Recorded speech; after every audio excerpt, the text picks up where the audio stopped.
It was a cave whose depths were completely illuminated by torches. In addition, there were an incredible number of monsters, most of which were goblins that lived here. There were an incredible number of them inside, but there were also people who began to destroy the goblins that were walking along the corridors of the cave right at them. Right at that moment, someone started attacking the monsters and their entire group stopped in place after a few blows. It was some kind of creature whose face was almost hidden because it had a hood on its head. After a while, despite being attacked, the goblins ran straight towards the man, taking their weapons in hand. The very next moment, the monsters began to be destroyed by the one who was hiding under that hood. At some point, this person looked around, wondering if help would come soon, because he was not alone in this dungeon. However, the one behind him, also wearing armor, only got angry when his allies started to push him. In the end, they quickly managed to destroy the monsters they encountered, and the last goblin remained, and he didn't even fight them anymore. The second knight came even closer, swinging his weapon at the goblin and hitting it, so they managed to clear the area. After some time, all the monsters that walked through this dungeon were destroyed, although these two did not think that they would have to spend so much time on it. Also, the hooded creature said that the goblins that were enchanted by their master were also destroyed, so they decided to contact him. For some reason, they thought something might have happened to him, but the ally said that Kai was worrying too much and for nothing. But at the same moment, the ground beneath them began to tremble violently, which of course confused them greatly. However, when they looked around, everything became clear because right behind them was a giant orc that caused the earthquake. As this monster was very strong, the two decided that it would be better for them to just retreat and find their master. However, Kai shouted out to Kessel to wait, but it was too late as he ran forward. Despite this, Kai shouted that they shouldn't run away because it would be easy for him to deal with this orc alone. At the same moment, a strong flash occurred in front of the huge orc and he was unable to hit with his axe, which he was already holding. At the moment when he rushed forward, Kai saw that the orc was fighting with Kaslem. Kai stood up for him, worried about his friend and telling him that this way he could say goodbye to his life. However, at that very moment, their master came to them and ordered them both to retreat immediately. Moreover, he was not alone there because the commander also came to the rescue, and they said that they would deal with this monster themselves. He took a card in his hand and raised it up to destroy the monster. Immediately after that, a sphere of fire appeared above them and grew bigger by the second. They all stood far enough away to be at a safe distance and continued to watch what was happening. The very next moment, this fire sphere exploded and scattered into many small flames that destroyed the orc in front of them. Kai and his ally were amazed by what they saw, but they did not expect anything else from their master, who was an unrivaled magician. Then the other man approached the boy asking if he was all right because he looked quite tired, and said that he had spent all his mana on that orc. The mage standing next to him said that the guy was still doing a great job with his mission and showing his best. It was strange for him to hear such words, even though in his past he could only dream of such a level because he did nothing at all. Once upon a time, he could just sit under his blanket in his apartment and hide from the world, watching everything. But 3 months ago, the door of his apartment turned into a portal to a dungeon, so the hero was locked inside his own home. At first, the guy even thought it was quite interesting and wanted to know more about it. And then when the young man went inside, he realized that he felt like a character from some fantasy. But in reality, he found out that everything was not so good, because he was not alone in this dungeon, and of course, he came across the goblins who lived there. As soon as they saw the new guest, they immediately tried to attack and destroy him, and in the end, it turned out that the poison got into the boy's wounds. Then the boy returned home trying to do something about his wounds, but he was still on the edge of not knowing what was going to happen next. However, later he received a message congratulating him on his survival and promoting him to the rank of Dungeon Explorer. Although this story ended well, he was afraid to return there. He also tried to ask for help on the internet, but no one believed his story and there was no point in calling the police. However, fortunately for him, he managed to find several other people like him. It was a special website where you could find not only discussions about all this, and not only tips or groups. There were also completely different quests that were directly related to dungeon crawling. And now his apartment number became the name of this dungeon, which trapped the guy in his house, so he only had to clear it with other players. However, he was too scared to do it alone, so he thought they could do it without his help, and decided to stay home, not daring to go deeper again. However, later he had to go hunting because he needed money to live on, and by destroying monsters he could get this money, and then buy the things he needed on the dungeon's website. Then time passed, and one day he saw a thread that said that the further you go deeper into the dungeon, the more terrible monsters you will meet there. So he decided that he would continue to destroy ordinary goblins. Thus, these 3 months passed and only 5 people remained from the entire group that gathered for this raid. And it was this moment that made the guy think. He wondered why there were so few of them and whether they were alive, and what he himself should do next. And he was already thinking about just continuing to destroy goblins and making a living that way. However, the young man was very afraid that these creatures would one day be able to get to him, and he would not be able to do anything about it or fight back. The main character did not know what to do next, but a wave of panic completely covered him. So the young man began to realize that he needed to quickly decide what to do. Only later did he manage to find a person who received the same quest as himself. And this person with whom he managed to get in touch wanted to start the battle with the boss tomorrow, which is why he asked everyone who was left to gather for such an event so that there would be more of them. At that moment, the young man was very happy, realizing that he was not alone, and there were still those who could fight, so he would live. But then the next day came, and when he looked at the screen again, he was very scared and his body began to tremble. Out of 30 possible participants for this raid, there was only one, and there were 274 days left. But there were only more goblins throughout the dungeon, and no one could destroy them because there were no participants. They walked around their territories guarding the dungeon, but at that moment it turned out that someone was watching them closely. At the very moment when they were not expecting anything at all and were just standing guard, someone attacked them. It turned out that it was the protagonist who found the strength, and realizing that no one would save him,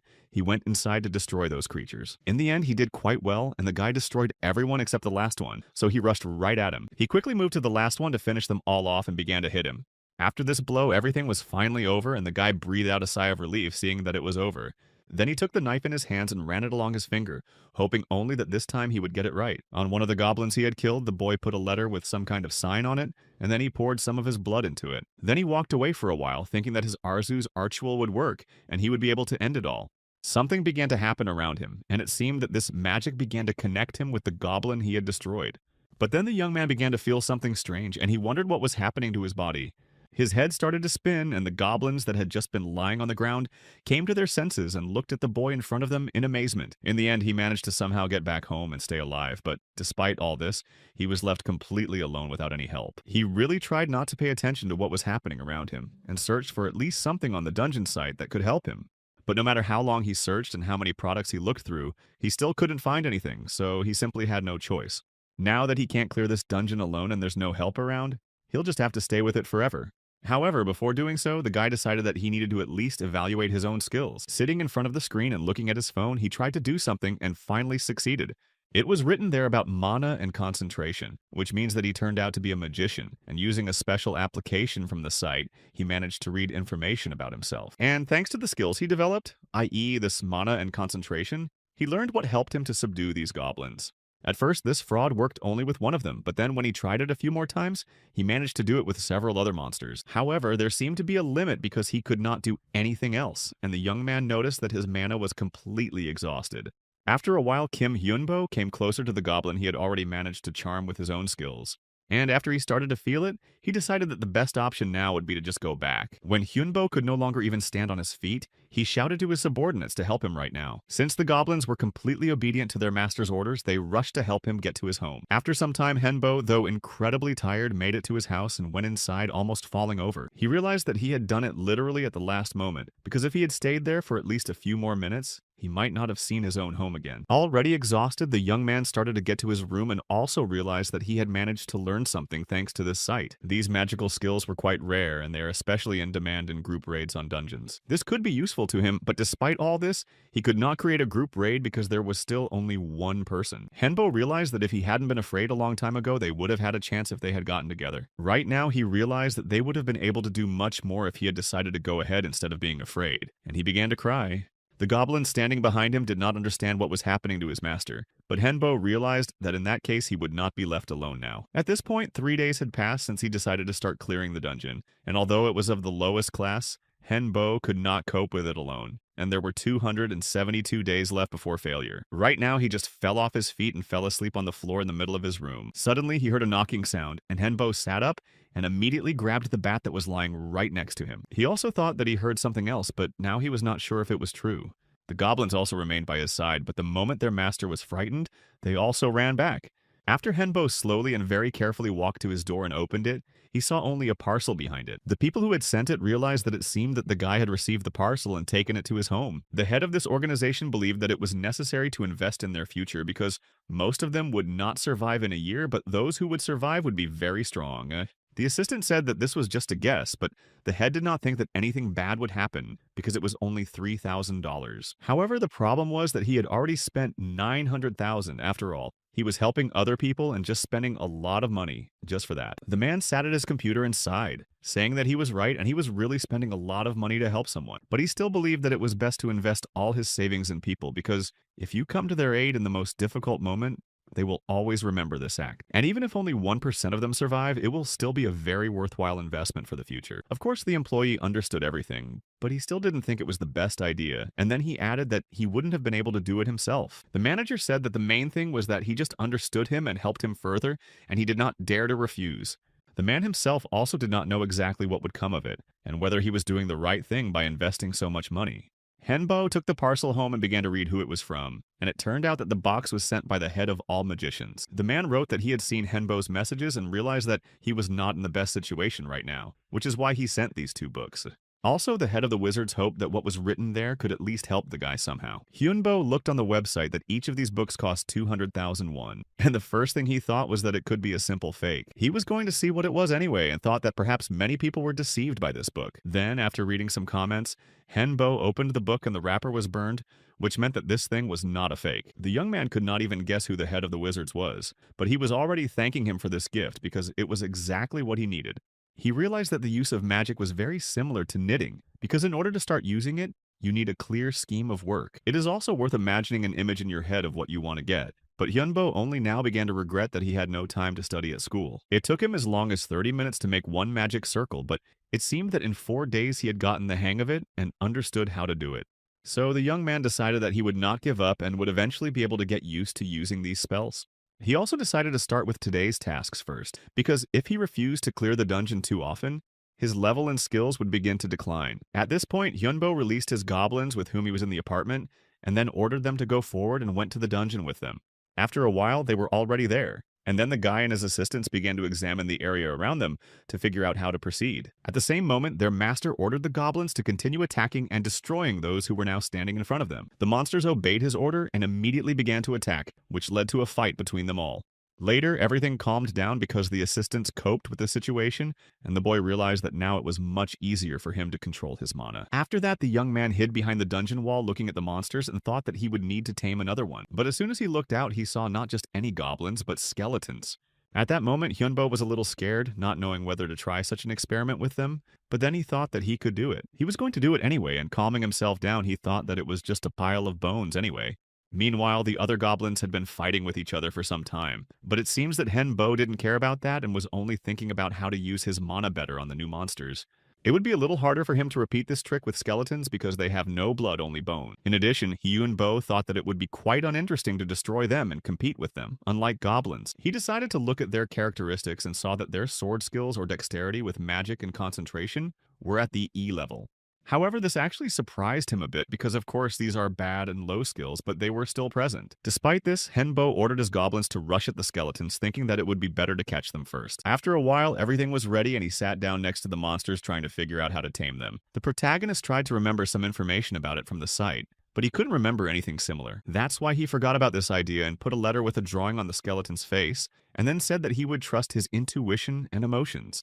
As was the case with the goblins, the process itself was not much different, so Hyunbo stopped worrying a bit. He knew that in order to tame someone, it was enough to just think about it and direct his mana to the target creature. And after a while, he did it all and then realized that he had succeeded, even though it was the first time he had dealt with skeletons. The guy was surprised that everything went well, but after a successful experiment, Hyunbo realized that he could trust and rely on himself. Of course, this would help him a lot in continuing to explore the dungeon, especially when he was alone. However, there was also a problem with this because, unlike taming goblins, skeletons took too much mana. That's why Hyunbo decided to postpone this dungeon exploration for another time, and ordered his goblins to return home with him. During that time, he managed to subdue a skeleton, but its level was very low, and the monster was not able to do much. Approaching her, Henbo also read that she was a girl. And then, standing next to the window of information about this monster, the young man decided that he could give her a name. After some thought, Hyunbo decided that he would call her Christina, although it was not clear that she was happy about it or protested. After all, he had only 268 days left before the dungeon raid failed, and it had been a week since he had started exploring the dungeon. For some time, he slept while the skeleton he had recently tamed sat beside him and guarded him from possible danger. Henbo, along with his other two subordinates and the mage, rushed into the fray at the same moment. But immediately after they tried to attack the monster together, they failed because it was easy to deal with, and the team lost. Only a few hours later, when it was already morning, Henbo pretended to look around and did not realize what time it was. After that, he turned his attention to the skeleton next to him, and for a moment he was even afraid and was about to start fighting the monster. But very soon the young man remembered what happened yesterday, namely the fact that he still managed to tame that skeleton. and now it is his subordinate. As the young man came closer, he saw that something was wrong with Chris because she was just sitting there waving her head in different directions, and Henbo asked if she was okay. But immediately after that, she smiled as much as she could and greeted the owner. But Hyunbo was even more frightened because he could not think that the skeleton would speak. But she kept smiling and telling him not to worry and not to be surprised because she could speak thanks to his mana.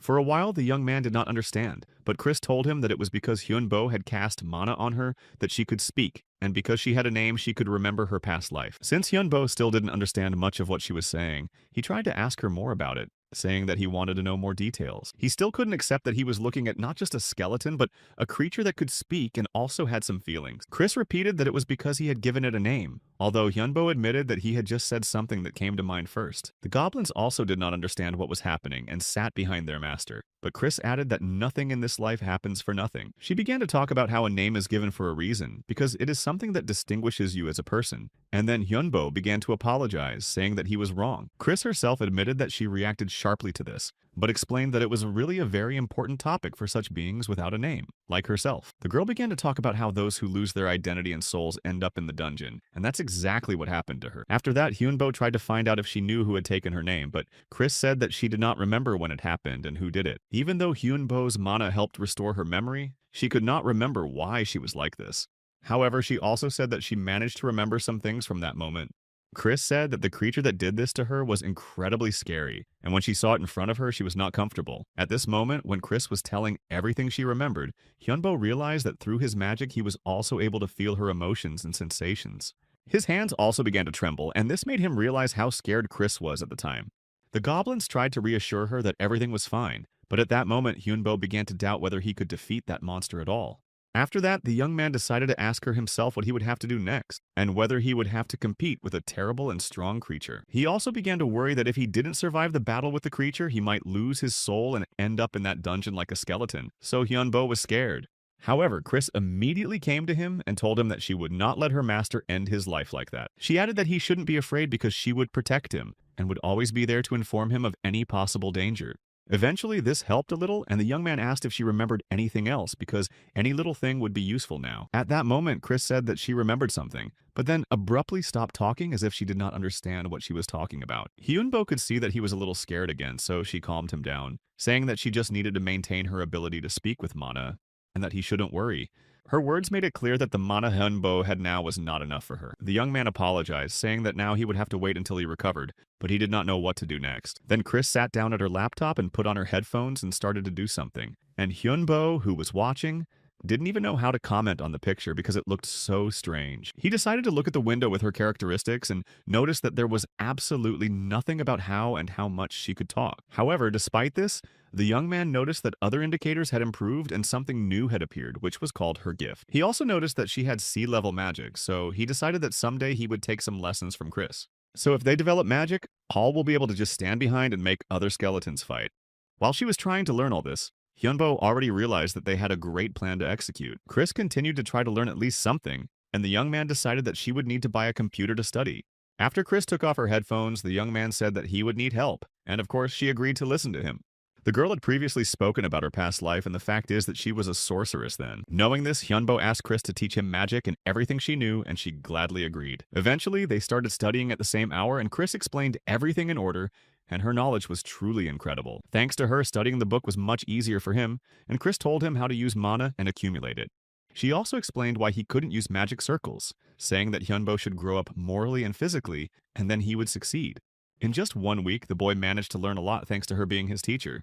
I wanted to go to the dungeon earlier after sketching all the magic circles, but I had to hurry because there could be a punishment. Chris was always by his side, telling him that now Hyunbo had to survive because he had the opportunity to do so, no matter what the conditions were. The goblins continued to fight with each other again, and Hyunbo realized that he was less afraid of the dungeon now. Then Chris came up to him and said that this time he would need to tame as many monsters as possible. Despite the fact that it was necessary, the young man was still hesitant about whether he could do it right now.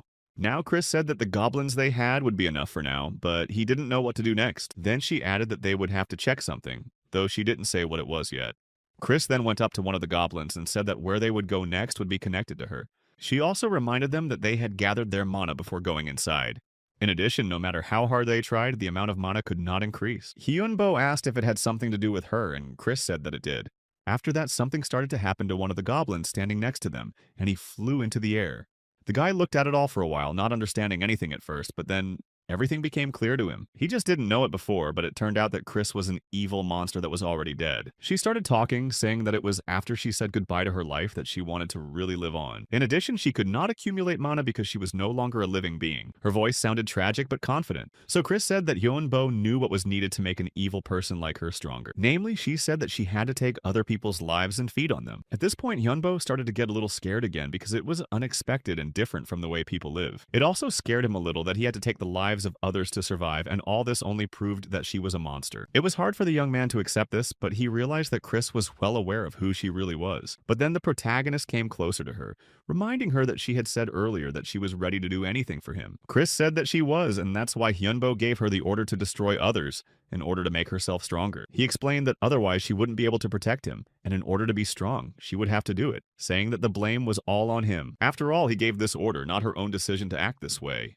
For a while the girl was silent, but then she said that Hyunbo was too good a person, although it surprised him after such an order.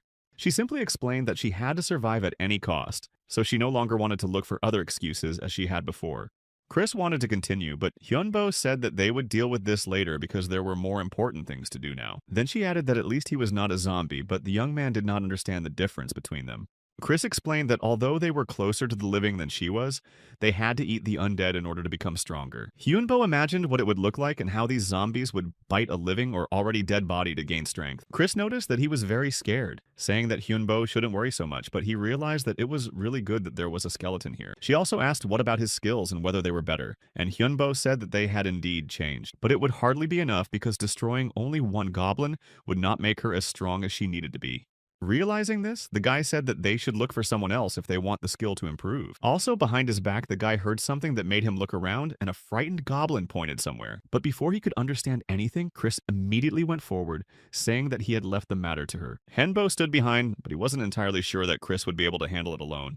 Without answering, the girl went forward and started using the magic arrow skill. Ahead was a pack of goblins that Henbo had already encountered more than once, and they were quickly running towards them. At the same moment, Chris's arrow almost reached them, and thus could have destroyed all the monsters at once. Despite the fact that she almost succeeded, her mana was completely exhausted, so Chris lost her strength, and Hyunbo took his shield, saying that it would help. Immediately after that, the guy ordered his goblins to run forward and attack the others. The next moment, the monsters started fighting each other and quickly won because there were so many of them. Those who had not yet been attacked began to flee deeper into the dungeon, but one of those standing nearby noticed and showed Hyunbo.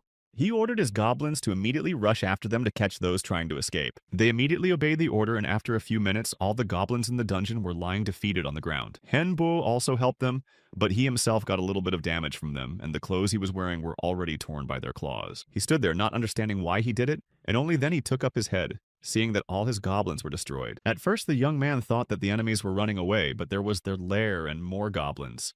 Hyunbo didn't even know what to do and whether to conquer the goblins again, because it could happen again. He really didn't know what to do, but then Chris came up to him and asked if he needed help. He continued to stand there calmly scarred, but Chris added that he shouldn't worry so much about it. The girl took off her hood, saying that these goblins were expendable and sooner or later it had to happen. She also added that now it would be better for them to just go and heal their wounds. And in the end, Chris was right. Everything had already happened and they couldn't change anything, so Hyunbo agreed to go back to recover his strength. After some time, they managed to get home, and Chris helped him to treat the wounds he had received during the battle with those goblins. It turned out to be fast because Chris had the first circle of healing magic that helped Henbo recover almost immediately after the application. The girl said that she didn't think she could use it as an evil one, but it worked, and Hyunbo thanked her for her help. After that, Chris said that it would be worth buying some equipment, because the next time could be much harder and more dangerous. Henbo agreed, but he didn't have as much money as he would have liked, although he didn't have much money. Even the simplest kit would cost about 151, but Chris said that it would not be enough. And Hyunbo said not to worry about finding money because she can create a page with the topic on that site and give advice. The ones that get more views will be well paid, and she can post something useful about magic. Hyunbo didn't immediately believe that this knowledge could be exchanged for money, but Chris assured him that it wouldn't be too difficult. She wanted to write a beginner's guide to magic, and this topic could be a hot topic. So eventually, Hyunbo also thought that her extensive knowledge could be useful. After that, the young man said that he could start working on it, so Chris set to work. After a while, she called him saying that she had finished and had saved more than 50 million won, so now she could find some good equipment. She was also thinking about moving, and all she had to do was enter the address of the house where they live and where they will move to. Then they will stay in prison for about half a day and return to their new home. Tomorrow they were supposed to get extra money because her advice was useful. So if she stays in the top, she will get a lump sum payment of the same amount as she earned. Normally they would spread it over 5 months, but Chris convinced them to give it all at once. Hyun-bo said it was a great opportunity because he had been wanting to move in with other people for a long time, so Chris agreed to do so. 4 days later, the apartment was bought and they could move in together. There were 4 rooms and a living room, and they paid a deposit and paid everything for the first year of living here. It was a really incredible apartment, but there was still one thing when they went inside. There were a lot of people downstairs who were living quietly as if nothing had happened. Besides, Hyunbo didn't know how the move had happened at all, and what the changes Chris had made earlier were. He thought that these might be the same people who helped with the money, and they might know how to get out of here. The guy continued to think about all this until he was called by Chris to stand behind him. She began to scream, saying that it was enough to fly in the clouds because to survive you need to go through the dungeon in any other way. Hyunbo was scared to think that she could read minds, but still said that there might be another way. However, Chris thought it was pointless because that way could be very dangerous, and then he would just run away again like before. Chris was already angry at what was happening because she was trying to tell him that running away would not solve any problems. Hyunbo didn't know what to do anymore, but seeing the world before his eyes, he realized that there was a way and hit the glass with his fist. But of course it didn't help. He only injured his hand on the glass, so he didn't get any freedom. The guy was angry and frustrated, saying that he just wanted to get out of here and not be trapped in those walls. He wanted to get out and survive, and at that moment, he told himself that he would accomplish this mission no matter what. Apart from these words and a strong desire and confidence, he had nothing else, but something started to happen. Chris could barely stand on her feet with her hands covering herself, but she felt that all this energy flow was mana, a huge amount of it. Hyunbo himself did not really realize what had just happened and how it happened to him, but then he saw a sphere in his hand. After that, the guy started fighting using the same mana, after which it was much easier for him than before. He destroyed those he saw in front of him, and quite soon there were a lot of goblins he had destroyed on the ground. Hyunbo himself did not understand how it happened, and was surprised only when Chris began to praise him, saying that he did well. He managed to overcome his anger and despair, which opened up a new power that he now possessed. The girl explained that after this his own mana awakened in his body, which would make him even stronger. She added that Hyunbo got it because he was able to overcome his past self, because magic always depends on the mental state of a person. Chris happily exclaimed that he had succeeded, and that after that Hyunbo could even be called a wizard. The young man himself was also surprised to hear this, but he was happy to realize that after all this time, he had finally managed to do something. Now he had a magic circle, and after acquiring this skill, he became a caller. Not too much, but still stronger. After that, the guy started to be proud of himself, saying that he would become even stronger, but Chris added that it was all thanks to that equipment. Chris said that money solves everything, and that's what they always say on the internet. So Hyunbo thought about restricting her access to it.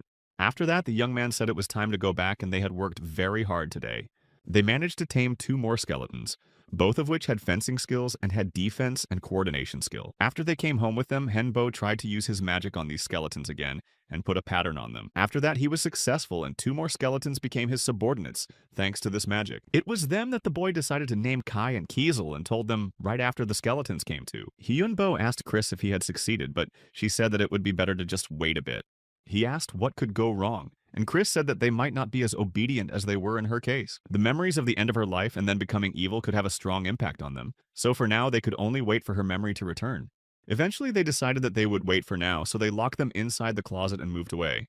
One of them just fell down from the closet and didn't get up, and the other one sat there fearfully, not knowing what was happening. Chris came closer and looked at them both, realizing that most likely their memory had returned. It seemed that the skeleton wanted to speak, even though it could not because it had no vocal cords, but it still understood their language. Then Chris began to explain that they really can't do it and that her case was just unique. After that, the skeletons sat down on the ground and Chris began to tell them that they now had a second chance at life. Their names had been taken away from them, but thanks to the return, they were able to regain at least some of their memory of the past. Hyunbo stood behind listening to all this, and Chris also told them that their master gave them new names and that it was his merit. Although he had mixed feelings about it, they now called him their savior.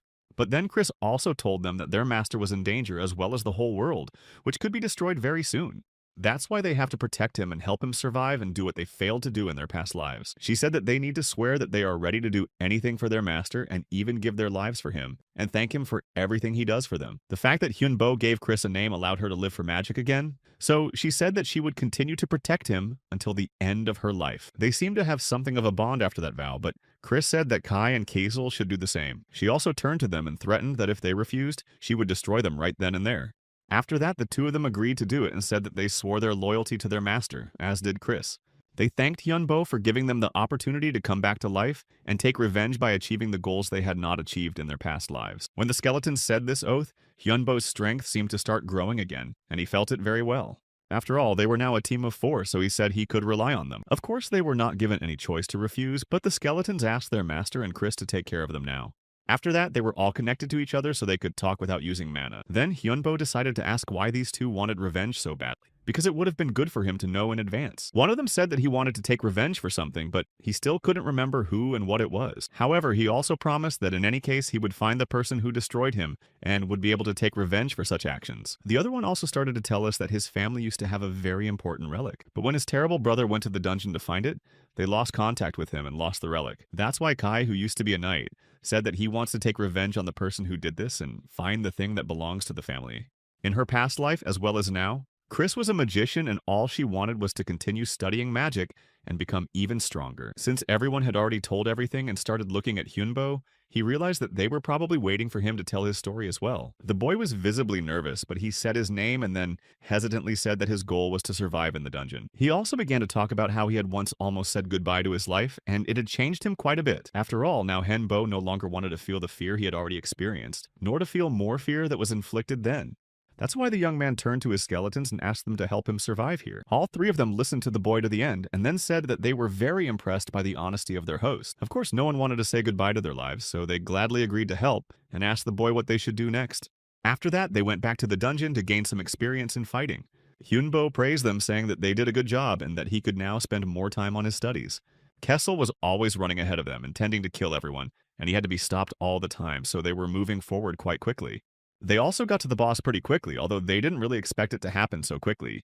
He had read on the website about this place that there should be 1 goblin warrior and 20 small and slightly weaker goblins. Kessel immediately exclaimed that it would be very easy and they would be done in a couple of minutes, although Kai thought he was being overconfident. After all, there would be 1 boss, but they were much smarter and stronger than the monsters they had met before. Besides, Chris said that they shouldn't trust everything written on the website, and should just prepare for the battle and then come back here. They did just that. And then Chris started checking their stats immediately to see how best to proceed. They really saw that their skills had improved and they were able to become stronger, thanks to the experience they were getting. Kessel and Kai started asking the guy to check their skills as well, because they were curious if anything had changed in them. First, Hyunbo decided to check on Kessel, and although his skills hadn't changed much, they had gotten better. He and Kai both had 5 points left and had roughly the same skills at this stage. Even some new skills were added and the scores became higher, but now it was Hyunbo's turn, because they insisted that the master also check. At first, the guy didn't really want to do it, but then he decided to agree and picked up his phone. He already had 8 points left, and among them, Hyunbo had the highest skill level so far. However, it was still too little and he wanted to become even stronger so that he wouldn't lose everything at once in the end. They had to be careful, and Chris added that they should buy some magic crystal powder even though it was expensive. She said that they needed to take a whole kilogram, but because of the 50% discount, it would not be so expensive. Hyunbo didn't even know what to do, but then he just said that he didn't have that much money to buy that magic stuff. However, Chris said that it was okay because she had read that they could take the powder on credit and pay in installments. Hyunbo asked one last time if she really needed it, and Chris said that it was very necessary, so he agreed to it. A few hours later, she was incredibly happy because the parcel with the magic powder was already in her hand. The girl added that she would be creating something for now, so the others could go without her, although she sometimes scared Hyunbo. They all left the room and Hyunbo didn't know what Chris was doing, but he thought it wouldn't be long, so they decided to go together. It seemed that they had already used up all their luck because they had destroyed 287 skeletons during this time. And Kessel said that luck is an incredibly important thing for living beings, as he knew before. And it is impossible to influence that luck, but at that time the young man said that he had one skill related to luck. It was supposed to help in desperate situations, at least that's what the website said, although the skeletons thought that Hyunbo should just be more careful. Although after all that, the boy didn't really understand why they had such an opinion about his abilities. They said that luck doesn't come for nothing and that it can cause bad things to happen. If she helps you in desperate situations, then Hyunbo's life was unhappy. At least that's what the two thought. So they assumed that Hyunbo had spent all his luck finding them, and now they were just unlucky because she was gone. Kai said that he was very pleased to realize that meeting them could be called that luck. Kiesel also said the same thing, and then he asked Hyunbo what he thought about the story. The young man blushed, but the skeletons thought that something was wrong with him and that he was sick, but he assured them that everything was fine. After a while, all 3 of them went back to the house where they saw Chris, who was definitely not feeling well. But a moment later, she stood up and looked at them as if everything was fine, although Hyunbo did not understand what was happening to her. She also said that she hadn't finished what she had started, and Hanbo said that he was sorry. After that, she sighed and said that theoretically it would be quite easy to create this object. But then she began to get very angry and said that she had failed for the third time out of 5 possible times. And after those failures, she decided to just lie down and clear her head to make it easier and try again. Hyunbo smiled and tried to encourage Chris in her endeavor and said that luck would definitely be on her side. The skeletons thought that Hyunbo might have something to do with it since he was their master, although the young man did not think of it. Chris didn't understand what Hyunbo had to do with it, and the young man just hoped that the two wouldn't tell her anything. Eventually, Chris exhaled, saying that it was hardly Hyunbo's fault because it was her own mistakes that she was responsible for. Besides, even if it was due to luck, sooner or later it would all pass. After that, the girl came back saying that she would try to do it again, but she never said what she was going to do. She turned around and said that it was still a secret, but if it worked out, they would definitely be very happy. After that, Chris went back to her room, going to get back to her work and try to finish it all. Then she went to the door telling them to go to the dungeon and not to sit here trying to eavesdrop. Eventually, they did so and came back not knowing when Chris had last left that room. Kai said that it had been 3 days and he would like to help, but he didn't think he could do it and be useful. Kiesel tried to talk him out of it, remembering the way Chris had looked at them when they were listening in on her. So Kai agreed to wait dutifully until she came out. They believed that Chris was very smart and would do her best and hoped it wouldn't take too long. A few minutes later, the door to the room opened and Chris finally came out. Hyunbo spilled his coffee in fear, but then immediately started asking her how everything went and if she had succeeded. It looked like she was incredibly tired after so many days of working on that mysterious and secret task. But in the end, she showed them the map, saying that everything went well and that it was the map she had been working on. She also explained that it was a spell card, although none of them knew what it meant. She decided to tell them that it was simply a quota with a certain spell. First, you need to take a card and imagine the spell and then use mana to cast it into the card, so you can use it as you like. In addition, it was possible to use magic in this case that would be 2 circles higher than his maximum. Hendu was very happy to thank Chris because this card would come in handy, and then asked her how she did it. She also admitted that in her world there were no spell cards, only some books. That is, she did it completely on her own, and Hyunbo was even more surprised by this fact and praised her again. It took Chris a long time to do something and decide, and she said that this world is very well developed from the technical side. She added that she could easily draw a lot of different things because she just copied them on the printer. She had to spend only a little time to scan and have as much material as she wanted, and then Hyunbo asked what she couldn't do. After all, Chris told them that she had failed to do something for the 3rd time out of 5 times. She said that she couldn't draw them because it's not so easy to make magic out of ordinary paper, so it was all handmade. But thanks to the printer, she managed to forget about the hardest part because she made 20 cards at once, including both the 1st and 2nd circle cards. She also told us that the higher the circle, the more mana it would take, which means that the problem was its low level. However, Kessel then stopped them both and turned to Chris, asking if there was anything for them at all. She replied that not yet because there were not enough ingredients for everyone, but promised to make something for them next time. After that, all 4 of them decided that they needed to raise their levels, so they moved on. Of course, they had to spend another 16 days preparing enough, and finally they were at the boss's room. By now, all the members of this team had raised their levels to the 12th, and their chances of winning had increased. In addition, they all prepared a lot of spell cards for themselves, as Chris did. Hyunbo told Kai to be careful now because his role in this battle was incredibly important. The skeleton took his weapon in his hands, saying that his master could trust him, and he would lead the whole team to victory. Being fully prepared to move forward, they opened the door to the room where the dungeon boss was supposed to be. And in fact, it was true, but instead of the 20 goblins that were mentioned on the website, there were many more. Kaisel said that they would still manage because they had prepared well before and then told Kai to get ready. And soon Kai ordered the other goblins that were in their army to rush at the enemies to attack. This was the very beginning of their plan. And after that, the cards that Chris had created earlier were to be used. Together with Hyunbo, they took these cards and began to use their fire sphere spells to direct it at the goblins. After that, explosions started and they could not see much in front of them. But it seemed that this strategy was working. Because of the explosion, part of the dungeon collapsed and those large rocks crushed the enemy goblins in front of them. Kai and the others continued to attack, seeing that Chris and his master were protecting them further. Now it was finally their turn with Keslam, so they rushed forward together to attack the goblins. Chris used a magic arrow and Hyunbo looked back, realizing that he had made the right choice in leaving Kai in charge. Kezel also destroyed the goblins, which were still very numerous, but they were doing a good job.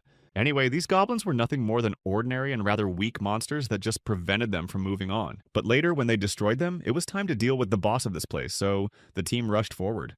Kiesel was very confident, so he just ran first, saying that he could deal with him. But when he got closer, he realized that it was unlikely to work out because he would have liked to have better equipment than he had now. In the end, there was no way out, so Kezel just promised that if he survived, he would definitely buy this equipment for himself. After that, Kai's voice was heard and he said that Hyunbo started to help them because they would not be able to do it alone. After that, Hyunbo took a few steps forward, his gaze cold and focused, as he was about to use another of his powerful skills.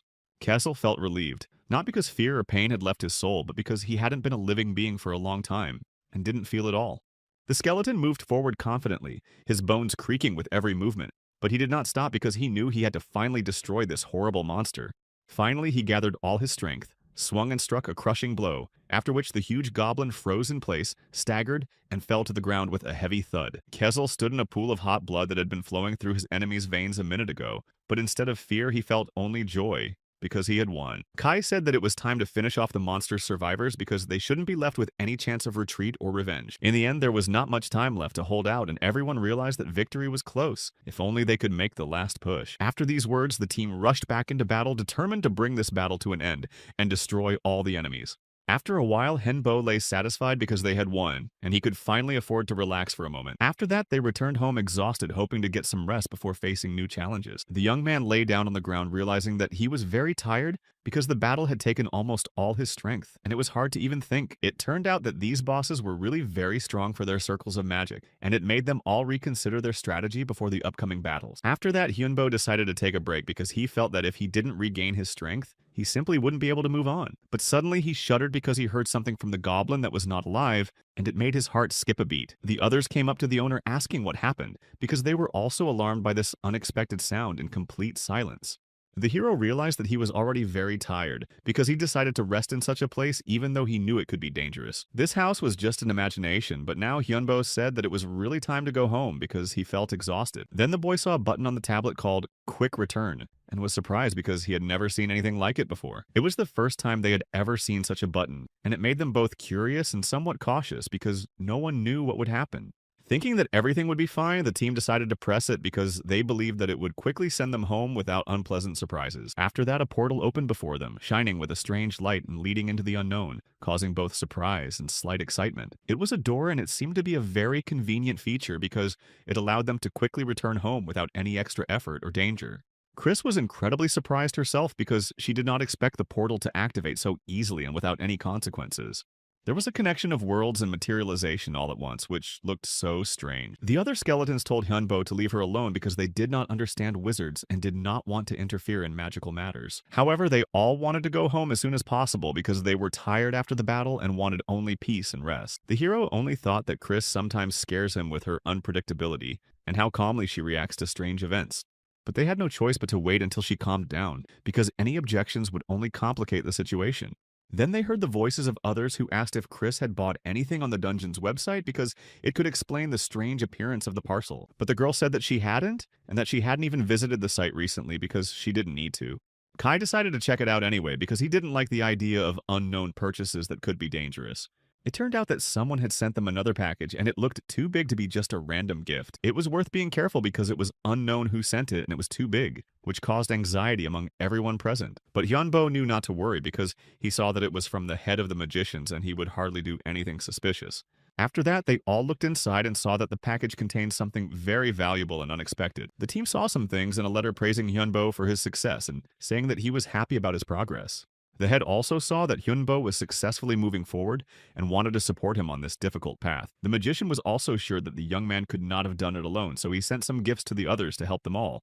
There were magical items for skeletons with certain skills that could make them stronger and more effective in battle, and for Hyunbo as well, and the mage hoped to meet him in person someday to see his power with his own eyes. Chris pointed out that the head could have sent this before the boss battle, because then it would have been much easier for them to deal with the danger. But in the end, Hyunbo wanted to thank the magician for it because he realized that such gifts are not given for free without an important reason. The man definitely had enough money, so it was a problem, because it was hard to think of something to give to such a wealthy person. So Chris suggested giving him a spell card because it would be both useful and symbolic for a real magician. She wanted to sell a few anyway, and this was a good option because the head could definitely find a good use for them.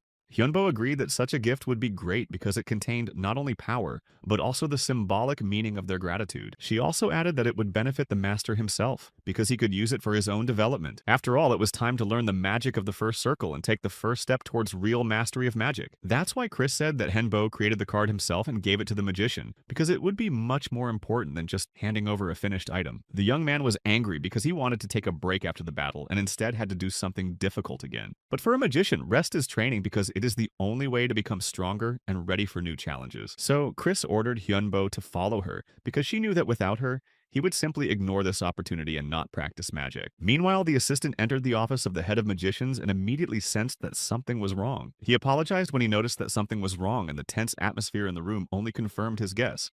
The leader said that it was true and he had good news that could change the course of events for everyone in the world.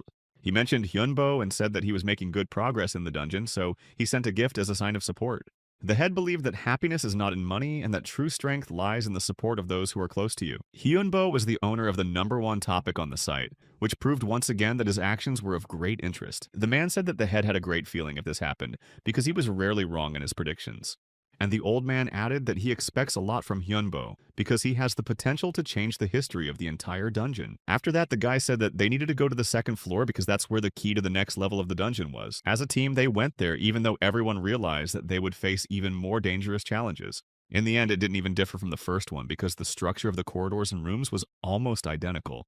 However, Chris explained that the level of the monsters was higher, and now they would have to be even more careful than before. And eventually these creatures did appear, coming out of the dark corners and preparing to attack the uninvited guests. It turned out that an orc was standing in front of them, a huge muscular monster with a weapon in his hands, and hatred in his eyes.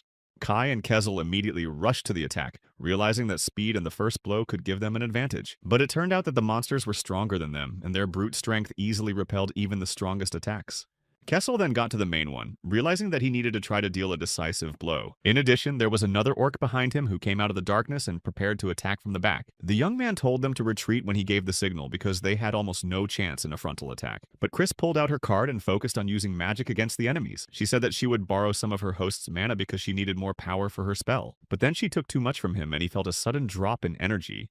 Chris immediately created a large fire sphere above them that glowed with bright flames and threatened to destroy everything around them. The other skeletons continued to fight the monsters, ignoring the impending magical attack. When everyone was at a distance, the sphere exploded, engulfing the entire arena in flames and destroying the enemies. The third circle's magic was indeed excellent, leaving only ashes behind. He looked at Chris, saying that she was just incredible because her power exceeded all expectation. But she herself was not well now as her body was trembling with exhaustion. He was scared, but she said that she had just used up all her mana and felt weak. But Kezel was still injured and lost his legs because of the orc's brutal blow. Hyunbo agreed that they should go back because it was dangerous here and they couldn't risk it anymore. Kai approached Chris saying that he would carry them both because they were not able to move on their own. Eventually they returned and at least Chris regained her strength thanks to a short rest. And Kesley will soon be fine because the lost bones return with time thanks to magic. Kesley began to demand forgiveness from Chris, saying that she was to blame for everything that happened. However, when Chris apologized, it was not sincere enough, even though she said that she was not there because she did not feel guilty. Then Hyunbo asked what happened to the fire sphere because its power was really impressive. Chris added that magicians will always act rationally even if their actions seem risky. Although Hyunbo thought that rationality was not about her because she often acts on her own. But even that door in the dungeon did not behave particularly rationally because it opened by itself. Also on the second floor, the orcs and goblins will be stronger, and their power increases with each level. So the team decided to start with a magic attack, but Kezel demanded equipment for them because they were too weak. Although the skeleton refused before, he changed his mind now because he realized that they would not survive without the equipment. However, Kai said that there was another reason for this. The extra weight would give them more stability in battle. Skeletons are very light, so it's hard to fight, and the equipment will increase their weight and make their blows more powerful. This way they will quickly overcome the orcs, but there is an option with a core that can give them extra strength. But Hyunbo had no idea what the core was because he had never encountered the concept before. Chris had already explained it, but he was just confused because the information was too complicated for him. She explained once again that all evil spirits have a core, and if it is destroyed, the monster will fall instantly. This vulnerable point eventually made Chris realize that Henbo did not understand because his knowledge of monsters was limited. This was an evil creature that was very powerful. They do not feel pain, so they are strong opponents because they are not stopped even by fatal wounds. But they have a weakness, and this core is the only way to destroy them completely. It was located in the heart or head, and you should aim for it to guarantee a kill. Hyunbo had never seen it before, but Chris explained that low-level monsters don't have it because they are less developed. So it can't be created just like that, and Chris thought the same thing. But she found a new way to use the core. However, Hyunbo didn't understand why they needed the core because he didn't see any practical use for it. There were more advantages than disadvantages because with the core, you can use magic circles and aura to enhance your own power. However, the guy really had no idea how Chris could have used magic without the core before because it contradicted all the laws of magical energy. In response to his surprise, she briefly explained that she took mana from her bones, but it was so little that it was only enough for the simplest spells. So she asked Henbo to allow her to create a real magic core to store the energy, and after some deliberation, he finally agreed. The other skeletons did not object to this idea, but rather supported their master's choice, agreeing that it would significantly increase their strength. The young man decided that there was no need to delay it, so right now he allowed Chris to start creating the core immediately without any delays. However, the girl was surprised to hear that there would be no delay, because to create such an important thing, the appropriate materials had to be prepared. She explained that the core should be made of materials that can hold mana, such as monster hearts or special magic crystals. She also emphasized that the higher the quality of the crystals, the better, as high-quality material has a significant impact on the stability and power of the core. Hyunbo decided that before looking for materials, he should check his financial capabilities, so he asked how much money was left on his account. The system showed that he had about 30 million won on his balance, which in theory should be enough to purchase the necessary resources. The young man confidently thought that this amount would definitely be enough to purchase at least one high-quality magic crystal, sufficient to create a core. However, when he found out that one crystal would cost as much as 4 million won, he realized that the situation was more complicated than expected. To better understand the necessary parameters, Hyunbo asked Chris how big the thing should be to function as a magic core. The girl explained that the minimum size should be at least 5 centimeters in diameter, because smaller cores would not be able to accumulate mana properly. Although this information was not entirely comforting, Chris asked Hyunbo not to worry and instead just wait a little while for her to explain everything. The girl wanted to show a clear plan of action, so she opened the presentation she had quickly prepared and began to talk in detail about her plan. The young man was amazed at how quickly she was able to come up with such a clear and well thought out plan, so he listened with interest. She immediately mentioned that they urgently needed magic crystals, but the problem was that they were extremely expensive. Nevertheless, the girl asked him not to worry because she had already come up with a way to earn the necessary amount of money quickly and efficiently. She suggested selling spell cards because such magical items could make a huge profit. Since the role of magic in the dungeon was extremely important, they had no doubt that the demand for their products would be quite high. In addition, Hyunbo did not have to worry about the production of cards, because Chris had already calculated that they would be able to create them in large quantities. She explained that only 1 kilogram of special magic powder would be enough to make about 100 cards, each of which would cost at least 3 million. Then she showed everyone a detailed business plan along with a contract that she offered to sign so that everything could be officially agreed upon. After a detailed analysis, everyone realized that the plan looked really promising, so none of them thought it could fail. However, Hyunbo was in no hurry and still thought that it would be a rather large financial outlay for them at the start. Kiesel agreed with his opinion, explaining that 3 million for one card is expensive, but a life is much more valuable than any money. At the same time, in their circumstances, they could not afford to ignore the possibility of earning money, so they had to look for profitable options. So Hyunbo asked Chris how they were going to sell these magic cards and if she had a plan to sell them. The girl confidently replied that she had already discussed this issue with the site administrators in advance, and they gave their full support. This meant that they could start immediately because the sooner they earned money, the easier it would be to pass the second floor of the dungeon. At the same time, they decided that it would be wise not to stop, but at least to fight one more battle before starting the sale. Soon after, Henbo composed an announcement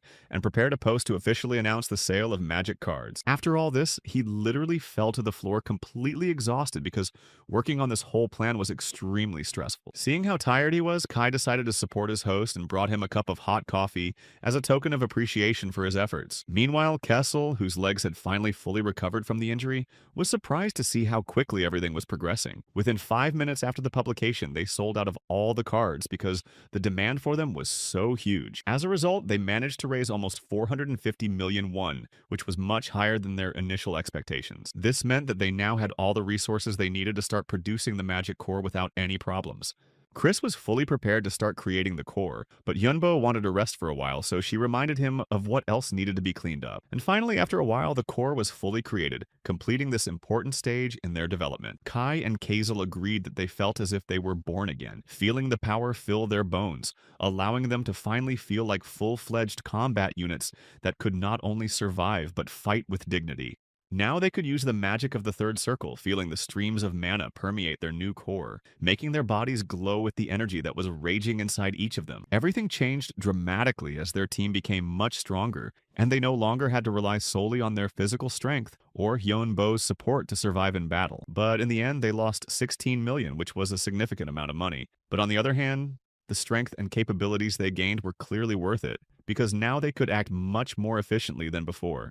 It's a good thing that the team used fake crystals even though their effectiveness was lost. They were still powerful mages able to control their power and use it on the battlefield. However, this was not a problem because sooner or later they could be replaced with better resources that would allow them to unleash the full potential of third circle magic without worrying about limiting their power. Henbo smiled, realizing that Chris had thought through everything in detail and foreseen every possible scenario, which proved how smart and far-sighted she was in matters of strategy. It was then that he decided to check the skeleton's stats to make sure that their strength had really increased and to understand how big the difference between what they were before and what they were now. The owner showed them the screen of his phone, telling them to look at the updated characteristics that showed a significant improvement in their abilities. Everything was shown separately, and that was good because it was possible to carefully examine every detail and understand how the kernels worked, which were completely new. But Yunbo was pleased that there was already some result, because for a long time they could not achieve anything significant. And now it was like a small but important victory. Kiesel was ready to go to the dungeon because he was sure they had enough strength. But Chris emphasized her words that they could not do that. She leaned down sharply and said that the master could be in danger if they went now and unable to withstand this strong pressure. Chris Kessel agreed. In the end, they went to test their abilities because if they really want to become stronger, they have to train constantly and improve their skills. But Kai told the other that any knight could repeat his move, hinting that strength is not just about copying, but about the ability to create something of your own. So he decided to show something very special that could surprise everyone, because no one expected something really impressive and unusual from him. Hyunbo agreed that Kai was indeed powerful because his movements were extremely fast, and his attacks were so strong that it seemed as if he was invincible. However, Kessel exclaimed that he could do it himself and set out to prove it by proving that he was as good as Kai, although he felt doubtful about his abilities inside. But in the end, he just fell to bones like Chris had once, and it looked so unexpected that everyone present didn't even know how to react. It was strange for Hyunbo to see this because he knew that there should be much more mana, and did not understand why it happened exactly as if something had gone wrong. Kai said that this ability just takes a lot of mana, and if you don't control it properly, you can quickly lose all your energy and strength. Kessel apologized for the problem because the dungeon was worth exploring further, and they couldn't afford to stop because it was too important. But the main problem with the core is that mana is slowly recovering, so Hyunbo suggested stopping and selling the next batch of cards to get the necessary resources. Until the monsters returned, they should run away because if they stayed there, they could find themselves in a deadly trap with no way to escape. However, Kai had already noticed that they were a little late, and the monsters had already sensed their presence, which meant that the battle was inevitable and could not be avoided. The monsters were already standing right behind them, their red eyes burning with hatred, and their bodies seemed to be created only for killing and destroying all living things. Henbo was afraid, realizing that these were gnolls and they would not be able to do it without Kessel, because these creatures were very dangerous and known for their cruelty and strength. However, Chris reassured him again, saying that there was a way out and if they acted quickly and without panic, they could get out of this situation alive. She raised her staff up with a lightning strike, and in an instant the air was filled with an electric discharge that flashed with bright light. At that moment, all the monsters received this strong discharge, and their bodies began to twitch from the powerful shock, and some even fell to the ground without moving. And while they were out of it, the girl used her ice breath to create an ice storm that fettered their limbs and prevented them from moving. She then commanded Kai to rush forward as well, and he instantly reacted by grabbing his weapon and rushing into the battle with all his fury. The skeleton didn't wait and quickly moved on the monsters using all its speed and strength to prevent them from even having a chance to counterattack. Henbo didn't even do anything, because the skeletons did the job and he just stood by watching his allies destroy their enemies. He was sitting on the ground when Chris came up to him and her eyes were serious as if she was about to say something very important. The girl said that a magician is always focused and there is no need to panic, because it is impossible to use magic if the mind and heart are filled with fear and doubt. Hyunbo bowed his head, realizing that he was not as strong as he wanted to be, and that he needed to train a lot more to become truly powerful. But Kiesel exclaimed that Hyunbo was a fast learner and that he had already made great progress, even though he didn't realize it yet because of his own insecurities. Just a few months ago, he was just a human, but now he could do a lot, which meant that he had the potential to become a real master. The young man held his breath and then thanked them, because he realized that without their help, he would never have been able to go through all these tests on his own. He was embarrassed and thanked them for taking care of him, because it was important to him because he had never had people who cared about him in the same way. They returned home and Hyunbo praised them for the way they had handled the situation, even though he knew he still had a lot to learn. The skeletons said the same and said goodbye because each of them had their own things to do and realized that next time they would have to be even stronger. Henbo was so tired, but it still felt good because he felt that he had made an important step forward and was closer to understanding his own strength. But instead of sleeping, he found himself in a very strange place where there was complete darkness and no sound, as if the whole world had disappeared around him. There was no one here at all. It was completely empty. There was no light or sound, only endless darkness that oppressed him with its immensity. Of course, it seemed strange to him, but the young man went forward not knowing where this path led because he could not go back. He wanted to go back, but he could only wait because his legs did not obey him, and there was nothing around him that could suggest a way out. However, at that moment, Mana woke up in his body, bursting out and making him feel a strong pressure that permeated his entire body. It seemed to be too much and dangerous, but it didn't stop, engulfing his body and making him lose control. Hyunbo begged for it to stop, but it was useless because the mana flows were getting stronger and he could no longer contain this uncontrollable force. He could not subdue what was already in his body because this force behaved like something alive and did not yield to any attempts at control. But at that moment he heard screams from outside, and it was the other skeletons who were standing at the door and clearly realized that something dangerous was happening inside. They gathered around him, hearing him start to scream because his voice was louder than usual, and it made them feel anxious.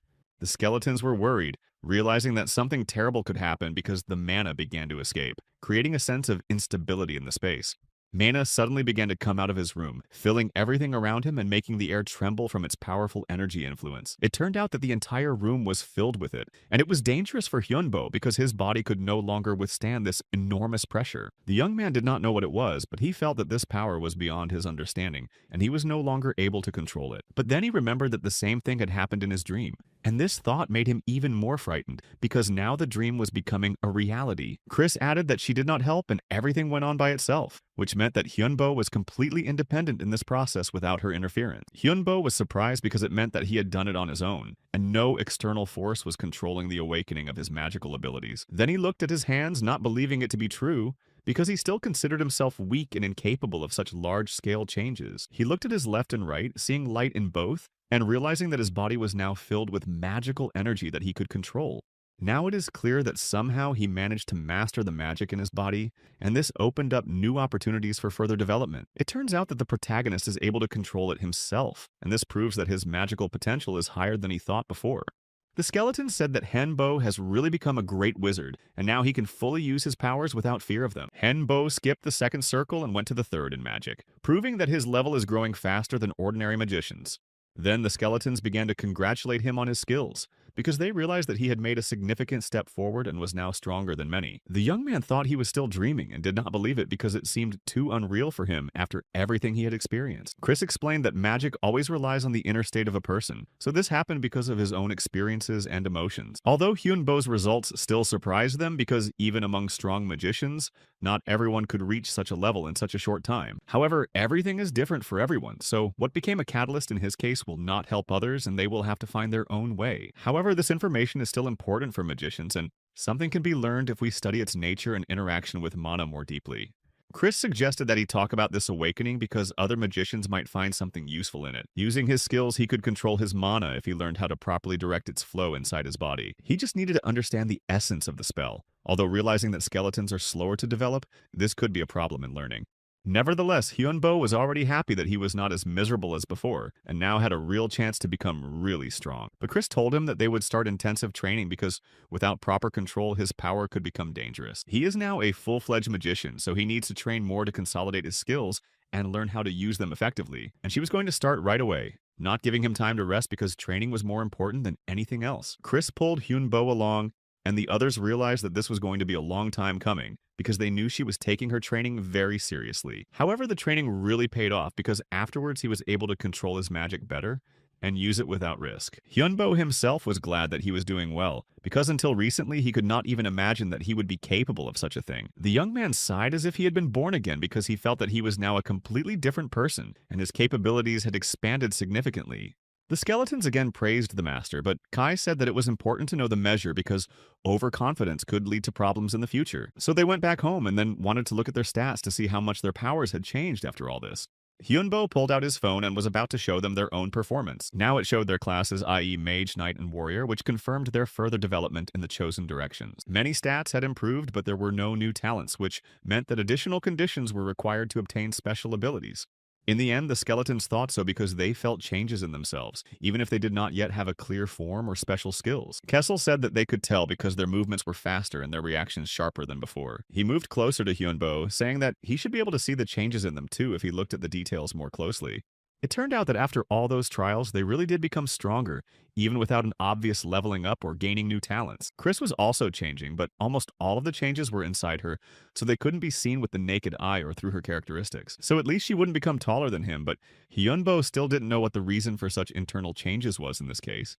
She explained that Hyunbo has third circle magic and it affected them because their connection affects their overall development. It means that when Hyunbo gets stronger, they get stronger too, which gives him a significant advantage in future battles and trials. But Kai added that they do not know which skills will be improved, so they should carefully observe their abilities in battle. In the end, Hyunbo said that he was used to his powers and could continue to clear the second floor because he no longer had any fear of mana. But Chris forbade it because his powers were still not enough, and without proper control, he could lose control of her again. She could have said exactly that, but Hyunbo's strength was enough to confirm his right to continue on his way and move forward. However, the new equipment would not be ready until next week, so they would have to wait a bit before moving on.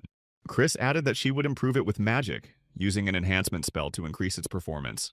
Eventually, a week passed and she kept her promise, so his armor now had extra magical protection and improved properties. Kessel's armor was perfect because it was reinforced with spells that increased his stamina and allowed him to absorb blows better. And in the end, it was not just armor because it contained magical applications that gave the wearer an advantage in battle. The defense here was enhanced by Chris's magic, making him almost invulnerable to conventional attacks and even some spells. And the armor allowed instant acceleration, which gave a significant advantage in speed and maneuverability during the battle. Something else like lightweight or recovery made it easier to wear the armor and helped to recover faster. Chris spent a lot of time improving the weapons, making them much stronger, sharper, and more reliable, which now gave them an advantage in battle. The skeletons glowed with happiness as they looked at their newly upgraded equipment, realizing that they could now destroy their enemies more effectively. Henbo did not hide his joy when he heard that something valuable and useful had been found for him as well, which would help him in future battles. Chris pulled out a new cloak from her hiding place and handed it to Henbo, who immediately tried it on, feeling how light and comfortable it was.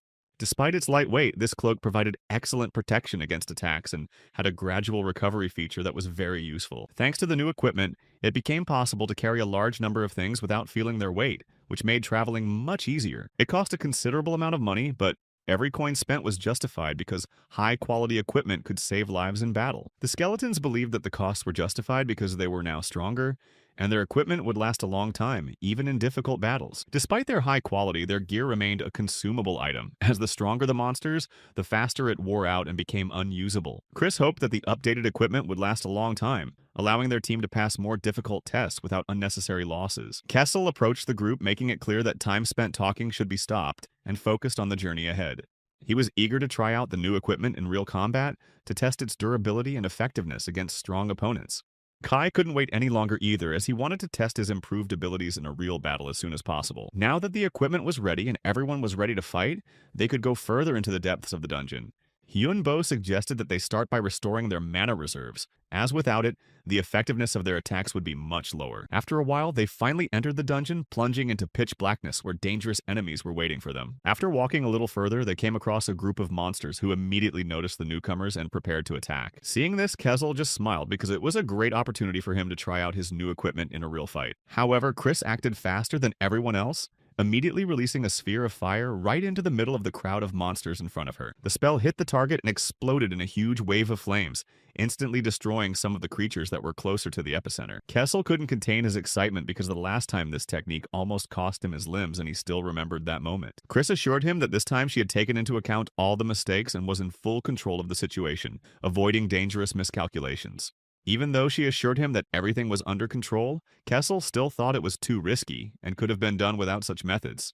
Hyunbo decided to stop the argument and remind them that it was important not to quarrel now, but to focus on the battle and coordinate attacks. They tried not to argue, but the tension still remained, and each of them continued to defend their own point of view. The quarrel continued for some time before they finally decided to stop it, realizing that it was only hindering their mission. However, due to the lost time, one of the surviving monsters managed to send a signal to call for reinforcements that were already approaching them. Hyunbo said that this time they can't let the enemies call for more allies, and should destroy them in one blow. As soon as they entered the new room, everyone immediately rushed to attack without giving the monsters a second to prepare for defense. Chris and Hyunbo simultaneously used fire spheres to fill the space with bright flames that engulfed most of the enemies. The protagonist used a magic arrow that went through several monsters at once, destroying them before they could even attack. The magic spells made their way through the enemies, leaving a trail of burnt flesh and fallen bodies that no longer moved. Now it was Kezlia's turn, and he rushed forward armed with his sword to deal with those who were still in the ranks. Together with Kai, they attacked simultaneously, cutting their way through the enemies, destroying them without mercy, and leaving chaos behind. When the planned signal was heard, Hyunbo instantly used earthen spikes to block the exit so that the enemies could not escape. Chris complemented the attack by using an ice bolt of lightning that instantly swept across the room, freezing those who were still alive. After that, most of the monsters were destroyed, and only a few of them were still shuddering on the ground, trying to get to their feet. Their bodies lay in heaps on the floor, covered with traces of magical attacks that left behind scorched marks and icy fragments. Kezel and Kai quickly finished off those who were still moving, leaving their enemies no chance of escape from this place. Chris decided to find out how her allies were doing and if they were satisfied with the effectiveness of their equipment after such a hard battle. Kessel immediately answered that he was completely satisfied because the new equipment allowed them to destroy enemies much easier. Today they killed a lot of goblins using only Chris's new equipment, which was a key factor in their success. The skeletons were pleased with their strength and the results they had achieved, because now they could act much more effectively in battle. However, there was one problem that still bothered Chris, and she intended to discuss it before continuing on their way. At first, Hyunbo didn't understand what they were talking about, but Chris explained that they had killed too few enemies and needed more challenges. What they meant was that to really develop, they needed to face stronger opponents to improve their skills. Hyunbo noted that this could be solved quite easily by finding a more dangerous dungeon where the enemies would be much stronger. Chris had something else to say, but before that, she decided that they should go back home to discuss it in a quiet environment. After a while, the team returned to their house where everyone had a chance to rest after the exhausting hike. Kai and Kiesel decided to wait outside to leave the two of them alone. Hyunbo didn't understand what they were talking about, but Chris said that what they were saying was true and made sense, which he should accept in order to move forward. Since Hyunbo and Chris are both magicians, they decided that it would be better to go together because they would be able to cope better and support each other. Once in the room, Chris pointed to the bed and asked Hyunbo to sit down, as they were about to have an important conversation about his further training in magic. She asked what knowledge he found easiest to learn because she wanted to understand what he was good at and what he should focus on in his studies. Hyunbo asked her to wait because he felt very tired and was more concerned with rest than with discussing what would happen next with his magical path. He was exhausted, and the last thing he wanted to think about right now was studying, because he felt he needed to rest at least a little bit before the next stage. Chris told him that it was best for magicians to rest during training because it not only restores their strength, but also strengthens their control over their mana.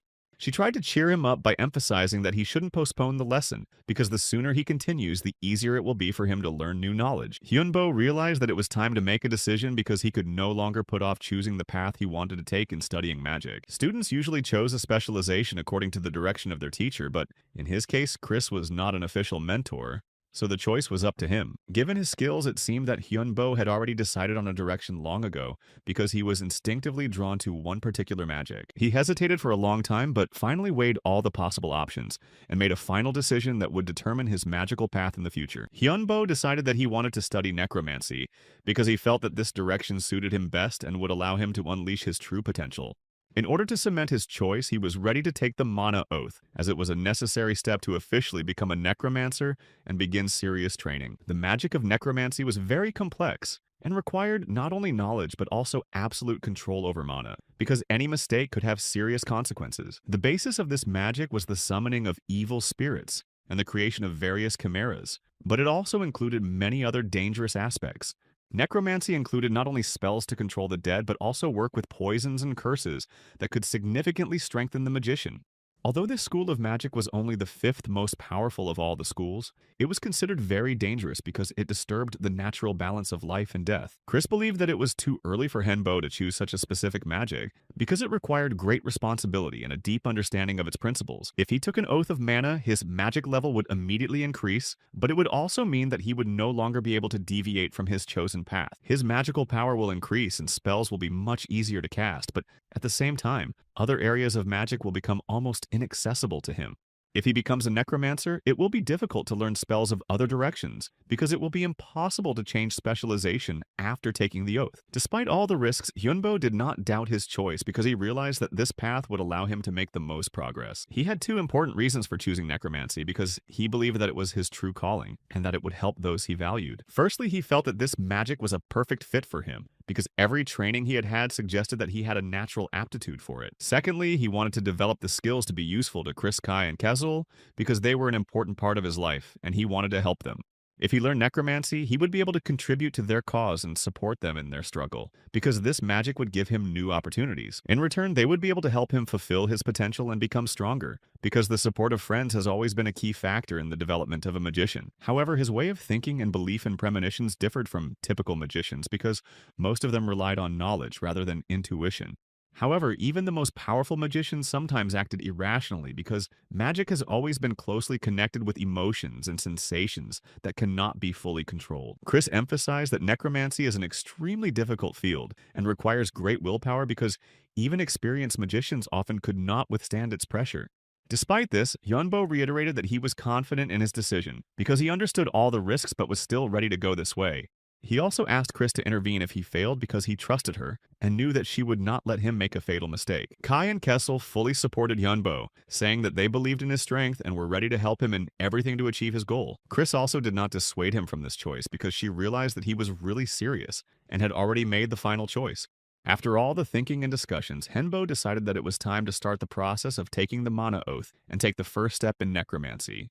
It was not a very long process, but it was extremely important because it consolidated the magician's choice and made him a part of the chosen magical direction. As he said the words of the oath, his mana seemed to go beyond his body, and now he officially became a necromancer, having discovered a new path. Chris hoped that he would succeed and that he would be able to become a great magician because this choice would determine his entire future in the world of magic. Soon after, Hyunbo asked where he could find books on necromancy because he realized that he needed the right materials for serious study. And then the young man asked where he could find books on necromancy because he realized that without the necessary knowledge, he would not be able to fully develop in this direction. Chris told him that all of them are available on the dungeon's website because it is there that all the necessary materials for magicians who practice the dark arts are collected. But in fact, they are very expensive because books on necromancy are rare and hard to find, even in specialized magic shops. A book of the third circle of magic will generally cost 20 million won because such artifacts contain powerful knowledge. But the second circle book would definitely be possible to buy, although Hyunbo didn't know if he would have the money left over because even it was expensive and required serious expenses. However, Chris had an answer for that too, because she always found ways to solve financial issues and help those who needed magical resources. They come to this world empty-handed and leave when they have gained a lot. So it is better to spend while you are alive because what you have accumulated does not matter after death. Eventually, after the conversation, they went to the dungeon because they realized that they couldn't delay and had to start training him as soon as possible. Hyunbo stepped forward to begin his spell because he felt it was time to put his knowledge into practice and test his strength. He then directed his magic at the skeletons lying on the ground. Eventually, he succeeded and all the skeletons began to rise from the ground, filled with dark energy and ready to fight. Chris praised him for his success, but Hyunbo wanted more and decided to raise even more skeletons to increase his army. But the main thing was not only the number of skeletons, but their strength and endurance, so that they could effectively fight their enemies. After all, now is a great opportunity to test their combat power in a real battle against dangerous monsters. The protagonist pointed at the monsters in front of him, giving a clear signal to his skeletons that it was time to attack and destroy the enemies. Without delay, they rushed forward, surrounding the enemies and launching a ruthless attack from all sides. It took only a few minutes for all the enemies to be completely destroyed, without any effort from Henbo himself. Henbo was really surprised by such a quick result because he did not expect his army to be so powerful, and the skeletons themselves looked at their master as if mesmerized, feeling his strength and unbreakable power over them. Meanwhile, Chris decided to ask if he had spent too much mana during the summoning spell. It turned out that despite the large number of evil spirits he summoned, his mana level remained high and no one knew its limit. Meanwhile, the head of the magicians did not hide his disappointment, because the members of the guild could not cope with the task. Because of this, they would now have to buy the cards Chris was making because they had no other choice. Therefore, the head immediately ordered his assistant to bring a package to get those artifacts as soon as possible. When he opened it, it turned out that the package came from a guy he had once helped in a difficult moment. The head immediately decided that Mike should buy more of these cards, and he would personally take up their study. Mike didn't want to lose all the copies and asked him to keep at least a few in case he needed them urgently. The head agreed to try, but hinted that they should learn how to make them themselves so as not to depend on others. Meanwhile, Chris thought that they should create more maps to get ahead of potential competitors. Hengbo noted that they had just sold the previous batch, but the demand for them continued to grow. The problem was that gradually competitors began to appear who tried to take their place in the market. In addition, numerous counterfeits began to spread on the market, which were much worse than the original cards. But Chris was sure that eventually everyone would realize the difference and start buying only high-quality products. Therefore, the best solution was to produce even more cards and sell them as quickly as possible before the market became saturated. Soon, the whole team gathered again in front of the dungeon entrance to continue their adventures in the dark depths. A lot of ghouls and slimes were expected on this level, so it was worth being careful because of their poison. However, not everything can be trusted because much of what people write on websites can be just fiction. Although the boss of the second floor was really strong and confirmed the information they had previously learned. This was not surprising because the orc had third circle magic, which greatly increased his combat capabilities. These orcs also differed from others in their sharp minds, which made them much more dangerous opponents. But in the end, the team managed to defeat him after a fierce battle using their strength and strategy. However, Hyunbo and Chris felt a little sorry that he was not able to win this powerful orc over to his side. Kai felt that something was wrong because the monsters that were supposed to appear had not yet shown any activity in the dungeon. Their complete absence looked suspicious, so it was assumed that they were simply scared and hid. But Henbo was not going to wait and decided to send his monsters on a reconnaissance to find out the truth. He immediately called on several of his subjects to explore the area and report back to him. Kessel suspected that the monsters could have been ambushed and were waiting for the right moment to attack the team. The owner, meanwhile, decided to scan the dungeon himself to find traces of any activity, and eventually he managed to find a massive ancient door that hid something very important behind it. It was the boss room of this level that remained unexplored and was waiting for its first visitors. It was behind this door that the powerful presence of the monsters that were hiding from the team was first felt. Until that moment, no one had dared to enter it because no researcher had been able to pass this dangerous zone. Kessel immediately stated that there were a lot of evil spirits waiting for everyone who tried to enter. Kai reminded them that they were also evil, so they could easily sense the presence of other otherworldly creatures. Despite the danger, the team still had to find out what was behind the door. They had to be as careful as possible not to give away their presence and invite an attack. However, Hyunbo managed to spot one of the monsters that was there, and its appearance was surprising. None of the team even knew how to interpret what they saw, because it did not meet their expectations. After the experience, they decided to return home to prepare for further research. Chris immediately began questioning Hyunbo, trying to understand what he had seen and how dangerous it was. He only briefly told her that he had seen a dragon that seemed much bigger and scarier than any monster they had ever seen before. It was a dragon with white bones, or a bone dragon as they called it, and it looked like it was made from the remains of hundreds of other creatures that had died there. Although Chris said it was unlikely to be a bone dragon, because such creatures usually have a cold origin and there were no signs of low temperatures around. Dragons are connected to nature and each has its own characteristics that determine their strength, speed, magical abilities, and even the ability to repair damaged bodies. Only cold white dragons can have white bones because their bodies are adapted to extreme conditions, and they are often covered with ice armor to protect them from attacks. But the fact was that Hyunbo hadn't seen anything like cold or ice, and it went against everything they had learned about dragons in preparation for the dungeon. Chris then suggested that it could be another evil being that had assembled the monsters from the bones left behind, creating a new monstrous beast they had never seen before. Usually it takes a long time to fully form, so this dragon is not yet that strong. But if it is given more energy, it will quickly reach its peak and become invincible. Then Chris started talking about the levels of the dungeon and the monsters, explaining that they were all connected in some way and that each floor was more difficult than the last. She thought that their strength directly depends on their number because the more monsters there are, the easier it is for them to distribute their blows and the harder it is for the heroes to break through the crowd of enemies. That is, all the power of the third floor is on the boss and not on the monsters. And if so, he will be very strong because he will receive all the energy of the dungeon that should be distributed evenly. Henbo even doubted that they would be able to survive because they were facing a creature that clearly exceeded all their expectations and could destroy them in a matter of minutes. But Chris promised that Hyunbo would live because she always found a way out, even in the most critical situations, and believed that this time they would find a way to win too. They just can't not go back because if they retreat now, this monster will become even stronger, and then no one will be able to stop its destructive power. These words encouraged the team a bit, so they gathered their strength and prepared for the decisive battle, knowing that they might not have another chance.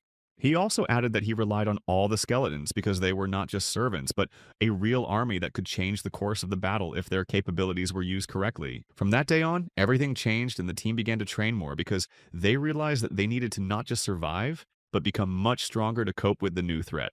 They trained very hard, and so 3 months passed during which each of them significantly improved their skills, and their tactics became even more thoughtful and effective. Finally, they were ready to go into the dungeon knowing that they were about to face the most dangerous battle of their lives, and that the entire future of this place depended on their victory.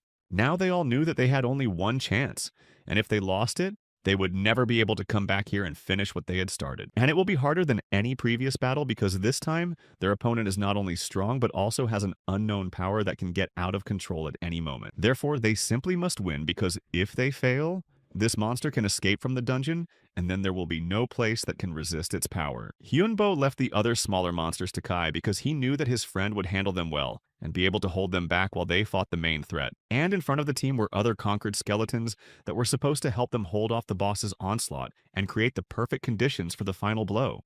But the dragon immediately tried to take them over himself because he felt that their power could become part of his own and make him even more dangerous.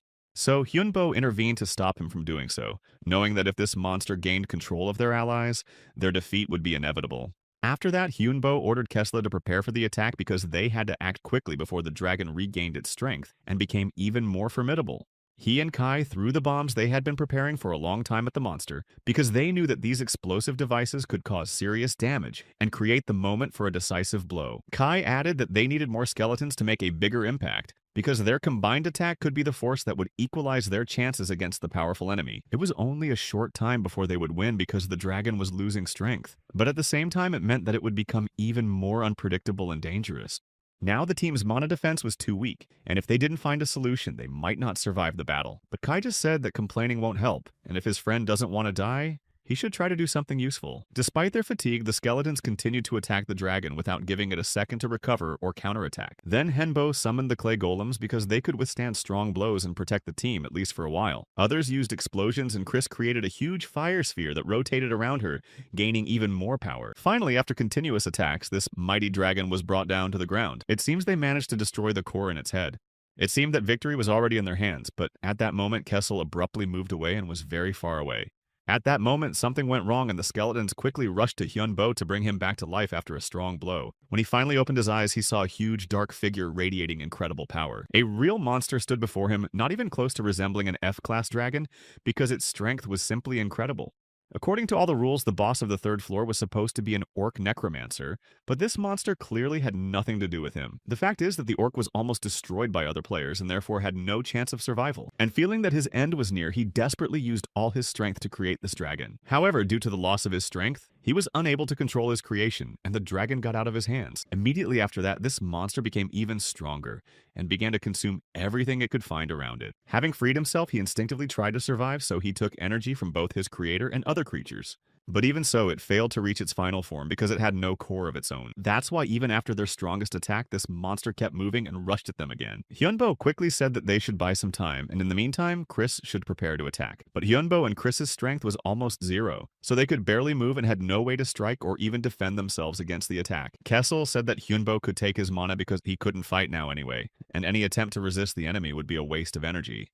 The young man thanked him and took almost all of the skeleton's mana, realizing that without it he had no chance of winning, and would not be able to leave here alive. But despite this, the mana was still not enough, and even after taking almost all the supplies, he realized that the situation remained critical, and he had to look for a way out. This means that they have only one way out, namely to take a risk and make a desperate move that can either save them or lead to a complete collapse. However, now the guy felt as if he had lost something very important, and even though he had gained mana, his strength was not the same as before, leaving him empty.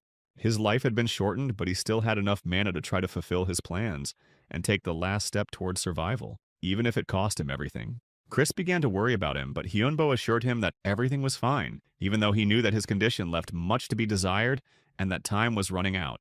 For him, there was no point in the future if there was no present, so he decided not to be afraid of the consequences and act here and now, regardless of the risks.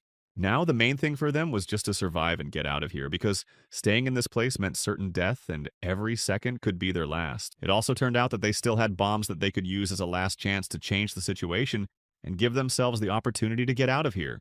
But Hyunbo was very reckless and almost got attacked, which could have been fatal for him if he hadn't reacted at the last moment. Meanwhile, the clay golems almost managed to stop the dragon and kept it trapped, preventing it from attacking Hyunbo and his team, although it didn't last long. He ordered them to keep the monster at bay, and the team had to dodge, as a direct collision could end in disaster for everyone, and they couldn't take any unnecessary risks. However, this skeleton dragon was much stronger than they had anticipated, so even their joint efforts did not guarantee victory, but only delayed the inevitable. The very next moment, Henbo was lying next to his broken staff, realizing that he was now completely defenseless and had only a few seconds to decide. He was afraid, but he knew he couldn't just give up, so he gathered all his strength to continue the fight, even though the odds were extremely slim. Although for a moment he really thought that it might be the end, he quickly dismissed these thoughts and decided to fight to the last because there was no other option. He had no mana or strength left, and his comrades in arms could not help him, so the only option was to do something unexpected that could change the situation. However, the young man still continued to fight and used psychokinesis to take control of the situation, even though he realized that this was his last chance, and he had no right to make a mistake. There was only one way to survive, and he had no room for error, so he had to act with maximum precision and not hesitate for a moment. Hyunbo knew that he had to do it, so he summoned all his will and decided to risk everything on the last chance that could change the course of the battle. Therefore, the protagonist tried to subdue this dragon using all his strength and will to make him recognize his superiority and submit. But the monster said that he would never recognize a human as his master because he considered it beneath his dignity and was ready to fight to the last to prove it. However, Hyunbo did not give up and tried to take control, making every effort to change the situation and force the dragon to accept his authority. He said that he was giving the dragon one last opportunity to obey him and would make it the strongest dragon, but if it refused, it would die with him. The dragon skeleton thought he was an idiot, even though Henbo said that he was able to challenge himself and change, to become stronger and overcome any obstacles. But he still couldn't become stronger without help, so he realized that he had to use all available opportunities, even if they seemed risky. Hyunbo gave him one last opportunity to obey or he would destroy them both, realizing that there was no other way out and this was their last chance to survive. He was so confident that he went on to tell the dragon that he was its master and that it had to accept it. Otherwise, they would not survive this battle. Hanbo continued to try to tame the dragon, despite the fact that it stubbornly resisted and would not submit even after so many attempts. It had been 329 days since Henbo first tried to explore this dungeon, and he had faced many trials and dangers.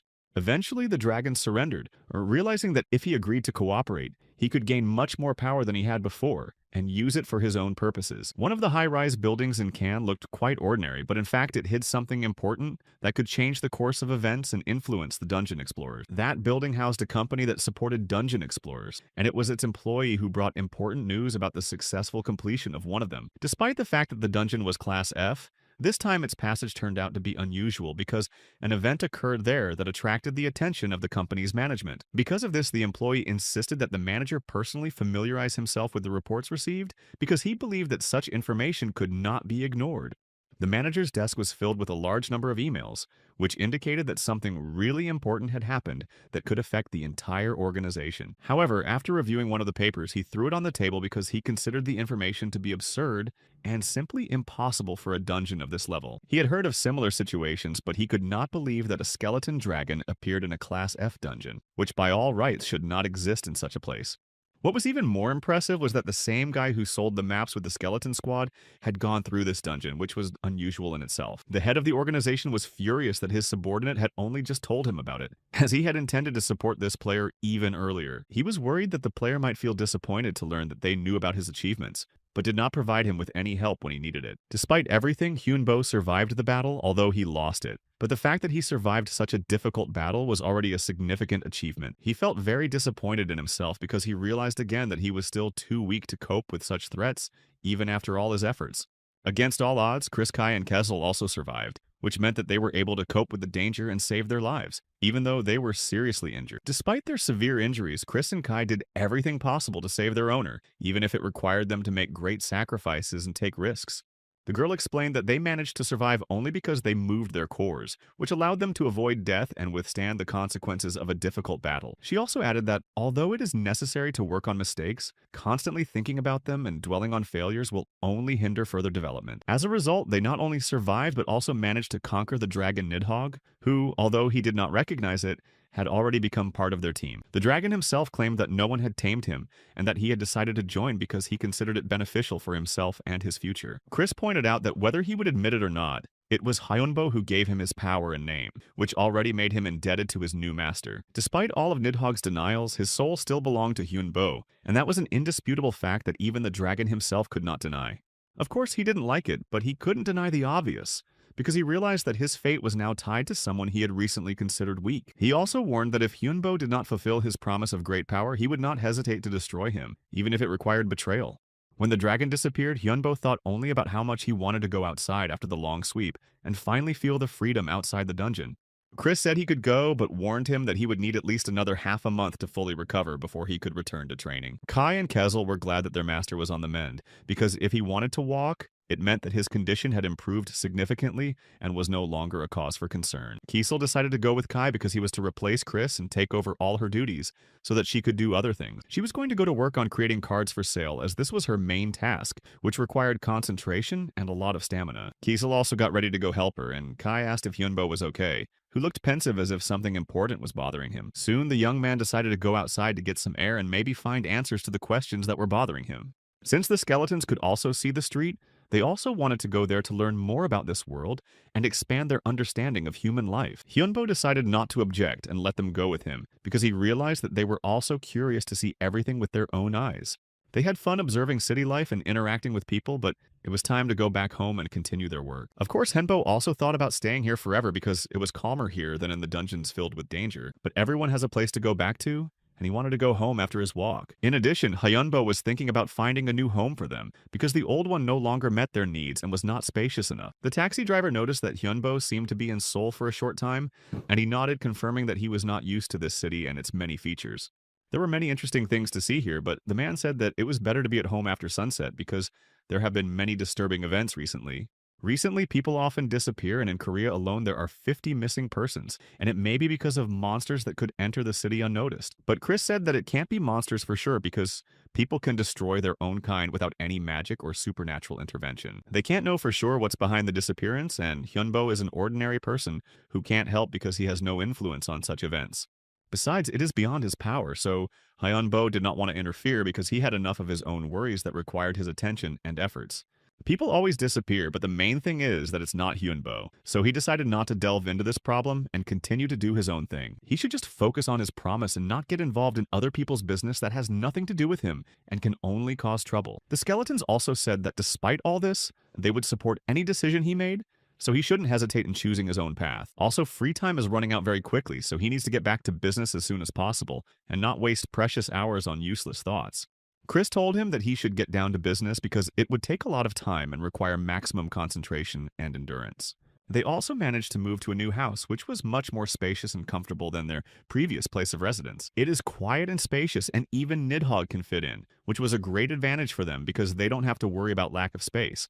There's also a river of mana flowing under this house that can greatly enhance their magical energy and make them even stronger than before. This is an ideal place for mages. So this house is a godsend that opens up many opportunities for them to develop and improve their skills. The skeletons also asked what was wrong with the dungeon because they had been resting all week and not doing any serious tasks that required effort. And then Hyunbo mentioned that there was a new quest that could be a great opportunity for them to test their strength and gain new experience. Although Kai didn't think they would stay in F class, it was only a plus for them because they didn't attract too much attention and could act quietly. However, Hyunbo thought that the skeletons were too safe and might underestimate the challenges ahead, which would require more preparation and caution.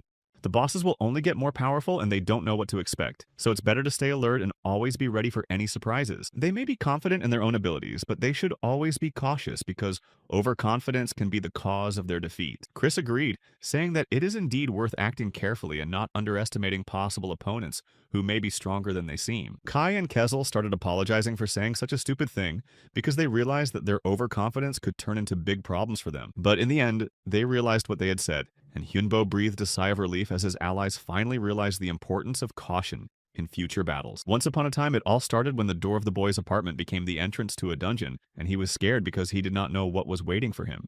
But he was never alone. He was always surrounded by many players, although they gradually disappeared and eventually there were fewer and fewer of them. After completing the dungeon, they decided to meet somewhere else, and it brought a lot of joy because everyone wanted to share their experiences. And then they wanted to become the best guild in Korea, and then the whole world, because they realized that they had all the necessary skills and capabilities. The guy really dreamed about it and was ready to do everything possible to make their guild the strongest and to be recognized among others. But then something very terrible happened in front of his eyes that changed his views and made him reevaluate everything he had done up to that point. It was this moment that broke him and several others, so they just tried to survive by promising to tell the monsters everything to save their lives. It was a wandering boss about whom little was said on the site, although at first the players still thought they would be able to cope and overcome him. Despite this, the monsters were also defeated, though not all of them, and now they could focus on the last enemies. One of the most powerful was able to break away from the hero because he had great speed and strength, which allowed him to create a distance between them. And then he was behind him quickly and sharply, using incredible agility, so the hero barely had time to react to the attack. Despite the fact that the monster was moving quickly, the hero was able to easily dodge it because he had predicted its trajectory in advance and retreated.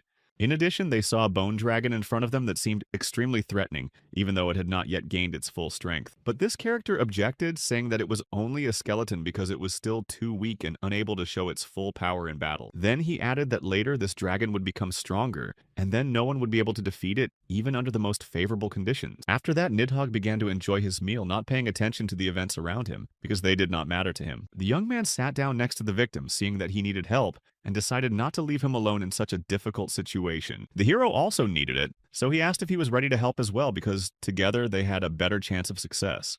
The young man offered a deal but asked what he could give him in return as he was not going to act without benefit to himself. The victim said that he would give anything because he realized that he had no other choice in this situation. Hyunbo then said that the guy's soul would be enough, and this contract would be more than enough to fulfill the agreement. Meanwhile, the cards began to sell well and the demand for them grew, bringing profit to those who had bought them earlier. Although Chris was angry that it took so long, even though she had sent the instructions, she realized that it was inevitable. But the hero assured that those people were new to magic, so it was not easy for them to quickly get used to it and fulfill all the requirements.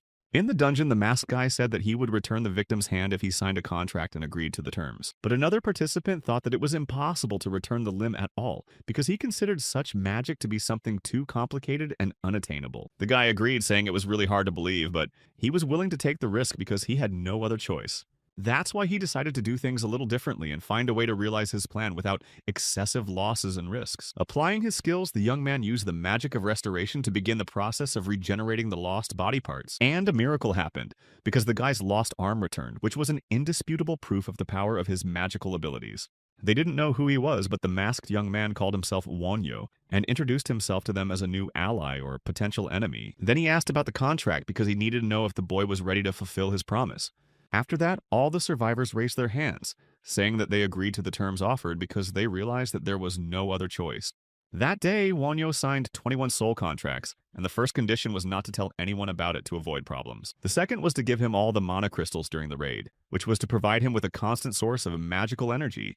He then gave them a book with information about spell cards so that they could better understand their properties and applications. As a result, he began to receive a percentage of the sale of each one without doing anything because he controlled the entire process through contracts. The selectors were surprised that Hyunbo signed the contracts because he said he didn't want to use his power in this way and wouldn't betray himself. But now everything was different because he needed to increase his power in order not to be left behind and maintain his advantage. The contract of souls is stronger than the contract of mana, and the non-disclosure clause would give them a secret connection and ensure their safety. Then Kai thought about this clause of the contract because he realized that it could have hidden consequences and certain risks. He even called the owner a gray cardinal of this world, believing that he was directing events from the shadows and controlling the situation. But Hyunbo said that this was not the case, although it seemed that the young man himself believed so because his actions only confirmed this assumption. Meanwhile, they had a new quest that could change the situation and give them the opportunity to achieve more in a short time. The guy looked at the screen, realizing how much time had already passed and that they needed to act faster to complete the task on time. So he thought that this time the quest would be strange and might have unusual conditions or an unexpected ending. However, Kezel and the others began to assure him that even in this case they would cope and be able to complete the task without any problems. Meanwhile, they moved forward and Kezel was very bored because he wanted to get into the battle and test his strength. They had been running around for 30 minutes and he wanted to try out the equipment, but they hadn't encountered any enemies yet. It was only at that moment that Hyunbo told them to get ready because he felt something suspicious and decided to warn everyone in advance. But it wasn't monsters, it was other dungeon explorers, people who were also looking for something valuable or fulfilling their mission. It felt like there were about 5 people, and it took about 19 minutes to walk, so they still had time to prepare for the meeting. One of them had a crossbow and the others had some other weapons, which indicated that they were ready for a fight or possible conflict. Then Chris asked what they should do next because she didn't want to act without coordination and take risks without a clear plan. The young man just put on a mask and told them to get ready to attack in case the situation became threatening. Being ready, the whole team moved forward, realizing that this meeting could be decisive for further events. Then they met Jin Hyun, and he was the head of this clan, which made him an important ally or potential enemy. The young man introduced himself as Wonyo, shaking hands and showing confidence to make the right impression on the other person. He added that he had an evil spirit behind him that he had been able to subdue earlier, and that this power could be useful in future battles or missions. Jin was surprised that the boy was able to subdue even skeletons because it required great strength and skill in magic. He also added that Wonhyo could join them because mages are very much needed in the team, and their strength would be a great advantage. Jin hoped that Wonhyo would agree because he could be a good addition to the team and could become a key figure in their plan. In the end, he decided to agree and see what would happen because it opened up new opportunities and advantages for him. Jin told him that he had made a great choice and called him along to introduce him to the rest of the clan and their purpose. He was going to introduce Wonyo to the other members of the group to show that they were a real team with their own principles. Although Kessel said that he didn't like it at all because he felt something strange about this alliance and didn't trust the new people. And Hyunbo also felt that there was definitely something wrong with this guy, so he decided to be careful and keep an eye on his actions. And then the young man learned that 16 people had died in one day, and this made him think about the danger of this place. Given their skills and level of training, this result is not surprising because they did not demonstrate anything that could have influenced the course of events. Some researchers are so unprofessional that even their presence in the team raises questions because they have neither the relevant experience nor the necessary knowledge. It is striking that with such training and lack of basic skills, they were able to survive at all because in the dungeon, any mistake could cost them their lives. The team did not interfere because these people wanted to go on despite the obvious danger and complete disregard for all the warnings they had been given before the mission. Chris felt sorry for those who had to check the information about this quest, as it seemed to be a complete chaos and contained a lot of contradictory data, which made the work much more difficult. Despite the difficulties, the team had a significant advantage, so it was dangerous to delay because any delay could give their opponents an additional chance to seize the initiative. Chris mentioned that Jin Hyuk was online right now, which meant they could immediately seize this chance and try to get more information. But Hyunbo didn't realize when she took his phone because he was so focused on discussing the situation that he didn't even notice her actions. Kiesel interrupted them, saying that they shouldn't ignore the guy because it would be bad if everyone else gathered in the squad, and it would lead to significant complications in the implementation of their plan. Kai said that he didn't like Jin Hyuk anyway because he seemed too cunning and self-confident and ready to act solely in his own interests. Kiesel immediately supported him, saying that he was a good man to speak out because he himself thought it was dangerous to trust such a person. He himself hated Jin Hyuk because his behavior, his methods, and his attitude toward others only caused irritation and distrust. Although Hyunbo didn't understand what Jin had done to them because at first glance his actions didn't seem so critical or dangerous. Kiesel said that he was annoyed by Jin Hyuk's behavior, manner of communication, face, and everything because he always acted as if he was better than everyone else.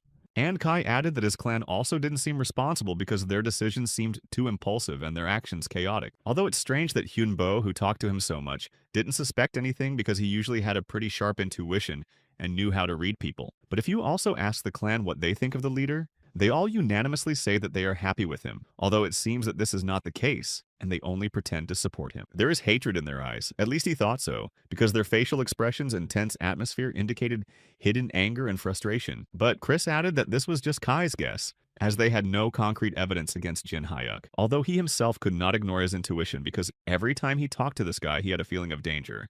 Sometimes people show hatred even for trifles, but in this case, Kai was sure that the reason was deeper and more serious. But they really don't have any evidence, even though Chris seemed to trust Jin and didn't think he was as dangerous as Kiesel and Kai. Nevertheless, she said that she would get rid of him as soon as possible because she was used to acting proactively and not waiting for the situation to get out of hand. But first, they had to take care of everything and make sure because if they made a mistake, it could have serious consequences. She only said this because she was sure that she shouldn't be with him because he could cheat at the most inopportune moment. Hyunbo began to worry and asked what the reason was because he thought Chris knew more than he was saying. After that, the young man listened to Chris's story and realized that the situation was much more serious than he thought. And he had no choice but to agree with her because all her arguments were logical and convincing. Now, they definitely have to get rid of Jin Hyuk before it's too late, because every minute of delay gave him the opportunity to act first. And it seems that soon they will have a great opportunity because events have begun to develop faster than they expected. He had just posted one ad on the website, and it could be the perfect moment to realize their plan. Jean believed that they needed to work together and unite because they were in danger, and the meeting was to take place in 3 days, which gave them time to prepare.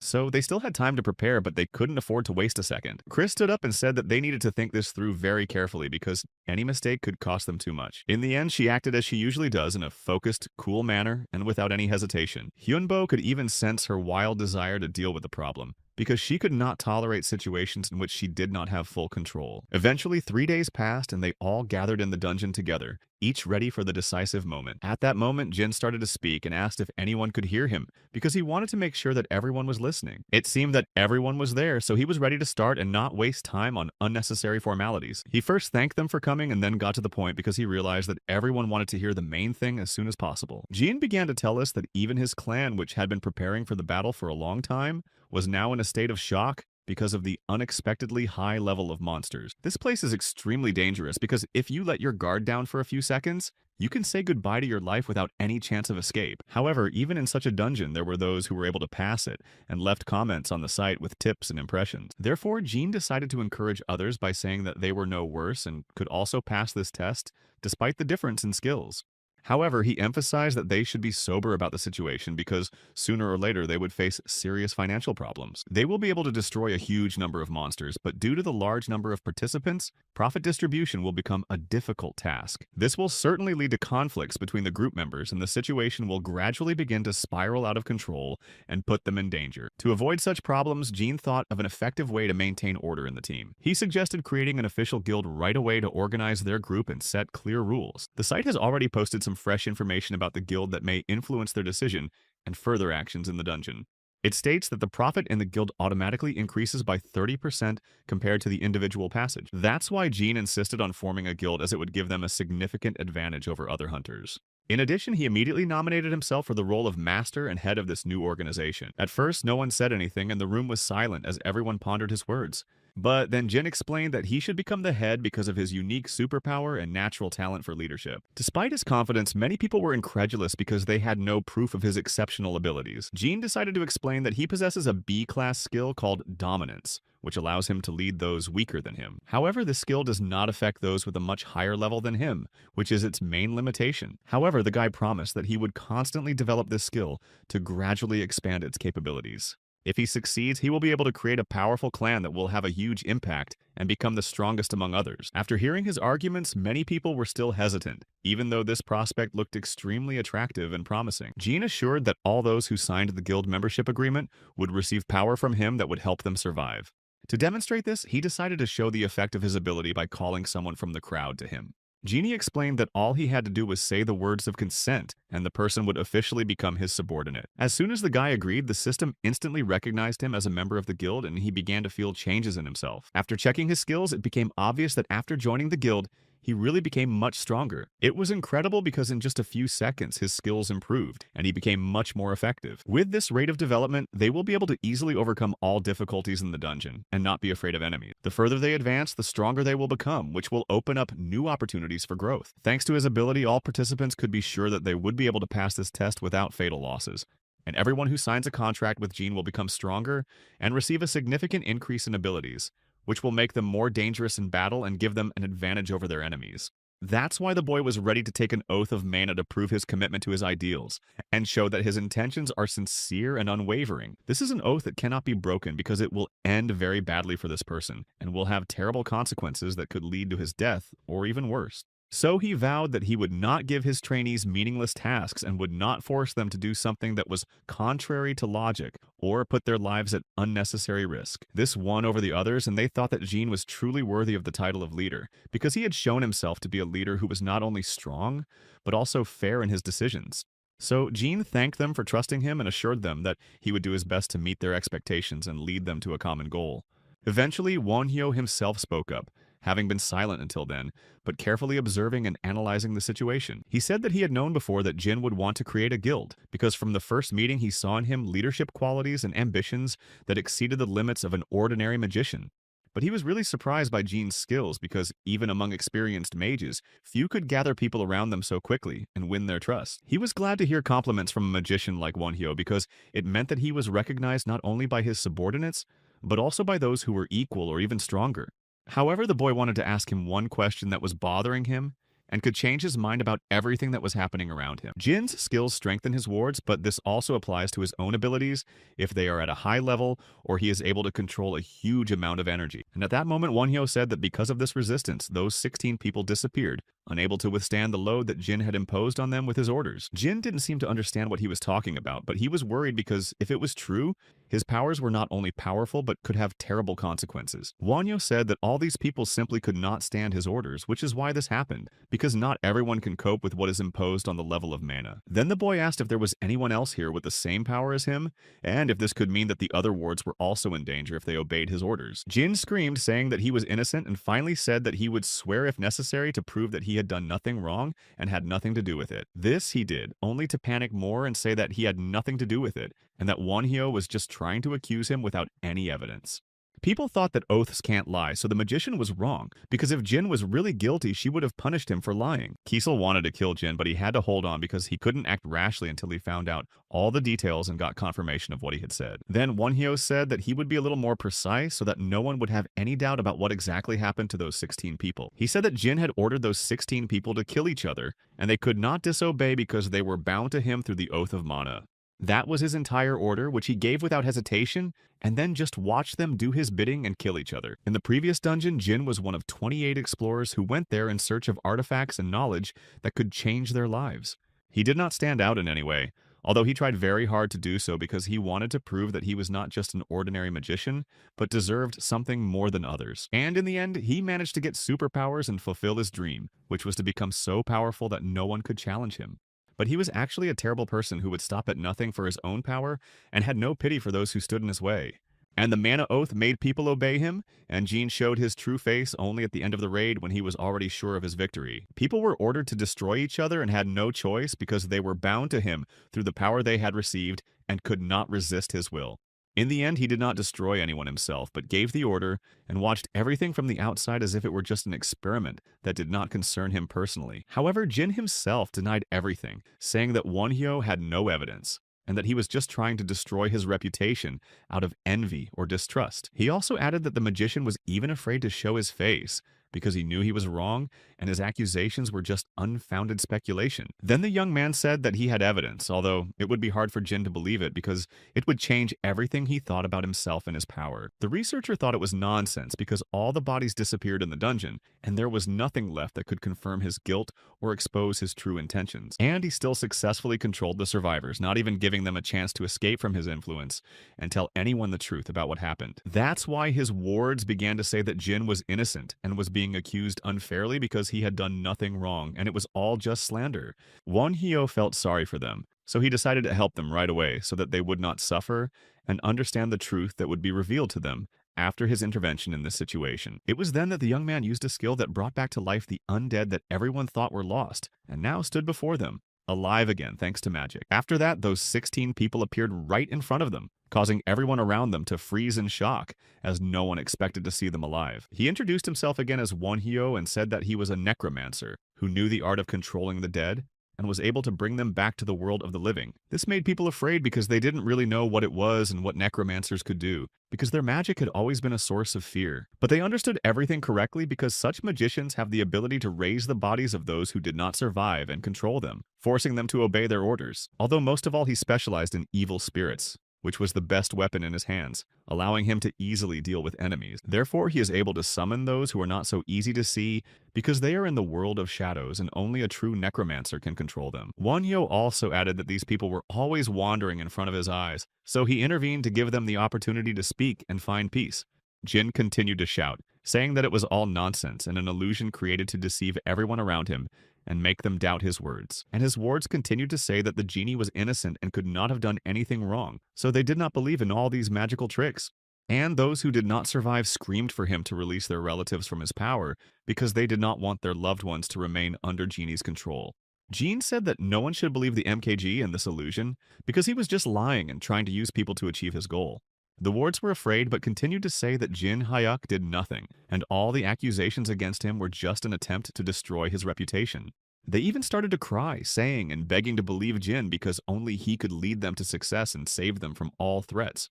But after that, most people chose Wonhyo's side, realizing that his words sounded more convincing than Jin's excuses. They began to say that Jin would never become the head of the guild, because they would not allow it because his methods were no longer trustworthy. Jin had almost succeeded, and only this Wonhyo prevented him from doing so by ruining all his plans and putting him in a hopeless situation. Because of this, he became very angry and rushed right at the guy, hoping to quickly deal with him and regain the advantage. However, Kessel intervened in time and protected his host from the blow, preventing Jin from achieving his goal and forcing him to retreat. Jin went on to say that people would become toys in Wonhyo's hands and that he could not be trusted because he was just using them for his own purposes.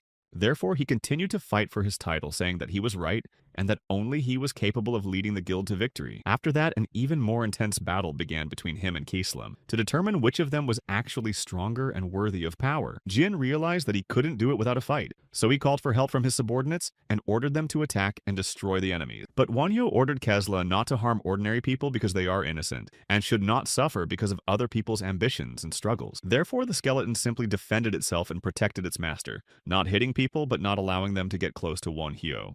Kessel also added that they were very strong, and it was hard for him to fight back because their numbers and fighting skills made the battle more difficult. Jin laughed, saying that Wonhyo's skeletons would never be able to handle his men because they are weak and unable to fight back. But then Chris stepped in and prepared a spell to change the course of the battle and help Wonhyo gain the upper hand. She easily managed to throw off one girl who was under Jin's influence thanks to her magic, which was much stronger than their defense. That's what pissed him off, and Jin decided to fight to the fullest and show his strength, proving that he was still the strongest. He said that this is a berserker mode and their strength has increased due to the reduction of health points, which allowed them to become faster and more dangerous. So it's either destroy them or lose them yourself, because retreat is no longer an option and only victory will allow them to get out of this situation. Eventually, Kai and Kaisel began to fight with two of Jin's subordinates, showing all their skills and trying to defeat their opponents.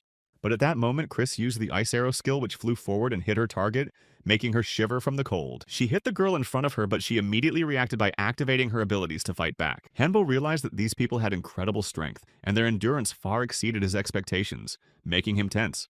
Jin himself did not hesitate to rush forward with the intention of destroying the guy, and leaving him no chance of escape in this battle. He decided to make even the skeletons betray their master and take his side, creating a serious problem for the young man. However, the young man calmly stated that Jin had made a fatal mistake by choosing him as his enemy because this decision would be his last. After these words, Hyunbo called on his dragon, and it instantly reacted by pinning Jin to the ground with its powerful paw. The boy could not even move from the strength of the beast because the grip was so powerful that he could feel his bones crunching. However, Henbo's army of skeletons still could not withstand the onslaught of the researchers' wards, who attacked incessantly, forcing them to retreat. Despite this, Chris Kai and Kessel successfully dealt with the enemies without giving them a single chance to escape in this fierce battle. Henbo came forward saying that the genie was very close to his victory, and if not for his mistake, everything could have turned out differently. Therefore, if he had guessed about his plan in time and implemented it properly, it is likely that victory would have been on his side. The young man was ready to finish him off, but Jin suddenly started screaming loudly, begging for mercy and trying to save his life. He shouted that he would never do anything like that again, and that he had learned his lesson, so he begged Hyunbo not to kill him and give him another chance. But then Wonhyo asked him if he had ever saved anyone who begged him for help, and if he had ever shown mercy when it was needed. And then the genie shouted even louder, claiming that he had indeed saved people and that he was not like they thought he deserved to live. But Wonhyo knew that this was a lie and it made him even angrier. So he said that he hated people like that who made hypocritical excuses. After that, he immediately struck at him without any hesitation, using all his strength and destroying his opponent without leaving him a chance. After returning home, Henbo began to feel very nauseous and could not get away from the thought that he had really taken someone's life with his own hands. He had really managed to kill a man, and this thought did not leave his mind, making him doubt the correctness of his actions and decision. He destroyed him completely and heard his bones crunching, so he could not forget what he had done because this moment was engraved in his memory. But the skeletons began to praise their master, saying that he was very strong and that he had approved his power by destroying such an insidious enemy. They said that he had destroyed a bad man who did not deserve mercy, and had done exactly what he had to do for the sake of justice. But Hyunbo said that perhaps there was another way out of this situation, and that he could have done something differently without resorting to extreme measures. And most importantly, the genie said that the skeletons were also just the magician's toys, and he was right, because they only obey orders because of their nature. Chris, Kai, and Kezel listen to him only because he is their master, and this oath of mana makes them obey regardless of their will. But they do it not because of their own will, but because of a magical connection. So if the genie had not been destroyed, he could have used them for his own purposes, and among those whom he would have destroyed could have been themselves. So Hyunbo actually did the right thing, leaving the enemy no chance for error. But the young man didn't want to listen to their words anymore, so he walked out, saying that he wanted to be alone to sort out his thoughts. For the next hours, he just lay on the bed, looking at the ceiling, and then he could not stand it, and started crying into the pillow, feeling a lot of pain inside. He himself realized that this was the only possible way to survive in this situation, and not allow himself to die.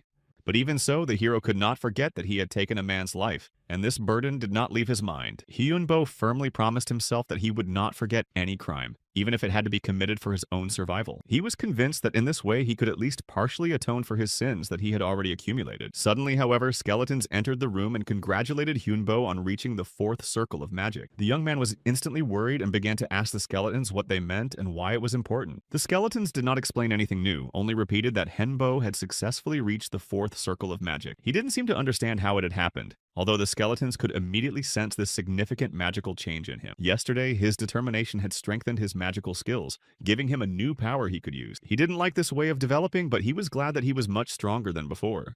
The most important thing was that he was able to achieve this on his own, so the skeletons supported him and considered it a great achievement. Chris noticed that this was not the only reason he was promoted to the rank of 4th Circle Wizard, because there were other factors. It was only natural that he continued to develop as a magician and became stronger every day. After these words, Hyunbo thanked both Chris and all the other skeletons who helped him along the way.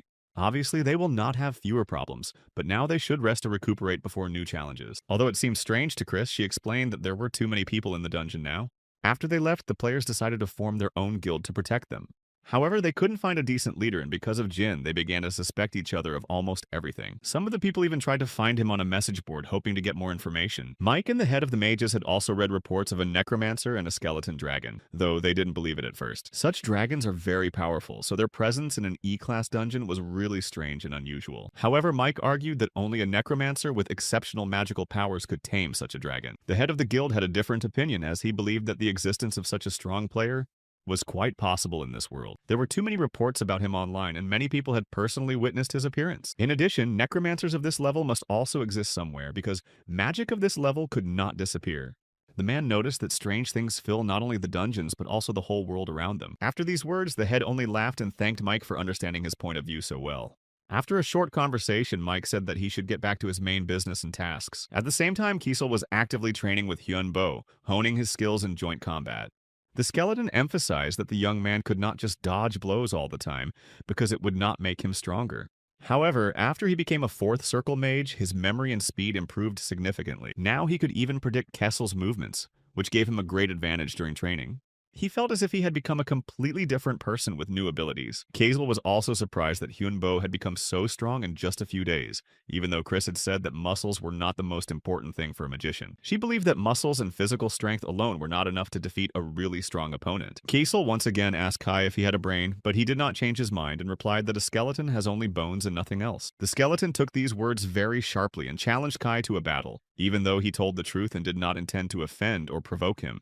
Hyunbo looked at Kai in surprise and asked why he kept provoking Kazel instead of just ending the conversation peacefully.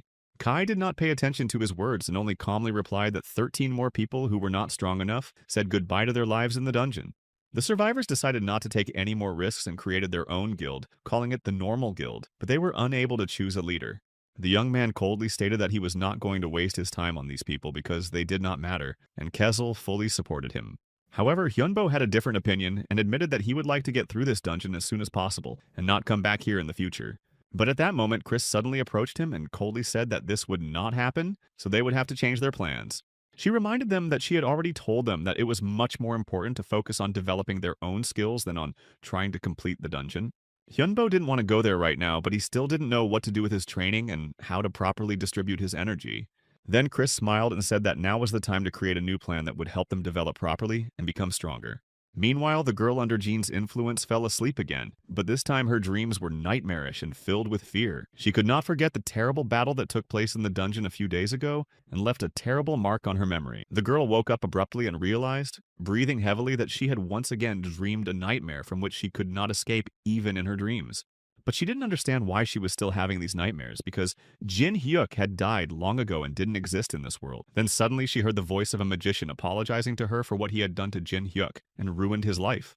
However, it was from this moment that the real suffering of the researcher who did not yet realize his fate was to begin.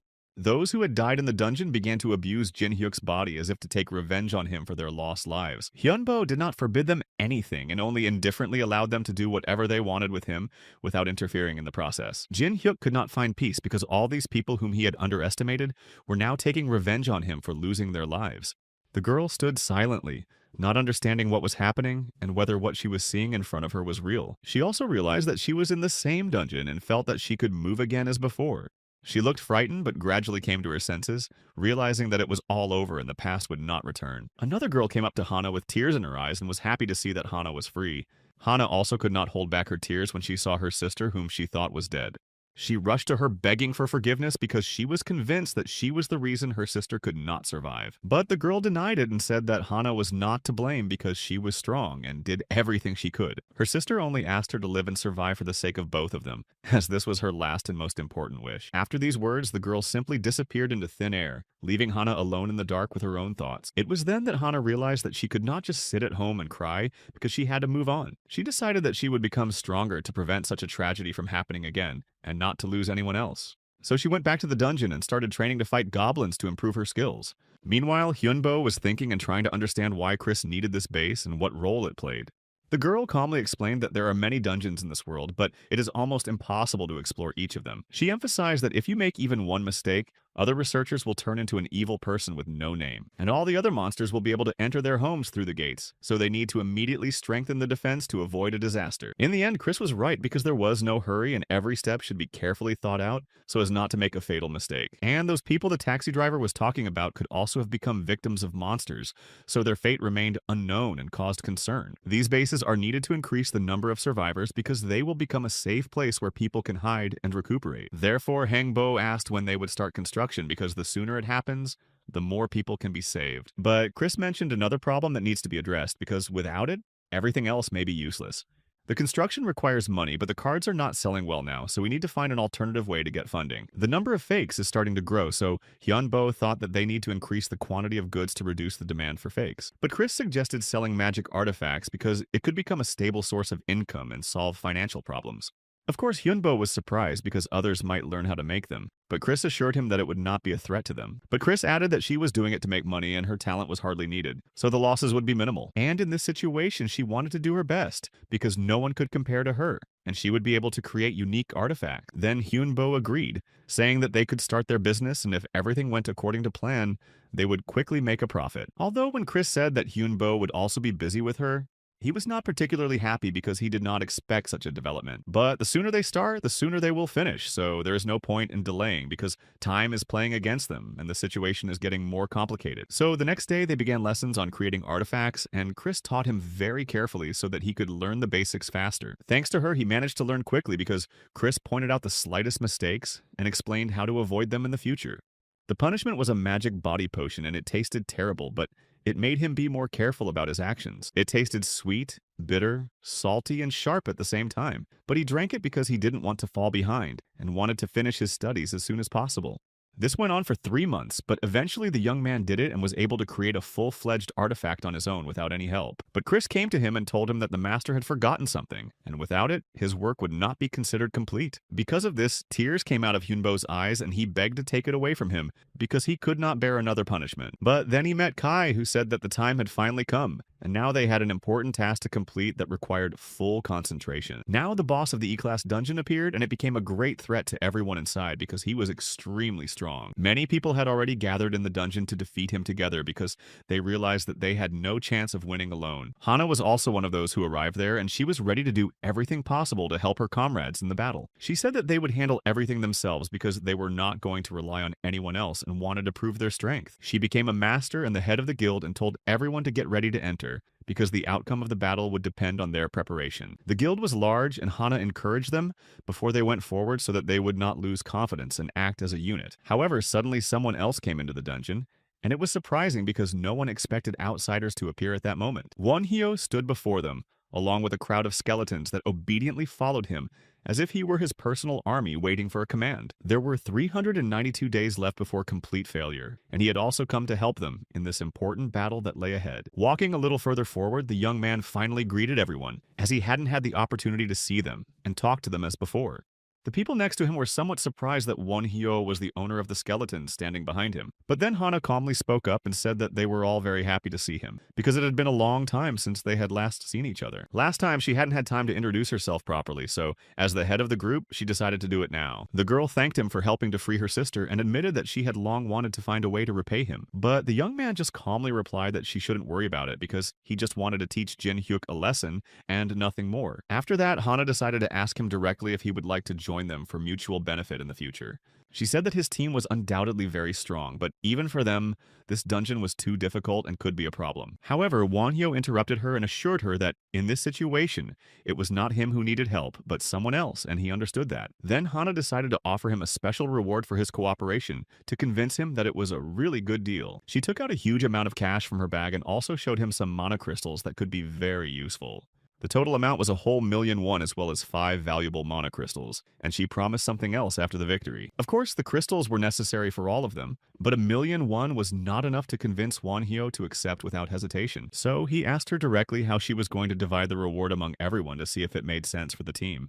Hana immediately explained that they would simply divide it equally among each team member, without exception or additional conditions. In addition, she said that 5 members of her guild, including herself, were ready to take an oath of mana and fulfill his wishes. After listening to all her suggestions, the young man finally decided to agree to cooperate, not only now, but also in the future if necessary. They shook hands, and after that, Hana promised that she would tell him a detailed plan of their further actions in this dungeon. According to her strategy, the melee fighters were to become a shield for everyone, while the archers and mages would act from a long distance. Since they didn't know what kind of abilities the boss had, she decided to use the simplest but most reliable method of combat. However, very soon they had to completely forget about this plan, because the situation turned out to be much more complicated than they thought. The boss of the dungeon was a werewolf, and there were about 100 smaller monsters in the room ready to fight. But Wonhyo said that there is always a way out and they just need to find the right approach to destroy the enemies and get out of here. Then they quickly came up with a new plan, and after completing all the necessary preparations, they went straight to the boss room. Most of the players realized that it was much more dangerous than they first thought, and they would have to act with extreme caution. Inside, a huge number of wolves were already waiting for them and the main boss, who immediately noticed the newcomers.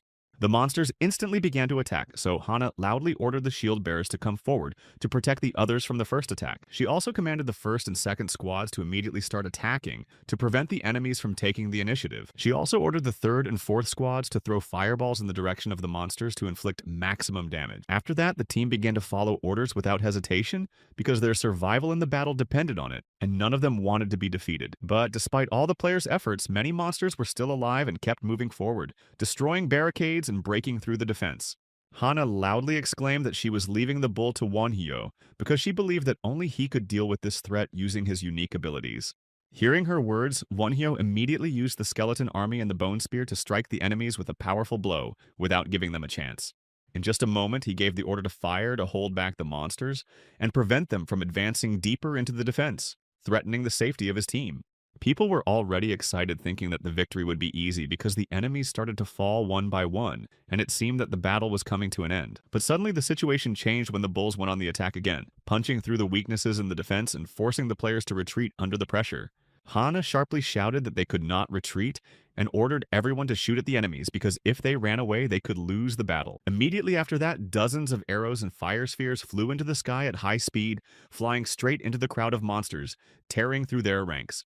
Some people didn't even realize what was happening around them. They just followed orders, guided by instincts because they didn't have time to think about anything else. But the monsters managed to break through the defense and rushed forward, threatening the entire team with a mortal danger that could cost them their lives. Hana immediately ordered 2 people to fight one monster and do everything possible to destroy the enemy, without giving it a chance to counterattack. She no longer even believed that they would be able to win this battle and began to wonder whether they should surrender to avoid unnecessary casualties among their own. But when the army of skeletons moved forward, Wonhyo ordered everyone to retreat to regroup and try to change the tactics of the battle. Hana looked back and worriedly said that there were not enough skeletons because they would not last long, unless there was another plan. But Wonhyo just calmly replied that the battle was not over yet, and they still had a trump card that he planned to use at the decisive moment. His army of skeletons immediately surrounded the monsters from all sides, leaving them no chance to escape or regroup for a new attack. Hana was surprised to see such a huge number of skeletons because she knew that it took a huge amount of mana.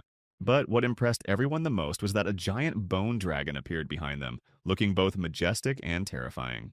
After that, Wonyo used the Breath of Darkness and directed it at the enemies to deal them the final blow and end the battle. The spell manifested itself in the form of a dragon that rushed forward, tearing the monsters apart with its powerful blows, leaving them no chance. But at the moment when it seemed that victory was near, the dragon suddenly disappeared without a trace, as if it had never existed in the first place. This use of magic exhausted Wonhyo, but he saw that the monsters began to lose strength and realized that his plan had worked. However, he was not going to stop because the battle was not over yet, and he needed to make even more efforts to finish it off. Despite the heavy losses, there were still quite a few monsters, and they continued to advance as if not noticing their own losses. It seemed that instead of easing the situation, the team was only further divided, which only made the battle more difficult for them. Hana realized this and immediately ordered everyone to regroup to attack the enemies together, as this would increase their chances of victory. After that, the archers immediately went on the attack using all available means to somehow weaken the ranks of the monsters and force them to retreat. They managed to strike a lot of accurate blows, although not all attacks hit the target, but the monsters fell under a barrage of arrows and magic spells. But even so, some monsters still made their way forward and turned out to be very strong, which posed a great threat to the defense. Wonyo immediately decided to take the bulls on himself, and the guild was to focus on killing the mice to evenly distribute the forces. But while they were discussing the strategy, one of the monsters suddenly sneaked up on Wonhyo and almost hit him with its sharp claws. But at the last moment, Kessel and Kai stood up for him and rushed forward, stopping the creature and throwing it back. At the same moment, Chris immediately used a lightning bolt on the enemies, hoping that it would be enough to finish them off. However, a new problem arose because the monsters had too fast regeneration and restored the damage they had received almost instantly. But this did not mean that the team had no chance of winning because they were still strong and could find a way to stop the enemies. In the end, Wonhyo only pretended to be out of mana, and the trick worked as he expected, forcing the monsters to act carelessly. At that very moment, Kessel and Kai rushed forward on Wonhyo's orders to strike the decisive blow and change the course of the battle. Kai was the first to strike the monster with his sword, destroying it with a single blow and proving that the team still had the strength to win. Kessel rushed forward again to defeat the monster without hesitation and without paying attention to the possible danger that awaited ahead. But this wolf was very easily able to recover from his wounds, as if his body was designed for rapid regeneration, which made the battle difficult. Then Kai said that it would be better to strike at its neck as it could become a weak point that would quickly end the battle. He added that he would delay the wolf and let Kessel attack until it could recover from a series of devastating blows.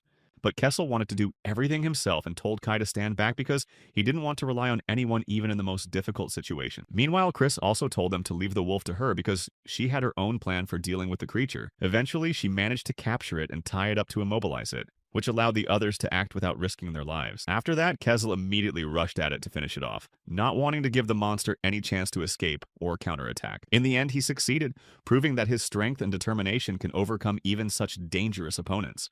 After the wolf fell, the core fell out of it, which contained a mysterious energy that they might need in the future. Wonhyo took it in his hands, saying that this crystal was very valuable and would be useful to them because it contained power that could be used. Meanwhile, Hana still continued to fight the monsters, not allowing them to gain an advantage and cause even more chaos around them. She threw herself at the bull in front of her to knock it down, using all her strength and skill to defeat the enemy. And the girl succeeded, after which she inflicted the last wound, making sure that the monster could no longer harm anyone. He was finished, but there were still many werewolves left, so she ordered to attack further without giving them a chance to escape. It was necessary to delay the monsters to prevent them from escaping and regrouping, because that would make it more difficult to destroy them later. Wonhyo came up behind her to praise her for her work, recognizing her contribution to the battle and wanting to show his support. He added that they had now completed the clearing of the dungeon, though they still needed to make sure the threat was gone. Although the guild did not understand what the mage was talking about, if there were still a lot of monsters that were still resisting and trying to escape. In the end, people began to rejoice that they had survived and that they had passed the test, because this battle could have ended much worse for them. Hana thanked Wonyo on behalf of everyone because, without him, it would have been much harder for them to survive and overcome such powerful opponents. But the young man said that he had only fulfilled his part of the bargain, not considering himself a hero and not wanting to receive special gratitude. After that, Hana asked Wonhyo what he would do next, wondering if he would stay with them or go his own way. He said that he could work with someone, but he wanted to go his own way because he did not want to be tied to a particular group. After that, the magician and his team said goodbye to Hana's guild, deciding that their paths were temporarily diverging. Finally, the girl added that they were going to the second floor in 3 days, so she invited Wonhyo to join them, if he changed his mind. The young man replied that he would think about it and left without making a specific promise, but leaving the possibility of returning to them.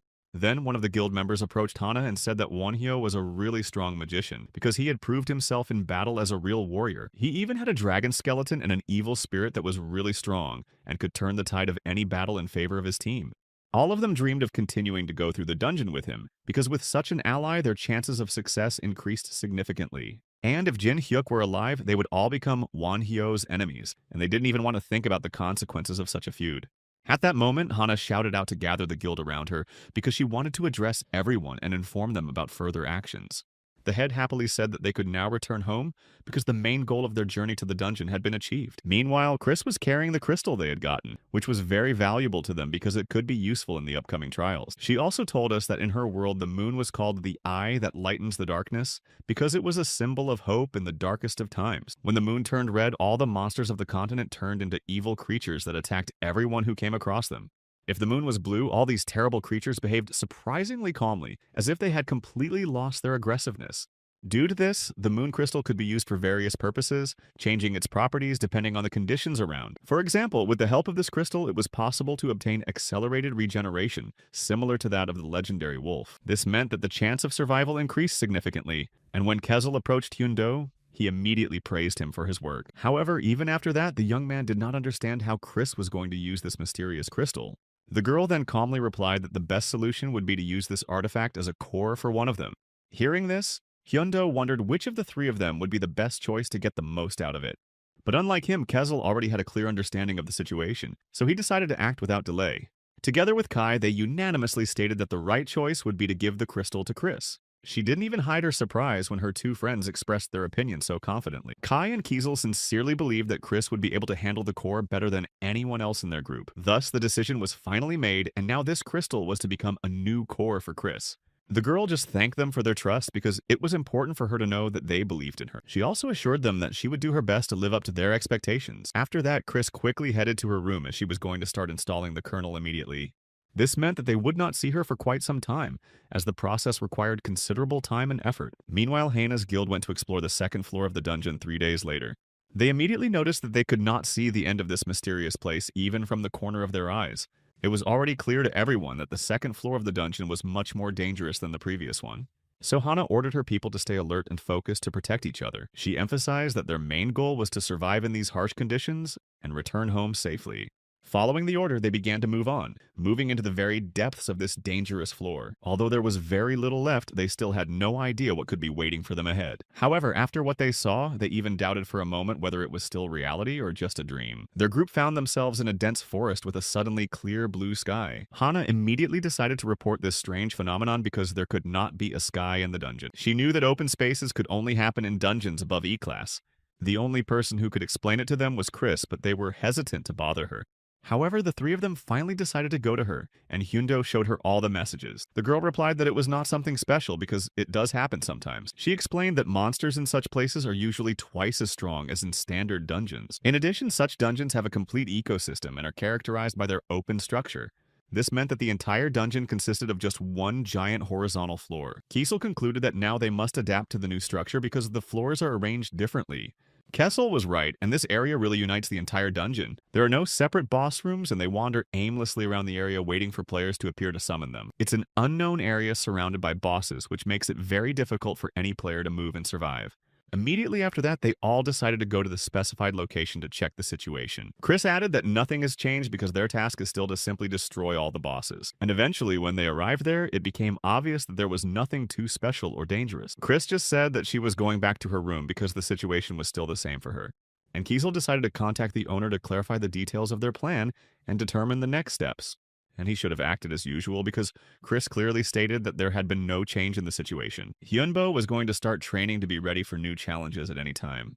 The master was so confident in his victory that even the skeletons felt this confidence, and became more determined. Kai decided to continue reading to deepen his knowledge and better understand the situation around him. And Kezel went to see the haunted house because that was where all the most interesting and mysterious things began. A few days later, they got together again to discuss a plan of action and contact the guild. Hana received a message from Wonhyo and immediately picked up the phone to check what he had written. Wonhyo was not offering to join, but only warning them of the dangers in the dungeon. At the same time, another message came in that contained certain conditions related to this place. These words alone caused fear in one of the guild members, indicating the seriousness of the threat. Kezel, meanwhile, was shouting loudly, demanding that everyone else dig faster and not stop. After all, if the wall falls, these people will be the first to suffer the greatest losses. He also added that if they didn't want to become evil like him, they should keep working. Some considered this exploitation, but in fact they needed all the protection they could get. But even hearing them talk, Kezel did not hide his dissatisfaction and continued to be angry. Hyunbo came to him explaining that thanks to the guild, their work was now moving much faster. He came to check on the progress and also to restore his mana, as it was faster in the dungeon. There he was met by Hana, who immediately called him to her, noting that Kai was also here. So the young man left all his affairs at Kesla and followed Hana without hesitation. Wonhyo offered to teach the guild magic in exchange for help in building their new base. They didn't hesitate to accept the offer as they considered it extremely lucrative. Kai and Kiesel were responsible for overseeing the process, and Kiesel also took care of matters within the camp. Kai was in control of everything because he was a knight in life and knew from his experience how to teach people to defend themselves in different situations and act strategically. Wonhyo praised Kai, saying that he did a great job with all the tasks and demonstrated excellent skills and understanding of the situation, making him an indispensable member of the team. He then asked if he had learned anything else about new threats or important details that could help them avoid danger and achieve their goal. They already knew about the great ape monster, which was one of the biggest threats, and now they learned about another creature, the red ape, which was no less dangerous. There were also rhinoceros beetles, which are as big as a man's head and can fly, and they are not only aggressive but also very difficult to destroy because of their tough skin and speed. Then Henbo asked whether these beetles were poisonous and whether they should be handled with special care, because if they were toxic, it could be a big problem for the group. Kai said that most likely these creatures are poisonous, but due to limited information, he could not say for sure and advised to be careful every time they meet them in the future. Finally, the host said that he would be waiting for the next news from Kai about new threats and possible changes in the situation, as this mission was extremely important for their survival. Meanwhile, the other players trained under the supervision of skeletons trained in ancient magic, who helped the players improve their fighting skills and tactics for the upcoming battles. Wonhyo said that their stance should be confident and clear, because it is a key element in fighting strong opponents, and can determine the outcome of any battle. This continued for some time, with everyone practicing under the watchful eye of Wonhyo, who controlled every movement and action to make them as effective as possible on the battlefield. Wonhyo taught them magic, which was an important part of the training, and always recalled Chris's words that a magician should give as much as he receives from natural sources of energy. And during the training, he was able to learn new information that would strengthen his circle of magic and give him new opportunities to use power in future battles. And when they got used to the camp, many of them stayed overnight in the dungeon to restore their mana, as it was the safest and most effective place to recuperate. Of course, they were worried about the monsters they might meet on the way, but they still slept well, thinking that Wonhyo would always be there to protect them from danger. Of course, he was strong and experienced, but they were also ready to fight because they had trained with him and believed that they could handle any difficulties. However, they still believed that this place was still beyond their reach, and something extraordinary could happen at any moment that would put them on the brink of survival and test their strength. There were also many people who talked about some strange creature that appeared in the vicinity of the camp, but Henbo just kept accumulating mana and did not pay attention to these rumors. And so 80 days went by, during which they all continued to train and complete missions, without stopping and preparing for the challenges ahead. At that moment, Kai came up to them and said that everyone was running away as fast as possible because the situation had become critical and they had to get out of this dangerous situation as soon as possible. A landslide started next to them and many large stones fell from above, blocking all exits and threatening their survival if they delayed or hesitated. These stones blocked their way and made escape almost impossible because there were huge boulders that created a wall that could not be overcome. And then the monsters came and surrounded the team from all sides and blocked their way, forcing them to act immediately and choose a strategy for defense. No one knew how the monsters had spotted them, but now they could only fight for their lives because it was impossible to avoid the battle due to the number of enemies. Then Kai told Hana and the boy to report back to the master and inform him of new threats that could be even more serious than they could have foreseen. This was what was needed from the scouts, and he himself rushed into the battle to give the monsters no chance and stop them as soon as possible while there was still a chance. Kai quickly ran to the monster to strike it down and prevent it from destroying the team, but the enemy was strong and fast, so the fight promised to be hard and bloody. But he was quickly wounded, and the creature itself attacked the skeleton that was nearby, becoming even more aggressive after seeing Kai fighting other enemies. At the last moment, Hana rushed to him and saved Kai from a fatal blow, showing her courage and determination in a critical situation. She and the boy were able to overcome the monster and it fell to the ground, preventing it from threatening their lives and opening the way to victory. After that, an arrow flew at the big monkey, which was accurate and strong, piercing its defense and leaving the enemy unable to continue the fight. Kai thanked them because thanks to them he stayed alive and could continue fighting other monsters to protect his team and fulfill his mission. But Kai had been training them all along, so they had to win and prove their strength in a fight against any enemy, even when the situation seemed hopeless. Despite the fact that there were a lot of different monsters around, they united and were ready to fight because they believed in their strength, and that together they would overcome any difficulties. The players gathered together to attack the crowd, uniting their forces and moving forward to destroy the enemies and win the battlefield. After that, the team started shooting at the monsters, trying to stop their advance and neutralize each of their attacking waves. A very serious and difficult struggle began between them, where each team member is actively fighting for their lives and the opportunity to move on. Kai said that they should be careful because they began to fire on them from all sides, which makes the team really pay attention to every movement. The creatures acted differently. They divided the team and attacked very spontaneously, which greatly complicated the strategy and forced everyone to act blindly. But this did not stop Kai and did not scare him, so he boldly rushed forward, hoping to quickly defeat the enemies and continue the fight. He managed to overcome this big monkey very quickly and went on without stopping to quickly find an opportunity to destroy the rest of the enemies. He looked around to see if all the targets were safe after the monkey's attack because the situation was very tense and every team member was important for victory. But the battle was not over yet because a white monkey appeared in front of them, much stronger than the previous one and threatening even more danger. In the end, Kai had to stand in front of it and start another battle, gathering all his strength to stop it and save the team. Kai apologized to his master, saying that they would have to cope without him because the next battles were becoming more difficult and dangerous.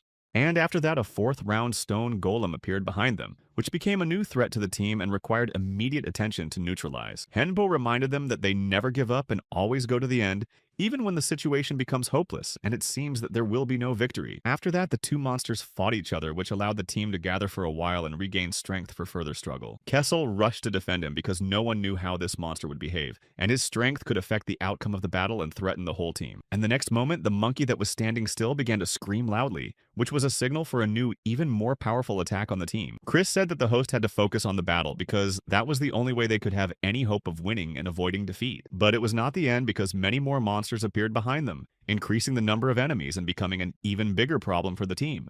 There were two-headed wolves and all the monsters were attacking them at the same time, forcing the team to defend on all fronts with no room for error. Chris approached the other players and then began to heal them, as this was the only way to keep them in a fighting condition and prevent their defeat. Later, she managed to heal Hana and she got up ready to take part in the battle again, where every battle was critical for the team. Chris then asked how Hana was feeling and if she was okay, because it was important to know if she was able to continue the battle and not break down. Wonhyo apologized for loading her up like that because they had to get home alive and without casualties, and the battle was getting more and more dangerous. Now the team stood next to each other in front of a crowd of monsters, preparing for a decisive battle where there was no room for error. And in just a few minutes, complete chaos and a fight broke out where each of the participants in the battle had to rely only on their own strength. But Kessel rushed forward, saying that he would do it himself because he was confident in his abilities and tried to avoid excessive danger to others. He destroyed the monsters, saying that they were like slices for him and did not pose any threat even in such a difficult situation. And only afterwards the creature was destroyed, giving the team a short break and a chance to recuperate a bit for the next battles. Wonhyo was able to call for new help and then took the core of the creature, which was an important element for destroying the remaining enemies. But now he had little mana, so it would last for about 20 minutes. Which forced the team to act even faster and with more caution. At this point, Hana began to shout at the guy to watch his step because new threats began to appear around him, and he could not let his guard down. At that moment, something began to approach them, and it was unknown what exactly, but with every second the threat was becoming more obvious and more dangerous. Most likely it was the remnants of the monster that began to unite, and because of this, the situation became even more unpredictable and difficult for the team. Chris immediately got to work, intending to show the power of her core to take out the new enemies and force them to retreat. She used the call of Meiji's angry skeletons, which was a powerful move to shift the balance of the fight in her favor. Although she was not a necromancer, she was able to summon them, which allowed the team to gain a temporary advantage in the battle. Kaju Wanyo left the command of the skeletons to focus on other tasks in the battle and control the situation on the battlefield. The army became much bigger after the call, so the chances of winning increased, but at the same time the complexity of management increased. Kai ordered the skeletons to start repelling the monsters' attacks so that they would not penetrate the depths of their defense and disrupt the plan. The white gorilla that attacked their ranks turned out to be extremely strong and able to easily break through their defense. Picking up a large stone, the gorilla threw it with force, causing the stone to shatter, further complicating the situation. When the other players started attacking, they thought they had won, but it was only a temporary victory and the battle continued. Hana started to get very angry at the guy, even though he was scared and didn't understand why she was reacting so aggressively. At that time, their team was suddenly attacked by a two-headed wolf, which greatly increased the level of danger and complicated the strategy. Wanyo rushed forward to use his bone prison in hopes of holding the wolf back and preventing it from breaking through the line of defense. He ordered Chris and Kessler to cover him so they could provide protection and not let the enemies break through their front. The boy was very angry that the wolf started attacking his dragon, which he perceived as a personal insult and a threat to their strength. Wanhyo ordered Nidhogg to wait for the command because the monsters were unusual and each of them required a special approach and strategy.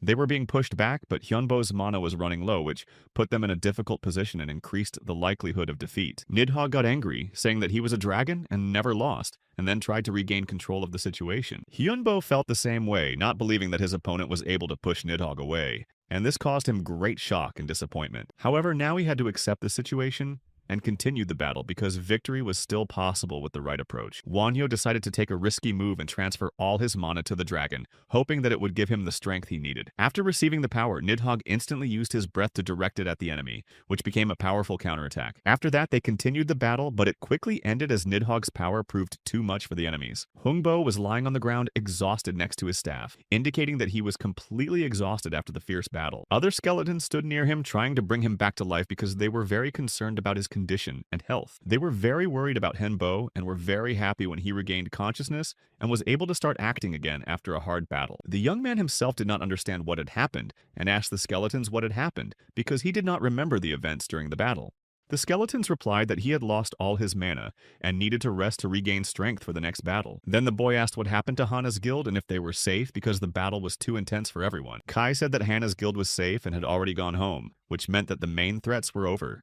Henbo spent all his mana, which could have ended badly for him, but this risk allowed him to defeat the monsters. They were becoming even more aggressive, so it was necessary to destroy them as soon as possible to avoid further losses in the battle. This was true, but Hyunbo knew there was another problem. Nidhogg's pride put them in grave danger. Because of Nidhogg's pride, they were in danger because the dragon was too stubborn to recognize the limits of his abilities. Kai said that they had cleared the situation, but there was still something that needed to be resolved before they could move on, so they had to stay. Something unexpected happened because of that exploration with Hana that forced them to reconsider their plans and deal with the new threat that appeared in front of them.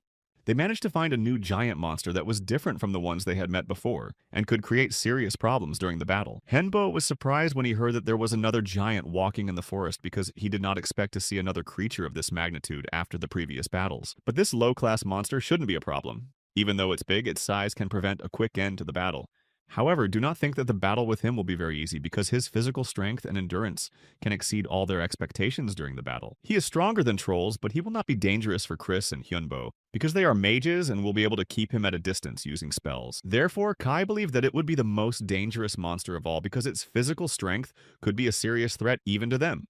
Although at the time he was even excited thinking that it would be interesting because finally they would have a real challenge that would make them do their best. But Nidhogg said that he would deal with him himself and let the others stand aside and not interfere because he did not want them to interfere with him during the battle. The dragon said that this time they should stay out of his way because last time their presence had only created additional difficulties for him. Then he added that they should not waste his time like last time because he did not intend to waste his strength on those who could not cope on their own. Kezel could not stand it any longer because even though Hyunbo and Nidhogg were enemies, he had no right to behave like this because it went beyond the boundaries of ordinary enmity.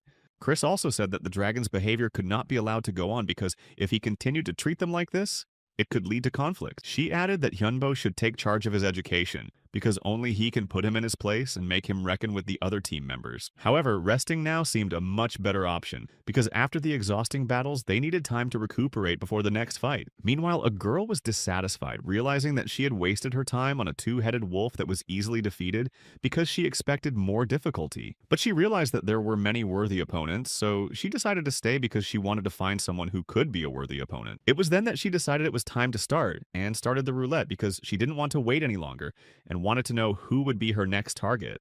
And the result was immediately apparent, because as soon as the arrow stopped, it became clear that her next opponent would be much more dangerous than the previous ones. Although it was not what she expected, as she thought to leave him for dessert because she wanted to have fun before taking on a serious battle. But as it happened, she decided to start the meal with sweets because she realized that this battle would be the most interesting and dangerous for her. And sometime after the battle, the team began to prepare for the battle with the giant because they could not afford to lose their advantage due to fatigue. At some point, the participants even managed to find some more stones because they came across the remains of magical artifacts that could help them in the future. It was a goblin heart, and now Henbo knew what it looked like, because he had only heard about it before but had never seen it with his own eyes. It draws power from the outside and summons golems, as Hyunbo explained, because this magical entity has the ability to control creatures made of stone. He tried many times to find the right use for it, and now he has found it because he realized how to use this heart in battle. Then he handed the heart to Hana and she looked at it carefully, wanting to understand if it was really as valuable as he said. The young man also saw that she seemed to want to tell him something else because her expression changed and there was a hidden intention in her eyes. And then Hana said that the guild would like to discuss the terms of the contract because they realized that without it, they would not be able to cope with the future threats. The fact is that every battle with him ends in victory, but without Hyunbo, they won't win because he is the main driving force of their team. They realized this because they trained before the final battle, and it was not enough because their own skills were not enough to cope on their own. She thought that even they could not defeat all the monsters together, because these creatures were getting stronger and required even more effort. That's why Hana made her choice, because she realized that they should retreat and prepare before taking on this challenge. She said that her guild would not go through this dungeon because they were not ready for this level of difficulty and it was not worth the risk. This idea would end badly for them, and she believed that they should first become stronger because they simply do not have a chance now. Therefore, she apologized for the contract because she realized that it was a wrong decision that put everyone in a difficult situation. But the guy said that he understood her situation and recognized that it was a difficult decision that Hana had to make despite all the risks. They agreed to terminate the contract right now, but Hyunbo had no right to forbid them to use what they had already created together. Since they had worked together to create this project, he had no moral or legal right to stop them from using it. Before he left, the young man wished them success in their future endeavors, hoping that their work would bring them the desired results. Hana expressed her gratitude to him for everything he had done for them during their collaboration, recognizing his contribution to the common cause. After a short period of working together, they parted ways because although their goals were the same, their methods of achievement differed. Soon after, Henbo and his team set off toward the gorge, hoping to find something important there. Kessel was surprised that there was another mysterious dungeon in the dungeon that no one had noticed before, but Kai sternly ordered him to keep quiet because unnecessary sounds could wake up the giant monster, who was now in a state of sleep. At the moment, the giant monster was sleeping peacefully, unaware of anything around it, which allowed them to move forward cautiously. However, there were also a significant number of other monsters around it that could wake up at any moment and attack. It was at this moment that Nidhogg reappeared in front of them and firmly stated that they should leave right now without delay.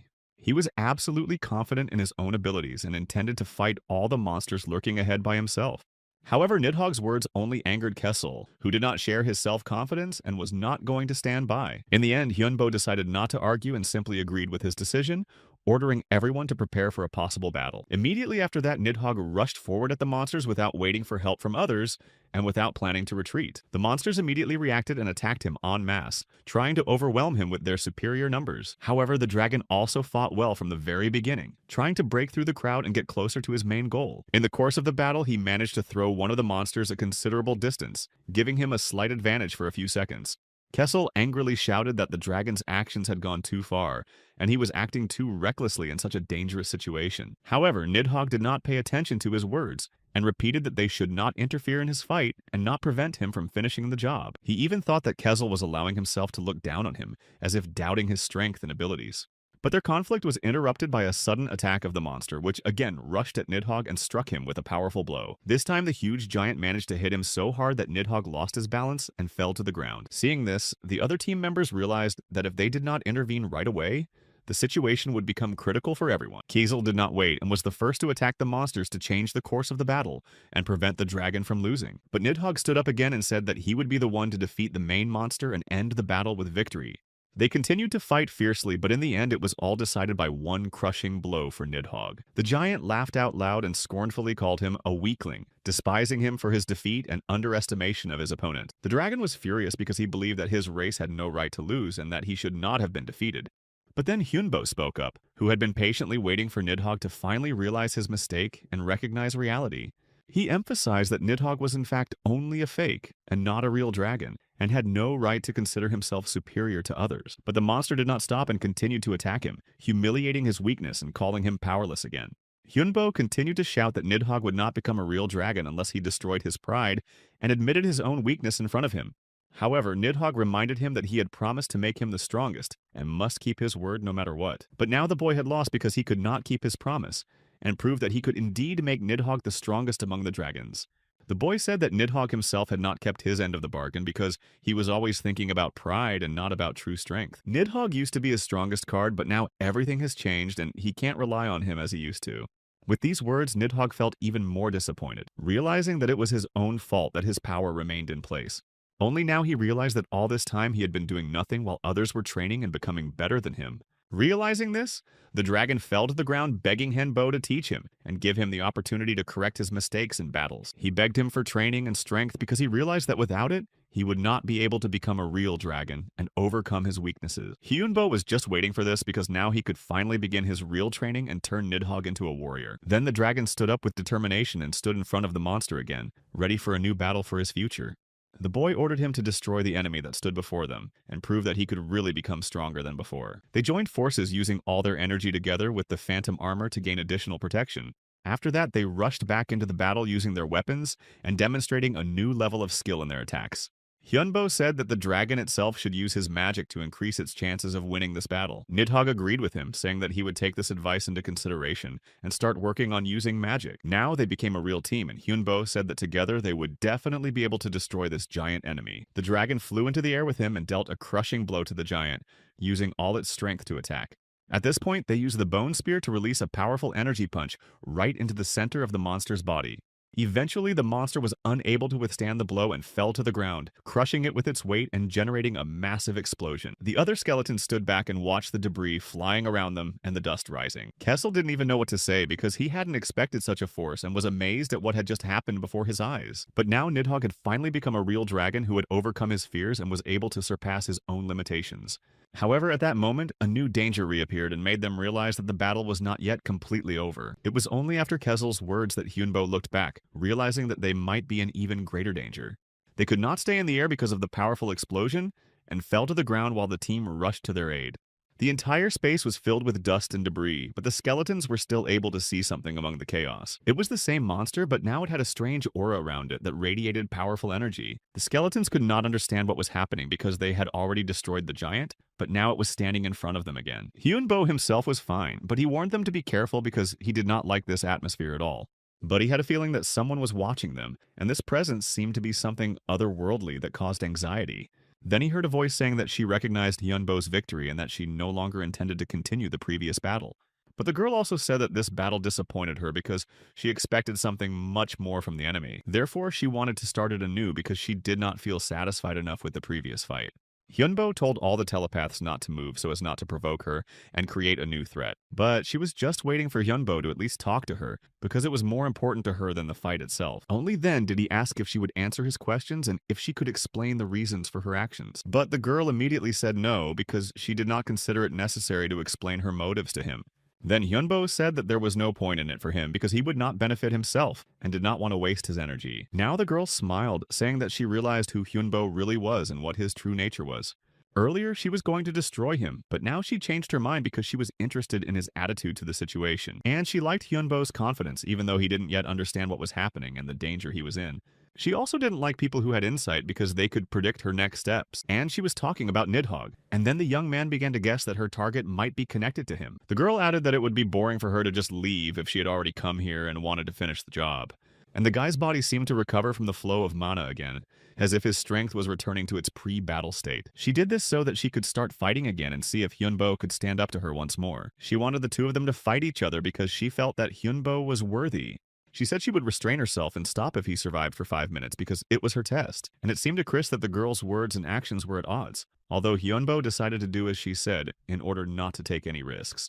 If anything, Hyunbo was going to give mana to Nidhogg to strike, because he realized that he couldn't handle it himself, and the whole team gathered to fulfill the master's orders because they knew that without it there would be no chance of winning. The girl said that she didn't want to wait so long and therefore decided to speed up the development of events in order not to lose interest. And it was at this moment that Hyunbo ordered Nidhogg to start the attack, because he realized that delaying would lead to defeat. Then he told Chris to give the mana to the dragon because it was the only chance to deal a powerful blow. And after that, Nidhogg used the dragon's breath to destroy the enemy with a magical strike. But for this girl, this attack was too simple and easy, and she did not feel threatened, even by this blow. Then she said that she was too bored because she expected something much more difficult in return. Hyunbo did not know how this demon could strike with one hand and not show even a hint of weakness.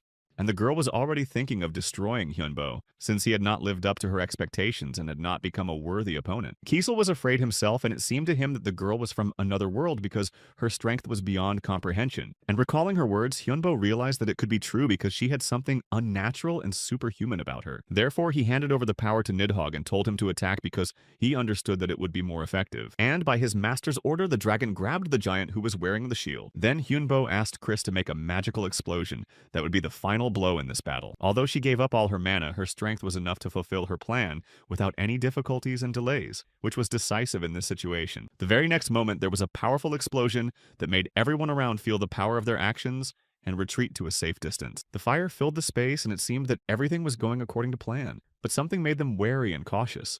But suddenly the monster began to come to life, absorbing the mana that remained in the air after the explosion, and this forced them to change their strategy. Kiesel had to destroy the monster's defense shield before it fully recovered and became even more dangerous than before. At that time, Kai took responsibility for protecting the rear, making sure that no one attacked from an unexpected direction. Thanks to their coordinated actions, they still achieved their goal and were able to fulfill their plans, even though it was not easy. Kessel had successfully destroyed the barrier surrounding the monster, and now all that remained was to finish it off before it got up again. Hyunbo just hoped that everything was going according to his plan, and that nothing unexpected would happen that could change the situation. He used the last of his strength to lift the giant and deliver the final blow that would decide the outcome of the battle. But he realized that such a powerful creature as this girl could not have come here on her own, and someone had to help her enter the world. She paused as if thinking about whether she should tell the truth or leave it unexplained. But in the end, she said that Hyunbo was really different from the others, and had something special about him that interested her. Then she looked at the others as if to assess them and say that their knowledge could be useful to her. She liked this company, so she decided not to take their lives and let them survive the encounter. Moreover, she decided to give them a reward because their battle and determination had entertained her and brought her satisfaction. However, first she wanted to take Hyunbo with her and make him a part of her story by changing his fate forever. Hyunbo didn't immediately understand what she meant, but her look and tone hinted at something important to him. She said directly that she could have made him her servant or even a student, teaching him something new and powerful. But it was time for her to leave, so she simply added that she was leaving them a small bonus as a memento of the meeting. She called herself Gloria, a demon dragon of misfortune who received her blessing from the darkness itself and embodies its power. The darkness gave her power, and she promised that she would return someday to play her game with Hyunbo again. She disappeared, leaving him alone with thoughts of her power, and what this encounter meant to him. In the end, the battle ended in victory for the team, but the feeling that something important was still to come did not leave them. Back at home, Hyunbo couldn't get everything that happened out of his head and pondered Gloria's words. Chris said that if Gloria was really interested in him, she might come back one day to take him with her. They began to realize that this dungeon hid creatures much more powerful than they had ever imagined. There are probably even more powerful creatures than Gloria, and those who took over the idea and the planet Chris are still alive. They can work together to take out powerful people, thereby eliminating anyone who might stand in their way. Kiesel immediately asked what they planned to do next, as the situation was clearly beyond their expectations. But Hyunbo decided to find out what the skeletons thought about it, because they might have their own point of view. Kiesel thought they should prepare for a fight, but not now because they were too weak for a serious confrontation. All three were undead, but they valued Hyunbo because he was still alive and could fight for his future. The skeletons wanted to fight Gloria, but for Hyunbo it could become very dangerous and he couldn't take the risk. But if he decided to go to her, Kiesel would be with him until the end and support his choice regardless of the consequences. And Kai also agreed with him completely because he believed that this was the only right choice in this situation. As a knight, he was ready to follow his master to the end because he believed in him and his decision without the slightest doubt. Chris confirmed that she would do the same, even if her sworn enemies were there, because her own goals were more important than personal hatred. She said that she wanted revenge, but she had higher goals, so she believed that with Hyunbo, she would achieve more than just destroying her enemies. The young man smiled, saying that he understood her because he had once faced the same difficult choice in his life. And then Hyunbo asked what Nidhogg thought, because his position was important for determining the further actions of the whole group. His goal was to become stronger, so it didn't matter who helped him, as long as he could reach the top of his power. It seemed that only Kezel thought differently because his thoughts were different from everyone else's, and he had his own plans. But then the skeleton asked for the master's opinion because he believed that his decision would determine the future of their entire team. It was hard for him to decide because his life was already on the line. But Hyunbo believed that they would not be safe on the side of that girl. So he wants to fight for now because he sees no other way but to keep moving forward without fear. Until now, they had a choice to fight or run away, but now it seemed that the possibility of retreat was becoming less and less real.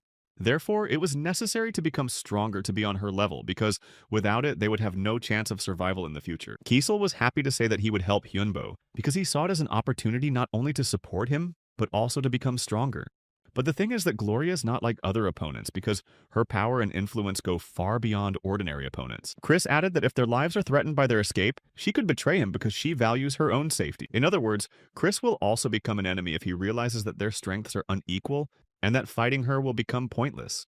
They've already been through a lot together, but now Hyunbo must make an effort not to lose trust because it's a matter of their future. But they are interrupted by the doorbell, which must be connected to the world, because the tension was only growing with each passing second. Perhaps so, but Hyunbo was not expecting guests, so he was filled with a sense of anxiety and wariness of the unknown. So he walked over to the screen and looked at it, asking who it was because he couldn't afford to be rash in such a situation. The girl immediately showed him her name tag, Kang Hae-mi, and greeted him, making it clear that she was there on official business.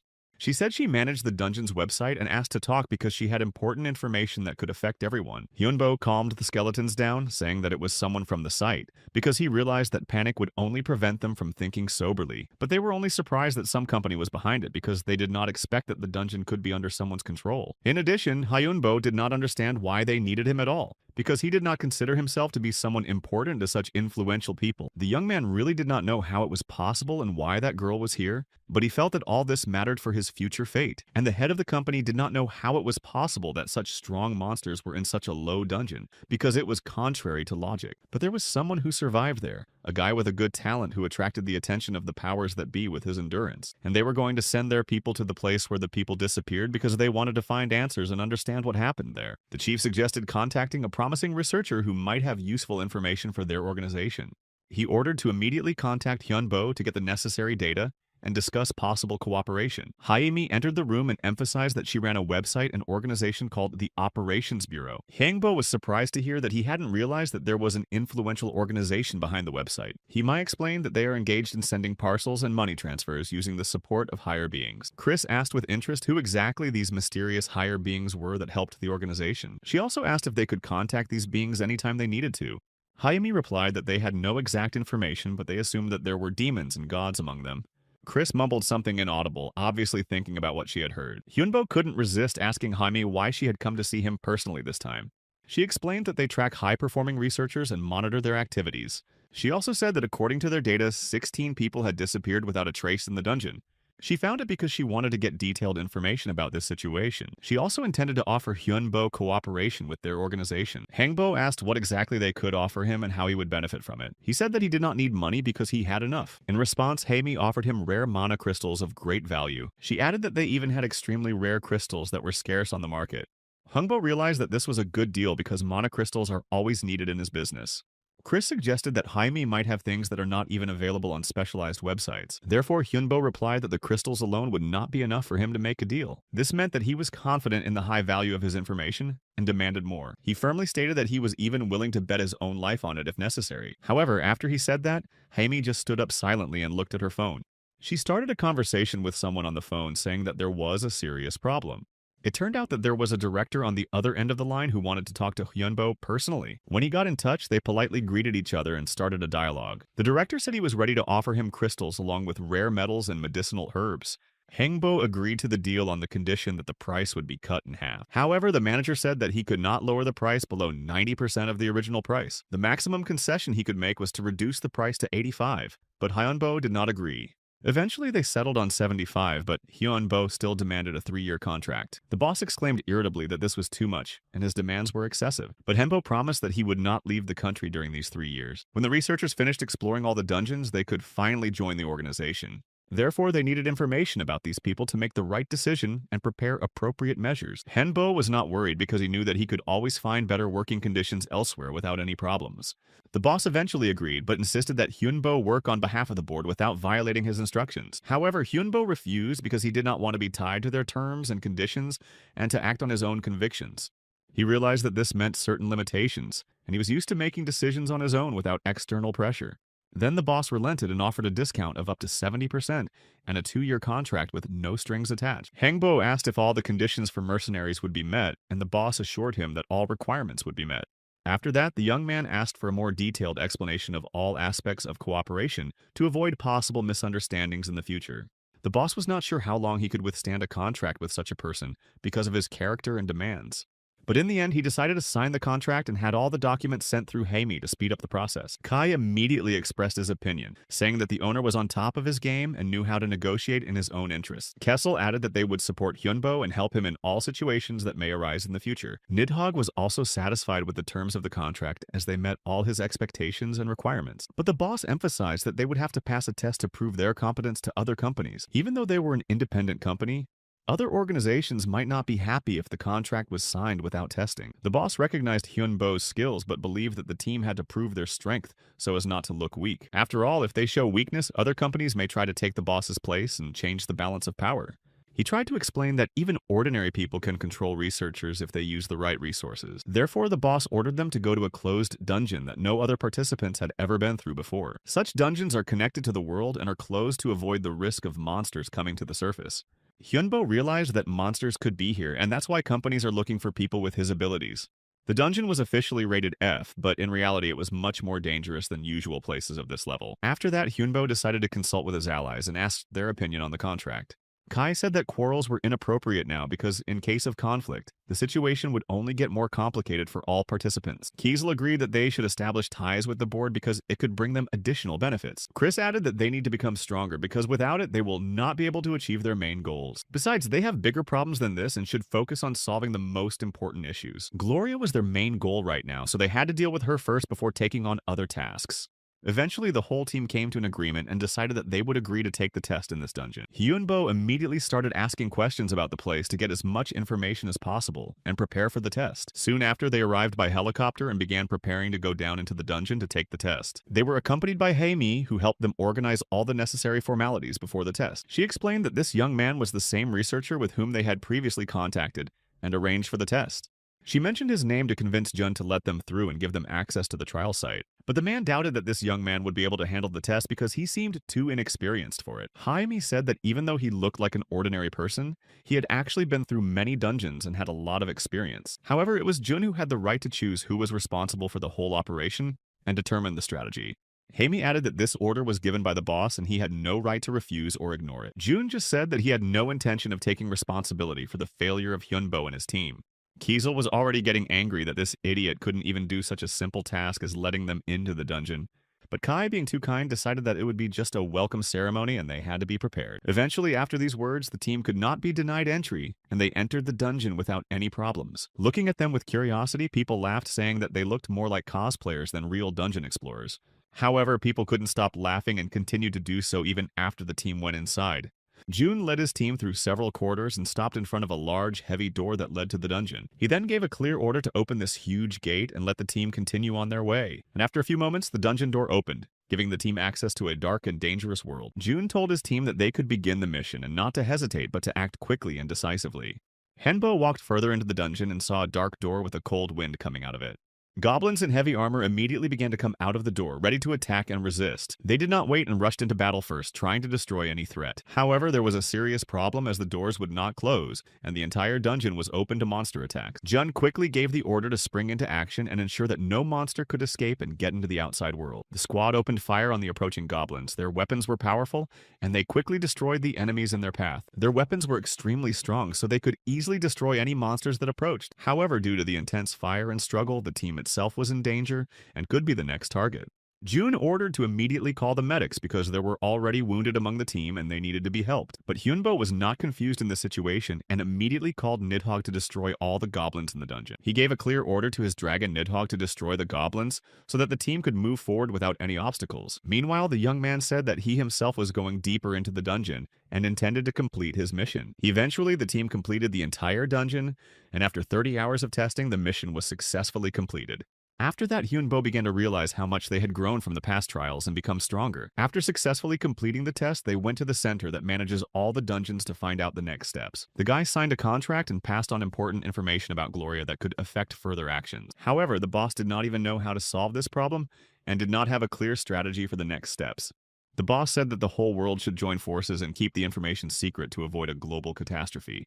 He also handed over an item with an order to pass it quietly without asking questions, so as not to attract the attention of outsiders. The secretary took the item in his pocket and did not hesitate to follow the order without asking any questions of his boss. And Hyunbo asked Chris if there was anything useful on the company's list and waited for her answer to further the mission. She replied that there was something, but Hyunbo still didn't want to spend too much money on such things. Jaime said earlier that the prices were set by higher beings, and Hyunbo had no way to change them. Chris wanted to take everything on the list and use it right away. But Hyunbo decided that they should be more careful and not spend it all at once. But at that moment, a strong shaking started and the ceiling started to cave in, making everyone start to worry. They didn't understand what it was, but quickly heard an apology from the person who caused the collapse and realized that it was Kessel. It was he who was looking for a place for the magic circle that was necessary to fulfill Hyunbo's task and caused the collapse. It turned out that during the vacation they were busy not only with tests but also with other important things for the mission. They bought a new place with a lobby and Chris's laboratory where she conducted research for important projects. On the third floor there was Hyunbo's lab and a training room for other members to prepare for new tasks. As before, the entrance will be connected to the dungeon, so there are magic circles everywhere for safety and process control. Kai sometimes tutored Nidhogg to improve his skills and prepare him for the important tasks ahead. Chris used the circles to gather information about the dungeon to help the team complete difficult missions. Nidhogg continued to study and train to become stronger and more prepared for any challenges that may arise. Kai praised Nidhogg, saying that the dragon was doing well, and his training was producing good results for the next stages. And one day, Jaime came to the house and saw that everyone was busy moving and readjusting to the new place.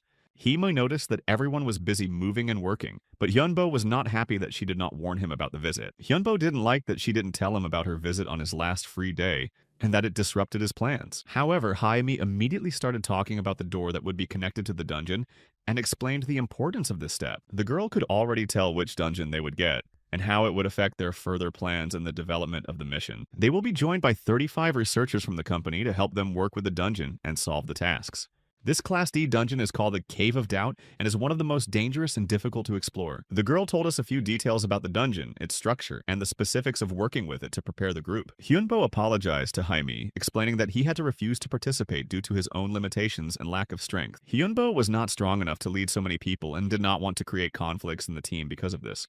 Then Jaime asked him to at least gather information about the dungeon so that the team could complete the task efficiently. The girl gave him files with information about the reorganization of the system and the new rules that would change their further actions.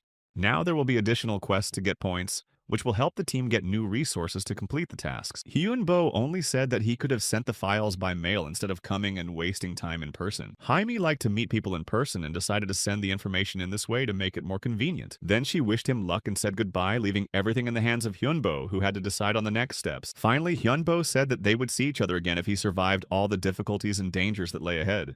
In the D-Class dungeon, the first names appeared, and it was the Cave of Doubt, where the researchers gradually began to explore new threats and dangers. And inside, there were already 300 researchers collecting data and analyzing the situation in conditions of uncertainty and constant danger. Kiesel didn't like it because he thought that people might start to suspect each other because of mistrust and start to break the rules of teamwork. But for some reason, at that moment, Yunbo hit himself on the head because of an accidental movement, which caused some chaos among those present in the dungeon. It happened by accident because he stumbled because of the darkness, although the evil spirits could easily watch in the dark and not panic because of it. Therefore, Kessel suggested that Hyunbo learn to feel the darkness and use special techniques to navigate in such conditions without losing concentration. And Hyunbo did not refuse because it could be useful in further tests, and he saw it as a way to improve his efficiency in his work. Kiesel said that he just needed to go lower than when he was walking to better sense changes in the air and environment. He needed to observe the movement of the air and use magic to understand the situation more accurately without having to rely on his normal senses. So Hyunbo did just that,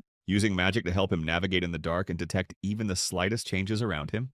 Now the young man could feel everything that his mana touched, and this allowed him to more accurately navigate the environment in the dark. But now Hyunbo saw an angry Chris in front of him, who looked very irritated and ready to express her grievances to everyone around her. She was angry, calling the people from the company idiots because they had not taken into account important aspects and made serious mistakes in the organization of work. She showed a monthly ticket for a day of freedom for 30 people, which could be purchased in advance, but no one warned them about it. If they had been warned, they could have bought these tickets to be able to take advantage of the opportunity and go to a safer place. She sighed, saying that she would just buy more materials for the core and Nidhogg to keep the research running smoothly and not lose important resources. Chris analyzed his body and found that the dragon's bones are held together by magic, and he has no organ that can store mana in normal conditions. In other words, he doesn't have a dragon's heart to support his existence and allow him to use mana steadily. To become a dragon, he needs the appropriate magic to sustain his existence and provide adequate energy for his magical abilities. But the core also has disadvantages because now without it, even if Nidhogg's body is destroyed, his soul will remain, and when the core is destroyed, the dragon will die. But Nidhogg did not care because he considered himself a fake from the very beginning, and did not treat himself as a true dragon who deserved immortality. After meeting Gloria, the dragon changed, and now he really wanted to become stronger and change his attitude towards himself and his role in this world. Therefore, Chris agreed to teach him something with the hope that he could improve his abilities and become more powerful for future battles and trials. She explained that the heart of a dragon is special only because of the creature it belongs to, because it is through the dragon that it receives its strength and stability in existence. That is, through the dragon itself and not something else that could be the cause of its strength and ability to survive in a cruel and dangerous world. So Nidhogg said that he would remember these words and try to change himself to become stronger and able to justify his nature as a dragon. Then Kessel noticed that Kai had suddenly disappeared somewhere, and it alarmed him because he thought that something might have happened to him, or he was attacked by enemies. He began to worry, thinking that his friend had already been attacked and he needed to know immediately what happened to Kai and whether he was in danger. But then Kai appeared from behind Kessel's back, hearing his name, and reassured his friend that he was fine and that there was no threat. This scared his friend very much, and he asked where Kai was because he was worried that he might be in danger after being gone for a few minutes. And he replied that he managed to find the traces of the ambush as he had done before, which allowed him to avoid the trap and to keep himself safe this time. And apparently this time they are in for something much more serious than before, because the traces of the ambush indicate an organized attack by monsters or enemies. It seemed as if the monsters were waging a guerrilla war against the researchers, using cunning and insidious tactics to destroy the research teams. Therefore, the team decided to move forward more cautiously and not panic, but to act with the utmost caution and take into account every possible danger. Meanwhile, these researchers had already set up their camp in a safe place and prepared for the next tests with possible dangers. The space was large and allowed the participants to move freely and train without obstacles, providing a comfortable atmosphere for everyone. Initially, the participants trained together, but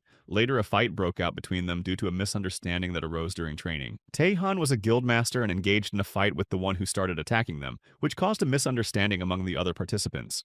Jinho, Master Kangjin, said that their group had lured them here and now they were trapped in a trap of their own making. They were stopped when they were told that they could not fight each other because of the ban on such behavior among the guilds. Gikhan and Jin 1 thought that someone had deliberately set them against each other and that they were victims of manipulation. A troll appeared behind them and players from other guilds began to hunt him down, which led to even more tension between the participants. One of the girls started to attack the troll to destroy it and eliminate the threat, but this only increased the chaos among the players. Gikhan said that the troll was under their control and that they could not attack it because it violated the guild rules. Mi Yan, the master of the Survivors Guild, said that this monster attacked their guild and created a serious danger for all members. Now the players began to realize that these monsters could be controlled and that they were the cause of all the attacks and misunderstanding. The masters of all the guilds gathered in one place and became an easy target for further attacks from monsters and other participants.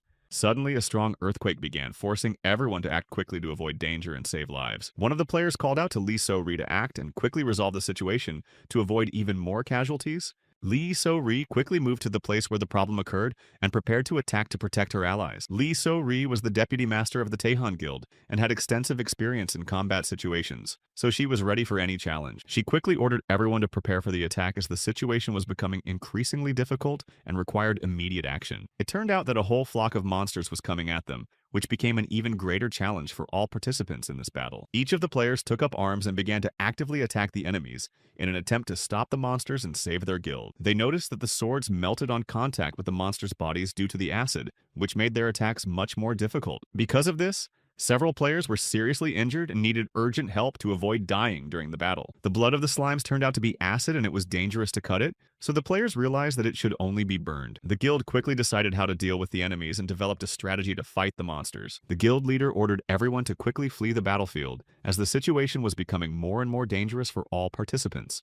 Suddenly, several explosions occurred, forcing all participants to quickly evacuate and avoid the debris and destruction. The debris from the explosions was falling everywhere, so the participants had to dodge it to avoid being injured. The players began to ask the soul of Noise to give them the strength to overcome the monsters, and she quickly responded to their request. The debris from the explosions was trapped in ice thanks to the power of Noe's soul, which stopped further destruction. Mion ordered them not to look back and just continued the attack, ignoring the dangers around them. The other guild had already prepared to destroy the enemies with one powerful blow and resolve the situation once and for all. Therefore, the players tried to gather all the monsters in one place, hoping to keep them there and reduce the chaos they created around the camp. But there were still an incredible number of them all over the camp, and it seemed that their number was only increasing every minute. The orc was also helping them, but the skeletons started to run away when he attacked them, forcing the players to change their tactics. The guild at this time tried to block their path to prevent the monsters from spreading further and prevent them from going beyond the battle. After that, their leader ordered them to attack the monsters with these cylinders they found, hoping that it would help reduce their number. Seo-ri noticed the Chemo's guild admiring them and thinking that they should learn to act quickly and efficiently in battle as well. But that was not the end of the story, as a whole new flock of monsters started running at them again, even more aggressive than the previous ones.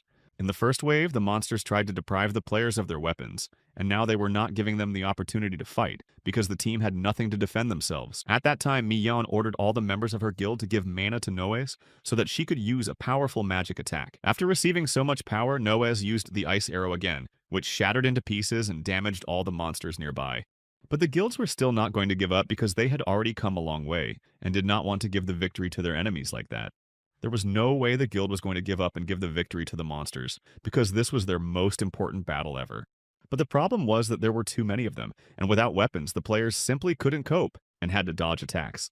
Also, a dark cloud appeared over one of them right in the middle of the sky and began to spread rapidly, creating even more tension. The guild leaders told them to leave all the monsters on them and to take the wounded so that they could survive and return to the ranks. Kai, Kezel, and Chris were also there and started attacking their enemies as a team, attacking them from different directions in a coordinated manner. The other players saw the skeletons and the bone dragon and realized who had come here because these creatures were under the control of a necromancer. They already knew that necromancer Wanyo, who was supposedly very strong and could control a huge army of the undead on his own. At that time, an even greater struggle began at this place, and the guilds tried to resist the monsters that were constantly attacking them. Those who were sitting on large lizard-like creatures said that they should retreat to gather strength for the next battle. Then the guilds noticed that the enemies were trying to escape and immediately rushed after them, not wanting to give them the opportunity to regroup. But for them, the main thing was that they survived and thanked the necromancer and his team for helping to save the situation. However, after that, chaos began no less than before, as they had to gather various materials to be ready for another fight. People started thanking Wonhyo for coming here, and Mion just looked around trying to find any monsters that might still be there. After that, a few people came to report that something had happened to their guild members, even though there were no signs of monsters. They thought that it was worth increasing the number of guards at the post because waiting any longer was not an option, because the enemy could attack again at any moment. Hyundo suggested that monsters might be among them, and that's why they couldn't return home because they disguised themselves and couldn't be distinguished. Then they started asking him if they could tell the difference between a human and a monster, and Hyundo didn't know because there wasn't even a body to examine. But suddenly Jinwan said that he knew how to proceed now, because he had an idea how to detect monsters in disguise among people. The return home function does not work only when fighting or when there is a monster nearby, so you can send people home in groups and narrow the search circle. But it turns out that in the end there will be a bunch of monsters and a few explorers, so this group will be in danger. One of them suggested leaving at least a few trusted people to protect them, and then they could use this place as a base, and everyone agreed. Mion suggested that we should do a posting right now to announce who will be left behind, and they decided that it would be best to divide it up by time of day. Gikhan suggested just playing rock, paper, scissors, and Jin Won agreed, and asked if it would be from the first round or up to 2 wins.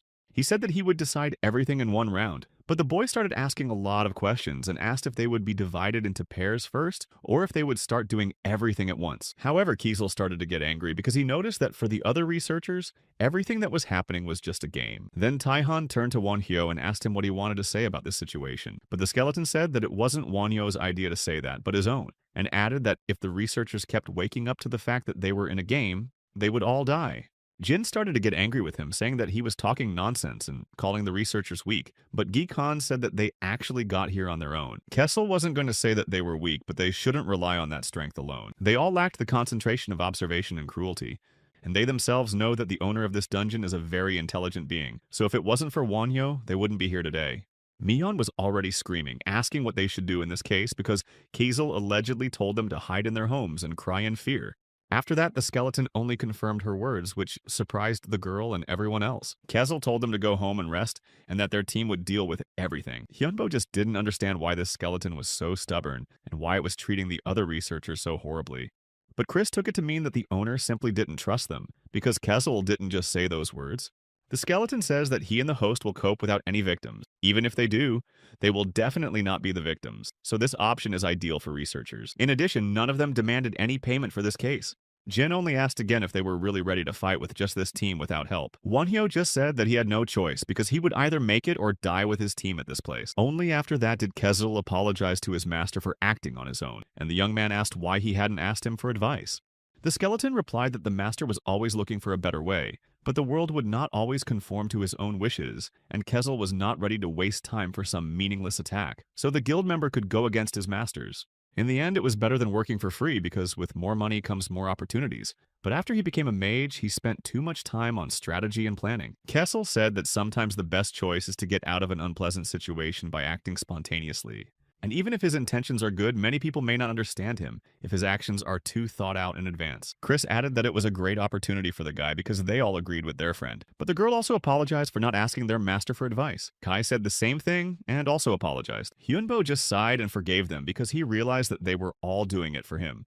The young man said that he would close his eyes this time, but that he should not act without his consent, so Chris and Kai said that it would not happen again. After them, Kessel said the same thing, but he still believed that in a situation requiring immediate decisions, it was worth acting sharply and added that he would do it his way. After all, if their master became stronger, so would he. After that, Hyunbo just told his team to start preparing for the upcoming attack. So later they went deeper into the dungeon. It was very dark, and I thought that if they caught one monster, there would be no problem with the rest. We thought it would be better to just wait until they came here on their own. Kessel laughed out loud, saying that he wanted to use this thing, and Kai agreed with him completely. The very next moment, both skeletons threw their bombs, causing them to explode sharply. All the other researchers stood outside watching, although they weren't sure that by destroying all the bases they would achieve anything. But Wonhyo said that there was no better way to take mana from a boss of this class, because they would need to spend their energy on restoring the dungeon, so the researchers would have time to have fun. But a moment later, when the fire stopped a little, they noticed that not everything went according to their plan. It turned out that the monster was a golem, and the researchers asked if the necromancer had summoned it. But it was not the work of Wonhyo, who added that this monster appears as a kind of home for others. At first, the researchers didn't even believe that it was some kind of house monster, but they realized that they had to run immediately. Kai and Kiesel stood behind, looking at this monster and thinking that it would be very fun to compete with it, even though it was dangerous. Then they were given the order to start using the traps they had prepared and to start attacking. The skeletons immediately began to follow these orders in order to stop their enemy. They also began to use their skills such as the art of explosion to blow up the monster again. And this trap really worked, so Jin proudly said that their guild was really the best. But now it didn't matter at all because they just needed to destroy these monsters and not think about who was better than whom. In the end, the enemies were hit very hard and they barely started to get to their feet after such a powerful blow.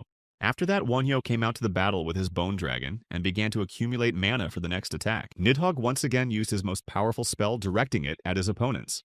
But they still weren't going to give up so easily and tried to resist the attack. For some time, they tried to get up, and the enemies urged their comrades to get up and go back into the battle. Meanwhile, Kessel approached the bodies of those who had not survived and was very surprised to see that their bodies began to melt. Kai quickly ran to him, telling his friend not to let the opponents escape. Henbo realized at that moment that the monster was much bigger than he thought, and they acted like humans. It turned out that these monsters were duplicates created from the slime, and now they united to attack again. Finally, the master of the Cave of Doubt appeared right in front of them, although it was an incomplete copy. Their enemy immediately began to get angry and try to attack him, and swung his hand at the guild along with Hyunbo's team. The young man said that the dragon was concentrating because he could already see that the monster they were facing would take longer. The very next moment, the boy gave him a new order to simply burn the enemy at once, so that his acid would not spread over the area. Nidhogg acted as his master ordered and used the explosion to envelop the enemy and burn him. In the end, he succeeded because the dragon set his opponent's hand on fire. At that moment, Hyunbo realized that although this monster was difficult, it was still a much easier opponent than Gloria. And he almost managed to destroy the opponent, but it turned out that there were still some remnants of this double, so he had to be careful.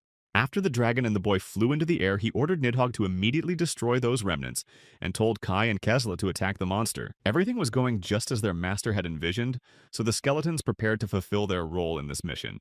As they got a little closer to the monster, they began to attack it from a distance, throwing their bombs that they had prepared earlier. But then they noticed that there was no reaction at all. Kai didn't know what it meant exactly, but he realized that this situation was definitely not good for them. In any case, they had to get out of here as soon as possible, and the doppelganger just laughed that they were calling this pathetic attempt a real strong attack. Kessel was also very angry because things hadn't gone according to their plan, and the explosion that did happen had started too late. However, they still had a trick up their sleeve, and it was Chris who used her magic and paralyzed skill to cast a spell on the enemy. Her magic worked perfectly, and the stone golem fell to the ground, and everyone realized that this was their chance to finish him off. The other researchers stood nearby, but again some strange earthquake began, and instead of rushing to attack, they were more confused. Only soon they noticed that something exploded, and Jean said that the remains of this giant twin were falling nearby. They had to dodge them because the acid could simply destroy them, especially if too much of it got on their bodies, so the researchers started running and dodging. Later on, the doppelgangers began to stand up in front of the researchers they fell in front of, and it didn't even scare them because the slime started to move. Chris immediately approached one of them and was going to use her skills, telling the guy to be careful because they just needed to get rid of these monsters. But the remnants of this monster were too many, and they all stood up turning into different creatures and continued to attack the researchers. There was simply no other choice but to unite all the guilds at once and destroy absolutely all the remaining opponents. There was no time to think and discuss, so they immediately rushed to the attack, intending to finally finish off these monsters that started attacking them. The doppelganger just started laughing louder, saying that he would only destroy these people faster if they started to group up and attack him together. At that moment, Hyunbo stood a little bit away from them alone, and started to use his skills such as a bone spear and launched it right at the opponent. The guy ordered everyone to take the wounded and run away from here immediately, and then added that he would deal with this opponent himself. Hearing this, the giant slime turned around and looked at the guy, saying that he would destroy him next for his courage. After that, he ordered all the other monsters to attack the boy and surround him, and in a moment they did so the main character was trapped between them all. But it seemed that Hyunbo was just waiting for that, because after that he used his skill and lifted the skeletons of the knights right out of the ground. Kai and the other skeletons immediately ran to their master to save him. One of those monsters attacked Kezel and did so quite unexpectedly, so the skeleton asked Kai to help him deal with it. He managed to destroy one of them and left the next one on Chris, saying that he would go on. The monster was about to attack the girl while she was busy destroying another opponent, and the slime already thought that he could defeat her at that moment. And in the end, he could have succeeded because the monster jumped to the place where Chris and Kai were standing, which made Kezel very worried about them. The monster just said that none of the researchers on the team could handle it, and its powerful strength. At that moment, Hyunbo realized that the monster was ready to destroy the entire dungeon just to spread his mana, and that his monster would be stronger than his skeletons. But the protagonist was still not going to give up and knew that he was the one who would win this battle. In a few minutes, the skeletons were able to defeat these unfortunate monsters, who now began to tremble with fear, not realizing how they were defeated. And when Hyunbo himself started asking them if they wanted to know why they played, they started to get angry because it humiliated them. The young man did not pay attention to this and immediately said that people's mana is a limited thing, and this monster knew this very well and was going to attack. But Henbo had specially created a so-called mana safe, and of course the process of its creation and the endurance of its repeated use made it not very effective, but it still helped in this situation. However, after that there was a shout from behind and the monster said that Henbo had recognized his victory too soon. The monster had almost reached its goal and almost attacked the boy. But at that moment, Kezel came to the rescue and instantly destroyed the creature. The doppelganger wanted to absorb him and become a real doppelganger, not a copy. And in fact, this plan was quite good. However, sometimes you need to act without much thought for the best result. And as a result, the magician was able to win. unlike the doppelganger. Because of these words, the monster only got angrier and stood up again to attack, saying that this time the team would definitely be finished. The doppelganger added that if the young man destroyed the dungeon, his mana would still be released, but Hyunbo had a great plan for that. Immediately after the monster's words, he began to use his spells, directing them at the opponent. He said that part of his mana was in the spear he used to wound the doppelganger, and Hyunbo did it to completely destroy the monster's body. And it was after that that the young man realized that the real body of this monster was not the one he was in now. He had simply divided his soul and given it to the doppelgangers. This was true, but the monster was not going to admit it, so he simply shouted that Yunbo should give him everything because it belonged to him. It seemed that he had already become completely insane and stopped controlling himself because he was acting absolutely chaotic in order to get his soul back. And at that moment, Hyunbo ordered his dragon to attack and destroy absolutely all the duplicates of this creature. Immediately after his master's order, the dragon flew into the air above the other skeletons and then set about destroying the opponents. He again used the same skill to simply burn them to ashes in one blow. At this point, the monster simply did not believe that this was possible because he realized that he could have become much stronger if he had done a little more. At that moment, Taehan just stood there, not knowing what to do, and only now he heard an explosion next to him. He seemed to be trying to defend himself somehow, but because he was not the best researcher, he did not even notice that the giant monster had reappeared behind him. Only at the last moment did he look back and see this giant with more than one head in front of him, and the boy did not understand what was happening to this creature. More recently, these monsters were ready to attack, but at that moment, each of them simply melted before their eyes, while the researchers did absolutely nothing. Henbo collapsed next to the skeleton, realizing that it was over. It was incredibly terrifying, and his mana was almost gone. But Chris told her master that it was not over yet, and Kai added that they still had to destroy the monster's remaining associates. Hyunbo had no more strength left, but he still tried to tune into the fact that they still had an incredible amount of work to do. Then Kezel, who was standing next to him, extended his hand to the boy and briefly told him that he had done well. He was proud of his master and said that Hyunbo had done a great job with his mission. This even embarrassed the boy a little bit and made him feel awkward, so he just thanked him briefly as well. Then he grabbed the skeleton's hand and they were going to destroy the monsters that were still left, and the young man had started exploring this dungeon only 5 days ago, but it had already been cleared. Then they returned home, and it was the 3rd day after the dungeon was cleared. He ate nothing, slept terribly, and even lost interest in novels or comics that he used to love to read. Perhaps it was because the main character clearly understood what it means when you were on the verge of your life and trying to survive, clinging to that very life with your last strength. In the end, he just got up thinking about going for a walk, although he didn't have much free time but wanted to do something else. But as soon as Hyunbo got up, Kiesel burst into his room without even knocking and immediately said that he had a big request. He begged to be allowed to go out because he wanted to meet his playmates. But Hyunbo was hesitant because he didn't have much free time, and he was a skeleton, but that's why he came to the master to help him. After a while, Hyunbo was able to do something, and the skeleton could even change its expression if he wanted to. Of course, Chris helped him with this, and Hyunbo explained that his face was connected to thoughts and mana, although Kezel did not like that he could not do this with his whole body. However, the young man believed that the skeleton with the Yahtzee should be grateful, so Kessel immediately said sorry and asked him not to move his ear because he was also in pain. Of course, Chris helped a little, but Hyunbo did most of the work, which surprised her because she didn't think the boy could do it. He really managed to do something like that, although it wasn't really a real head, but he still took the girl's words as a compliment. After that, Kiesel said that he and his playmates wanted to go out for a bite to eat, and asked if that would be okay. Hyunbo wasn't going to refuse him, but he wasn't sure what the doppelgangers ate, and it was unlikely that there would be much choice, but Kezel could still taste it.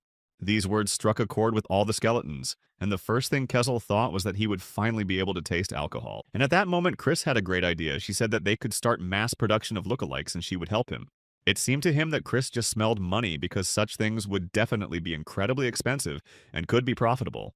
Eventually, after a while, Kezel left the house, and at that moment, they learned some interesting things, although they were worried that Kezel would not quarrel with anyone and would not get into danger.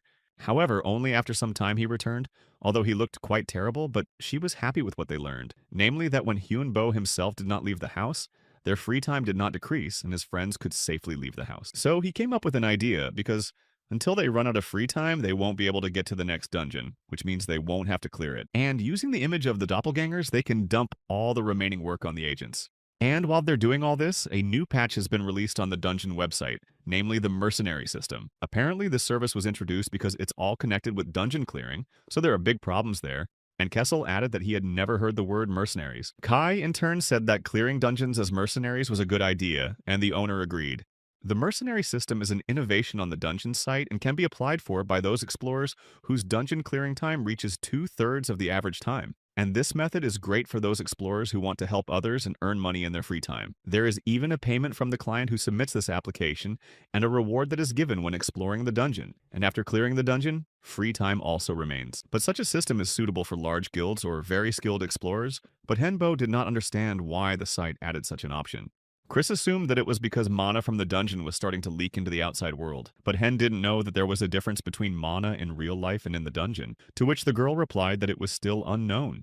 However, as the number of researchers increases, so does the density of mana, and in a year or so, the density of the dungeon and the real world will be exactly the same. Kessel said that before the density of mana became the same, they should develop their talents and clear as many dungeons as possible. Kai said that everything was going well for them, and Hyunbo agreed that it was really good for them. But it's hard to turn a blind eye to such large-scale changes in the outside world, because if monsters from the dungeon appear in their dimension, it won't end well. Other researchers will be forced to immediately enter the fray, and the world in turn will never return to its previous form. And most importantly, the Demon of Disaster Gloria may not be their final boss, and there will be someone else who is many times stronger than her. But even if someone as strong as Gloria appeared in this world, it would also be a great disaster, and Hyunbo was well aware of this. He knew that thousands of people would be in danger because of this, and he didn't want to let that happen. At that moment, Chris put her hand on his shoulder, saying that the situation could be incredibly useful for them. But the most important thing was to become stronger before something irreversible happened for the whole world. As hard as it was for the boy to realize and admit, he agreed with her saying that Chris was right. That's why the owner told his skeletons that they would start working as mercenaries for that company from now on. Period.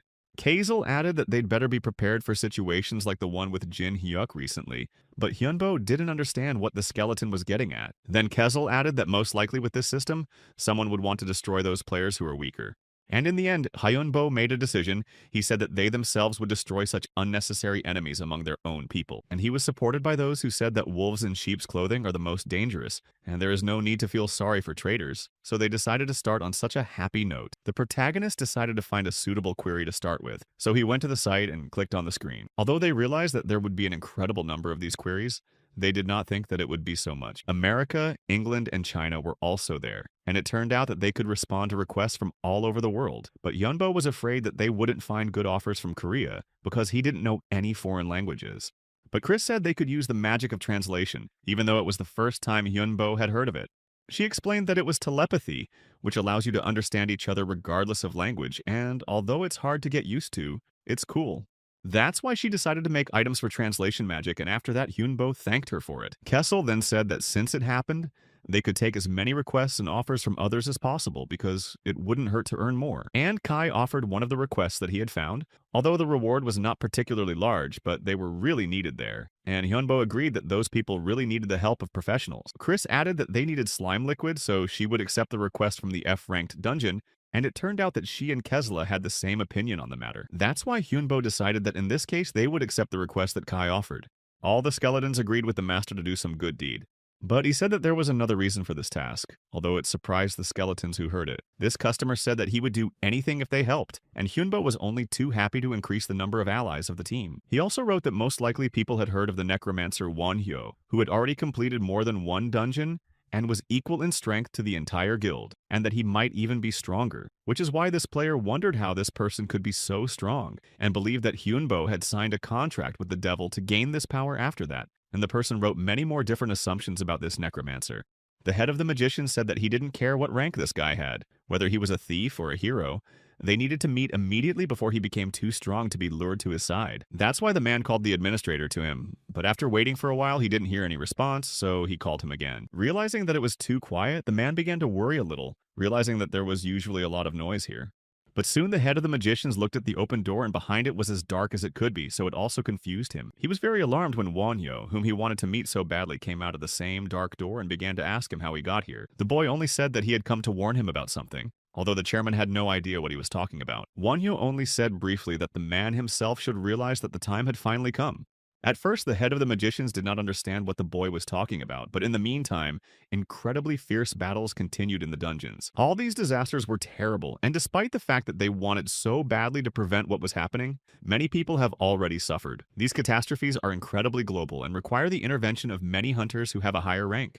They are the ones who are now trying to somehow prevent the monsters from entering the real world and destroy them right at the portals, but they have not always succeeded. But Gloria, as expected, was much stronger than all these people, and it was as dangerous outside as ever. After that, the necromancer took off his mask, saying that he would still be able to win this battle, even though it would be difficult. This girl, who had already been hurt by monsters and had seen a lot of horror, sat under a blanket in a dark room, her body shaking, and she was very worried that this could be her last day.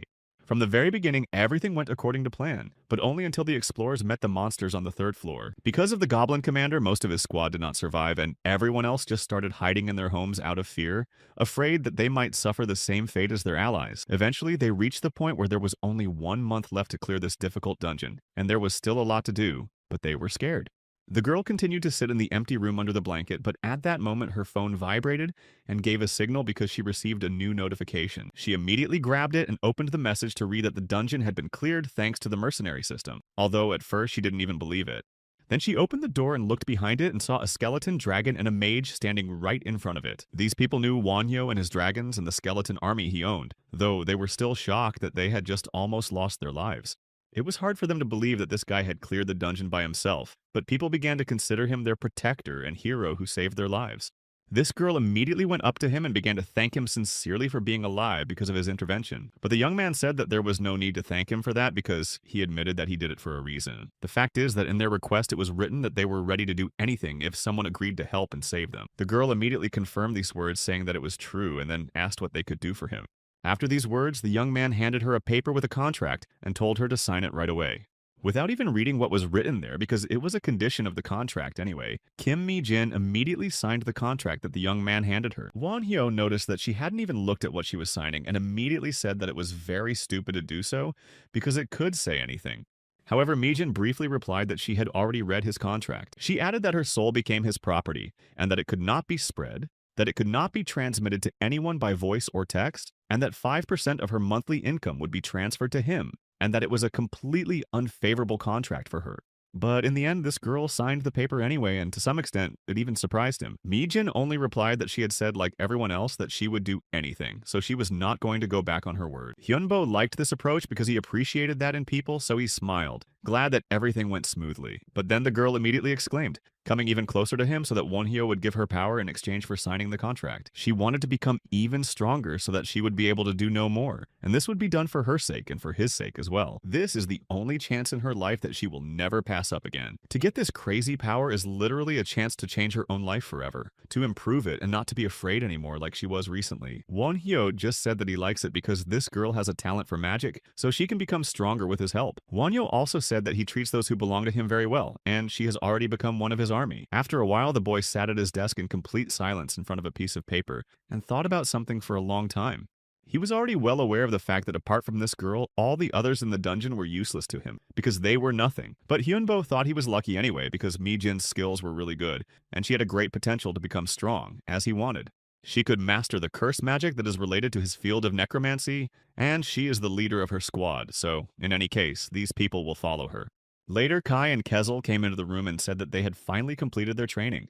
Hyunbo asked how their students were doing, and Kezel said that they were obeying, and that was the main thing. And Kai added that even the atmosphere was good.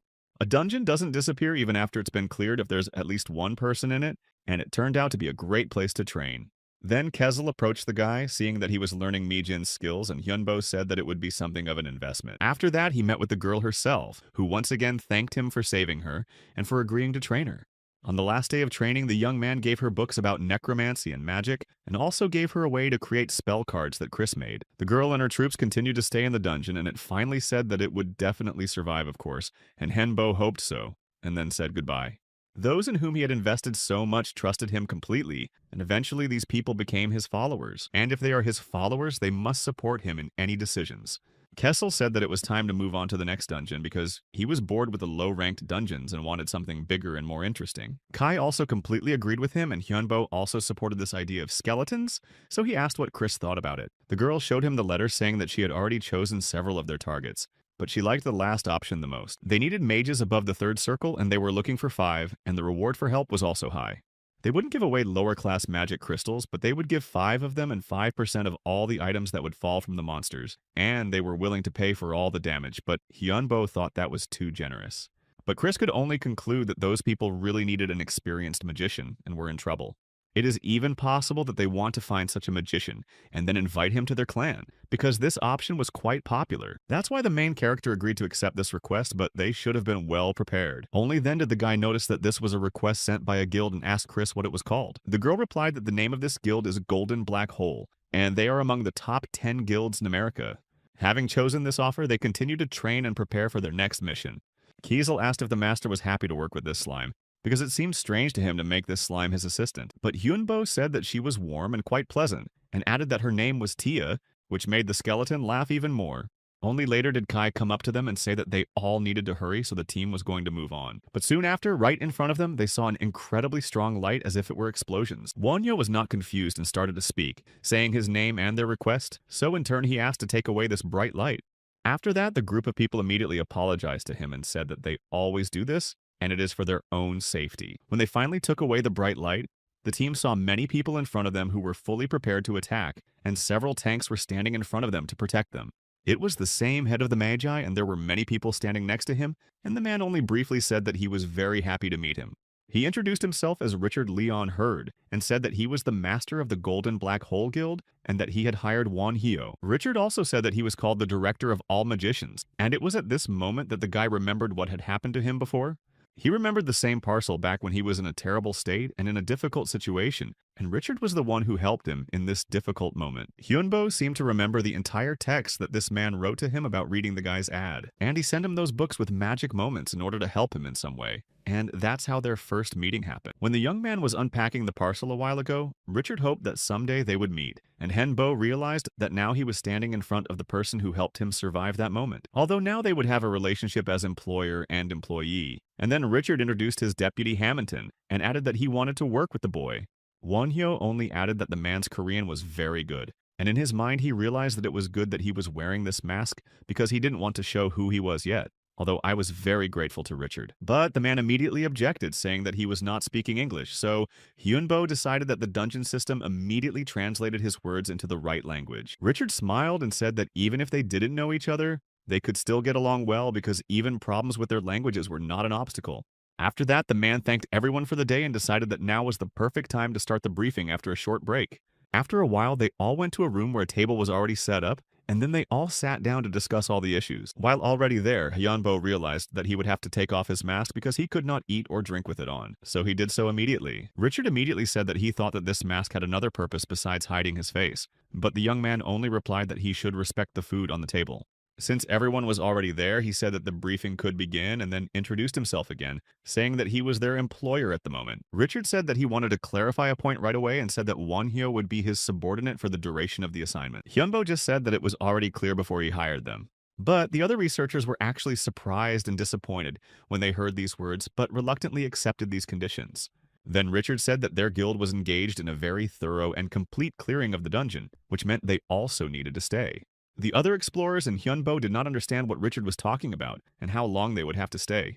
The head said that it would take a month or 3 weeks. Of course, if someone was injured, they would be allowed to go home, but the rest of them had to stay until the end. Kessel was happy to hear about the complete sweep, realizing that he liked it, so Hyunbo said that it was good that they had chosen Richard's request. Skeleton agreed and said that they still had to do it right in the future. Then Kiesel called those researchers fools and asked Hyunbo if it was okay to say that, even though he had already started so it couldn't be changed. Kessel just didn't see the point of going to the dungeon and back all the time, and he said that they had once had to sleep in a D-class dungeon. Although when the other researchers heard this, they didn't even believe him at first because it sounded so strange. Richard himself was surprised by what he had just heard, but asked how they survived and what they felt. Kessel said that it was not quite the right class, so everything ended well, Chris, and they were fully prepared for the battle with the boss monsters. The head added that he would like to hear the whole story someday, but for now, they need to continue the briefing. He also immediately added that he was very glad to have such an experienced necromancer with them, and the assistant agreed.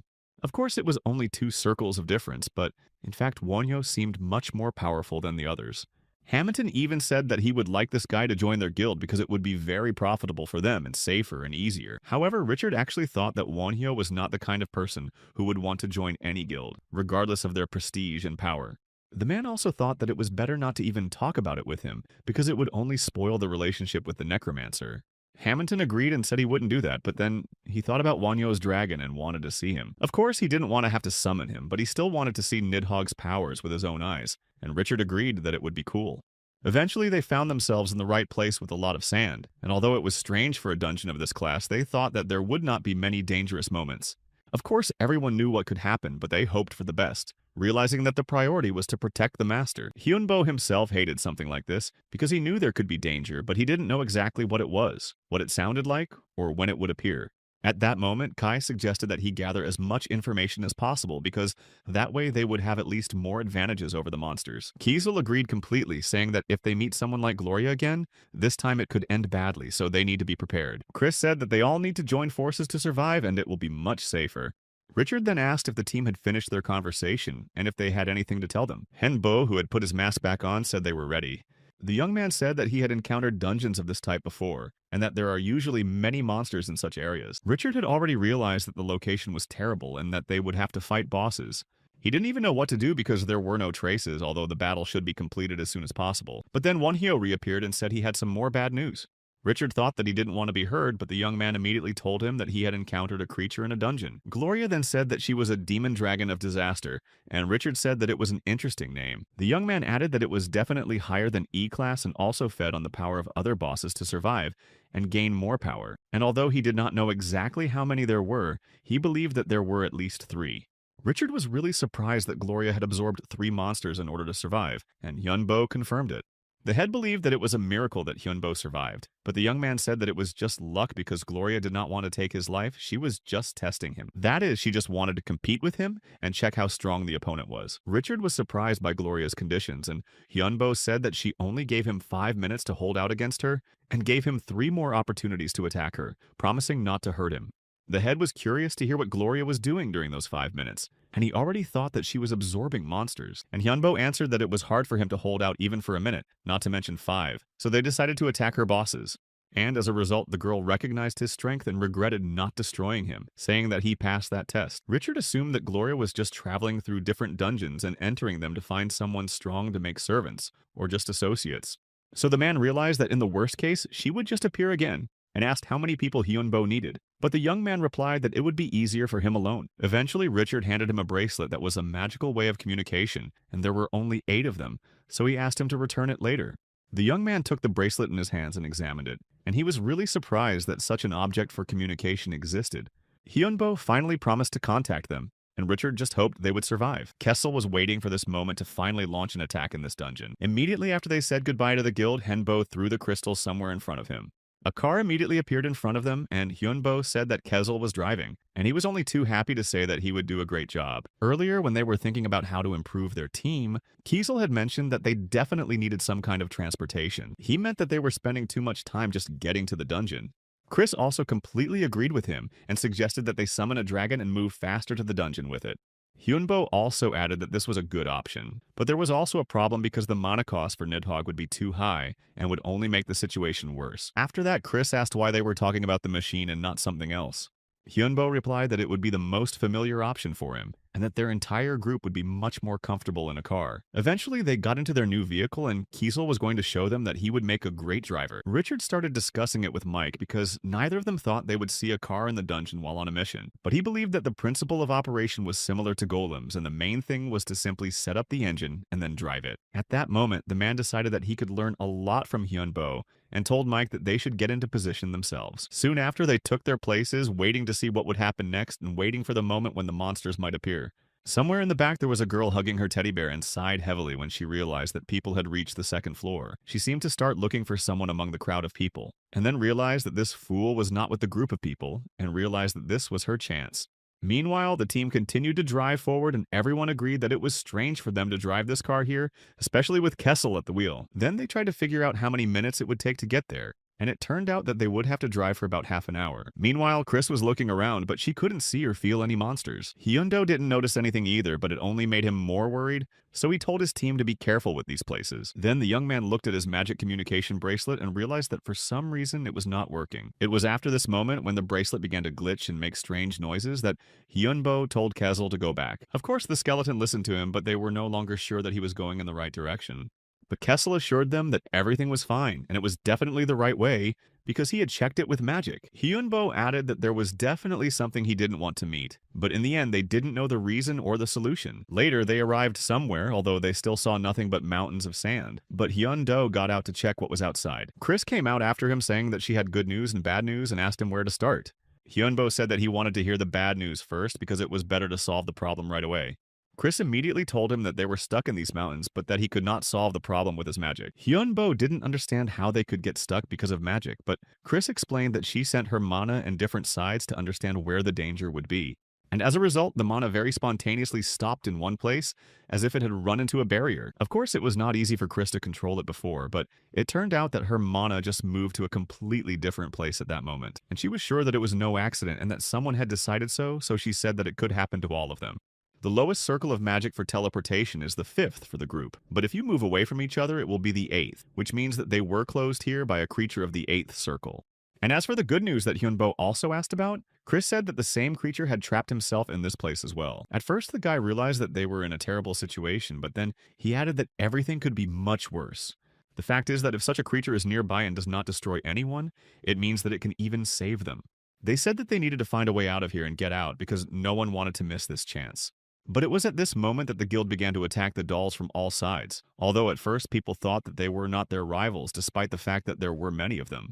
The group began to fight back and it turned out that they were not such weak opponents, and there were actually more and more of them. Eventually the guild was able to deal with them, but they had spent almost all their energy and were worried that this was not the last attack and that they would not be able to recover. Richard looked around and then said that this attack was incredibly unexpected for him. The man realized that they were in danger but said that they should start with helping the wounded and then rebuild the defense, and Mike decided that he wanted to set up a camp. Richard immediately agreed with him, saying that they needed this camp here and now because otherwise they might not survive. But soon the same girl who was holding the bear appeared right in front of them and sighed again, saying that these people were very similar to someone else because they were just as smart. She turned to Mike, saying that she liked the way he was thinking, but that the exam was still unfinished. And then she added that he should be careful what he said because he might be saying goodbye to his life afterwards. Then she said that they had only an hour to rest and lick their wounds, and then their battle would begin again. However, before she left again, she asked them what they thought was better, a certain number or a certain amount. Richard at this point began to get visibly worried and said that he would like to choose both options and asked if it was possible. She just laughed and said that it was very interesting and it would be the third option, so she let it go. Then she said that their opponents would be superior in quality and quantity, and they should prepare because they had only an hour to rest. After these words, she simply disappeared as if she had vanished into thin air, reiterating that they only had an hour and they had to be ready before the start. Richard realized that the situation was just terrible because that girl was just testing them, and after that she would definitely want to take over the guild. Then the man told his group to sit down and just listen to what he had to say. He began to tell them about the rumors that when the dungeons appeared, strange creatures began to appear. And Wonhyo, the necromancer they had seen earlier, told the man about it. Earlier, when the boy had been in one of the dungeons, he had met a similar creature, but it was supposedly a dragon. And most likely this girl is also a dragon, although it may be a low-class one. But Richard added that he has good news for the team. Since she is testing them, she will not attack them on her own, but they still need to prepare. Richard added that it will be a very hard fight, and he doesn't know how many people they can lose in this battle. However, Richard also wanted to tell them about one thing and turned back to the team. If they lose someone, these people will not be forgotten. And he asked that if he does not survive, he should not be forgotten either. So he asked all the survivors to remember their comrades. And on this day, they should fight for them all with all their might so that as many people as possible could survive. In any case, they need to snatch this life from the hands of those monsters, and in just a short time, they started attacking the guild. In the end, the victory in the second battle also remained on their side, and since the preparation was excellent, they even managed to do without almost any wounded. After the battle was over, this girl appeared again and asked if Richard wanted to increase the quality or quantity of emotions. Richard asked if he could increase the defense instead, and she just smiled and said that the next battle would start in 2 hours. And exactly 2 hours later, the next battle began, and the unit that was able to rest won this competition without any wounded. In the 4th, 5th, and 6th battles, Richard also mentioned other things to improve, and it seemed that he understood the rules of the game well. Since they had already asked to increase the rest time earlier, they decided that it would be better to increase the difficulty now. But after the 9th battle, they had no choice, so this girl wiped the rest of the dolls herself. Those dolls only became stronger as their equipment improved, and they even became smarter. But this time, the guild managed to survive, so the girl appeared and asked what they wanted to improve now, and added that in honor of the 20th time, they could increase the rest time again. But he only said that he wanted to reduce his squad, which surprised almost everyone here. Richard said that he wanted to take half of the people, that is, send them home, so he asked if it was possible. And even here, the girl agreed to do as he wanted and save half of the people. But Richard would now have to choose who to leave alive. She said nothing more, only that the next battle would take place in 21 days and 8 hours and then disappeared. Richard said right after she disappeared that he was staying here and Mike was leaving. However, this was not discussed because Richard was the one who was in charge and responsible, so he was not going to run away. Even if the head himself does not survive, Mike will be able to manage the guild himself because the whole golden black hole and the whole world is relying on them now. The man added that everything is ready in case he does not survive, and Mike knows this. The main thing is to take care of it all. Richard then turned to the others saying that he would have to make an important and difficult choice and apologized to his participants in advance. Some of them had already started to say that they were staying voluntarily because they had important positions here, but some of them were sent home by Richard because they had recently had a baby or something like that. He also approached the researchers with whom they had signed a contract, saying that they all had to leave. He added that Mike would take care of everything and everything would be fine, although the man himself did not want to leave the chapter here and run away. But it seemed that Richard was more positive, saying that he still had a chance to survive, so he shouldn't be so afraid and worried. Eventually, on the orders of his superior, Mike left the dungeon and took half of the soldiers with him, so now there were only 62 people left, including the head. The man added that during this period, everyone should receive the necessary treatment, and said that now, during these 3 weeks, let them rest and do light training. Richard decided to go somewhere, although he was stopped by other warriors, but the man said that there was nothing to be afraid of because there were no monsters at this time. After that, the young man fell silent and only later asked what Richard thought and whether they had any chance of winning. The man replied that there are always chances and he never gives up before time, and that they have even more opportunities to survive and win. After a while, the man found something, although it was very difficult for him to do so. Then Richard stood up, telling the others to set up a mana crystal bomb right now in this place. Richard had actually brought them so that they could fight, but now the team just needed to survive somehow. He assumed that there were still about 4 or 6 battles left, but in the state they were in, they would not be able to do anything. That's why he had to choose the best of the worst, and the soldiers thought he was talking about saving half the men. Then Richard nodded, saying that everything was ready so they could go ahead. After some time, the 3 weeks passed and the battle was about to begin, so all the soldiers were very worried and excited. Richard only encouraged her to go forward with her head held high and not to give up until they were completely defeated. He immediately apologized to those around him, but also thanked them for staying and going to this dungeon in the first place. In addition, Richard said that he would hope to the last and that he himself would believe in each of them. Later, when the rest period was finally over, the first monsters appeared and the 20th battle between them and the guild began. The warriors stood up to prepare to fight back, and Richard said that right now they needed to do everything possible to survive. However, seeing how many different monsters were there, Richard was already upset that he was encouraging the team, realizing that it was in vain. In addition, despite the fact that they had already set up their explosives and they worked, Richard noticed that there was not a single enemy destroyed. But the man still tried not to give up, telling the second group to move forward because after all, it was their last hope now. He told the researchers not to stop and just move forward to destroy their opponents, otherwise they would all die at once without a chance to win. It turned out that there were much more of these monsters than Richard expected, but the team still continued to hold on, trying not to give up ground. Therefore, the man realized that they at least needed to hold out as long as possible, and then when they gained some strength, they would immediately attack the enemies. The participants themselves began to thank their master, saying that he had done a lot for them and encouraged him not to give up now, because he himself said that they could still win. After these words, the man began to act himself and turned to those creatures, drawing all the attention to himself, and shouted that if they wanted to destroy someone, let him be the first. However, while the other monsters were approaching him, they managed to destroy many more participants who were just saying goodbye to the master and asking him to take care of their loved ones. Richard was shouting for them to hold on and not give up right now, adding that they all had to survive and return home together. But the fact is that there were too many enemies and they were already strong enough to kill more and more people on their way, driving those who remained into a dead end and not giving them a chance to get out. Of course, they already knew what to expect after the appearance of that girl and realized that it would be difficult, but it was already too much. The participants began to panic more and more, and instead of gathering and attacking, they did not know how to act in such a situation. Richard continued to stand next to them, realizing that this could not go on, because if he did nothing right now, there would be even more victims and no one would be left alive. Later, instead of another monster, the same girl came forward, but she did not start attacking them on her own. She said that Richard had made the best choice he could, because in the end, as the leader and responsible one, he was at least able to save many lives.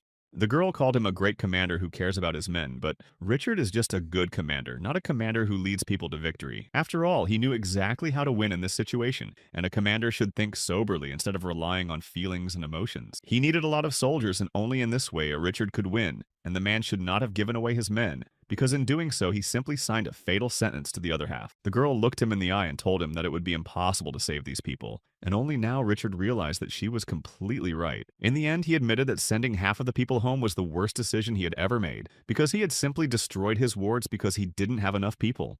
And right now he is witnessing the terrible consequences of his actions, and the girl said that he can empathize as a good commander, because he had to do it because he just wanted to save someone's life. But now Richard just had to watch the remaining half of his soldiers say goodbye to their lives, and then the girl disappeared. The man was desperate. He did not even know how to react to this, but still told his soldiers to prepare for another attack. But then he realized that this was the wrong choice. He thought to himself that attacking at such a moment would be madness, and they would only increase the number of casualties in their team without achieving anything. In the end, the soldiers simply obeyed their superior's order and went to attack. But as expected, they did not survive, and many were already wounded so badly that their wounds were not compatible with life. Richard was angry with himself, realizing that it was his fault, but his subordinates still respected the master, saying that the man must survive and let the master avenge them all. The girl began to laugh, saying that he was not so bad and could get a good grade in the subject, but this only made Richard more angry. Only then did he hear the words that he could take someone's power, and then he realized that this was the right path for him now. If he takes this power, he will have a lot of opportunities. He would be able to win this battle against the monsters, and even if he became a monster, he would still win. Richard was already in despair, so he just wanted to win, and he was still trying to think soberly, to act deliberately, and not to take irresponsible actions that would only endanger others. He had already realized that there would be a lot of casualties and the soldiers were just running out. But at that moment, someone grabbed his arm to stop Richard. It was Wonhyo, and he said that a man can win by becoming a monster, but in that case he will not be forgiven, and destroying a monster is the act of a true hero. Finally, Wonhyo looked at everything that had already happened here, and said a little sadly that he was too late. But despite this, Richard simply thanked him and asked how much Wonhyo had already heard. The young man said that he had been talking to him since about halfway through when the girl appeared and started talking to him. But then Richard asked how he had managed to do it. The boy just said that Gloria probably didn't like the local monsters, and that's why he had a lot of advantages. Now they might be able to cope with Wonhyo's help, but they still need to become stronger. You can never have too much strength, especially when you need to protect those who are important to you, but the young man also added that Richard needed something more than that. The man agreed with him, realizing that he needed more than just that, because his men were in any case weaker than these monsters. He just needed to use his head and think soberly about how to proceed in order to prevent this from happening again. And at that moment, one of the soldiers approached Richard. This guy said that he needed to be taught a lesson for what had happened, but Gren had already hit him.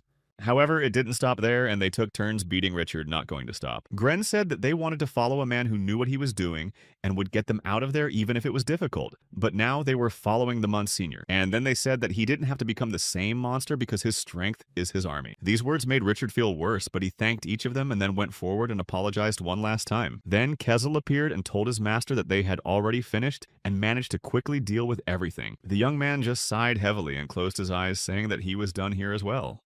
At that moment, Hyunbo realized that like Richard and his entire squad, he also had someone to rely on and trust. The girl who had summoned all the monsters was very angry because she had almost succeeded in defeating them, and it was Wonhyo's fault for not succeeding. So she started to get even angrier at him, calling him all kinds of bad names. But Hyunbo replied that it was just his job, which he was able to do successfully. After such words, she not only started to get angrier, saying that we should destroy him now, because the guy has not yet been able to win, and the previous situation where he was able to overcome the opponent will not happen again. But Hyunbo said that he wasn't going to choose anything. He didn't need this choice because he would do as he saw fit. Then this girl began to get even angrier at him, saying that after such words he would only be able to say goodbye to his life here and now. The boy was not going to end his life right there, and the girl began to say that because she was afraid of that lizard, she was not going to feel sorry for him. But Hyunbo replied again just as defiantly that she simply could not destroy it or even hurt it in any way or cause any other harm. She was only more enraged that Hyunbo dared to look down on her, so she said the same thing as before, that she would simply destroy him. After saying that, she finally rushed at him to destroy him, and used all her skills to do so. Hanbo just kept saying that she was too strong, but the thing is that somewhere in the dungeon there must be a source of such excessive power. He remembered that Gloria had an incredibly hard time supporting herself, and spent an incredible amount of energy on her own soldiers. Henbo said that it was quite simple, this girl simply did not have enough strength to attack the next time. He also began to realize that this girl is weaker than Gloria, but is still an incredibly strong monster who is able to summon her comrades in arms. However, the guy still managed to understand the secret of her power, and she was lucky only because of 3 accidents that he noticed during all this time. Firstly, he managed to become stronger right after he overcame this barrier, and after he did so, all the power remained with him. The second reason was that he was a necromancer, and the third was that Hyunbo could control the monsters that she did. This girl divided her soul into many parts in order to be able to control so many monsters at the same time, which is why everything turned out this way. And this ability to subdue the soul and give it a physical shell is the very work of a necromancer, so he easily managed to defeat all the monsters of this girl. And if he doesn't want to collect her soul, he can simply destroy it, which is also part of his abilities, which is part of the sphere in which he works. The magic of the fifth circle is a soul explosion, and he could use these souls to create those explosions with their help. This is how he managed to defeat all those soldiers, and it means that her soul was significantly weakened, because most of it was simply destroyed. So the guy thought that he would have to recover from such losses for a long time, but the girl still kept screaming and saying that sooner or later she would come back and destroy him. She allegedly started to curse him, but the young man only replied that he hoped he would still continue to live. In the end, she just couldn't stay here any longer because of the insane loss of her strength, and then finally said that this was not the last time they would meet. After all those words, the girl simply disappeared with her soldiers, and Richard and the rest of the guild stood behind him. The guild master was still in shock and did not even realize what had just happened, but at that very moment someone approached him. It was one of the warriors, and he quickly hugged him, saying that he was very happy that Richard was alive. But the man was even surprised to see such a reaction, although it was very pleasant. In the end, although there were many casualties, some of the team managed to survive, and it was finally over. As there were many wounded, they quickly went to the field hospital to treat their wounds and help the injured. Henbo took off his mask again to have a snack because he was already hungry during the battle, and Richard just noticed that he had a great appetite. The man himself had also been hit pretty badly and now had to walk around with an intravenous drip, but in general he was not feeling too bad. And the young man immediately asked how the man was feeling to make sure, and Richard said that he was fine, but that recovery would take a long time. But the main thing for him was that he had survived, because he had saved his life, and then he added that the dungeon was now gone. On the one hand, it was terrible news because now they would not be able to return, and the only way to get out of here again was to take on the next dungeon and go through it and get out. Richard sat down on his bed, telling him that he shouldn't worry and that he would pay for everything anyway, and then asked if Hyunbo wanted to stay in America. He added that it would be a great honor for them to have this young man join their guild in America, if not the world.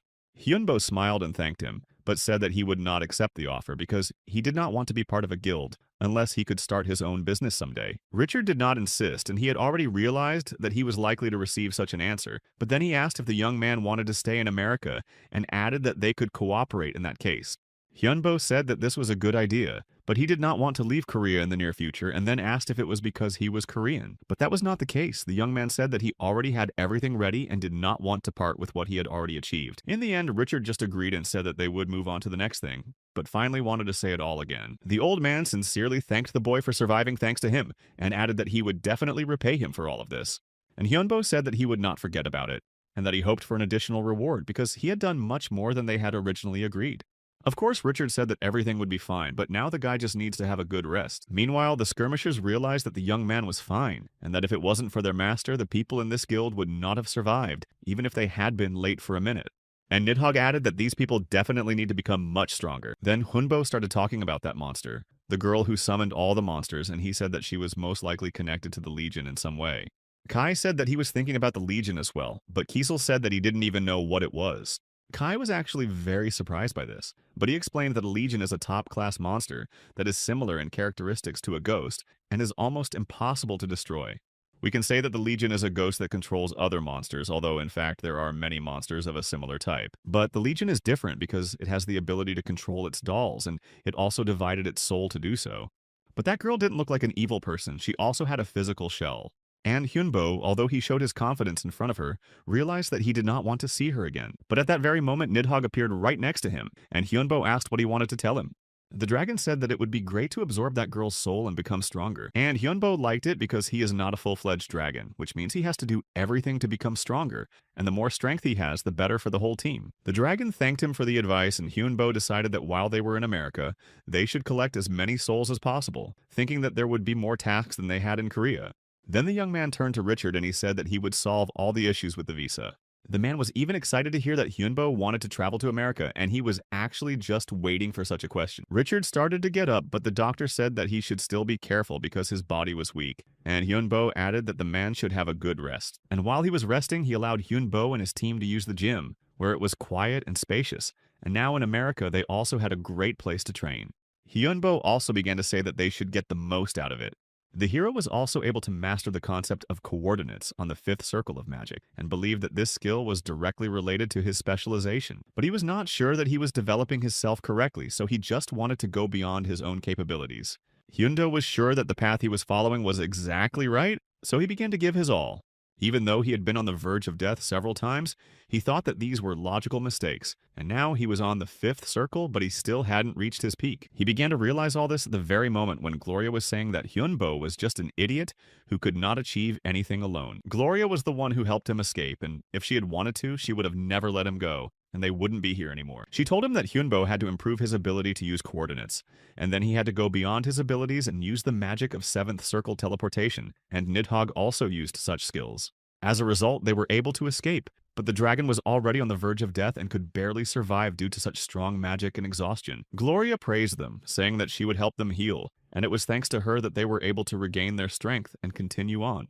Chris had said it before, but reiterated that they needed to get stronger because they were surrounded by very powerful opponents. Hyunbo completely agreed with her because otherwise they would just say goodbye to life altogether. And the girl who faced the team this time began to hate Gloria like crazy. She came closer to the blonde, saying that she really liked the way she was being treated now in front of her without being able to do anything. The girl shouted that Gloria had already crossed all the boundaries and she would not forgive her for that.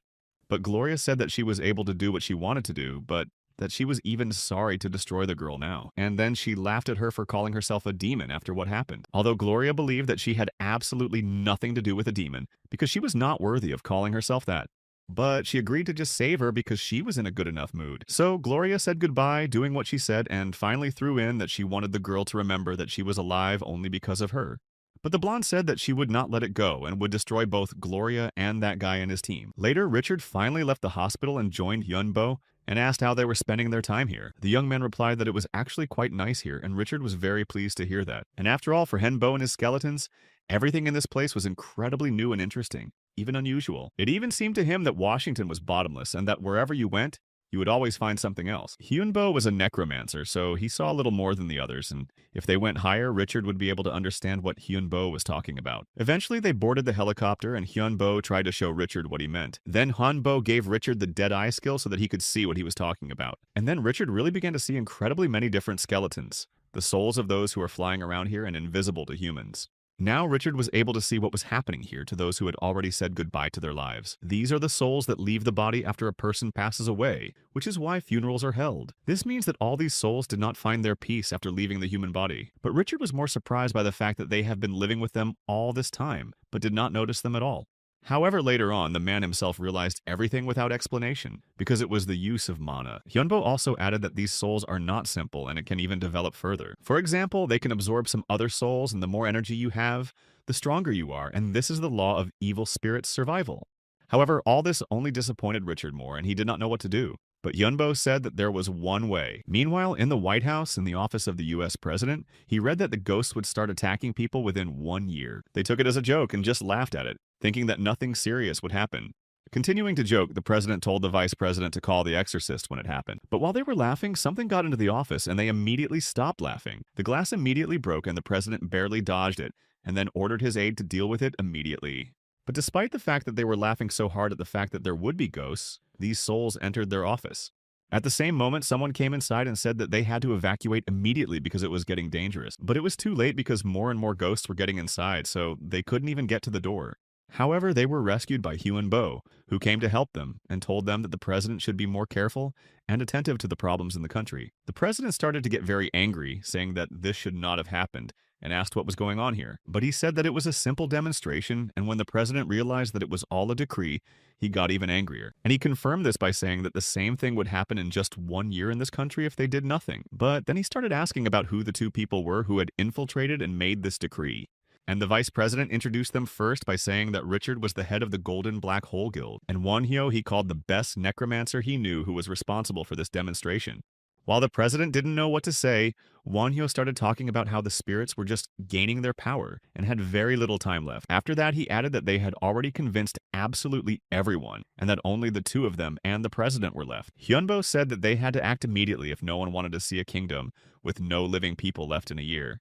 To begin with, they decided to conduct an experiment in a small town and specifically checked if there were any spirits there. There were a lot of soldiers and mages there, so Richard realized that he didn't need to worry about Hyunbo. After all, right now was the perfect moment to start everything. They had everything prepared, so Hyunbo just gave the order to his dragon to start using magic. After that, a voice was heard, and not just one of these creatures was screaming to let go of their bodies that belonged to them. Henbo already knew that for a necromancer, mana is the most important thing, and he will never have it in abundance. So he invented a ritual for its quick restoration. He simply took the mana that belonged to the evil one for himself, but it is actually quite bad for living beings. That's why Hyunbo immediately handed it over to Nidhogg as soon as he took it, since he was an inanimate dragon made of bones anyway. But then the boy turned to the dragon and told him to wait because it was not just the amount of mana that was important. It was incredibly important that this mana was of high quality, and only then could Hyunbo continue to use it. Later, they completed their ritual and then the boy asked about his condition. It turned out that Nidhogg's characteristics had increased, and he still had 133 points left. The boy also realized that the dragon really changes, which means that it can become completely different and much stronger, and then Nidhogg thanked the master. The stronger the dragon is, the stronger Hyunbo will become. And the young man said that he could not continue to create the heart with only one energy. It would be better to use something tangible as a basis, so he had already asked Richard to get the dragon a good crystal. Now he just had to wait and the dragon thanked his master again.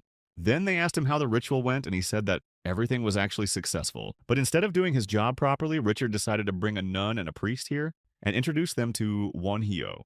The priest's name was Romeo and he greeted Wonhyo. The nun also greeted him, but no one said why they were brought here in the first place. That is why the dragon decided to ask why they came here. Romeo said that they just wanted to make sure that Wonhyo and the dragon were okay, and he was glad that they were. Then the priest started to say something about not seeing any evil energy in their souls, while Wonhyo stood there silently. The young man then said that he was only taking the energy of the spirits that were bothering people, and absorbing it to become stronger. Now they realized that Wonhyo wanted to do this for the betterment of the whole situation, and he added that he wanted to take over the city. Romeo said that some of his colleagues also wanted to test the effectiveness of Wonhyo's methods, because not everyone trusted him.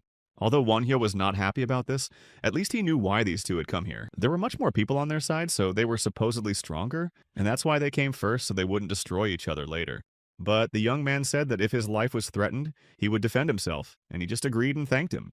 So Wonhyo was going to try to make sure that people stayed safe as well. The president himself sent those two here, and Richard said that they are also exorcists. Wonhyo just laughed but added that the ritual had just gone well. He hoped that all the next rituals would be the same and everything would end well for them. Richard also said that he had good news because, as he promised, he managed to get one crystal for the dragon. The man said that it was a diamond of hope and also called the diamond of bad luck, and he believed that it would be perfect for this dragon. The two exorcists thought that the boy would become even stronger and were going to destroy him before it was too late.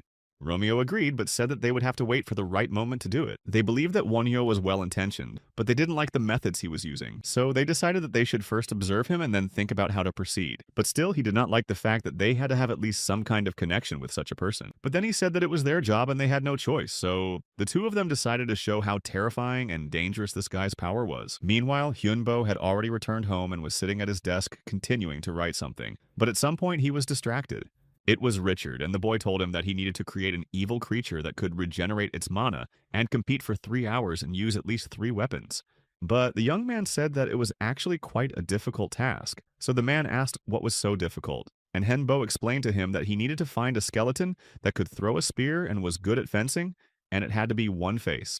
Richard asked what the problem was, and the young man replied that it was too long and complicated to produce, and he did not know how to get all these qualities right in a skeleton. That's why Richard advised him to study robotics, because this thing could really help him with this task. The man explained that in fact these are similar processes because they create the body's choice of behavior and so on, so he thought it could help. The protagonist thanked him and said that he would take it into account and think about how to use it in his business. Richard also asked if he should give him something back, although the protagonist did not understand what you were talking about. The man replied that he would just wait for the next rituals, and then he smiled. Then they performed 2 more rituals and took absolutely all the negative magic from about 1,000 evil spirits to give it to the dragon. They also began to conduct rituals in the megacities they wanted to visit earlier, and the first city for them was Las Vegas.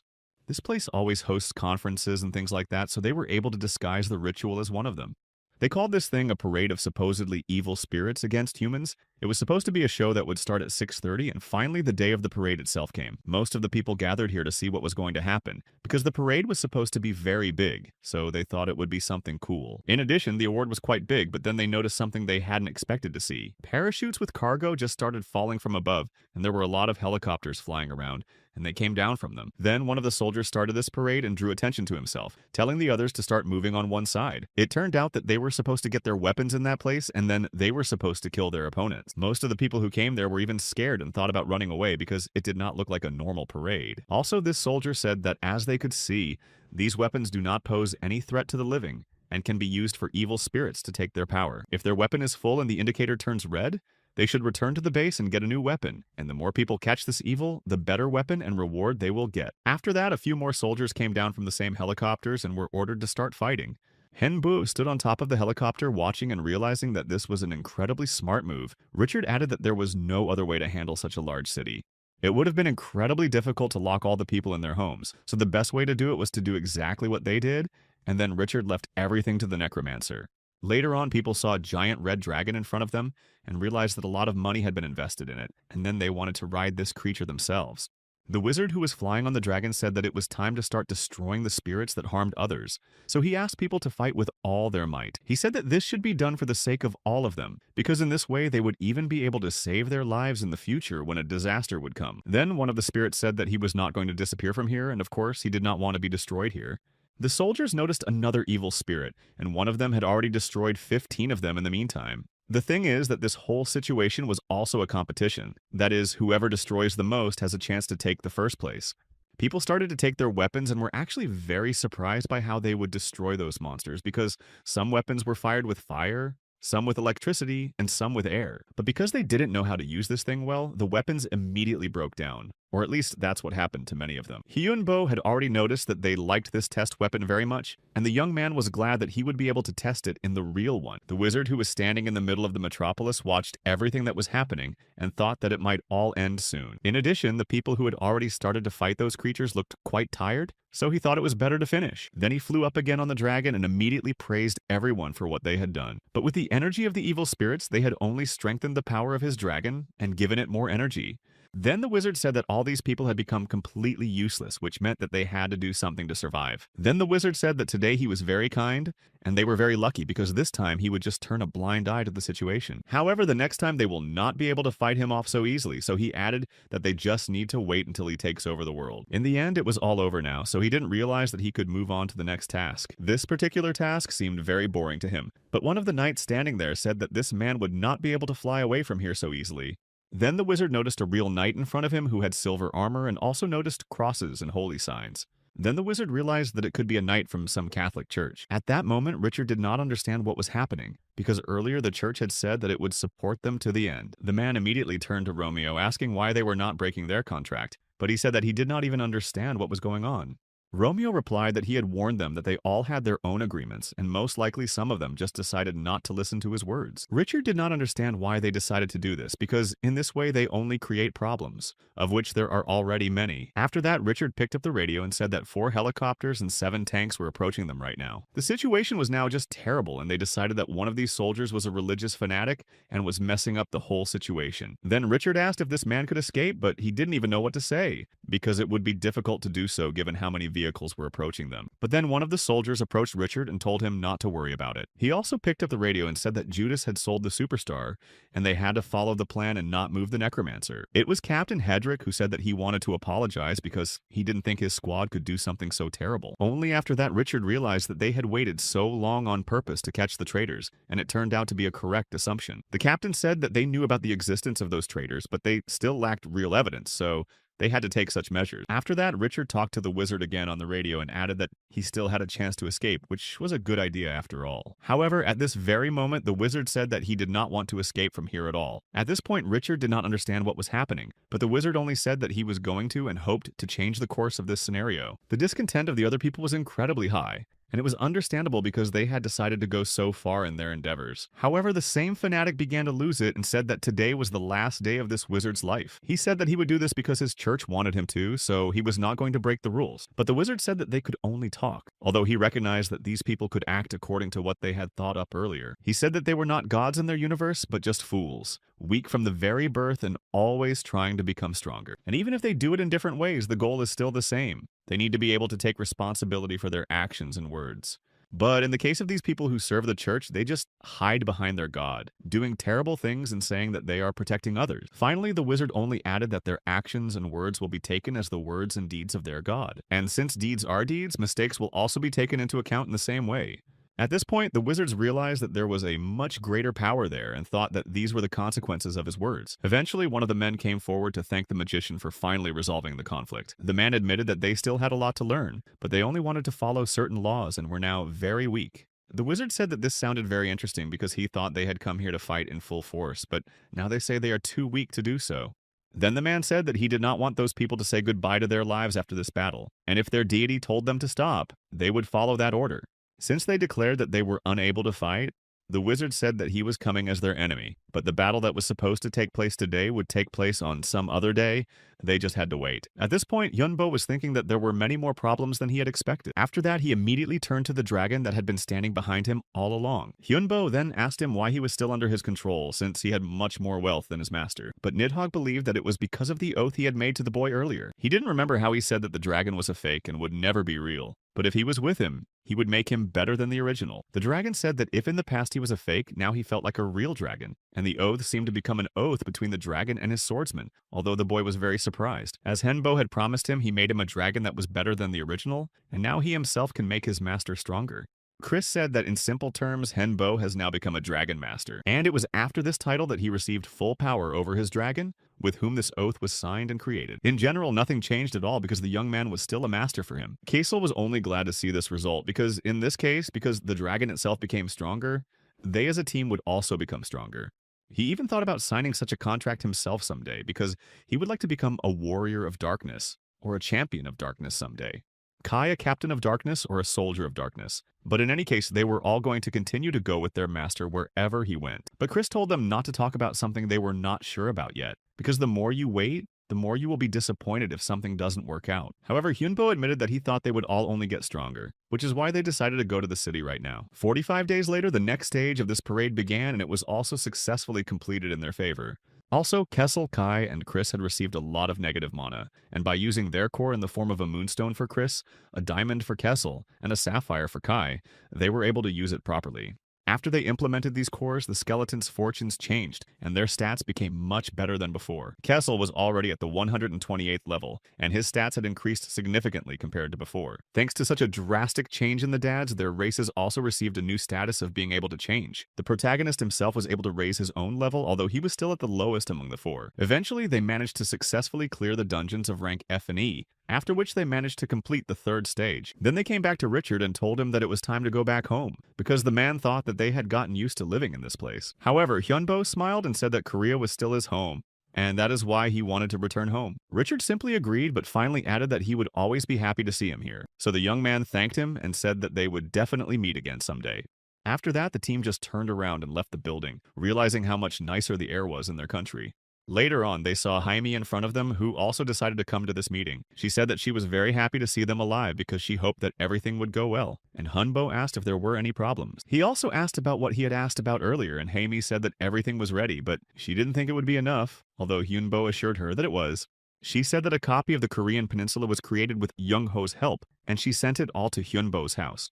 And then Jaime turned her gaze to the people standing behind the young man, as she was meeting them for the first time now. But one of them jumped up to Jaime, telling her to stop joking because they had met several times before. Although the girl had already realized what it was all about, it was really hard for her to believe that this could be happening. The guy who came up to her was Keslam, and he was pleased to say that she had guessed right, but he had lost his old self, only his voice and eye color. Kai also came closer, realizing that this was the first time Jaime had ever seen them in this way, because it was obvious how surprised she was by what she saw. She started to ask how it happened, but Kessel just said that they had been trained in the States, and now they could take other people's records. Behind them was Chris, who turned to Hyunbo saying that it was time for them to move on. But Jaime stopped them, saying she had something from the director for them, so they stopped again. The girl held out a talisman and a letter, so she handed it to Hyunbo at the request of the director. He read that the talisman had a special power, and thanks to Hyunbo, he was able to create it, so he sent it to the person who really should have it. Hyunbo also thanked him, and they returned home, but their routine didn't change much after this return from America. They still trained as before and practiced clearing the dungeon, and he also started looking for information about the talismans he had received. He used to think that it was part of Asian culture, but this talisman given by his boss was actually a little different. It really had the same power, and despite the fact that its format was A4, there was so much energy in it that the guy had to work very hard to learn how to use it. But Chris wanted to know how this director had such knowledge, so she suggested kidnapping him, and Hyunbo agreed. And then Kai came in and said they had a guest, and Hyunbo thought it was Hami, but it turned out not to be. It turned out that it was the person whom Hyunbo wanted to kidnap, the director of the company. Eventually, they met and sat down together to discuss everything. He was younger than Hyunbo had imagined, but then he doubted that it was the director because he didn't sense much mana in him. Hyunbo remained silent for a long time, and finally he smiled and asked if he had finally fully examined him. The young man replied only briefly that he knew who he was, but did not know why he had come here now. The man said that he was the one who made the magic talisman and gave it to Hyunbo. However, Hyunbo was still surprised that the man came here in person, as if he didn't know how dangerous magicians could be. But the boss knew this very well because he had even competed with several of them, and some of them were really crazy, and he said all this while looking directly at Chris. Then he added that the magicians had even learned to increase the amount of mana, which made things even worse, and he was now talking about wizards in general. After hearing him speak, Hyunbo was finally convinced that wizards existed in the real world as well. But in fact, he was not surprised at all because he had long assumed this option and added that magic exists on Earth, so he could not be surprised. And although there is not much of it, magicians have learned to use it in the right way.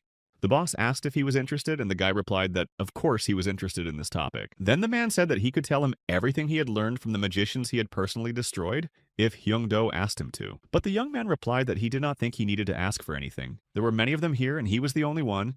So Hyunbo said to just tell him everything he knew about the mages. The man laughed, saying that all the magicians always tried to deal with him right away, and he was only trying to teach the new generation. At that moment, Hyunbo felt that he could not move and panicked, realizing that he was controlling them. The thing is that the guy didn't even feel any external pressure from him. Then the man just stood up, saying that this experience would be great for Hyunbo and his team. And then he just walked away asking if he could smoke here, but Hyunbo said it was forbidden. But as he said, he needed payment for the information, and the guy would have to do everything he said within 10 days.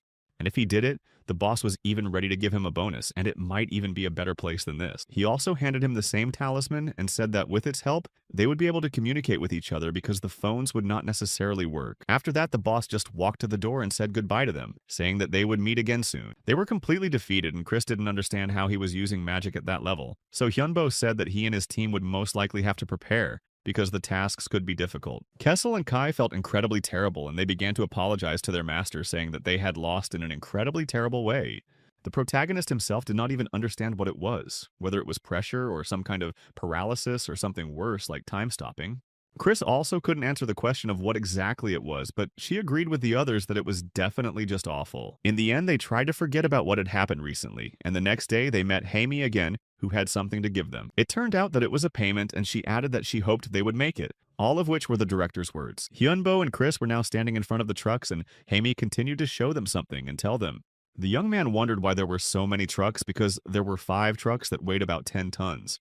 The girl also handed him 3 books, saying that her boss had asked her to give them to him as well. There was an entry-level book for modern magicians, a beginner's book of darkness, and a book on talismans for beginners, which was exactly what Hyunbo wanted. A few days later, they began their mission, and Richard called him to say that he had delivered what he needed, although he had to contact the Vatican. The young man only thanked him for his help, and all this time he did not refuse him any nuances, period. He was standing next to 1.5 tons of silver and 18 tons of iron, and Richard really had to work hard to get it all out. In order to make it easier to move everything, the guy called golems because they were much more powerful than humans in terms of physical strength, so he ordered them to move it all inside. When the skeletons came inside and asked us how the preparations were going, it turned out that everything was going at the highest level. In the end, now they just need to create an incredibly good defense, even though they were all at the level of primates before. Thanks to the development that the protagonist could provide, they developed their talents and they also managed to improve their brains. 2820. So Hyunbo ordered them to be very careful with the new materials anyway. These creatures were so advanced that they even became in demand and had to be satisfied, so he was glad that the American authorities did it and not him. In any case, he didn't want to work too hard because of this, but the soldiers were still completely under his control. Also under his full control was the weapons warehouse in the basement, where America sponsored him with weapons of various formats and even bombs and missiles. All of this would help him equip his army and also serve as a defense from the outside. outside. After that, they started developing new weapons. Chris came up with sketches for them, and the Americans turned them into reality. After a while, the young man went to the basement where Chris was sitting and asked her how she was doing. The girl replied that there was no big difference yet because energy efficiency, increased capacity, and production costs were difficult to improve at the same time. So Hyunbo simply told her to keep working, and he would help her later. They were also able to start mass production of spell cards, which Chris was also working on at the time. Eventually, they even managed to get crystals from America, and it was like a payment for the cards they supplied them. Of course, over time, the Americans also learned how to make them, and it happened quite quickly, which is why their business ended at this stage. A lot of people felt the crazy changes in this world, but they did not know exactly how these changes would affect them. In fact, this full-scale invasion was still ahead, but Henbo knew that he and his team were doing absolutely everything in their power, and they were prepared to the maximum. He could only hope that the worst-case scenario would be avoided, and they would at least survive. Later on, the dungeon explorers could not go inside because after a certain period of time, not all bases and houses were connected to them. New quests and tasks stopped appearing, but the experience and skills did not decrease, so we can say that the most global changes began from that moment. A few more months passed and the 1st of January came. A man was standing at a bus stop waiting for a taxi, and he was very angry because he was expected to work on the first day of the new year. It was already 9 o'clock in the morning, but it was still not very bright outside, but in the end he had no choice and just got into the car, not wanting to work anymore. Sitting inside, he looked up at the sky and found it very strange that even though it was winter, there was no sign of the sun. After some time, they should have started driving, but the car in front of them did not move, so the driver got out to find out what was wrong. When the man was about to stop driving, he was horrified to see that the driver of the car in front of him was dead. In addition, a huge monster appeared behind them and began to destroy all the cars that came under his hands, so chaos began. All the people were afraid. They were in a panic and did not even know what to do. And eventually, those 4 days began that they would remember for the rest of their lives. It was only 4 days, but they were able to completely change humanity before and after. There were more and more of these monsters in the city, and people were panicking, trying to save themselves and begging someone to save them, because they still wanted to live. Of course, the news immediately reported this, but people were surprised by how close the people were able to get to the car to shoot such footage. Later, the protagonist received a call from his boss, and he said that it was time to leave. So the young man asked where exactly he was going. He immediately replied that their meeting would be held in Seoul and said that Hyunbo should try to destroy all the monsters he encounters on the way there. And of course, he expected the boy to be able to destroy absolutely all of them, and the man added that he shouldn't worry if he hit something else. Hyunbo said that he understood and asked how much time he had, to which the boss said that he had until lunch and asked if the young man could do it. But when Hyunbo reset, he realized that not everyone was happy with this ridiculous task. After that, they could go and destroy monsters because they were allowed to do so. Some people were still trying to escape and were scared, but they tried not to look back and go as fast as possible. However, they almost fell into the monster's clutches because they were much faster than some motorcycles. This guy didn't understand what was happening because they were just living their lives calmly and carefree, but at some point all these monsters appeared literally out of nowhere. They did not want to leave this world, but they realized that it would be difficult to escape, so they just ran away and hoped that someone would save them. However, at that moment, someone did appear and threw them off the motorcycle somewhere. They just sat on the ground for a while, not realizing what was happening. But at that moment, someone came up to them, and those two frightened people asked who the knight was. But he didn't tell them anything about it. He just said that when the fog cleared, soldiers would appear, so he called them to follow him. The grizzly that was there also had a hard time with that and almost got hurt at that moment. Later on, the same armies of soldiers came here, and the couple was happy that they managed to survive. Many people gathered in the bunker that was built on the outskirts of Seoul. Kim Dae-chul was the president of South Korea, and he asked what the situation was outside. Han Kyung-chul was the minister of defense and said that the military was trying to clear the city of those creatures. The reasons for their appearance were unknown, but it was expected that about 60% of the population would not survive such a wave, and that was at best. Park Man-hyo was the youngest son of the CEO and asked the president what he was going to do in such a situation. But another man came up to him, allegedly saying that he could not ask such questions just like that. But in a moment, that man was destroyed and only a red spot on the ground remained. Man-hyo was only happy, saying that finally this idiot would not say that nonsense and they would not have to listen to it. The man standing next to him was incredibly angry that a son could do such a cruel thing to his own father. But Man-hyo lifted him up by the neck, saying that he was listening carefully and then began to threaten that he would do the same to him. Other people began to realize that Man-hyo had superhuman strength and thought he was a traitor. So he let the man down on the ground and said that he might be a traitor to them, but he just wanted to choose the right side. Man-hyo simply chose the side of power and no one had the right to blame him for that, and now he became special among them. Then he laughed and said that the humans couldn't win this war anyway, so there was no point in fighting them. And then Man-hyo added that his current strength is only a small part of the power of those creatures. Humans don't even have to try to join the battle, but Man-hyo added that they are ready to show them mercy. He said that if they join them, the creatures will destroy everyone else but them. And then he added that of course they could refuse, but then they would be destroyed along with everyone else here. But starting to be afraid, almost all the people fell to the ground, saying that they would immediately join him. T'Chol said that Manhwa was making a huge mistake and that he would not fix it. However, the guy said that he shouldn't care if that's all he had to say. After the president remained silent for a few seconds, Manhyo rushed at him to hit him. However, Daechul took a sharp step back and a soldier stood in front of him and stopped Manhyo. He said that Manhyo was quite strong because his hand was shaking. It was Sergeant Hyun, and he immediately told them to leave Manhyo to him. However, the president himself did not know who this man was who had appeared so spontaneously in the bunker. But Hyun said that he was a regular sergeant who had a lot of experience in dungeons, and it was as a soldier that he was going to destroy the one who betrayed humanity. The other soldier said only that he should at least keep his head still, and Hyun laughed, saying that he had almost forgotten that. But he still wasn't going to let the traitor go so easily and said that he would have to pay for his choice. At that very time, it was the first of the 4 days that were called the Black Days on Earth. By this time, almost all people had realized that the worst monsters were hiding among them. Meanwhile, the soldiers continued to shoot at other creatures, saying that they could not spare the bullets because if they were slow, the number of victims would increase. The next monster that came under their attack was incredibly large, so they decided that it was better to aim for the heart to make it easier to destroy. Then this giant creature grabbed onto a car with people in it, and they started begging for help. Of course, the military could not ignore this and immediately decided to report that a person had fallen into the hands of this monster. One of the soldiers said that they needed the help of tanks immediately, and he himself took full responsibility for this. Despite the fact that they tried to talk Roger out of it because it was too dangerous, he insisted on doing it.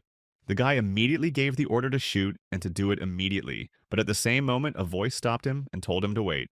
It was one of the skeletons who stepped forward and ordered them to stop. Kezel immediately rushed to the rescue and jumped to the monster to hit it, which he successfully did. After that, he grabbed the car that was falling down the mountain, and although it was really quite difficult for him, he still held it with his last strength. When they realized that the skeleton was holding the car, Roger ordered to shoot right now. Kessel literally managed to jump away at the last moment with the car and the people inside, after which everything exploded and caught fire below. Later, the skeleton landed on the ground again to let go of the car, and added that the toys of these soldiers were very interesting and dangerous, but they did not know who he was. Kessel was not going to explain anything at all and briefly said that he was just reinforcements. The skeleton put the car on the ground and the soldier was surprised that he was the only one who came here, but Kessel told him that there were others. He also added that reinforcements were still on the way, but he told them not to shoot under any circumstances. However, as soon as he said these words, a lot of giant monsters appeared behind them. Kessel said that these were the reinforcements, and they could use them as human shields. And then the soldier asked if reinforcements of this kind were sent to other parts of the city. The skeleton replied that they had, and that they had sent them to several places. That's why the soldier ordered to use these monsters as a barrier to defend ourselves, and told everyone to get into position. It was interesting to watch those monsters because it was as if they were all gathering in one pack. Hyunbo and Chris saw that most of them started to take away people's bodies, and they realized that most likely someone was controlling these creatures with magic. But then they saw a circle drawn on the ground, and it turned out that it was a sign that could be used to summon someone. Right now, someone could appear in place of this sign, but they didn't know exactly who it would be. And Hyunbo realized that this circle was so strong that he could hardly destroy it alone. Chris tried to reassure his master, but now the two of them really didn't know what to do about it. The young man said that it would be better for them to leave right now because, in the worst-case scenario, some creature or a higher circle magician would be summoned here. Meanwhile, the battles continued and more monsters appeared on the streets. Someone tried to hide in the quietest places, hoping that these creatures would not come even there. Some girl was one of them, and she hid in garbage bags thinking that no one would notice her there. Yesterday, everything was as usual. She just went to work and lived her everyday life, but now everything has changed. At some point, even though she tried not to make any sound, she heard someone's footsteps and was very scared, thinking that she was still noticed. This girl was very frightened when one of these monsters came very close to her, and she screamed in surprise. Then it turned out that there was more than one monster, and she held her breath as she looked at how many of them surrounded her and cornered her. But then a voice came out of nowhere and asked if she needed help because he could help. The girl did not see anyone near her except for those creatures, so she looked around asking who was not speaking. The voice said that it would be very sad to disappear from this world, especially when she was so young, and then asked if she was going to give up. The girl asked again, frightened, who he was, and the man replied that he was evil, which became so because he had lost to some deity. He was also the force that could resist him, because he was not going to just watch what was happening. He said that she only had to wish and he would fulfill her wishes, unlike the talentless god. After that, the girl spoke to him again, begging the demon to help her and save her. This guy came closer and added only that next time she should think faster in such a situation. She was really shocked at what he could do, but the man replied that he was a demon, but to her he was a savior. Then he picked her up and they were in a different place while the girl still did not understand how it happened. The demon said that he would take her to a safe place where there would be no monsters and save her as he had promised before. And then he turned his head sharply and looked at the sky for a while and then smiled in surprise. The demon didn't think he would ever see a necromancer of such a high level with his own eyes. Henbo said that they had already been able to destroy many monsters and collected quite a lot of necessary material. After that, the demon with the girl in his arms walked closer to the boy, looking at him with a calm look. Hyunbo also stood silently, but Nidhogg suddenly said that he was sure that it was not a human approaching them. The demon then came very close and said that he had never seen a necromancer of this level before and offered to talk to them. The young man did not know what he wanted and did not know if he was an enemy, so he agreed, saying that if there was no enmity between them, and the demon said that he was not his enemy. Then he stepped even closer and said that he was glad to meet him, and also gave his name, Andromalius. At this point, Hyunbo began to really worry because he knew that this was the demon of Solomon, the 72nd defeated god and the Count of Justice. Andromalius said that many people knew him by that name, but Hyunbo didn't look as surprised as the others, saying that not much could surprise him anymore. The demon only said that this guy was a really interesting magician, but he didn't even think that there could be such people among people. At that moment, the dragon started to worry, but the owner said that everything was fine now and reassured him. Then Hyunbo added that they would not be able to defeat him anyway because the archdemon was too strong. Andromalius spoke again, saying that the young man was still very young, but had already reached such heights at that age. Hyunbo realized that the demon knew a lot about him, and Andromalius replied that almost all demons have access to information about people's lives. He also asked if Hengbo had any purification magic, because he could not have left their treasure in such a state. Hyunbo was only surprised to hear that the girl was a treasure of demons, and Andromalius said that he had saved her life, so now she belonged to him. The young man did not understand what had happened, but he noticed that the demon really appreciated her. Andromalius only replied that he did, but their conversation was getting long, so it would be better to talk elsewhere. Hyunbo still didn't know what the archdemon wanted with an ordinary person, and thought that he had signed some kind of contract, but in fact it was not quite like that. The demon said that he had just saved her life, and it was quite impressive because the girl had very easily agreed to help. However, Hyunbo still didn't know why he had to save her, and then asked why the demon was telling him all this. After that, Andromalius just coughed and said that he would explain everything. They continued to sit at the table, and the demon said that he wanted to be closer to Hyunbo, although he did not understand why because he was much weaker than the archdemon. Andromalius replied that Hyunbo had poor self-esteem, but his skills were really impressive and even unique. In addition, the vassal gave him advice because the archdemon had a certain gift that could predict the future. This prediction said that he needed to make friends with the first skilled man on Earth because such a meeting would definitely come in handy, and so this meeting took place. Hyunbo said that he was honored and exhaled calmly, realizing that in the future the demon saw he was still alive. Then the boy asked what the demons were planning, but Andromalius replied that they were only working for each other. For Hyunbo, this was a rather obvious answer, but the demon said that this is exactly how things work. However, in reality, Hyunbo had already faced other demons and knew two of their strongest enemies, so he did not understand why they would do anything for the sake of people. But Andromalius believed that the advice was correct because he was very curious about who Hyunbo had fought before. So the young man told him about Gloria and the creature he met in the desert, and the demon said that the story was interesting and that those enemies were really strong, and that she was even a representative of dragons. Andromalius then smiled and thanked him for the story. Then he handed the boy a monocle that could help him make his wishes come true, and Hyunbo could use it 3 times. Andromalius also added that the boy could directly ask for his personal help. For some time, Hyunbo looked at the artifact, but then handed it back saying that it was too much. But Andromalius insisted that he keep it because it was supposedly a gift in honor of their friendship. Hyunbo did not object further, but simply thanked him and said he would remember it. After that, they continued to talk and exchange information, and he told him a lot about dark magic and the world of demons. Demons had not visited Earth for more than a century except when called by dark mages, and Andromalius also said that they were allowed to come here only after the last dungeon appeared. That's why his treasure was very valuable to the demon. And then Hyunbo realized everything, because they hadn't been here for so long. In addition, there are now much more dark magicians because only 300 years ago, there were only about 1,000 of them. Right now, there are more than 10,000 of them and new ones are appearing, and everyone would like to become stronger in such a situation. So Andromalius held out a book saying that it contained all the dark magic from the 1st to the 6th circle. Then Chris immediately responded saying that she also wanted to take a look, and Hyunbo did not object. Also, the young man arrived in Seoul very quickly after this situation began, and was congratulated on this through this magical talisman that was also on the phone. Then there was a map with a mark on it, and the boss said that he would be waiting for him there. He emphasized that he should come as soon as possible because people from above were already starting to act. Only after that the demon realized that the man was remaining neutral and promised to remember that, and Hyunbo was surprised that the boss knew Andromalius. It turned out that he had known about the existence of the underworld and the heavenly world for a long time, so it was understandable why he was not surprised. After that, the demon stood up saying that it was time for him to go back. But finally, Andromalius asked Hyunbo if he was married, and although the young man did not understand what this question was about, he answered that he was not. Andromalius said that he knew it and then grabbed the girl in his arms and said goodbye again. After that, Hyunbo also went to the place where he was called and was soon there. The young man was already without a mask and came closer, asking what they wanted.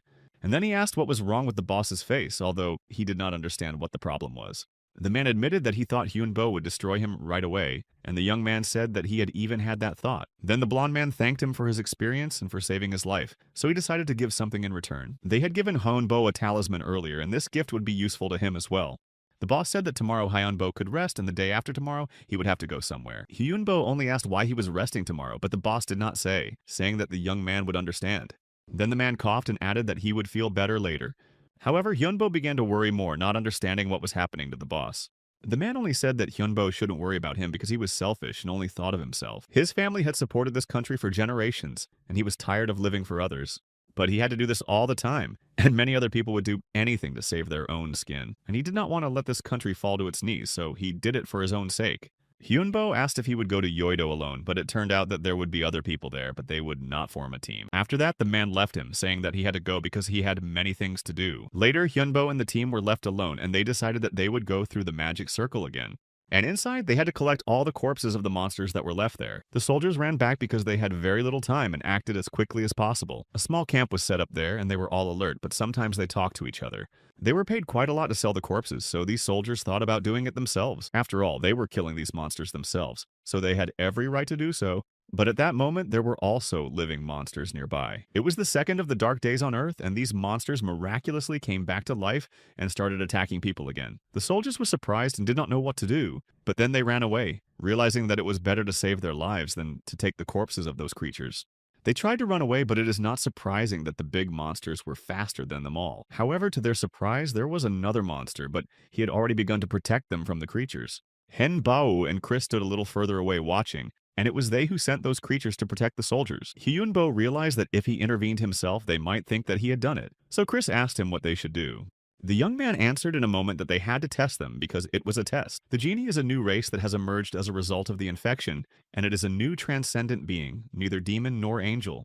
And in a moment, this being appeared right in front of him, very happy that Hyunbo had finally called him. It was Agni, a genie of fire who could live in a lamp, and he asked what Hyunbo wanted from him. The young man ordered him to burn everyone except humans and those creatures who were connected to him at all. Agni was happy to hear this because he had wanted to do something for a long time, so he said that he was happy to have such a master. He was also going to add that Agni should try to bring the living to a safe zone, but the genie had already flown away from him. The creature had already begun to use its fire magic to burn everything and let the world see a fire of this magnitude.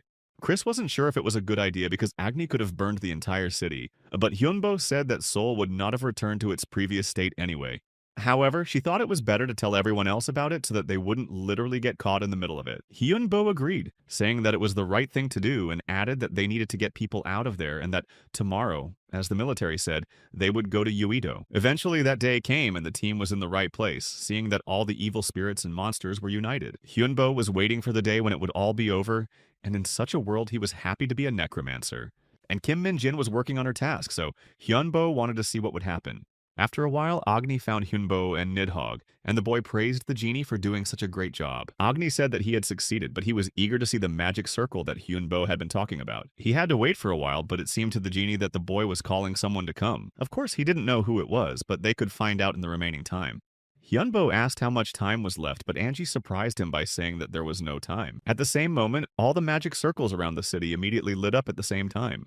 Angie was very happy to see this and exclaimed that he could not even think of such a thing. However, Henbo himself did not understand what was happening in front of him and why it happened. Angie said that the king of the earth or the king of monsters had come here, and he was one of the two best monsters on this planet. His name was Behemoth, and he was coming closer to them right now. Henbo began to worry, realizing that he had seen one before and that this creature was similar to demons and angels. But the genie assured him that he could easily overcome this creature because he was much stronger than Behemoth, even though it was not so at first. Then the genie rushed forward and began to attack the monster. The young man was standing behind him at that moment, realizing that he should use his boss's amulets right now. Immediately afterwards, Hyunbo used this amulet while standing next to his team. The protagonist said that they should succeed, so they should prepare and turn to Chris. He immediately handed her the Andromalius glasses that the archdemon had given him when they met. Hyunbo said that he was relying on her, and then, leaving Chris, Hyunbo turned to Nidhogg. The dragon understood everything from the first word because his master wanted him to use his breath. Nidhogg flew even closer to strike Behemoth, but at that moment, they were not able to do anything at all. Hyunbo tried again, using his strength and lightning for the second time. But their amulets could not withstand Behemoth's power for long, and the lightning required too much mana to be used constantly. After that, the hero decided to use a power punch and a striking sword, hoping that it would work. But even these attacks did nothing. This monster was very powerful, although Hanbo did not understand where it came from. Despite this, Agni rushed forward to prove that he was the best and strongest. However, he also did not manage to do much, even though his blood burned with anger at such moments. He only knew that Behemoth should be finished, but the genie hadn't yet figured out how to do it with his power not working. Even though he knew this, Agni tried to use the fire again and burn it all down. Kessel was standing nearby and noticed that the genie could actually do something, and he was succeeding, although he did not understand how. Agni exclaimed that Behemoth was getting the power of the earth, and by setting it on fire, he would not be able to withstand the attack. So Agni added that now all non-humans should compete. Henbo also stood nearby and started to use his bone spear, which always came in handy. But at the same moment, he realized that nothing was working on Behemoth, and he was too powerful. Agni almost gave up as well, though he tried to gather himself and cheer himself up. Jin shouted that he needed even more fire around him, even more than before. Hearing this, Hyunbo said that the evil spirits should help Agni with this task and give him even more fire. However, there was another problem, for it was not known how a person could withstand something like this, or if he could withstand it at all. Then Kessel exclaimed that he had an idea and added that he needed the amulet of the master. The guy gave it to him, but Kessel said that it was too little and he needed much more. The skeleton knew that he would be inaccessible to other people, and when he got the right amount of amulets, he said that it was time to start. They would now work together with the evil spirits to defeat this creature. But the problem was that it became too difficult to move after that, and it was almost impossible to take a step. Hyunbo called out for Kaisel to help, even though the skeleton still couldn't move. Kai just said that he would start to awaken the inner energy and Kessel would have to fight. They decided to go ahead with the plan, but Kessel said that Kai should also help him now. Eventually, they started to move around and follow the plan, and it really became easier to move. Agni looked happy, saying that this is how the battle was supposed to look like from the beginning, but Hyunbo added that the genie should help Kessel. At this point, Nidhogg began to use his skill again to destroy the creature with a dark blast, and after waiting for Hyunbo's signal, he used reverse gravity. Some girl screamed for Necrophilus to help Hyunbo with his power and support him.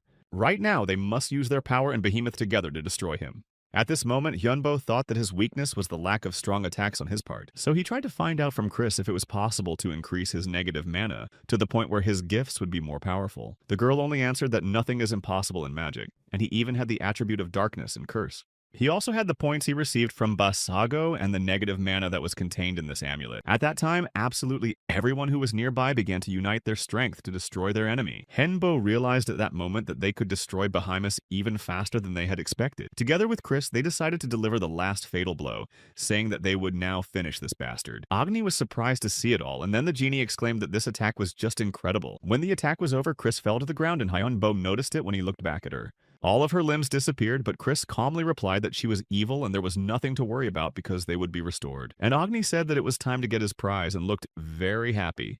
It turned out that the level had risen and the fire resistance and recovery had been increased. At that moment, Hyunbo felt a kind of vitality overflowing from within him. Agni shouted for everyone to follow him because he wanted to show others the blessings of the great Allah. The genie had already risen very high, but Hyunbo himself did not even know what blessing he was talking about.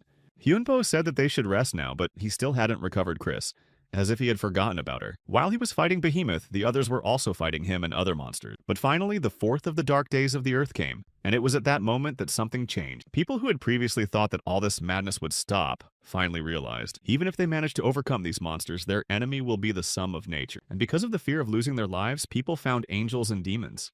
They didn't know why all this happened and where they were guilty that they had to go through this. And while the gods ignored their prayers, people began to beg for help from demons. They decided to take advantage of this opportunity and came to the rescue, saying that they would save them if people gave them their souls. The demon said that he agreed to such a deal and that he could save them all right now. And then he added that he might not even take the soul and they would just sign a certain contract. The demons gave their subordinates dark power and more dark magicians began to appear among people. However, the gods finally remembered their pleas for help, and after the fourth day they came to people.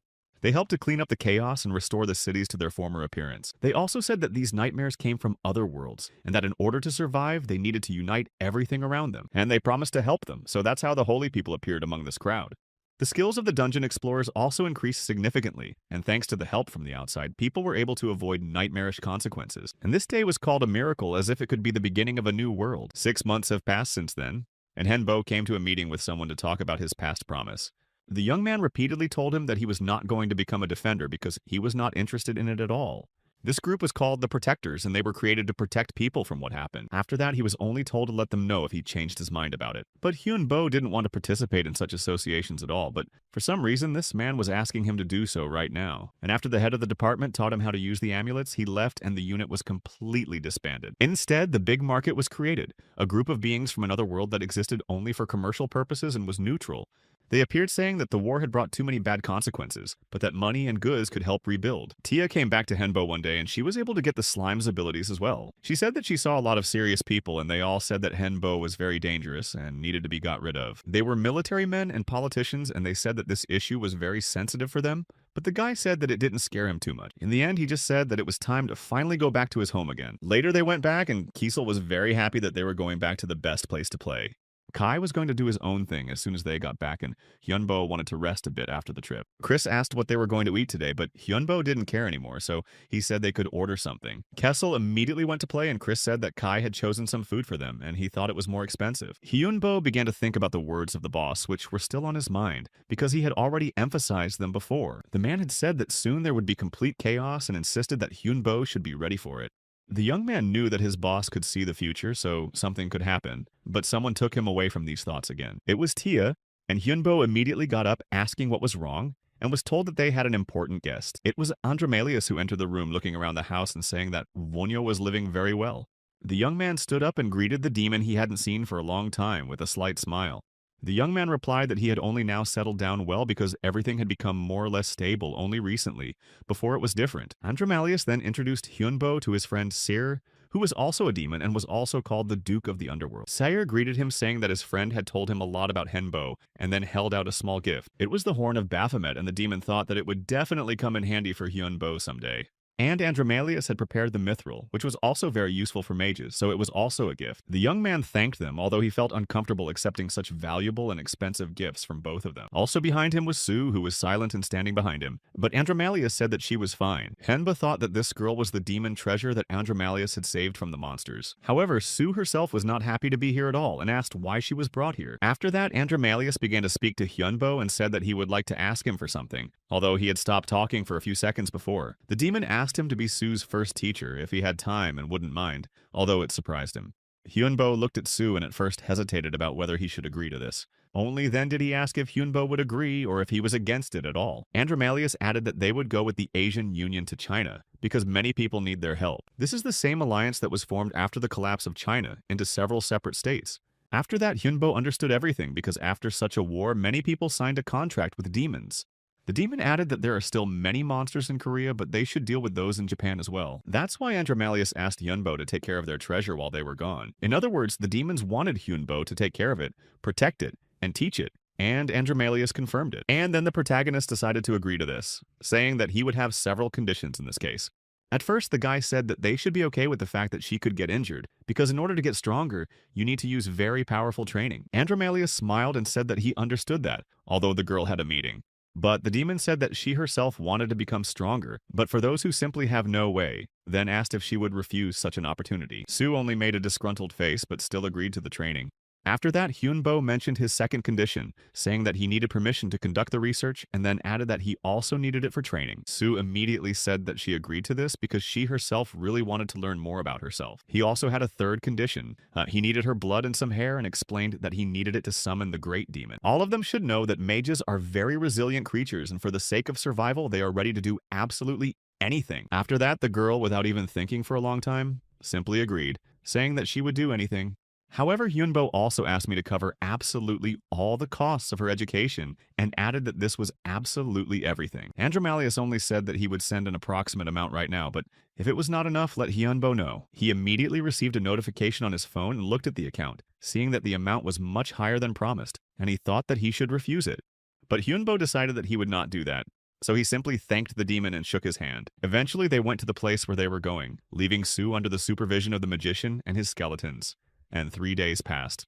Henbo was a little surprised to see what he saw because Sue seemed to have come here to rest, put a bunch of food and drinks in front of her, and watched everything instead of studying. The guy didn't even know where to start and approached her saying that she was too relaxed, but Sue only replied that he shouldn't care at all, although in fact Hyunbo really didn't care at all. The girl sighed, remembering that he had been gone for 3 days, and asked if he had completed all the preparations, and Hyunbo said that everything was really over and now they needed to talk. They need to find out how to develop her magic, and in general we can say that she is immortal. Most likely, if you drink her blood or absorb her flesh, you can also become stronger, although Sue was already worried at this point that they wanted to eat her. Hyunbo was referring to the moment when they took Behemoth's life force in that battle. And indeed, if you absorb its power, you can become almost invincible. By this, he wanted to say that she could become a target for many people and they would have many more enemies. But Hyunbo also assured her that she shouldn't worry about it so much because he and the skeletons would protect her. But it was obvious how scared she was. Hyunbo could see that Susu would now be ready to just run away as far as possible from here to avoid seeing and knowing all this so that she would not be caught. But at this point, he just went back saying that she needed to become stronger, and then she would stop wasting time on fears, so the girl started to take it more seriously. Literally in a moment, they moved to another room where there was only Chris, Hyunbo, and Sue, and it was something like a training room. In general, we can say that this girl has 10 times more mana than their master. Hyunbo was very surprised himself because he was sure that he was the one who was getting stronger very quickly. Chris explained that with mana or black magic, she could hold the coins in the air for 30 seconds, but if Sue combined them, it would take 30 minutes. All this time, Chris was watching her and once again said that it was just brilliant and the girl was very strong. But then she noticed that Hyunbo was very nervous, so she asked if he was okay. But the young man said that he could not be okay after something like that. Despite the fact that he was afraid of absolutely everything, he now claimed that he was not afraid of anything in this world except Sue's existence, which made him so nervous that he wanted to destroy her. Chris then asked why he didn't do it if he had such a strong desire. However, Hyunbo replied that it would be wrong and terrible, and he doesn't want to become a monster who is dependent on his emotions. The young man sat down at the table, but Chris still did not leave, trying to calm him down somehow. She admitted that she herself was feeling angry and jealous because she had also watched her master grow stronger every day. Now it was strange to her that he now understood how she felt then. But Chris also understood why the desire to destroy also began to subside, because she herself realized that she could become stronger further. And Hyunbo also realized this very well, which is why he is trying to restrain this desire. Chris just said that he needed to use these emotions and feelings in the right way, and then he could become stronger himself. Hyunbo realized that he could improve his magic with these feelings, so he just went into a magical aura. After a while, they came back and Hyunbo thought that Sue had already given up because she was standing there doing nothing, but the girl assured him that she just needed another spell. But Hyunbo said that she came here to learn spells, not to learn how to defend herself, but Sue was really very harmful. He added that she shouldn't give up so easily and that she needed to find a specific target, and then they could find a great training program. Hearing this, the girl was incredibly happy because she realized that in this way she would really be able to become more powerful and not be afraid of being kidnapped. Henbo thought only that he did not need to give in to these emotions, he should just use them to survive in any situation. At the same time, groups of dark mages began to act now they were in the Abyss's main headquarters. Andromalius asked Tatalian what the situation was like while he and Sarah were sitting at the table. Tatalian, who was the 71st Great Demon and Archduke of Hell, said that everything was going according to plan and they could proceed to the second phase. The demon replied that he was relying on him and said that it was necessary to spread the word that the great demons had visited Wonhyo with Lady Beck. Andromalius couldn't wait to see how they would finally respond to this danger. In Gangnam and Seoul were the Guardians of the Abyss and Necropolis Hunters Association. For all of them, he is the leader and only a select few with special powers were there. Later on, it was reported that the great demon Andromalius and Sarah had been spotted in the Asian Federation. And also, according to their informants, a witch was spotted in the Abyss. Tantalian was in charge of the Japanese and Korean people who signed the contract with the demons, as this man said. Then the head who was sitting at the table asked, "What about Necropolis?" while continuing to look at the papers in front of him. But the man replied that they had no information about it yet. The man just sighed, saying that he would hope that when the news came out, it would be good, really. And then he smiled, saying that he was sure that this was a great way to get rid of the great demons and their followers. This guy said he supported him, adding that they should destroy all those who follow the path of evil. Then the man asked about the necromancer, but it turned out that no trace of him had been found anywhere yet either.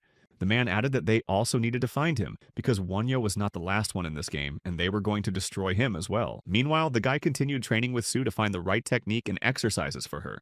She herself enjoyed the training, but sometimes she thought that Hyunbo was playing unfairly and began to use her magic against him again. While on top of her, Hyunbo said that he would give her one piece of advice about this.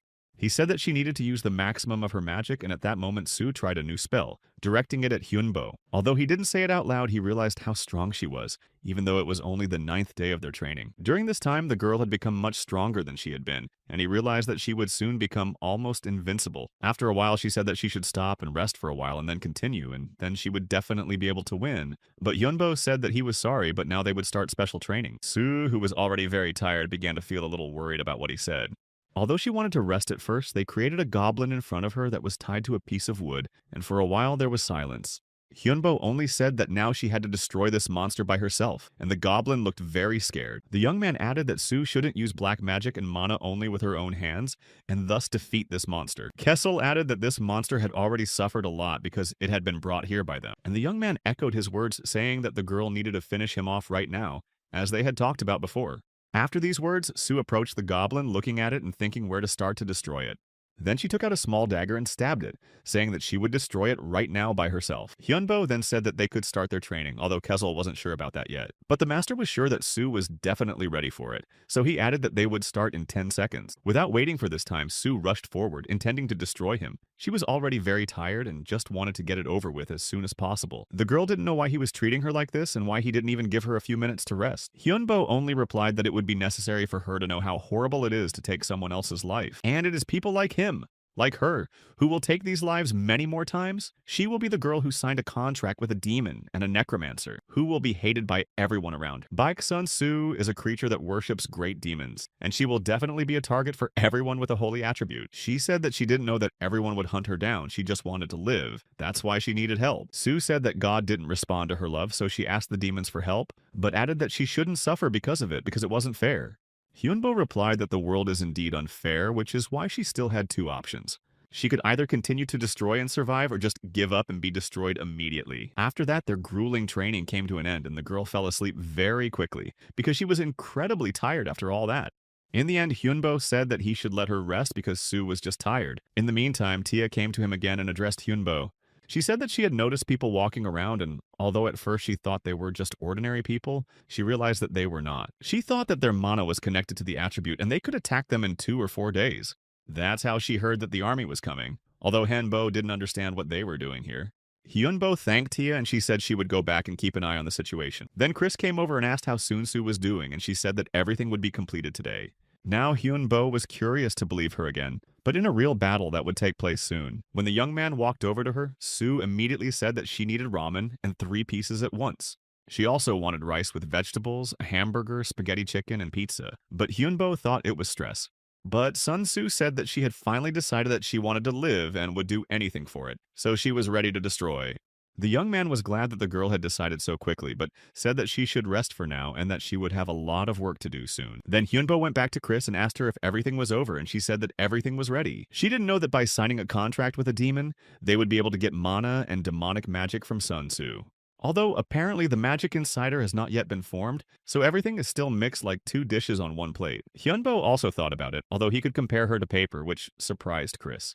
The young man explained that if you poured water on the paper, it would be impossible to return it to its former shape, so you should be more careful. But he wanted to see if Sun-soo was like the other contract workers. He thought about what might have happened if the gods had answered her many requests in that case. Sue could have become a powerful priestess because she has great strength. And when Andromalius spoke about her, he emphasized that 2 forces are fighting inside Sue, one going up and the other wanting to destroy itself. Chris added that it was strange, but the boy had already managed to learn more from the old creature.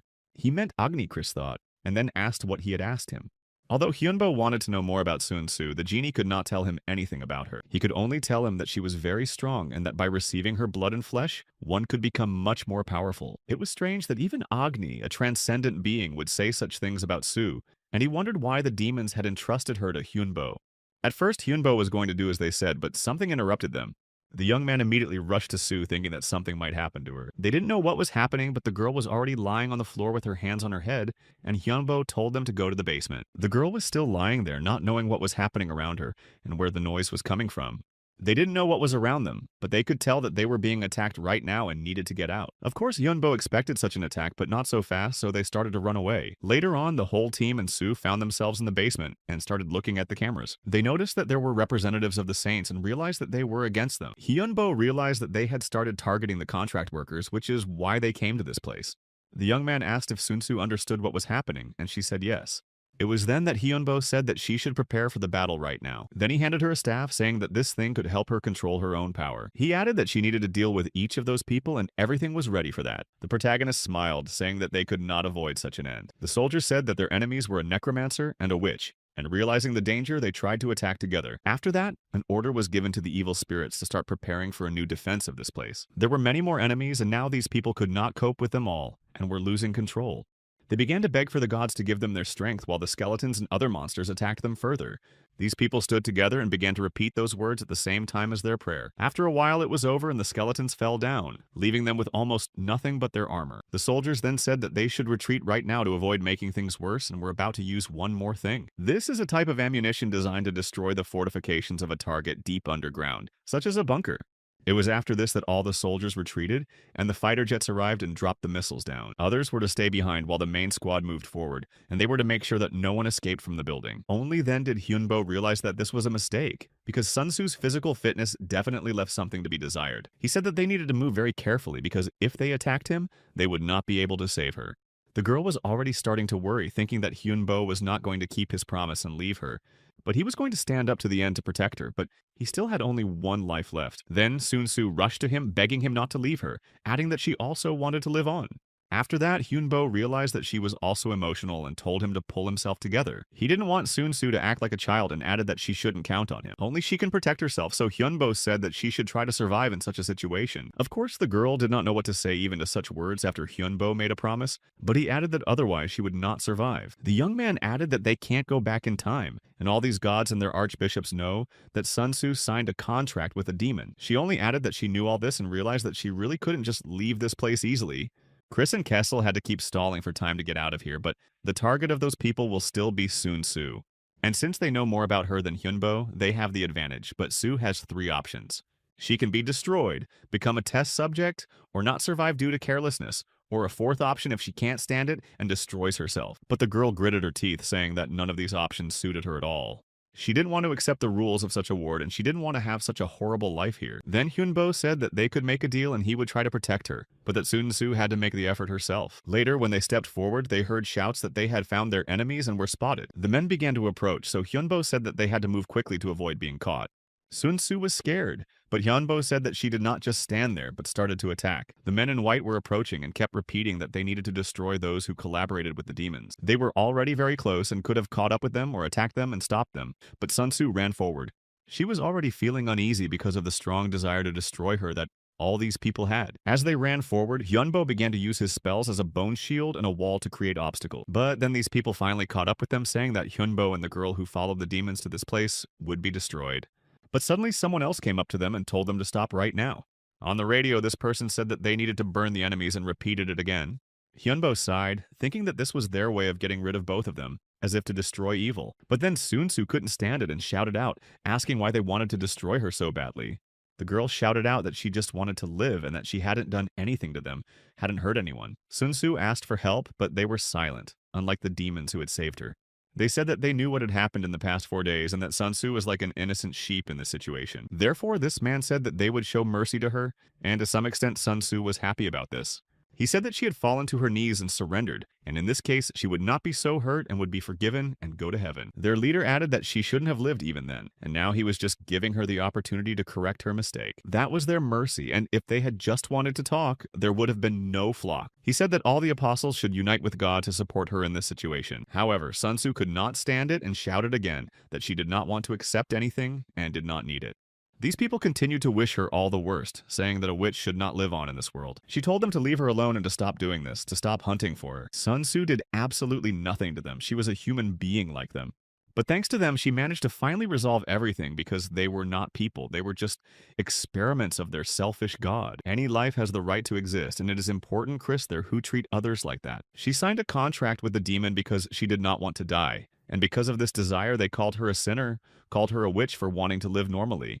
So the girl had no doubts that they were the worst of all monsters and they should not live. Then the man was afraid but exclaimed that now the witch had shown her true face to them. But Sun Tzu said that she had only revealed herself to them and accepted herself as she was. After that, Sun Tzu turned to Hyunbo again, telling him to protect them now. Then she got the opportunity to attack and Hyunbo felt that the girl was using the same spell as him. Using the power of a weaker opponent, he noticed that the girl was not going to give up. These people were ready to attack, but Sun Tzu said that it was time for them to end it and also prepared for the battle. Then the man said that he was ready to do absolutely anything to prove his faith. After that, it became clear that these people were using the magic of resurrection and were ready to make great sacrifices to achieve their goals. All of these people knew that the girl had been training for a long time and was ready for this, which is why they were willing to make this great sacrifice. However, despite this, Hyunbo and Sun Tzu did not retreat and were ready to fight them further. The young man used a spell to restrain them. The girl standing next to him wanted to say something, but the teacher told her to listen very carefully. He told her that these people were using resurrection magic and that it reflects the will of the caster. She must never forget what their goal is, namely the destruction of her.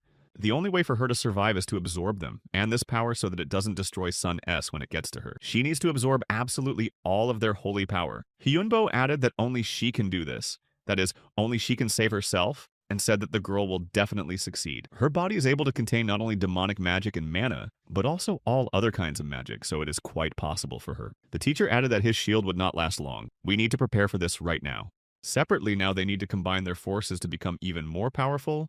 Now they are on the same boat and must defend together. If it is destroyed, she will be gone as well, so they need to make every effort to survive. Hyunbo told her to get ready, even though this battle will be very difficult and dangerous. But she was ready for it. Her demonic magic is completely opposite to holy magic, and by absorbing holy magic, she must turn it into demonic magic. Then she remembered the words, or rather the question, of Andromalius, when he asked who would win the battle between light and darkness. Then the girl answered that the light, because it conquers the darkness and illuminates the room. But I only smiled at this answer, saying that it was not correct, because the one who is stronger wins. Andromalius added that she should remember that the strongest always win. Right now, everything was going according to plan, and she had already become much stronger physically, so she could cast more powerful spells. Hyunbo realized that all this training had been beneficial and had really given her a lot, and they would be able to win if they kept it up. Those people kept shooting and attacking them, saying that they needed to destroy that demon and witch. They were going to finish them off right now so they wouldn't have to stay here for long, but Henbo's barrier was still holding back all their bullets. In the end, they had really prepared very well and were not ready to give up like that right away. It was very noticeable. Hyunbo and Sun Tzu were still standing under the barrier, realizing that it was really very dangerous, and they were barely hanging on. And Tia was talking about how she had received secret information because they were going to use a big sacrifice, and she told her teacher about it. Of course, the young man did not think that 200 people would agree to this if they were ready to make a sacrifice just to destroy this girl. But thanks to the ability to recycle their mana, Sun Tzu can go through the measurement phase and become much stronger. And thanks to the two of them teaming up, the young man himself benefits greatly from this. Of course, it was a risk, but it turned out to be a success for them. However, after a while, they heard a voice from behind them saying that they were a little late. It was Andromalius, Ser, and Tantalion, who praised them both and told them that they could leave those people to them. The demon thanked the boy for protecting Lady Sue all this time, and his friends also confirmed it and thanked him. Andromalius realized that they had suffered losses, but the reward would also be high, so the demon asked if the young man would mind going with them. But Henbo said that he had his own way and thought that it would be too dangerous to go with the demons now. Andromalius was not going to object and somehow convince him. He just said that they would see it later and took the girl. After that, the young man was left alone and decided to call his dragon, who immediately appeared behind him. He just looked around and said that he was leaving everything to him to deal with their enemies. Sire asked Tantalion if they should really let this guy go, because he was worried despite the fact that they had signed a treaty. He suggested that they should just kill the guy as well, because they didn't know if he would betray them at some point. But Andromalius said that thanks to him, Lady Sue received a lot of holy energy, and it was really a great development for her. This guy can be very useful to him, so the demon said that if they don't touch him, they can even develop their relationship and lure Hyunbo to their side later. And in the end, the mission to destroy Sun Tzu ended in failure for this group of saints. Almost all the followers of the god were destroyed themselves, and only a few soldiers and apostles survived. Also, the video of the young man's massacre began to spread absolutely everywhere. There was a lot of talk about it, and it became almost the #1 topic of discussion throughout Korea and beyond. It was sent to many different authorities for investigation, and even the survivors tried to find the arched. But at that moment, Chris went back to those prisoners and she simply passed on Wonhyo's words that his main goal was survival. That's why he was ready to do absolutely anything to achieve this goal, no matter who tried to attack and stop him. After that, the media began reporting on the strange behavior of the god's followers. And the board of the Military Association of Hunters and Keepers also decided to take action. They began to hunt these people down and an operation was launched that would end with the destruction of these saints. All the factions began to try to destroy the followers of God in their ranks, and some even sacrificed them in order to maintain and preserve their status as the chosen ones, and no one would forget about it. The young man returned home and finally woke up, only to find out that he had been asleep for 30 days, although he was surprised by this. Chris handed him the phone and Henbo could not believe his eyes. It turned out that they were using the gray market to imprison as many as 1,000 followers. Tia also added that they use special equipment to extract precious metals and other rare elements from monsters. All this money on their Earth had no value anymore, unlike the idea that introduced currency as soon as it appeared, which meant that the Earth was very weak. Chris said that the idea was very strong in its time because there was magic and magical beings lived in this world. But most importantly, there were also dragons.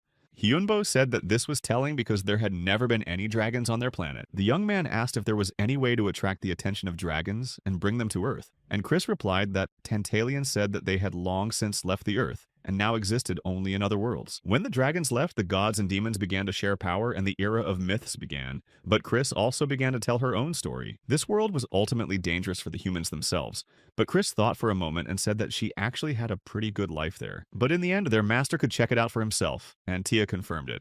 Because she had joined forces with Sung-soo, his body had changed twice while he was sleeping all that time.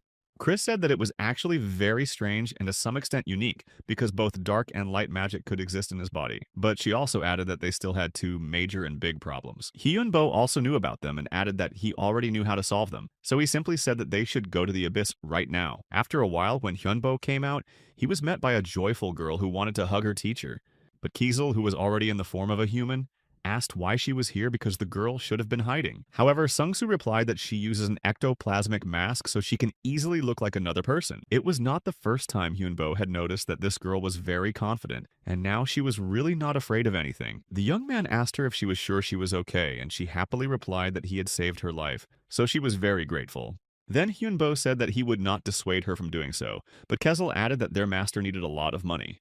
Sung-soo just laughed and said that it was not her money, so let them take as much as they need, and if Kezel wants something too, let her order it. After a while, they finally arrived at the gray market, and in fact it looked like a completely ordinary building. However, once inside, it was not like that at all. There were many different races inside, and she was very impressed. It seemed to the girl that they were in another world, and she liked it incredibly much. After a while, a girl who looked like an elf came up to them and immediately greeted them, although she did not look particularly confident. However, Hyunbo realized why, because she had already realized that he was a necromancer, and grew up with the fact that elves hated evil spirits. But then another elf came up and apologized for her, saying that she was their new employee and didn't know much. He told Anna to apologize, so she did, because she felt bad for treating him like that. Hyunbo said that in this case, nothing bad happened, but other customers may not be so patient, so you should be more careful. Then this elf said that they would give them a discount coupon for the gray market, and he could personally help them with their purchases. Belaran was the manager of the Korean branch of Gray Market and introduced himself and said that he was pleased to meet them.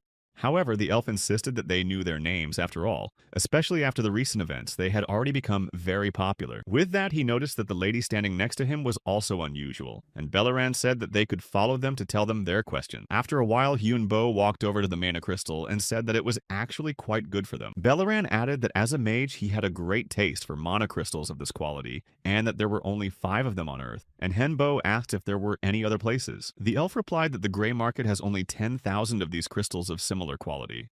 Chris then said that even on her planet, crystals are very highly valued, and usually only empires or guilds of magicians can have such a large number of such crystals. Hyunbo asked how much they cost, and Belaran said that they sell them by the 5 and can also sell them 50 kilograms of mafril. The young man asked if Hyunam would mind. Now he was calling her by her first name so that no one would find out, and she said that she would not mind buying it. But in fact, the elves were very surprised that someone in the region could buy more than 10 kilograms, but instead he just thanked her for the order. Then they decided to walk around the market to choose some more things. Belaran didn't really know how to react to this and just thanked them for the purchase, but the amount was insane. Hyunbo only said that they could not pass by such nice prices, even though Belaran himself had shown them the best of the store. The young man realized that without this elf, they would not have been able to find everything they had bought, and then the manager led them to another stand, saying that they only offer this to the most important customers. He then handed them 2 envelopes, but warned them that they should not open them here. Soon after, the team left the market and Kiesel started laughing, saying that he thought the elf would fall unconscious in front of them if they bought anything else. Then Sunsu looked at her envelope again, saying that she was interested in opening it right now and not waiting any longer.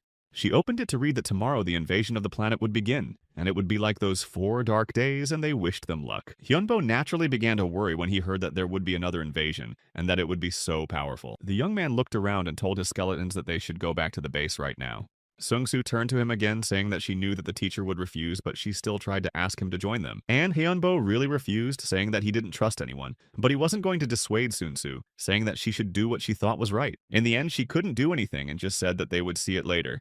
After a while, a dragon appeared, and Hyunbo and all the skeletons in the form of people got on it to go to the right place. Chris added that this was not the first time the gray market had received such valuable information, and Henbo decided that it would be good to learn more about them. After a while, they became skeletons again and finally made it back to their base. There, absolutely everything was destroyed by monsters. They didn't see the people, but they stayed until North Korea. The boy decided to check how mana behaves and feel its sources and paths in the stream and veins, hoping that he would succeed. The young man hoped that he would be able to learn how to control them because it would help him a lot in fulfilling his mission. In this case, he would be able to become much stronger, and of course, this thought appealed to him. But finally, after completing his inspection, Henbo stood up saying that there seemed to be nothing under the base. The dragon replied that it was, and that apart from its terrible condition, everything was actually fine. The owner asked what was wrong with Nidhogg, seeing that he was really getting worse. But the dragon only said that Hyunbo would be surprised to see what he was seeing now. Nidhogg came closer, saying that he had scales, although Hyunbo thought that the galactic flux could affect him. And in the end it did, which helped the dragon start to look like the original. However, it was strange because he was no longer alive, so he didn't know where it could have come from. But Nidhogg also said that his powers had increased significantly. The protagonist did not expect this, so he was really surprised to hear this from the dragon. But he decided to check its characteristics, and indeed, all the indicators became much higher than the last time. Hyunbo said that he was really surprised, and then decided to ask if anything else had changed. The dragon replied that he could now sleep, which was also strange because evil never sleeps. In addition, during sleep, something can appear in his head, but when he wakes up, he does not understand or remember anything at all. This is really unusual, especially considering that tomorrow the war will start again, and it may have something to do with the dungeons. Henbo said that he would like to examine his dragon's changes, but he didn't really have time, so he suggested that we at least examine the scales. He was really excited and said that Chris would take a sample for their study, and she did just that. Then, when everything was ready, the guy started to apply his magic, starting with the circle magic. After some time, although they had no free minutes for it, they began to investigate what was happening to the dragon. In fact, all this checking took quite a bit of this time and exhausted them both quite a bit. However, in fact, the guy was pleased because this is a real treasure. Thanks to this elixir, you can restore mana and increase its maximum supply. Therefore, it would be worth preparing even more of this preparation for the next time. But Nidhogg, who was still standing nearby, still couldn't understand why he kept changing. After some time, the team entered the abyss of the Fallen of Class C, plus they had to subdue the leader of the group who was a human A. If they failed to do this in the allotted time, the abyss would open on the ground and cause erosion, and they had only 150 days left. The boy was ready with his group, and now he realized who their current enemy was. It was the past humans who betrayed the human race, and Henbo added that this time the battle would be quite different from the past. This battle will be really very serious, so he said that they should try to gather as quickly as possible and use it as the biggest strength. All these doors are connected to the dungeons, but actually a lot has changed since those days. Now, not just ordinary people connected to dungeons have many exits and various indulgences to escape from danger. Also, there was no punishment if you did not start exploring the dungeons. That is, you were not forced to do so as it was before. All this happened precisely because the monsters could leave the dungeon themselves, and no one had to let them out. He realized that this war could be unleashed quickly, remembering those dark 4 days on Earth that were quite recent. After a while, the whole team entered the valley, but Chris said that this valley was actually very bad. Henbo added that there is no shelter here, and it is unlikely that there will be absolutely ordinary monsters. Most likely they may have a subconscious and a good intelligence. But then Kessel came up to him and said that there was one more piece of bad news for them. The door they came in through hadn't disappeared yet, and the owner agreed that it was really terrible. Usually these doors disappear so that the monsters can't get out of this place, but if the door is still there, it means they can follow the researchers outside and get to the planet. If the door is too close to the monsters, their team may not be able to get there because the monsters will destroy them on the way to the exit. But Hyunbo said that they should just get ready and not waste time on all this thinking. According to the gray market statistics, there are about 50,000 F-class dungeons around the world, and more than 8,000 E-class dungeons, 800 D-rank dungeons, and 36 are E-rank. Each country began preparing to explore the higher-ranked dungeons. About 2 weeks later, the coalition forces began their first expedition. Researchers and military personnel began to gather near the expeditionary corps, and their number grew. Of course, it was all very dangerous, and they risked their lives knowing that they might not come back, but they went ahead. But without opening this door, they were met with terrible things that could have killed them right there. There were a lot of monsters that could kill people right away, saying that this battle was too easy, and they hoped that everything here would be covered with blood. There would be about 1,500 soldiers and about 1,000 police hunters, and he also said about the Abyss. They will summon the Celestial Guardians who had light powers, The troops of the necropolis would be really small, and their leader was Kong Hyun-hul, who commanded the Expeditionary Corps. And Hyun-oh, who was the general of the Hunters Association, said that he had heard that the necropolis forces would move forward with Won-hyo. It was then that the commander-in-chief of the corps said that they would be the first to move forward. They were the elite of this country, and very little was known about the enemy, except that they were fighting on its territory. But they were going to fight and win. They had to be ready to sacrifice themselves for the sake of this country, but still try to survive. Hyun-chul said that they should take a lot of weapons and food. They should live for the sake of returning to the battlefield and winning. The commander-in-chief said that they must do this for the sake of their country and for their own future. But later on, despite all these motivational words, they were destroyed as soon as the door opened, and the monster became stronger. Hyun-chul was one of the survivors, and he realized that no one was prepared for the fact that there would be so many monsters here. They were really incredibly powerful, and there were more than they expected. Now all these soldiers were no longer attacking because they could only defend themselves to save their own lives. All these creatures began to laugh at the people who could not resist them. They were too weak compared to them. That's why the monsters started attacking more actively, intending to deal with these people as quickly as possible right now. But there was a dead dragon and one of the soldiers who knew that the head of Necropolis had arrived. They were not there alone, and the girl standing in front said that they were still a little late. But still, the evil mind with other people who were in this organization arrived for the rescue. Henbu and the skeletons also jumped down from the dragon about to start fighting. Meanwhile, the young man began to use mass healing to save those who were still alive but badly injured. He told them to move faster while this magic worked, and to get those who were too badly wounded as far away as possible. The battle in this abyss continued, and there were already 135 days left before the erosion. And despite the fact that more than 4,000 people were involved in cleaning up this abyss, they could not cope. In just 10 minutes, 463 people were killed, and no one was able to save them, though. There were twice as many seriously wounded, and they continued to try to save them. Hyun-chul said that he, as commander-in-chief, would talk to Mi-jin and Won-hyo. The man thanked them, saying that they had survived because of them. The girl said that they did what they had to do and then apologized for being too late. Then the commander-in-chief asked if he could find out the reason why they were so late. Mi-jin was about to say something, but the guy interrupted her, saying that he was the one who told her to be late. Hyun-chul was unhappy to hear that they hadn't come here right away on purpose, but the necromancer confirmed it. It was then that it turned out that they knew who their enemies would be, but Hyunbo denied it, saying that he just realized that these enemies would be surrounding the door. Hyun-chul asked why they didn't warn them, because they could have tried to stop these monsters. However, Hyunbo said that it was not that important to them, which made the commander-in-chief very angry.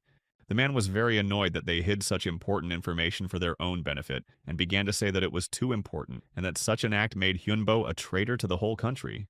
But the young man said that someone has to take responsibility, and he did it all for the sake of their victory in the war. Then the protagonist said that he had 2 questions and asked if any of them had tried to find a place to sleep and just rest for 4 days with the dungeon master, and whether anyone has already tried to eat monsters or these plants because of the small provisions. Because of this war, they have to do things they would never normally do, and it's time for everyone to realize what a terrible situation they are in.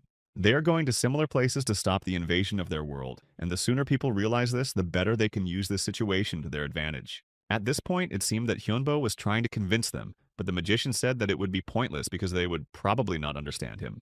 The military has always spat on the opinions of others, and for them this war that started again was a normal thing. However, the commander-in-chief said that because of all these words of Hyunbo's, they lost almost 500 people. But the necromancer said that there is no war without victims, and if there are many more survivors as a result, he sees no problem with that. Mi-jin reacted differently, telling the guy that it was completely wrong to say that. She said that he was a human being, so he shouldn't do that to others, and that he was a necromancer and should understand how valuable human life is. But Hyunbo said that sometimes you need to think about the benefits. But Mi-jin said that if he continues to talk like that, Necropolis will not be able to follow him.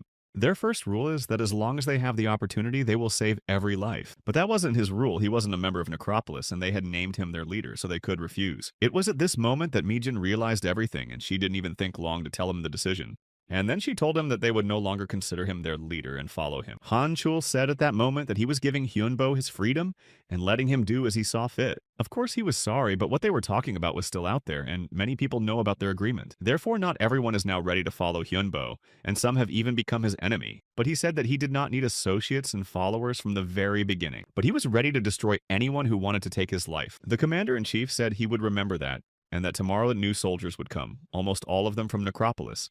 At that moment, Hyundo remembered that he had forgotten to give the man something and reached into his pocket. It was a map of the dungeon and the door, as well as complete information about the area.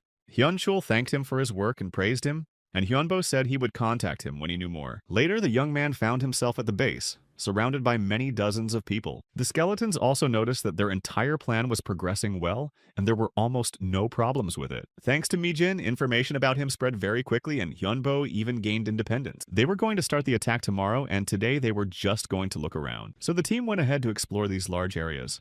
It was said that Class C dungeons are space-type dungeons. Class B is Royal, A is Imperial, and S is World, so Henbo didn't know how to act here. Kai was only glad that he hadn't survived to the point where he had to explore the Class C dungeon. Chris and Kessel said the same thing and looked at each other, not knowing what to do or what to expect. They apologized, saying they couldn't help. But Hyunbo didn't really expect it to do much good. The classroom is 1/4 the size of Korea, but the rest of us will have to walk, which is difficult. Hyunbo went downstairs saying that he was really sorry that they were at such a disadvantage. Then he tried his spells to see if there was any life force here. He was able to detect some within a radius of about 500 meters, so they decided to go there. If they destroy them now, they will be able to avoid the attack that is being prepared for tomorrow. But the moment they arrived and Henbo looked down, he was very surprised. For some reason, there were two such contrasting places in the same dungeon, and the young man did not know why. The people were sitting on the ground continuing to discuss something as if it was the most important thing for them right now. But some even started fighting with each other, standing next to others and attacking them. It turned out that they were not monsters, they were just people who were going to survive no matter what it took. I was also surprised because I thought that usually middle-aged people with good physical shape are engaged in farming. But here there were only children and old people. And it was strange that they built a city in such a place, so Hyunbo suggested that we keep a low profile for now. But then the monsters started attacking, and although the people tried to defend themselves, they were still weak. Some people said that there was no need to kill all the people, but the monsters wanted to relieve their stress and deal with them all. They wanted to become even stronger by destroying the whole city. Moreover, there was plenty of food, but only children and old people, so they realized that they would not be able to enjoy it much. These monsters wanted to make them into their own kind, but people believed that someone would come to save them. Despite the fact that they were running away, they could hardly fight back, and the monsters kept throwing them away. Some of them thought it was a mistake, but the monsters just wanted to have fun destroying the population. Then the one that seemed to be the leader said that it was enough for now and grabbed hold of one man in front of him. He was ready to eat him and enjoy at least that, but he couldn't do it. Kessel rushed forward very quickly, knocking his paw off and preventing the monster from eating the man. Kai and Kessel saved the man, but they were not acting on the master's orders, so they immediately apologized. But Hyunbo assured them that it was okay because he was going to attack them himself. Then, when he and the dragon flew closer, Hyunbo ordered Nidhogg to attack. The skeletons rushed forward, adding that they needed to destroy the monsters as quickly as possible. Then he went down with the dragon using mass healing magic. Despite the fact that they were badly injured, their bodies began to recover after this magic. Now people began to believe that the saviors had come to them after all, and began to worship Henbo, calling him their savior. Of course, the guy didn't know why they called him a savior, but he would like to check something right now. The guy said that they deserved to follow him, and of course the people agreed, saying that they would follow their savior. Many people did agree to follow him, and they took many children with them, not intending to leave them behind. Other people began to beg to be saved as well. They were ready to follow him to the end and ask for forgiveness for what they had done. After some time, they reached their camp where they began to prepare food and treat their wounds. The skeletons also told him that these people had brought a man from their chapter, and Henbo allowed him to enter. The man sat down across from the boy and first of all wanted to thank him for saving them. But the young man was not going to be ceremonious for long, so he approached the man and applied paralysis and then read his memories. Fallen people were becoming monsters. They needed to control themselves to prevent this from happening in the village. But they needed the savior they had been waiting for. The man was surprised that the boy could read his thoughts, but then he apologized to the savior again.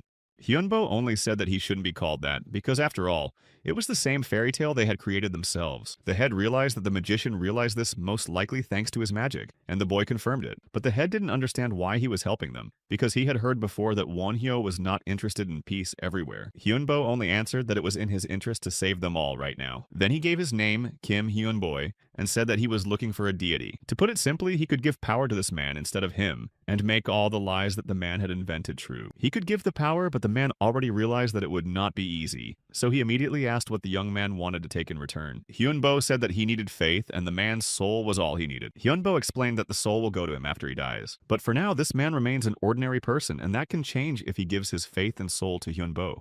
The boy said that he was ready to share his own power with him if the man agreed to do so. Without thinking twice, the old man agreed and begged him to save people from his village. The protagonist realized that the man was sincere in his own dark magic, and the sacred attributes of the chapter were reacting to each other. Then he handed the man a contract saying that he needed to sign it. It was easy because he only needed to touch the magic coma. The old man did so immediately, and from then on their contract was considered signed, along with all the agreements the young man had previously made. It is quite easy to restore dark magic, but with the saint it was not so simple, for there was only one way to do it, namely faith that is directed only to him. The gods became stronger thanks to faith. And it was after that that they could share their power with the faithful. Buddhist lamas and monks said that divine power is the power that can be directed from the person himself. They also said that a person could become a Buddha through study, and believed that their Buddha was similar to God. Like lightning striking his whole body, ideas appear in his head, and it is also possible that he himself can become like a deity. Hyunbo thought that this was the perfect chance for him to become a savior for those people with a prophecy, and the situation would turn out to be favorable for him. Then a girl came in and asked him how he was feeling, and Hyunbo said that he was absolutely fine. The girl asked if there were any changes in him, and the young man asked to wait a minute. Still, something might have changed, so he tried to use his magic power. The main character said that he felt a very strong connection to him, and many minor connections to other people. Chris knew that it was quite possible to have such a strong connection with the head pastor. The slight connections with other believers were also not surprising, but at first it seemed very strange to him. Chris added that she never thought she would be able to see with her own eyes how a man becomes a god, but Hyunbo said it was too early to rejoice. He needed more contractors, i.e. more believers, even though the guys had already been called a great prophet. After that, the protagonist decided that they would need to show them his power in order for them to believe in him even more. Chris realized that the owner had something special in mind, and from outside they heard shouts about the great prophet. It was not surprising that those people were really fanatics, but thanks to the exchange, they quickly leveled up to the second level of magic. They get mana and divine power and even some dark magic, although Chris didn't understand how it happened. The owner explained that it was because of the curse that had happened before. Back when Alan accidentally fell into this dungeon, there was only one small village. There were often banquets, and all these small streets were full of alcohol. There were also illegal substances and a lot of food, which is why many people were ruined by greed and became like monsters. Knowing all this, the older people did not decide to live outside this village, which is why they created this small settlement. 32 years ago, if someone entered this village, they would never leave again. Since then, the number of monster attacks has increased significantly. And the number of villagers who also began to look like monsters has also increased. It is incredibly difficult to destroy this curse given that the village has ideal conditions for mutation. The location is in a dungeon, people have to eat at least something to live, the possibility of their own choice, the weakening of mental power, changes in character, and no more than 6 months for these changes. It was strange that no one knew how to use mana properly because they might want to become stronger to overcome these monsters, but if you realize this curse, everything becomes clear. They were spending this mana to maintain their own lives, but thanks to Hyunbo, they could destroy and get rid of the curse and spend this mana wisely. Then the guy turned to Chris and asked her to bring that old man back here. He needed some old person, and the older it was, the easier it would be to get rid of the curse. It was after this that the girl went to look for someone who could fit the role. Hyunchul, meanwhile, said that he was happy that they could at least fight the enemy and have a chance. The commander-in-chief asked the others at the table if they had any more reports. One of those present said that the situation was under control, but he was very concerned about the issue of water and food, which were running out. Hyunchul said that they were thinking of taking them out of the dungeon in case of a shortage, because from the beginning they had absolutely nothing but weeds growing there. Then another soldier asked if the commander-in-chief had contacted the magician, but Hyunchul said he hadn't. As soon as he said those words, a man quickly came to the tent looking for the colonel. He started shouting that they had finally found a small village with people. Chris in turn told the owner that the military had found the village, and it took them 4 weeks, not as long as he thought. Of course, he wanted to make at least half of the inhabitants as apostles, but he has not succeeded yet. Many of them quarreled with each other, so it was not possible for now. They did not even care about the monster attack and the fact that their friends and family could be killed. Right now, Hyunbo has 215 apostles to fight with, and more than 1,000 have chosen the peaceful way. The young man put on his mask again and said that they had to go because they could not give their enemies even a hope of victory. Later, people found water and food, they could take as much as they wanted, and if they became a monster like them, they would see a profit. This man met the soldiers with these words, although they did not fully understand what he was talking about. One of the assistants assumed that he was talking about one Hyo, and Hyunchul thought that the magician had already arrived here a long time ago. Now they were about to go inside, but the commander-in-chief ordered them to eat the food only after he had carefully checked it. After some time they finished, so he ordered everyone else to follow him can move on. It was after this order that their large team began to move on following their commander-in-chief. However, they were still a little confused, and this aide looked back with some fear. Behind him, he saw several people who looked incredibly angry, standing still but ready to attack. These people didn't know what the military had forgotten in their small village because they were locked in here forever. People started to turn into monsters saying that they were going to kill all these soldiers right now. They were going to destroy all the followers and the prophet himself, who had left them to their fate in such a situation. That's how new monsters have been appearing over the years, and this is what happened to them again.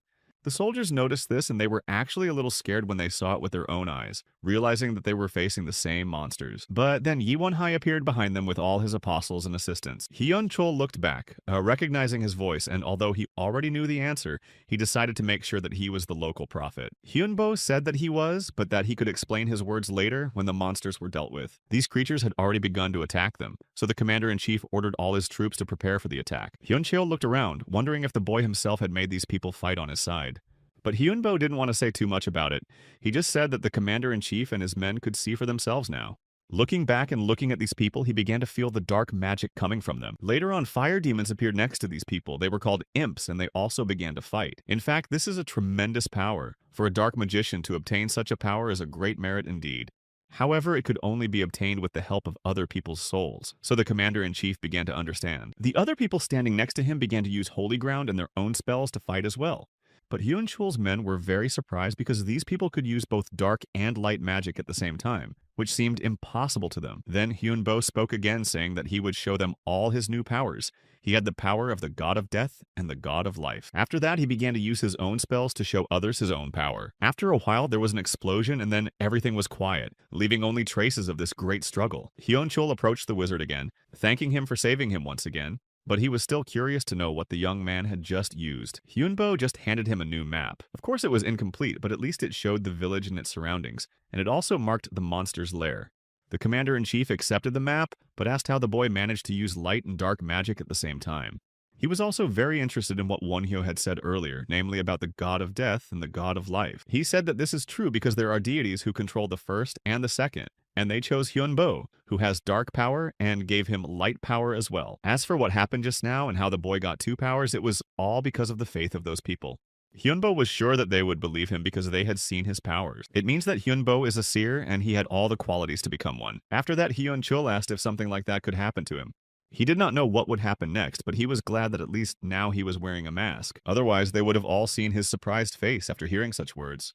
Hyunbo realized that this was the chance he could only dream of. So, after a short pause, Hyunbo said more confidently that he could, but under certain conditions. The guy said that Hyunchul has to make these people believe in themselves, and then he can become the same. He will need to get the souls of these people, and they should be ready to do anything for him. He also has to be ready to give his strength to these people who will become his followers. The man only asked if gods do this and not demons, but Hyunbo said that it is easier for gods to gain followers. Hyunchul said that it was not so difficult, so he asked if Hyunbo could make him a god too. And the guy agreed, saying that the man would only have to sign their contract. But Hyunbo said that it was only to confirm his faith and nothing more, so the commander-in-chief agreed. Thus, Hyuncheol became a seer who would do anything for his god, even give his life. His followers received the man's powers, but Hyunbo did not know if anyone was ready to swear his faith. Then the man swore, saying that he was ready to give up everything for the sake of power, even his soul, and asked God to give him power. Hyunbo said that the contract was now valid and should last forever. Others began to worry about the commander-in-chief, but he said that he was fine, just tired. Hyundo was pleased with this because he realized that he had benefited from the contract. Now he could feel Hyunchol's blessing in front of his god, and the man was surprised to realize the power he had received from him. Hyunbo realized that in this way, more people would be convinced of his power, and this is the best skill for a follower of the deity. After that, the young man called for Nidhogg, who immediately arrived and stood behind him. Hyunchul was frightened to see the dragon in front of him, and Hyunbo said that now he was just going to leave despite the request to wait. Hyunbo said that they would see each other again later and jumped on the dragon. They began to ride away, and the man and his soldiers continued to look up as they rode away.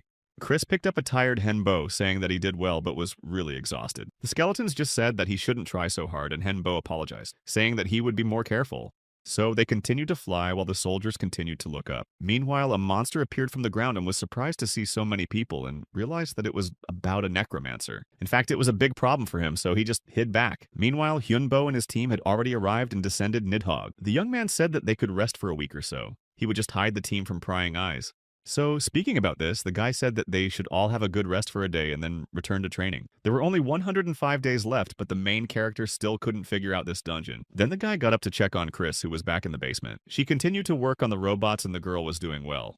These robots are great because they have great skills, they are large and have great defense, so they will definitely be useful in the workplace. The young man hoped that their development would be good, but Chris added that she was surprised by Richard's knowledge in this area. Chris then asked if the young man had checked his current income, and he said no. He had done some good magic and some dark magic and noticed that the numbers had changed a lot. Chris said that this case was really interesting, because such characteristics could be worthy of a prophet. Therefore, Hyunbo decided to develop in this area, and most likely the weaker the prophet, the weaker the followers. And the more followers, the more chances to become someone who will be called a god. Meanwhile, the other players were practicing, seeing many more monsters in front of them that were not ending. This guy attacked them again and again and said that the attacks of these monsters could not work against him. They were only wasting his time, and he was very annoyed by the fact that nothing had changed so far. He still had to hold out for 100 days, but he hoped that he would at least be able to complete all the tasks. He just hoped that the time spent here would start moving a little faster. But these monsters started following him, but he added that he was definitely ready to meet guests. Henbo, meanwhile, went back and met Tia, who hugged him tightly. She handed him a new map that showed the basement of the fortress because bosses like to build their lairs in dark places. Then he asked if Tia knew more about the basement, but she said that there were too many monsters and it was hard to see. However, this was enough, so Hyunbo only asked to see the boss's face. Tia did just that, and Chris realized that the boss was good at using his fast fighting style and tactics with elements of surprise, which is a typical deception. Then Hyunbo asked what Kessel thought about what she had said, and Kessel asked if the boss had said anything unusual, to which she replied that he had. Hyunbo was about to say something, but Kessel apologized and said that the boss needed to be quiet for a while. But even then, Tia, in the form of that guy, started to get nervous and shouted loudly that they didn't understand anything. It turned out that their attacks just didn't work. They had no point now. Kessel continued to try to find out something, but Hyunbo interrupted them and asked if they were okay. Then the skeleton said that he definitely had to destroy that boss even if Hyunbo himself was against it. And Kessel also said that he felt he had to destroy him himself. Hyunbo sighed, saying that he needed to rest first, but Kessel assured him that he was calm. The owner wanted to say that Kessel should fight with a cold head, so he should forget about this idea for now. But the skeleton told him not to even try to dissuade him, because he had already had to destroy his own master. Hyunbo took it calmly, saying that Kessel was out of it and needed to calm down. Only then did Chris come up to them and tell them that they were idiots, and that this was not what they should be thinking about. Eventually, Kessel sighed, and realizing that he was really angry right now, he just walked away. At this point, Hyunbo decided to suggest that they just talk calmly. But first, the skeleton had to calm down, and then they would have this conversation. Kessel did not remember his homeland or his family, and although he knew he had a wife and a son, he had no memories. He only remembered his end because of the traitors, and Kessel knew that the traitor survived and he did not. All of his loved ones were destroyed by him because they believed him and followed him, but this happened. Kessel didn't know how to deal with it. He wanted to forget about revenge, but these thoughts always come back. In addition, the one who destroyed him and all his dearest people appeared right in front of him. That's why Kessel wanted to destroy that guy so badly, and the skeleton sighed, saying that he couldn't control himself. Hyundo asked him to tell how it all happened, and then promised to think about whether he would allow it. The owner wanted to understand Kessel to somehow help him in this situation. Meanwhile, this guy continued to stay in the same dungeon and found new monsters. There were 15,000 of them, and they were 3 times bigger, or 5 times bigger if you take into account their rank. The strongest ones were the dragon and the necromancer, and he had Knights of Darkness and Lich. And the necromancer himself was on the 6th circle of magic, which is not bad, and the most important leader of them was Won Hyo. So the guy said that all his subordinates should prepare for a new attack in the coming days. But one of the monsters said that the people they were following had disappeared and all their followers had disappeared as well. However, they had to forget about this conversation when they heard something strange outside. It was the work of a necromancer, and Hunbo said that he had destroyed the fortress and the dungeon with it. So he ordered those who were hiding there to come out, thus challenging them to a battle. Hyunchul was surprised to see that the young man could use magic to influence the environment. But it was the 8th circle magic, which was very powerful, so he was able to cause an earthquake. The commander-in-chief praised him, saying that now they would also have something to work with. Eventually, as the enemies had no other choice, they came out of their lair and upstairs. Hyunchul added that the team had only one thing to do: destroy these creatures, but they had to swear that they would survive. Immediately after that, they started attacking, and the monsters on the other side quickly attacked them.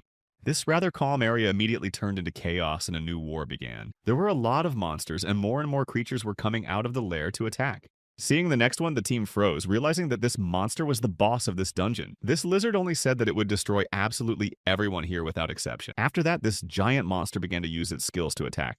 But Hyunbo stepped forward to defend himself, and used the Poison Eater to direct it at the monster. Their two forces clashed in battle, and for some time they confronted each other. But Henbo was always a little stronger. The military was very surprised to see that this magician managed to absorb this powerful attack so quickly. But Hyunbo did indeed manage to do so, and then threw the monster's attack back at him. This put their enemies at a disadvantage and blocked them for a while. But they still didn't stop, continuing to attack Hyunbo's team and the soldiers in front. As the monsters began to use fire magic, Hyunbo immediately called Agni to help. Agni just said that this fire was very tasteless, and he was even disgusted to touch it. Hyunbo also became stronger if he could summon it so easily, and the genie was happy because it gave him the opportunity to have more fun. However, the monster that attacked him was very angry and said that he had no right to be ignored. At that moment, Hyunbo saw that after the fire, they would be attacked with ice. And it turned out that he was not mistaken because at the same moment the creature began to use ice magic directly on them. Kai rushed forward to defend the whole team and say that it was pointless to attack like that. These attacks were not that strong. That many-headed lizard just watched in amazement, wondering how they could repel all those attacks. But Yunbo answered that it was very simple because they just know everything about their opponent. The young man added that they had already told them everything about him, although the monster believed that this was impossible because he had destroyed all his enemies. At the same moment, an even stronger battle broke out between them, and neither of them stopped, but the lizard was closer to the boy. The monster began to use some more magic, but at that moment, Hyunbo stood calmly in front of him, not seeming to react. Only when the blow came and there was a strong explosion did the boy fly a little higher into the air to avoid the attack. The magician then added that the monster shouldn't waste their time and energy if it already knew it was weaker than them, although Hyunchul didn't understand. Hyunbo explained that this creature was too weak for a Class C monster, but the soldier still didn't think so because he thought he was facing a worthy opponent. The mage said that he would not have come here if he knew he would lose, especially with such a small number of followers. And the level of these followers was low, and after that the commander-in-chief began to understand everything. Henbo had already clearly noticed that one of the lizard's heads had a life of its own. The monster laughed, saying that it was true, but now it was too late because he would destroy Hyunbo here with his team. But Hyunbo interrupted him, saying that the monster's true identity is now moving to the exit of the dungeon to go out into the world. The guy just smiled and said he was happy because everything was going according to their plan. Of course, this lizard didn't understand what the plan was, but Henbo only added that the monster would not get what he wanted. This lizard is only guarding the one who will actually become the real monster among them all. After that, the giant lizard started to rage, smashing everything around it and screaming at the whole valley. Hyunbo said that this was enough and that he was leaving the rest to his allies to prove themselves. He allowed Kessel to cope further alone, and the man thanked him, realizing that this was a test of his strength. Now this man realized that Hyunbo himself had brought back the memories after Kessel's disappearance, and the meeting was fully planned. And now the skeleton is taking revenge on him, and of course Kessel is glad that this idiot is still alive because now he can finish everything. After that, many more monsters appeared from the portal, recruited by Hyunbo to use in the battle. But the enemy was amused that they were going to defend themselves with those toys because they thought their weapons were weak. But Kessel only said that he had misunderstood because his true power had not yet been revealed. The same monsters began to attack the enemy, attacking from all sides and tearing his defense to pieces. Kessel said that he had come here to destroy the boy and nothing would change his mind or convictions. The fire started and it was too hot, so the enemies gathered to retreat to avoid dying in the flames. But the boy was angry that Kessel dared to treat his servants like that and decided to punish him immediately. However, Kessel had an example that you can do anything to win, and he did not hesitate to take the step. After that, the man recognized Glanz by his voice. That was Kessel's name in life, and the memories came flooding back. The skeleton began to recall the name, his memories and the past that had long been hidden in his clouded mind. In fact, it was a terrifying feeling because along with the memories came the pain he had forgotten. But at least Kessel now knew his real name and who he was in the past, which had long remained a secret. He remembered everything that happened that day, every sound, every emotion, every word that changed him. The boy said that without Glance he would reach higher things, so he would destroy him, because he only hindered his development. This angered the enemy, and he said that he would destroy him again, no matter what it took, because he could not give in. That is why he became a non-dragon, because he was also garbage in life. At that very moment, they faced off in battle, and the monsters on both sides began to fight each other. Kessel raised his sword, ready to do what he had been thinking about for so long, and wishing for all this time. Raising the weapon, there was a strong explosion of light that stopped the creatures that were just approaching him. It was light magic, and Kiesel added that it was a gift from his master. Henbo still did not retreat with the team. They stood by Kessel's side. The lizard began to get angrier because now it became clear that Glance had used the others as bait. After that, he started grabbing the monsters he saw in front of him and was going to eat them. Kessel didn't know how to react to all this, but he knew for sure that it reminded him of the past. The monster started to get even more angry as it continued to chew on the insect and asked where Kessel got his magic from. Sklekt replied that it was the power of his master and that he, as an evil one, could also be capable of such things. However, the enemy still did not retreat and said that now he would definitely put an end to this and destroy Keslia. However, with a slight movement of his sword, the skeleton was able to stop his opponent, and he stopped. The lizard thought that he had caught Kessel and the enemy was satisfied, but that was not the case. The skeleton continued to swing his sword, continuing to defend and fight because he was not going to retreat. Even then, the enemy realized that his own attacks did not work on Keslev. They simply did not work. The skeleton said that he was too weak, but if he was called the boss, he should at least try. Despite the fact that he had already lost, Foot and Mouth Disease exclaimed that this was not the last battle between them. They wanted to take away the vests of his village so that people would not become monsters like him. After that, Kezel attacked further. He wanted revenge and knew that he would not let this chance go. However, the enemy continued to say that this was not the end, and he would definitely show his full strength. Kezel was not going to retreat. He continued to move forward in order to destroy the enemy and attacked him. And after a while, the skeleton just fell to the ground without moving at all, so the battle stopped. Foot and Mouth Disease just loudly and proudly declared that he had won again, just like the last time. Then the enemy asked with a mockery how Glands felt and tasted losing for the second time, and whether he liked it. But it really wasn't over yet because Kezel attacked further despite what had just happened. It was a well-thought-out plan to drive the enemy into a dead end and finally checkmate. Hyunbo advised Kezel not to fight one-on-one, but also added that he could do something even in this case. The young man could put a curse on the Garan, and it would cause an explosion when the primary force meets the life force. And if this was the Garan Kezel knew in his life, he would definitely not withstand such a blow. In the end, it happened, and the enemy was destroyed with such a simple movement, and Kezel won. Garan begged him to stop, saying that he felt sorry for him and did not do what he was about to do. And then Kezel said without even thinking that of course he forgave him, even though only his head was left of his body. Then Garan calmed down, thinking that this was the end of it, and he would calmly run back to his own domain. But then Kezel said that he could forgive him, but the glands inside him would not allow that and would continue to fight. Kezel said that only one of his heads could handle him, and that no more was needed. He remembered the words that he could not leave them and had to survive and go on to go back and live. Kezel knew that he really couldn't just stay here, even though he really didn't have any strength right now.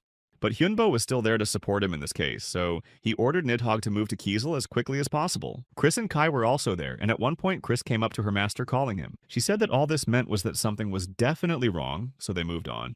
Namely, something was wrong with Keslam, and Hyunbo himself was already well aware of it, telling Nidhogg to move forward as quickly as possible. But the next moment, the master said that the dragon could take his time because he felt that Kezel was alive. Hyunbo didn't understand how it all happened, but he was glad to see that Kezel was still with them. Of course, Kezel looked different, but Hyunbo knew it was definitely him, and smiled when he saw that he was okay. However, it was still strange for them all to realize that the evil one could return to the human account. Chris was ready to investigate, but Hyunbo asked her to hold it together, promising that she would be able to investigate later. After that, Kezel returned to them, hearing that the team was discussing him now. Kezel thanked Hyunbo because if it wasn't for him, he would not have survived, but the owner said that he forbade him to die and Kezel would work for him forever. But Kezel, in turn, forbade him to conduct research on himself, but although he now looks like a human, he is still evil inside. Out of all 36 Class C dungeons, only 28 are known, and humanity has suffered greatly after the last event. However, there was news that surprised the world that the C-Class dungeon was successfully cleared.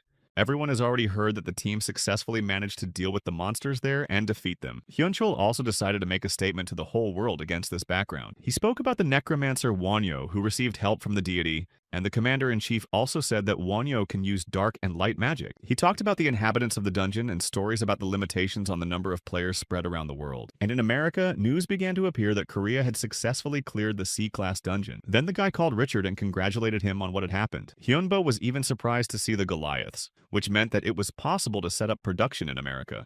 But it was too early because they are very expensive and setup takes about 10 minutes. But Hyunbo asked to share some important information. In the course of all this, Hyunbo realized that Richard would not mind starting to cooperate with him. Goliaths were very different from his toys because they were controlled by something from the outside. Goliaths are easier to control, but they are not as advanced, so there is a big difference, so they could exchange technologies. And Richard had heard that Hyunbo had copied the movements of his enemies, so he was the first to propose the exchange of technology.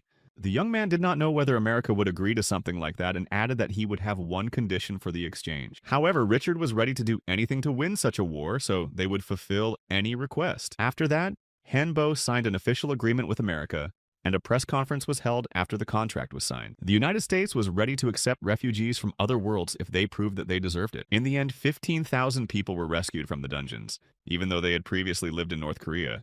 Despite this, South Korea gladly accepted them and began to help. America was also very active in this, and Wonyo himself came to see Richard again. The man saw that something big was standing behind Wonyo, and thought that it was the robot that the young man was testing. Richard wanted to take a look, and Hyunbo didn't mind as long as no one touched the robot. Immediately after that, he took off the cloth and showed his creation to those who came here. But some people could not stand it and went closer to touch the robot, and he stood up for himself and knocked them out. Hyunbo said that they were fine, it was just the effect of the curse, but such curiosity will not lead to good. There are weak ones, like nightmares and insomnia, and stronger ones, like the absorption of life force, hair loss, and infertility. Richard thought that it could be even worse than not surviving, and the others were scared too. Some even thought that they would have to take revenge for everything because of this curse. And Hyunbo heard that it was said in Korean, but Richard knew the man and reassured Dr. Alex. It turned out that he was the man who developed the Goliaths, and the doctor was from Wonhyo and had S-rank skills. That is, Alex managed to escape the curse, and hearing that Wonhyo was behind it, he started to get angry. However, Hyunbo only asked about his talent, and the doctor said that he had the skill of retransmission. Most likely, it was because of this skill that he was able to escape the curse and pass it on to other people. Alex said that it was difficult, but realizing that he was facing the creator of those toys, he said to turn them on. Hyunbo was not going to refuse as he had nothing to hide. So he agreed. Gathering other people around, the young man finally removed the fabric completely from his robot and showed it to them. Hyunbo held out the bracelet, saying that it was a way to control the robot by injecting his mana. Alex tried it and realized that it was quite a convenient option, but it surprised him. The doctor immediately began to test the robot by giving it different commands, and it did everything perfectly. Alex quickly understood everything and realized that it was actually quite good, but a little crooked. Chris took it very harshly and said she would never forgive him for saying that, even though Hyunbo tried to calm her down. Alex started to tell her about all this, which seems strange, although the idea of speech and convenient remote control is interesting. But the doctor said he could do much better. He just needed more people and time. And Chris said that maybe he could do something, so she suggested that they discuss it. Alex was excited to show off his skills, but Chris wasn't going to listen to his lines for long. Then they moved on and Hyunbo felt that something was wrong, namely spatial erosion. Kiesel replied that he has memory lapses, especially when it comes to spatial erosion. But Glance's memories were not so important because now he was Kezel's eternal and faithful servant, Hyunbo, although Kezel asked him not to say so. However, while they were laughing behind them, something started to happen to the portal again. They stopped laughing and looked back in surprise, but the portal was still glowing with a bright light. The others also gathered around, not realizing what was happening. And after all, nothing happened. Therefore, Hyunbo looked at the update that came as soon as it turned out that a C-rank raid was starting, which would take 300 days. The guy stood there for a while because he could not even think that it would happen so quickly. Then an exhausted assistant came running to Richard and Hyunbo, who had been looking for them everywhere. Richard asked him what was wrong, but he could tell by the look on his face that something was wrong. Then the man said that they had received a new map of the landscape in Nevada and looked very excited. It turned out that in the places where spatial erosion had begun, these portals stopped functioning normally, and the power of superpowers weakened by about 5% after that. In the erosion zone, there are dungeon entrances, but they are equal to the number of previously failed raids. So apparently the erosion begins where the dungeon clearing failed. The Lord of the Wastelands dungeon they will attack has evil golems and werewolves, and it was here that the American Heavenly Guard was destroyed twice. Hyunbo believed that there must be something else there, so he set out to explore this dungeon. Richard, although very excited and nervous, agreed with Hyunbo's opinion and let him go. Then Kiesel asked if this dungeon was somehow connected to the idea where Chris used to live. When they first met in the dungeon, it seemed that they were somehow connected. Therefore, Hyunbo would not be surprised if it was also connected. And then Chris asked if the owner believed in fate. He said no, but it didn't seem like a coincidence like it had been before. As the report said, there was a severe snowstorm, so most likely the magic of ice was used. And only now Chris realized why the Heavenly Guard was destroyed twice. She could clearly feel the negative energy, although it was quite difficult to feel anything because of the blizzard. But Hyunbo said that he was a necromancer, and such circumstances were quite good for him. The young man said that he could go back, but Kai immediately came up to him and stopped him. Hyunbo asked what happened, and the skeleton showed him that there was something on the map. He didn't know why, but Kai found the map very familiar, as if he had been here a long time ago. Kiesel said that it was Kai's turn, and Hyunbo asked if the skeleton remembered anything from the past. Kai said that he had no memories at all, but he felt that this place was very special and important. Richard said that dungeons can be copied from another world or created based on its foundation. It turned out that Kai was really somehow connected with this place, and they still had time, so it was worth trying. After that, Richard decided to gather the people again and tell them some important new news. This raid would not be easy because they had already lost more than 10,000 people, but they had to go through with it.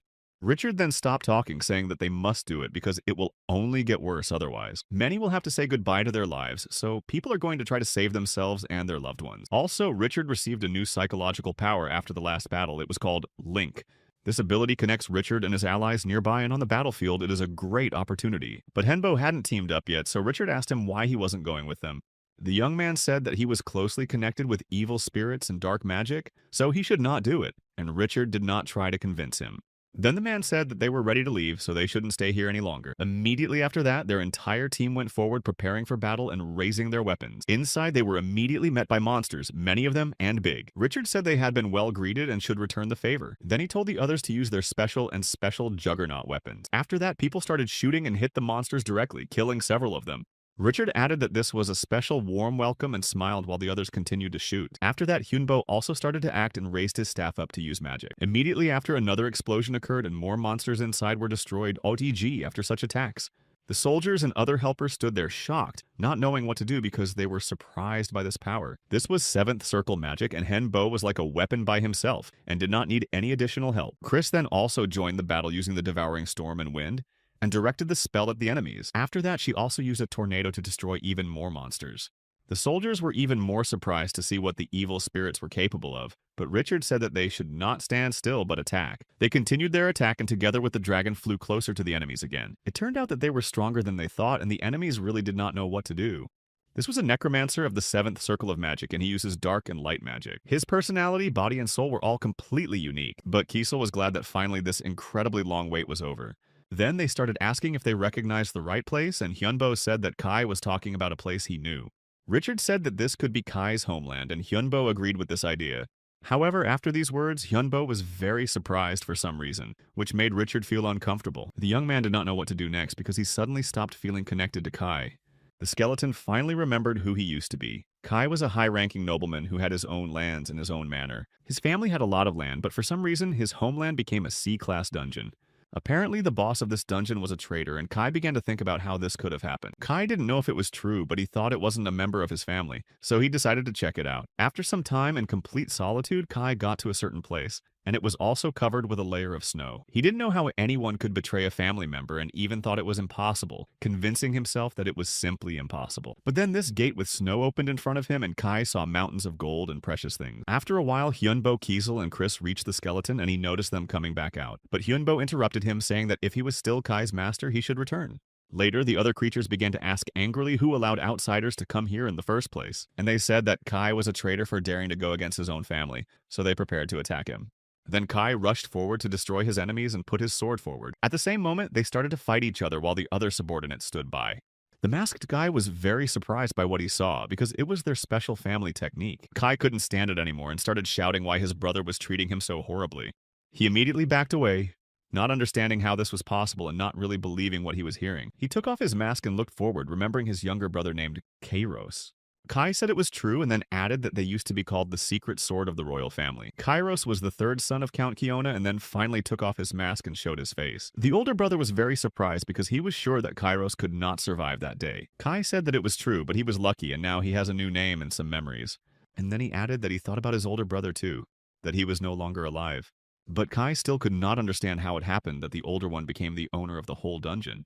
However, Kai did not wait for an answer because the elder simply ordered his servants to catch Kairos. He himself rushed back on his horse and left Kai to his servants. Kessel had already noticed that the Kai's relationship with his brother must not have been the best if he was doing this now. But Henbo, although they were already surrounded, did not hesitate to use light magic to fight back. When the enemies rushed at them, the boy directed this spell at them to protect himself and the team. Kai was still upset and angry about it because he didn't think his brother would turn out like this, and still didn't understand why he was doing this to him. But the older man reappeared suddenly, saying that Kairos shouldn't worry because he would definitely not destroy him now. And the very next moment, Kai was tied up by his older brother's wards and trapped. Hyunbo didn't even have time to react, but immediately rushed forward, saying that he would rescue Kai. The elder only turned to Kai, adding that perhaps he would understand his position. Chris, Kiesel, and Hyunbo ran forward and sent a mass teleportation spell at the Kai. Then they stopped abruptly, and Chris said that she could feel the Kai move clearly.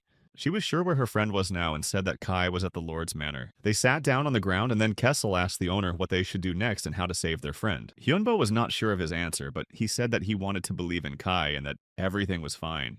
Kessel thought about it because he didn't even know if such faith was a good thing, because he didn't survive himself because of such faith. Chris added that she understood the owner and his feelings, but said that they should be on the lookout. The young man agreed, but Hyunbo hoped in his mind that Kaya would be okay and begged him not to give up his faith. Hyunbo thought that he didn't want to lose him, but Kai had already arrived at the Lord's manor. His older brother was still with him, and Kai noticed a familiar sword from his childhood.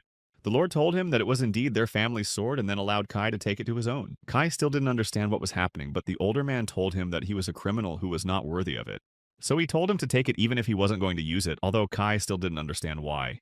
He pulled out his sword and asked why his brother could not use it, and thought that it was because the elder was the owner of this dungeon. It turned out that the boy was really interested to know how he became the master of the dungeon and why he became a traitor. With a sigh, the older brother got up from the throne and told Kai to follow him. After a while, they came to a door that was closed with a magic seal. Kai stood behind, but his older brother opened the door in front of him, and they found themselves in a very strange place where many people were imprisoned. The boy was really very surprised to see all this, to see his brother in such a form because he really did not expect that this could happen. Kai began to ask his older brother why he was here in the dungeon, but the elder answered only that all the members of their family were still alive. Each of them managed to survive. He said that he had decided to put them all to sleep for the sake of his wife, and Kai still couldn't realize what was really going on down there. His friend's name was Beatrice, and at that time she was pregnant with their third unborn child. The elder could use the life force of their family to save his wife and son. When he himself was on the verge of death because of a failed raid, he was miraculously spotted and saved by a vampire. He was just a foot soldier in the battles, but she was always there for him. They fell in love and were going to escape, but there was no chance of that escape. That's why the older man decided to make the dungeon his own, but before the battle with the former owner was over, he did something. The owner of this dungeon said that they would never return to normal life again, and thus cursed them. And in order to destroy this curse, they needed blood. After that, Kai began to understand more about what was happening here. But his brother confirmed his guesses, saying that a single blood sacrifice was needed, and for this purpose he gathered all the members of their family here. The brother said that he did it for their sake as well, because if he didn't go underground yet, the Keon family would be destroyed as well. Those who attacked the idea attacked not only the families of the survivors, there were rumors that the survivors had gone over to the side of the occupiers and became traitors. It was only a rumor, but many turned against their family. And even his existence could be a danger to the family, so when the eldest secretly met with his brother Rhinos after learning about what was happening, he used to think that he hadn't survived, but it turned out that it was the other way around, and Rhinos was also good to the boy. Kai continued to look at his brother, who was frozen in this ice, and now he remembered what he was like when he was alive. After that, his brother left him, but then he found out that he and their whole family had fallen. The older man did not care what condition he was in. The main thing was that he was alive, so he slept through it and began to transfer his life force. Therefore, if he sacrificed the others, his brother would be able to wake up, and not only him, but Beatrice and their child as well. That's why the elder believed that Kairos, as a member of their family, was obliged to help them since he was already here. The older man began to talk about how they didn't need a team to complete all this, but it seemed that Kai could not hear him well anymore. Kai didn't know what to do because he realized that if he agreed to it, he would betray his master. But on the other hand, if he did, then all the people who were dear to him would be able to return to normal life. Later on, Kai finally returned to Hyunbo, but he was accompanied by several servants. Kai said with a very strange tone that he was surprised that his master was able to find him here so quickly. Hyunbo was very worried about him, so he couldn't sit still, but he noticed right away that Kai looked very angry and disappointed. The young man was not going to wait long and immediately asked if Kai had made his choice while sitting still. It was hard for Kai to say. He said that he had to obey his master at all times, but at that moment he was just a little confused. Then Hyunbo put his mask back on and said he could give him some good advice. The guy said that any choice he made would bring him pain and loneliness, so he should choose something that would be more profitable. It was obvious how difficult it was for Kai to accept this reality, and Hyunbo said again that the pain and loneliness should not be so much pressure on him, so he should choose the best option. Kai just sighed, saying that this was very valuable advice and added that he would be greedy. Hyunbo wasn't going to dissuade him because he knew it would do no good, but he reminded him that he never showed mercy to his enemies. In the end, Kai made his choice, and he and the people who came with him prepared for the attack inside the tent. As soon as she rushed forward, they heard the words that the enemies were attacking, but it seemed that the main character was ready for it. He immediately flew up, using his lightning skills and directing them at the enemies, and then everything exploded.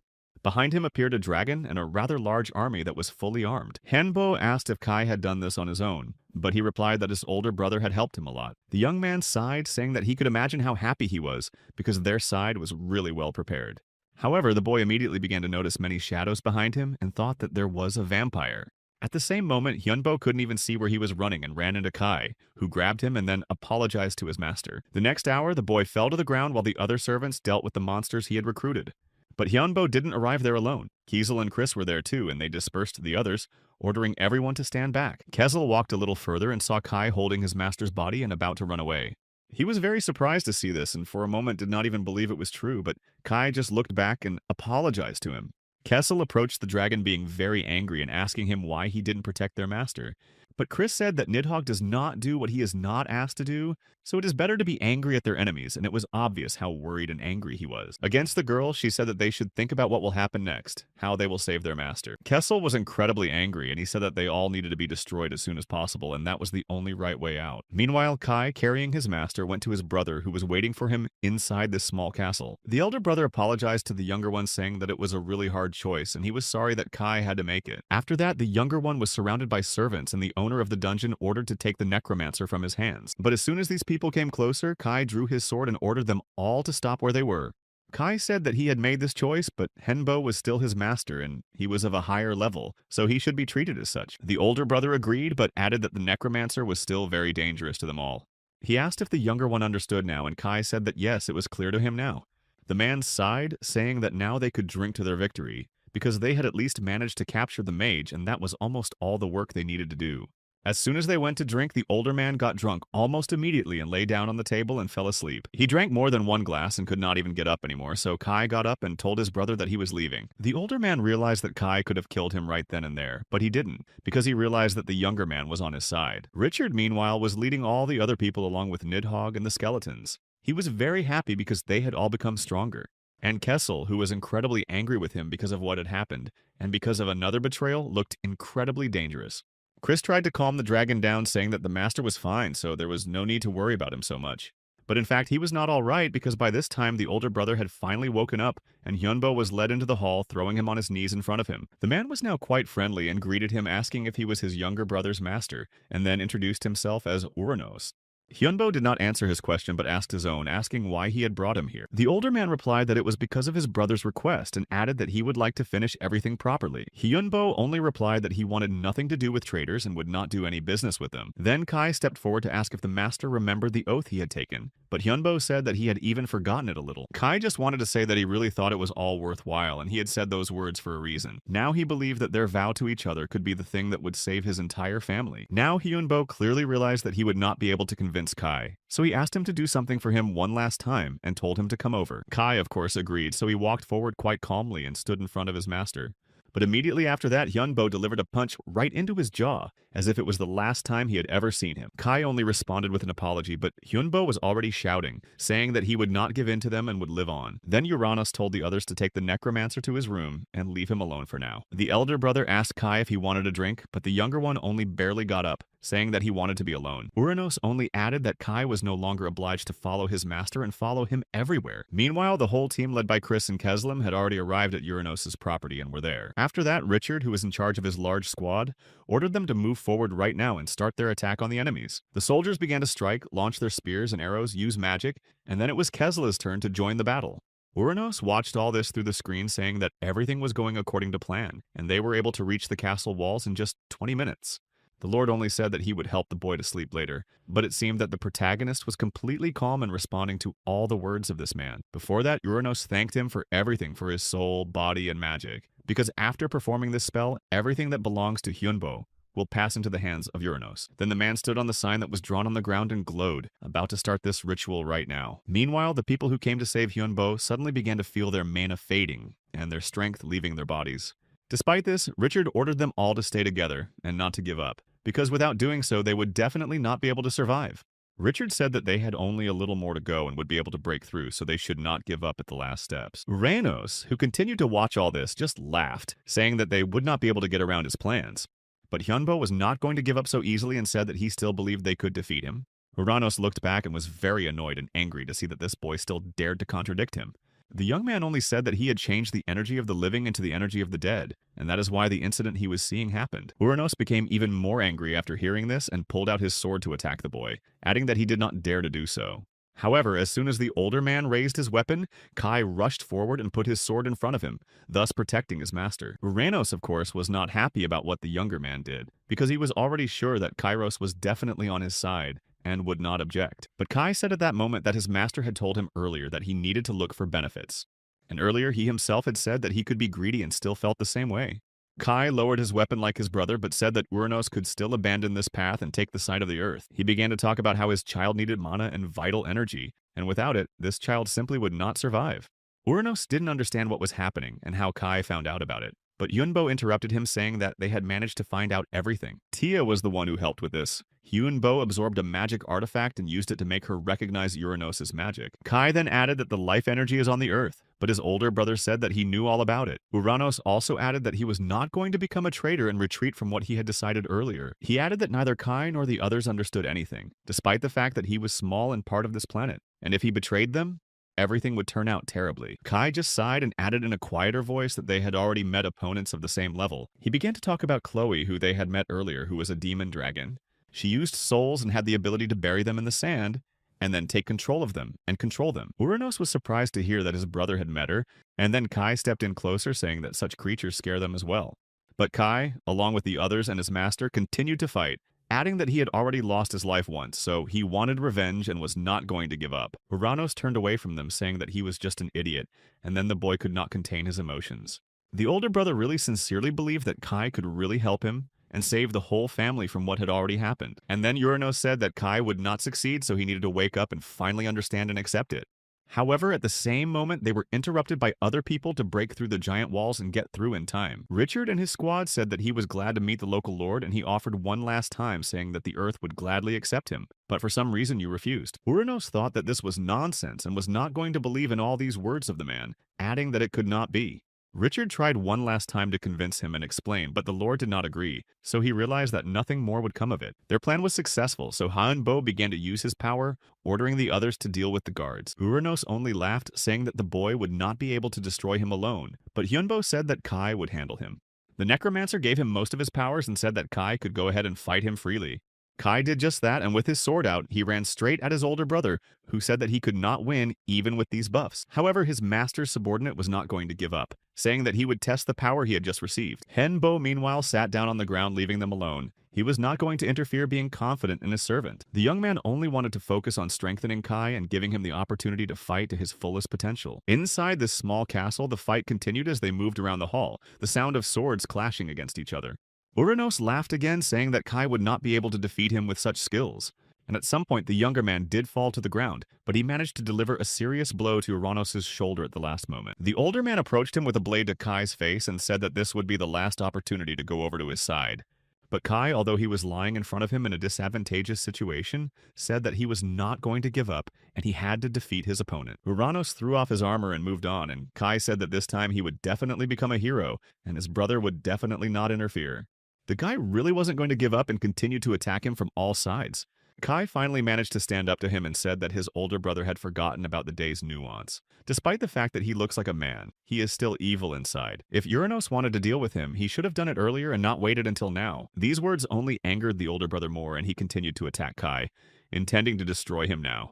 But at some point he just stopped and laughed nervously, saying that his brother did not survive and then resurrected. Then that smile flew off his face, and Uranos said that now I know if he was going to fight in full force.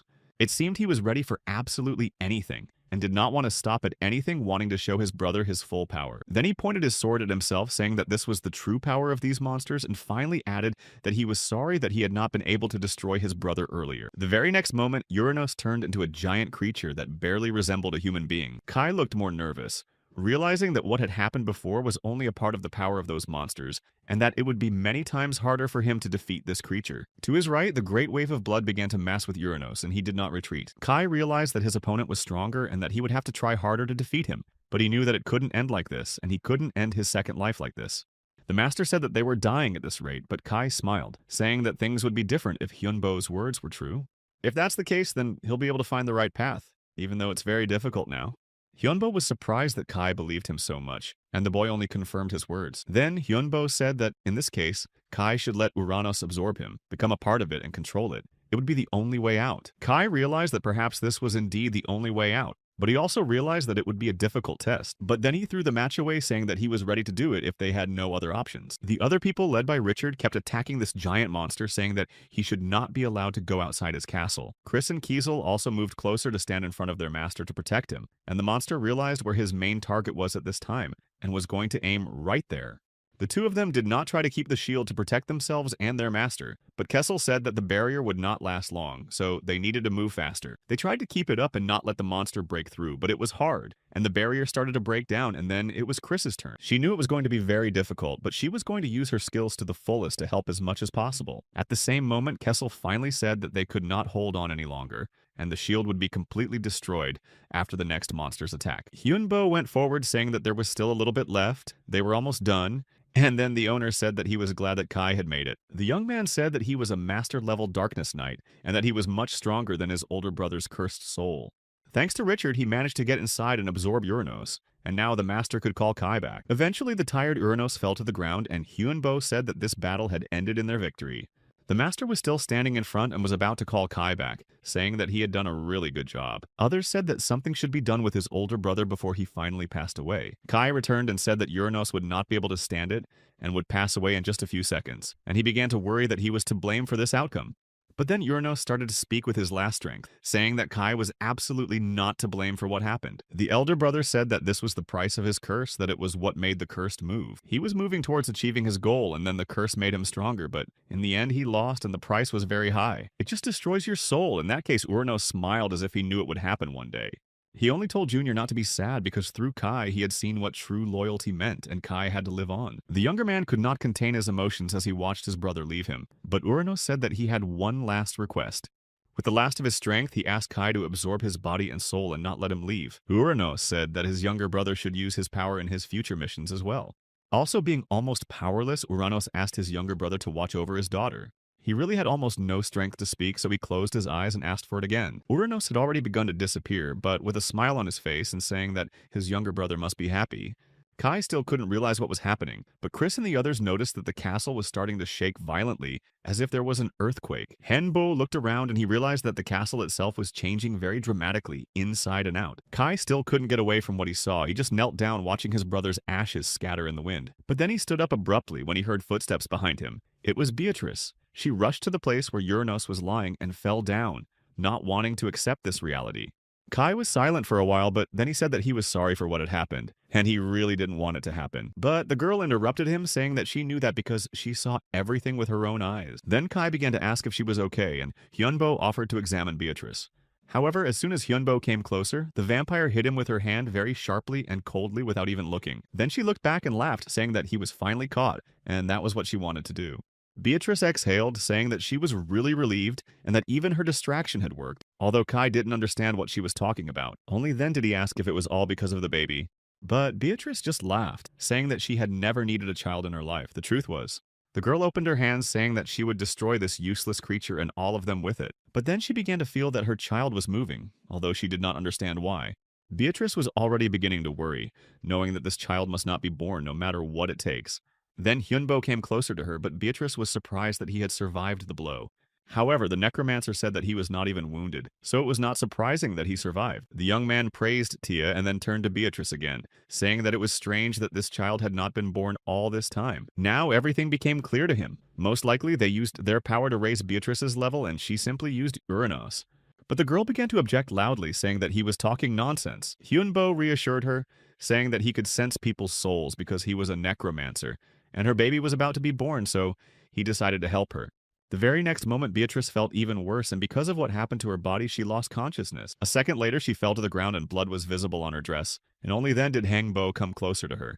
He then took the child in his arms, who immediately began to scream loudly. However, only when the young man did so, did they notice that the castle was not just transforming into something else, but was being destroyed, and large pieces of it began to fall. So one thing was clear. They had to run away. Hyunbo called Nidhogg to him and they boarded him, after which they successfully left the place that was rapidly being destroyed. After some time, they managed to successfully evacuate, but looking back, they saw another dragon. It was hostile to them all and said that it would destroy each of them here and now. Henbo realized that this was most likely the second stage. Although he didn't know what to do, Kai immediately stepped forward, saying that he would deal with him like this. The owner finally managed to shout out that it would be hard for him alone, but Kai didn't seem to listen to him and went downstairs. Only then did he say that he agreed that it would be really hard for him, which is why dozens of assistants appeared behind him. Kiesel didn't realize what they were doing next to Kai, but Chris explained that he was starting to gather ghosts around him. Hyunbo himself was surprised to see what it was. It was evil squads and loners, and there were also spirits present. Kai finally landed on the ground and more of these ghosts appeared behind him, and the knight began to form the legion. He said that he would not be able to destroy this thief quickly. They would have to fight each other for some time. But Beatrice didn't listen to anything anymore, saying that they would all be finished and began to use her magic. After that, they started a fierce fight and fought with each other for some time. Beatrice knew that she could not leave her life like that. She did not want to end it like that. But Kai approached her and said that he was not going to destroy her completely. He had other plans. After that, the knight did what he thought he was going to do, while the other ghosts and souls began to work their magic on her as well. Kai said that her last moments of life would be spent in agony, and this should be a lesson for everyone, and of course for her as well. Later on, it was announced that the clearing of the third dungeon was completed, and at that moment, everything was quiet. The team went back, and so the next 2 weeks passed until Richard came into the room and asked how the boy was feeling. He was covered in bandages and casts, but he said he was fine and would recover. Richard smiled and said that he would have to wait because the wounds were serious, and then asked what he was going to do next. Hengbo replied that he was going to go back home, where there was also a lot of work to do. The old man smiled again, saying that they had a lot of work to do as well, so he again invited Henbo to make this place his home. Hyunbo said that he did not mind, but he did not want to leave his home there either. Richard smiled again as if he knew that he would hear this answer and then added that this was also good news. Then the door opened again and a girl came into the room and greeted him. It was Iris and Kai. The little girl stood next to him but seemed to be so excited that she could not say anything. Kai only then told her to say hello, and Iris did what the older man said a little nervously. In just 5 days, Iris became 5 years older. She spent a lot of time in her mother's belly, so now she is happy to enjoy the outside world. The girl continued to tell something very enthusiastically, but then she was asked to leave the room for a while. Richard said that she was a good child and they should take care of her, and Henbo agreed, saying that they would have to do it as if she were their own. There are over 36 C-class dungeons on Earth, and so far only 3 have been cleared, 1 in Korea and 2 in America. That's not good, but the difficulty is really very high, and Hyunbo also learned that something happened during this time. Unbelievably, suddenly 12 dungeons were cleared around the world at once. This happened in Europe, France, Germany, England, Italy, and Greece, and many dungeons were now free. The young man read that in Asia, dungeons were cleared in China, Japan, and Indonesia. In America too, so now it became clear that someone was not involved in the clearing and supported not only them but also the Golden Black Hole, and they had the same sponsor, so this was good news. Henbo then asked Richard what he had on those people, and the old man replied that their identities were a strict secret, so he did not know anything. He only said that they were those who had existed since the beginning of time, and this surprised and impressed Hyunbo. Then Richard himself decided to ask if the boy knew anything more about it. Now the young man did not say anything, but he realized that he was talking about the director of the Korean branch of the dungeon organization. After a while, they returned home with the team after flying for long hours on the plane. Hyunbo didn't look calm at all, but as soon as he got off the plane and stood on the ground, someone came up to him and said it had been a long time. It was the director, but the man laughed, saying that it was strange that she still called him that, because he had long since left the position.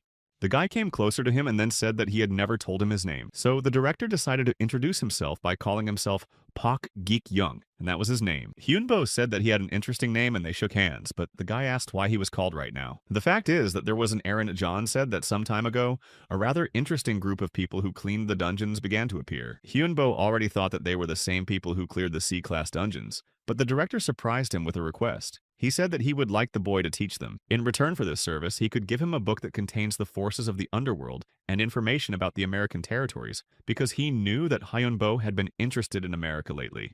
The director added that we are a very large company and that the boy would need it, and then the young man asked if these would be all the conditions. But of course it was not all, and the director smiled. He wanted to show the boy the worst thing that could happen, although Hyunbo did not immediately understand what he was talking about.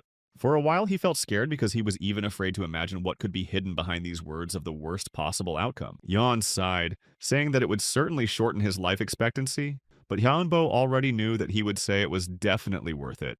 The director agreed, saying that it had to be done at least for his own sake. Then he said goodbye to the boy and told him that they would meet later and pointed to the people he would not want to have anything to do with. Henbo looked at them and called his dragon, saying that they should also leave as soon as possible. As soon as the boy got on the back of his dragon, these people started running after him, begging him to stop for at least a minute. After a while, Hyunbo and Iris were already there, and the guy decided to teach her something. Kai was of course worried because she was still a very young child, but the owner said that she was strong enough to do it. In addition, the girl knows how to use this power, and Kai himself must understand that it is for her benefit, and although the knight understood, he was still worried. However, he decided that he would trust his master again and allowed him to do so, so Iris thanked him happily. After that, they went to the giant bottle of elixir they had created earlier. Then they found themselves back in the same place where Kai had defeated Beatrice, and Iris seemed very happy to welcome them to her dungeon. Kessel came closer, saying that Iris had really great skills, but asked how the master realized she was so talented. Hyunbo explained that when it was 20 days after her birth, Kai noticed that Iris was disappearing from time to time. It turned out that she created this dungeon herself, and she can adjust its size and change it quite a bit, really. You could even say she uses her dungeon as her own home. Later, the happy girl returned to them and told them that the dungeon had become even wider. So Hyunbo suggested that she change it a little bit with magic, and she succeeded well. Then they found themselves in the forest maze, and Henbo asked if she had thought of any monsters for this place, and Iris said yes. Only then did Kai approach Hyunbo and ask if he could take Iris with them to Korea and show her around. The guy didn't mind, saying that she might like Seoul. Of course, I can take them there together. After a while, they went back to the city, sitting in a cafe, but it was interesting to see what Kai and Iris were doing now. Henbo added that this world has changed incredibly much, and the others agreed with him. But then he asked what Colonel Kang thought about it. He was sitting at the next table, but Hyunbo was able to realize that he was here, and then Hyunchul added that he was now a general, and the young man congratulated him on this title. The former colonel also said that he had heard that the operation to clear the dungeon in America was successful. Hyunbo said that it was, but that he could not have done it without his loyal associates.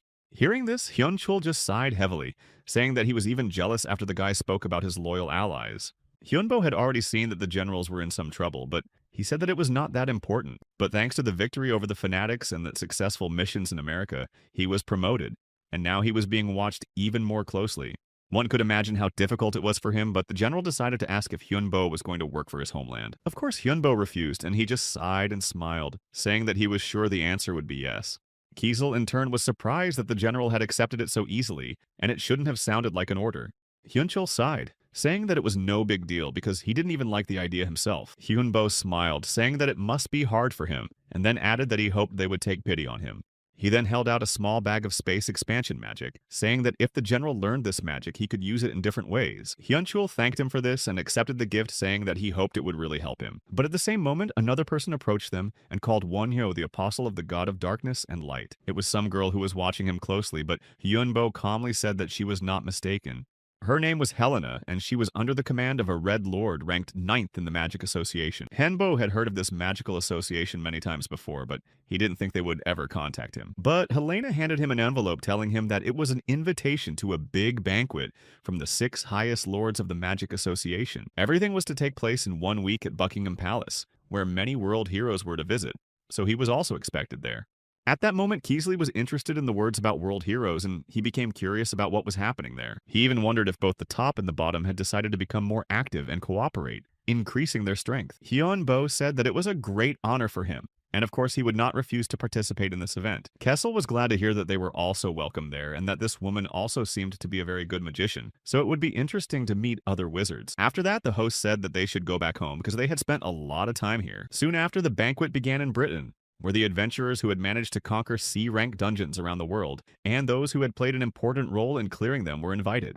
They also brought Iris with them, and the girl was very impressed, saying that it was her first time at such a banquet. But Henbo told her not to expect anything special from this city, although she did not understand why. The young man only said that something could happen here, so he told her not to stray too far from him. He also said that she was very beautiful today, and they all told her the same thing as they gathered near the entrance. Eventually, since everyone was together, the team decided to move forward to avoid wasting time. Once inside, they were greeted by a happy Sunsu who hadn't seen her mentor for a long time and missed him. Hyunbo continued to call her Hyunam in public for disguise, and the girl replied that the mages could just ignore them, so she was here too. The other great demons were also here and greeted him. Andromalia said that Wonyo was even stronger and it would be good for the planet, although the demon had appeared quite unexpectedly. Andromalia smiled, saying that he knew he wasn't comfortable working with them, but the demon asked if he could ask to see Sun Tzu out, and Hyunbo agreed. Then the girl began to say that she had heard that her mentor had successfully conquered a C-class dungeon, but the boy admitted that he thought he would not survive there. She was surprised because this dungeon did not seem so difficult to her, and Sun Tzu's words impressed Hunbo. She said that she had also destroyed one Class C dungeon in China, and it was called the Garden of the Fallen King of Giants. There were big bears and trolls and ogres and storm giants. They were all bosses, and Sun Tzu learned that no one but those storm giants caused her any problems. Hyunbo asked if the monsters in her dungeon had ever been ambushed or set traps, and she said that they had not. Then the mentor asked how they found this way, and Sun Tzu said that they were just walking along the road and then saw the castle of the Was.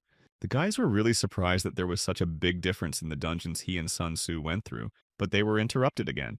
It was Richard who immediately said that it was quite natural for monsters to create ambush traps. Sun Tzu agreed with that, but they reiterated that there was nothing like that in her dungeon, so Richard decided that there was a possibility that their dungeon was special.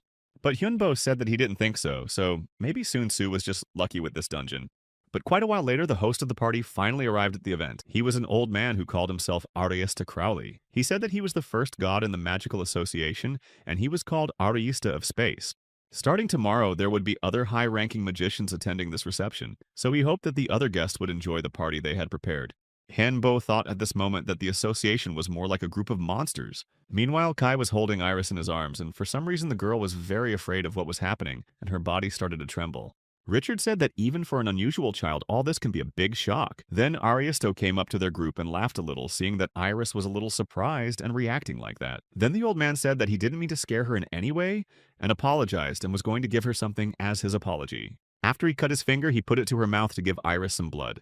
Then the old man apologized, seeing that she was a bit intoxicated from the book. But Kai thanked him for his hospitality, as the man was only helping. Henbo, in turn, was interested that this old man immediately realized that Iris was a vampire. But Aristo just laughed, saying that there could be nothing special in the blood of such an old man. But he didn't stay long, saying that he would leave them to enjoy the party. Then Aristo walked away a few more steps, and right in the middle of the hall, he vanished into thin air and disappeared. The main character was also impressed by this. He noticed how skilled this old magician was that he could use such tricks.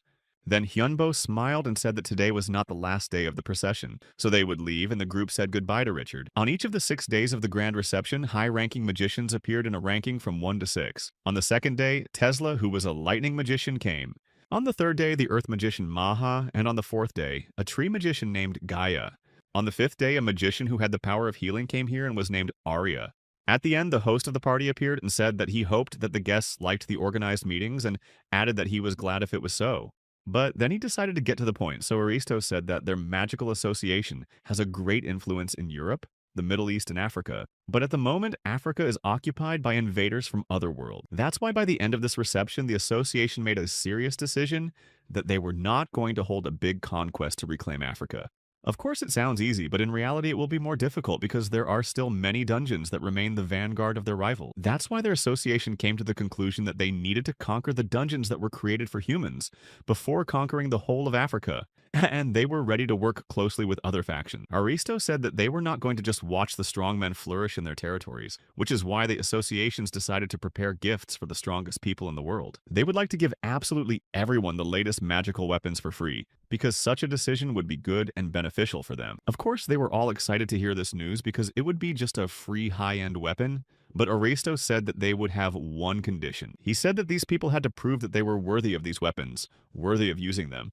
Therefore, in exactly 15 days, a special test would be prepared and everyone would be able to participate. So Aristo wanted to share this event with the whole world. He was sure that when people see their defenders of all mankind, they will feel much easier and calmer. Therefore, in 15 days, he asked them to show their best side and was going to give them gifts tonight. These were objects that held the magic of subspace, they were stable and light, so he hoped that it would be useful to him. Kessel just laughed, saying that there was no need to cause trouble now, but Hyunbo hadn't expected something like this to be prepared for them. Then he asked if the owner was going to participate, and the young man said that he would, because he had received an invitation and it would be a good experience. Therefore, Hyunbo turned to his team and said that they should go prepare for the test. The information about the reception became known quickly all over the world, and magicians, alchemists, shamans, psychics, and everyone else became aware of these competitions.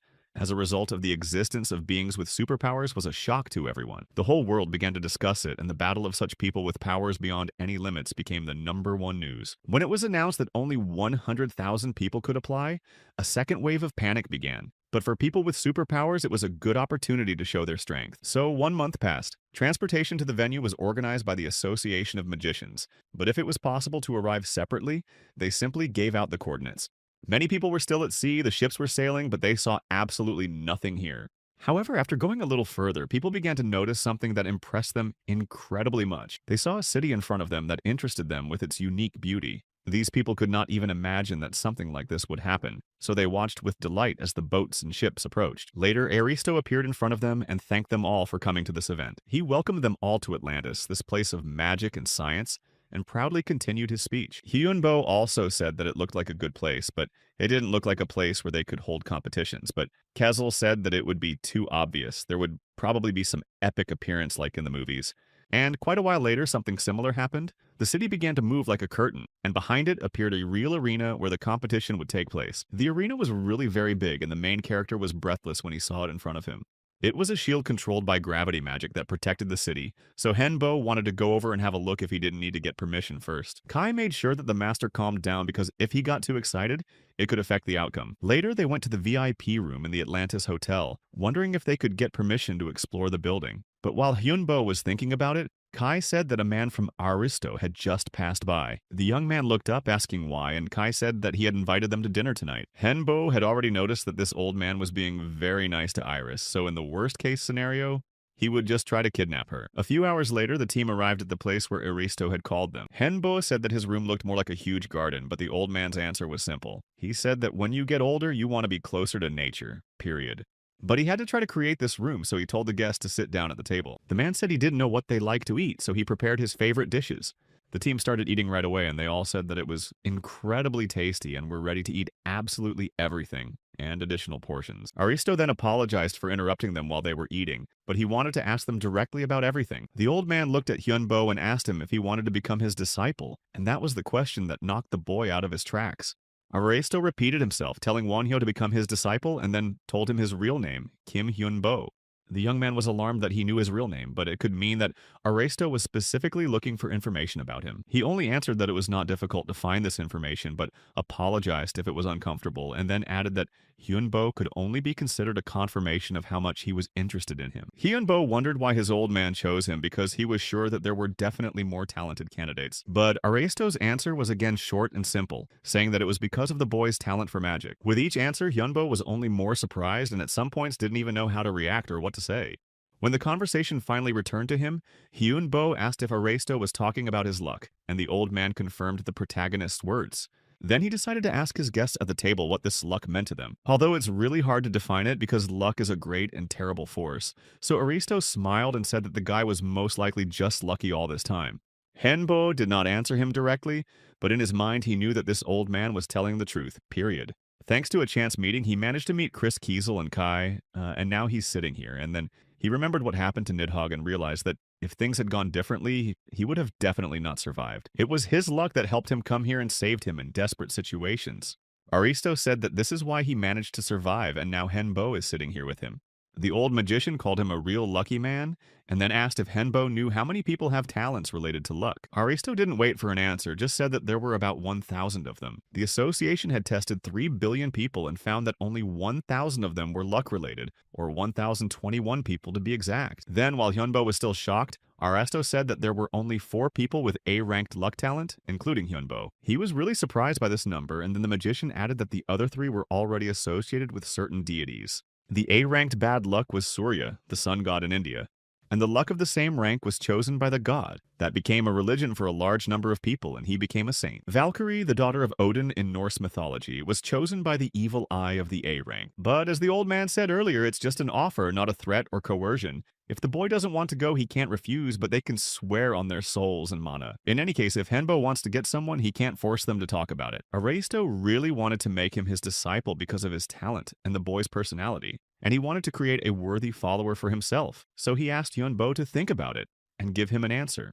Then the young man thought about it, because Aristo was the first magician of the magical association. If he became his apprentice, he could receive the best education in the association and incredible support.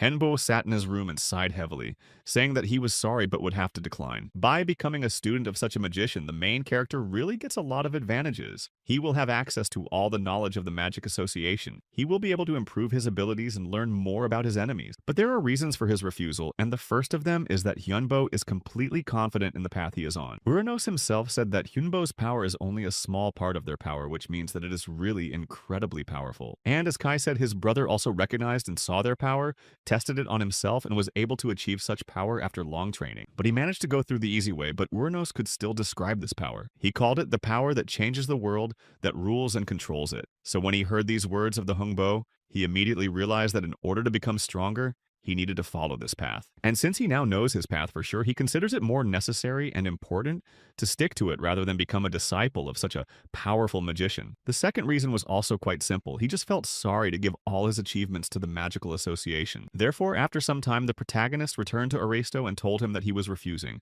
although the old man was not surprised.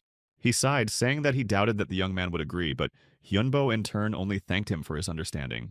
However, Aristo did not let him go, saying that this was a gift, one of the things he was going to give to the boy if he became his student. Henbo picked up the book, and it turned out that this book of magical necromancy theory was exactly what he needed. The main character was very happy to receive such a gift because this book could really be a great start for him. Aristo was happy to see that the boy liked it so much, but then he said that they should have lunch together and then he would let him go. Then their team got together and they were really looking forward to today's business because last time they had a delicious meal. Later on, the Move Association Championship began, and the rules of the competition were very simple. Depending on the number of participants, both individual and group competitions will be held, and any forceful methods can be used, but it is forbidden to attack the opponent before or after the fight. All participants began to read these rules, but while Hyunbo was flipping through them, he noticed something. Even if someone does not survive the competition, the organizers will not be held responsible.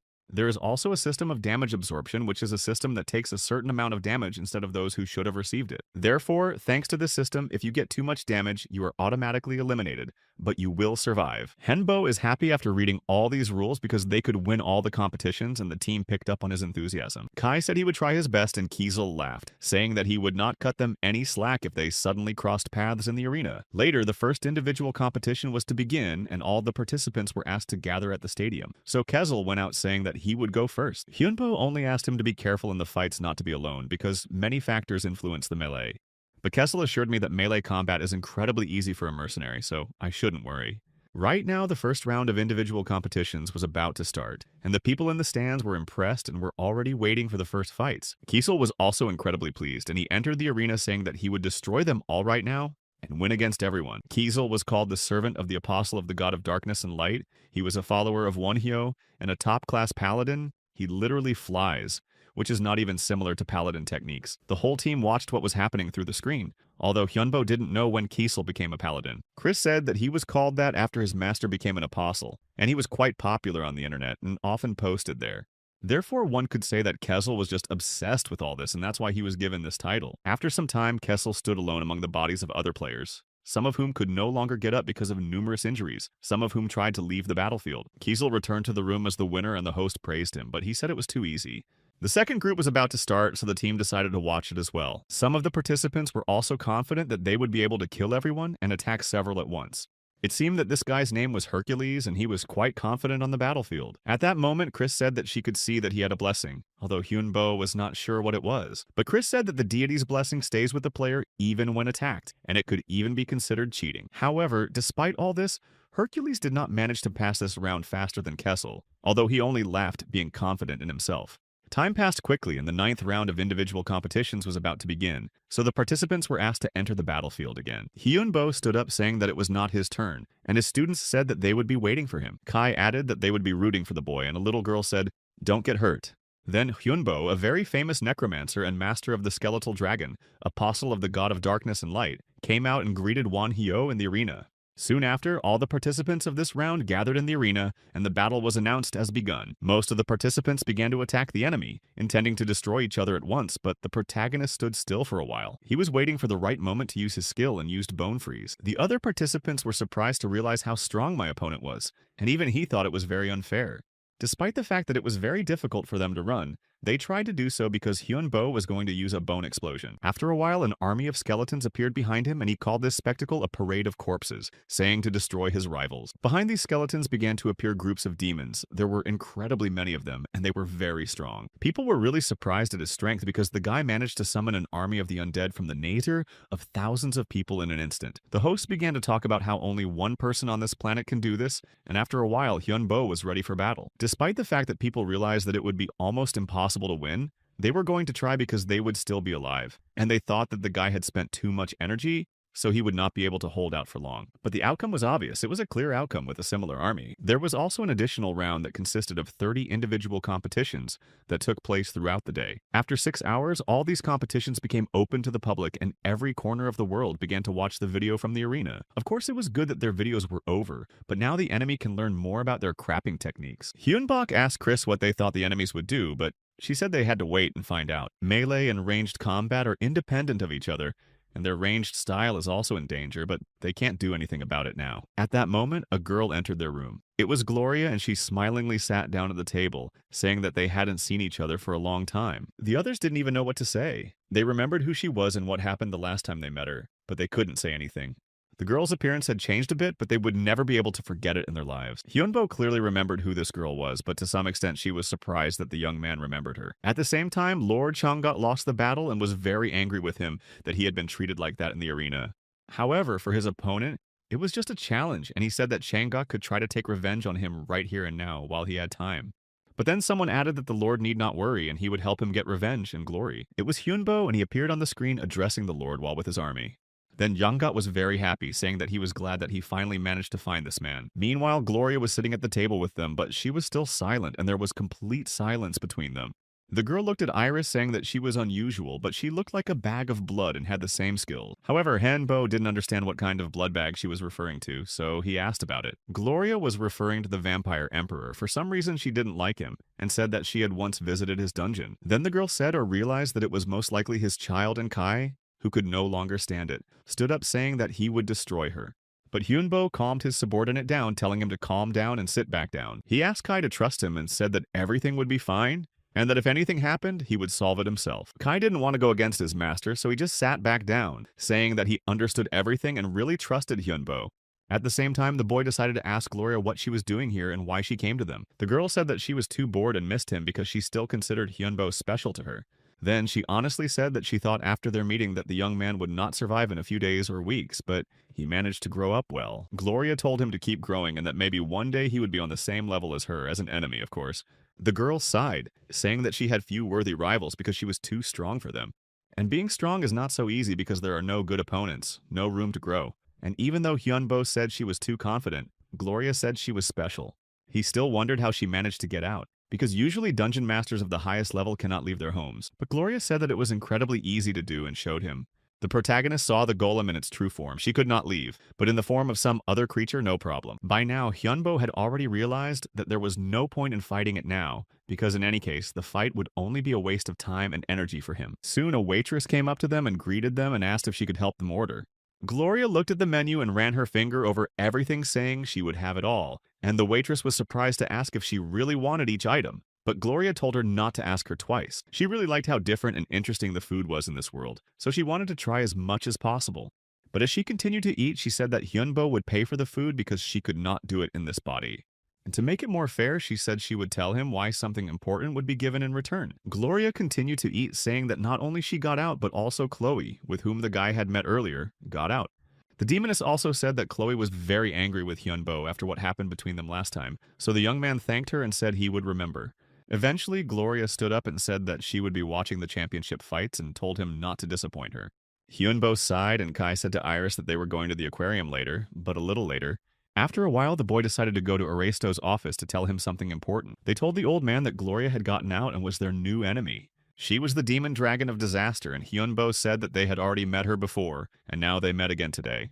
Aristo understood everything and told the young man to wait a bit, and he began to watch her with his magic ball. Later on, Gloria's face appeared on the ball, but Hyunbo also added that she was not in her body, but in the body of a golem in order to go outside. It was frightening to see how easily this girl crossed the boundaries, so he realized that this was an unusual enemy. Those small pieces of skin and blood collected when entering and leaving Atlantis are used as things to observe people.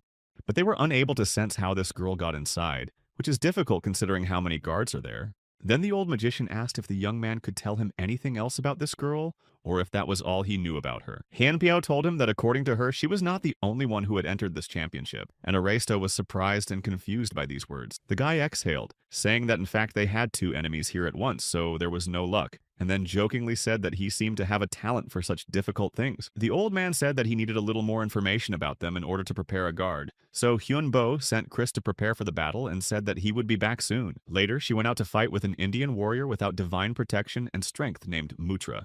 He was quite good with his weapon, but Chris was not afraid of it at all and stood confidently in place. Mutra's attacks were quite unexpected during the conversation, and she added that warriors don't do that.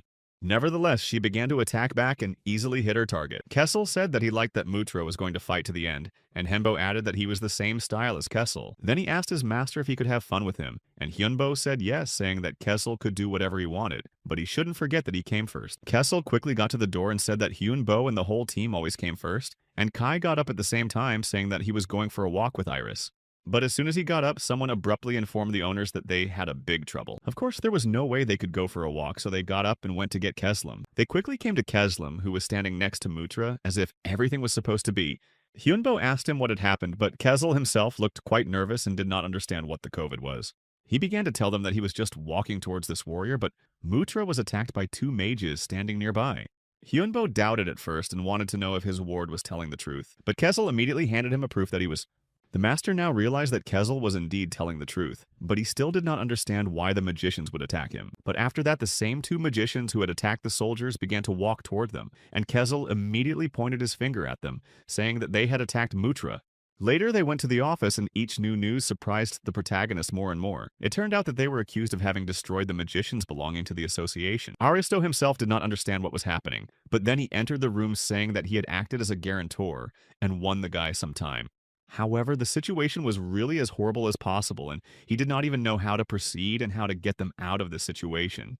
The man said that two bodies of mages from the Association of Mages whom the team had met on their way were found. Kessel had already realized that they were the mages who had attacked Mutra and tried to attack him. Aristo sighed heavily, saying that this was exactly the problem, because these people were the former Lord's students. That is, they are considered to be quite talented hunters whose association is not so easy to destroy. Mutra finally came to his senses and began to express his dissatisfaction, saying that he was really attacked. Aristo believed him and he verified it through his memories. But the problem is that he cannot call their souls to make the victims tell the truth. Then the man asked if a necromancer of such a high level could do something about it. But Hyunbo said he wasn't going to because it would be unprofitable to destroy their souls after what had happened, especially to do it in such a convoluted way. Aristo sighed, saying that he really understood that the boy shouldn't have done that, but the association had to find the person who did it, so they would be looking into all options. But the guy still hadn't been arrested on this charge, and it was all thanks to Aristo. So the young man stood up. Hyunbo was about to thank him, but the old man interrupted him, asking what had happened. The young man didn't understand what was happening to him, but then he realized that the contractor's soul could have been dragged here by force. Hyunbo looked quite confused, but asked if the old man could help him catch the real culprit. Including the members of the association, Changok now had great dolls, and he had very little left to take revenge. He said that the necromancer had to wait just a little longer, and he would tear his reputation apart and take his soul and make him suffer for eternity. Meanwhile, Aristo decided to go in and talk to him about what had happened, but he noticed how surprised and confused Changok was. The man also noticed how terribly he looked, so he said that he could imagine how difficult it was for him. After that, he said that a young man gave him advice that a body that lives long in a world with little mana cannot adapt to a new environment. And when he learned the news about his students, he finally realized that the man was right. If he had realized this truth a little earlier, he could have saved them. Period. Changok apologized for his tears, but Aristo said he understood, but he shouldn't give up now because his other students still needed him. And then the man said that he had two pieces of news, and he started with the bad news that it was officially decided that Wonhyo was not a criminal. And the second good news is that they have one clue that will be able to test the criminal. Because of this, Jong-hak received a lot of criticism from his deity because no clue or evidence should have been left. Aristo then invited him to go with him and figure out what was going on. Changok could not refuse, so he followed the old magician where he was leading him. It seemed to him that this road led to the very heart of Atlantis, and this place has a very strong energy. No matter how many prizes he tried to get into this place all the time, it did not give any results. Aristo took him further, saying that this is the first time he has seen this place, but these things are a magic stone. It was left by their ancestors from the Association of Magicians many years ago.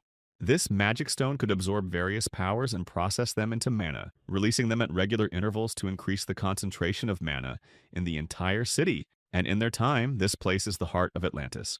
Changok's eyes lit up when he saw the stone and realized what he could do with it, but Aristo called him to follow him, saying that everyone was waiting. He led him to the others, and on the floor were two bodies of his former students.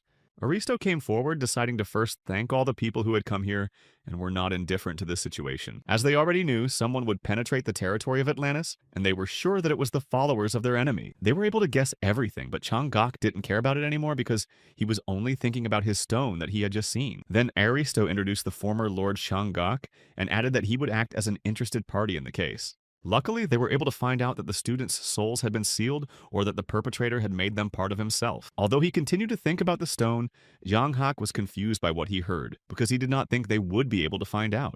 To test this hypothesis, they also prepared this magic circle, and it can only summon souls. Their task would be to protect them, so Aristo said that the necromancer Wonhyo would do it. At this point, Jong-gak began to realize that his plan was getting out of hand, because no one was sure that Wonhyo and his men were guilty of the crime. Also, there was a strong energy coming from him, and they gathered here to summon souls, and there were a lot of people here. But then the man thought that this would play into his hands, and he would be able to make Wonhyo's soul his own right now. Then everyone prepared themselves to communicate with the souls and protect them, and Aristo said that that they could begin the ritual. Wonhyo stepped forward to the magic circle, saying that they would also begin to fulfill their part of the plan. Jang Hak thought they were idiots for believing him when he was just pretending to be a victim to get what he wanted. Meanwhile, that girl was watching everything carefully, saying that Wonhyo's soul would soon be hers and would become just a toy in her hands. However, Hyunbo continued to keep the necessary distance, so the girl noticed that it was very clever. But despite this, she said that she would also make her own move in order not to waste time and opportunities. And it was at this moment that the people around them began to feel something strange around them, but did not understand what was happening. Hyunbo stood still, but he saw only one thing: the desert with nothing but mountains of lawn. And then again he had to meet her, who started laughing happily, saying that he had finally fallen into her trap. She said that this was her spiritual world, and the guy would definitely not be able to defeat her in a place where everything was in her favor. But Hyunbo calmly stood there, saying that he had one question, and he asked her name and looked at her. So she agreed to tell him and called herself Angie. She was the ruler of the dolls, the commander without subordinates, and the queen of a country without people. And she also called herself the future mistress of his soul.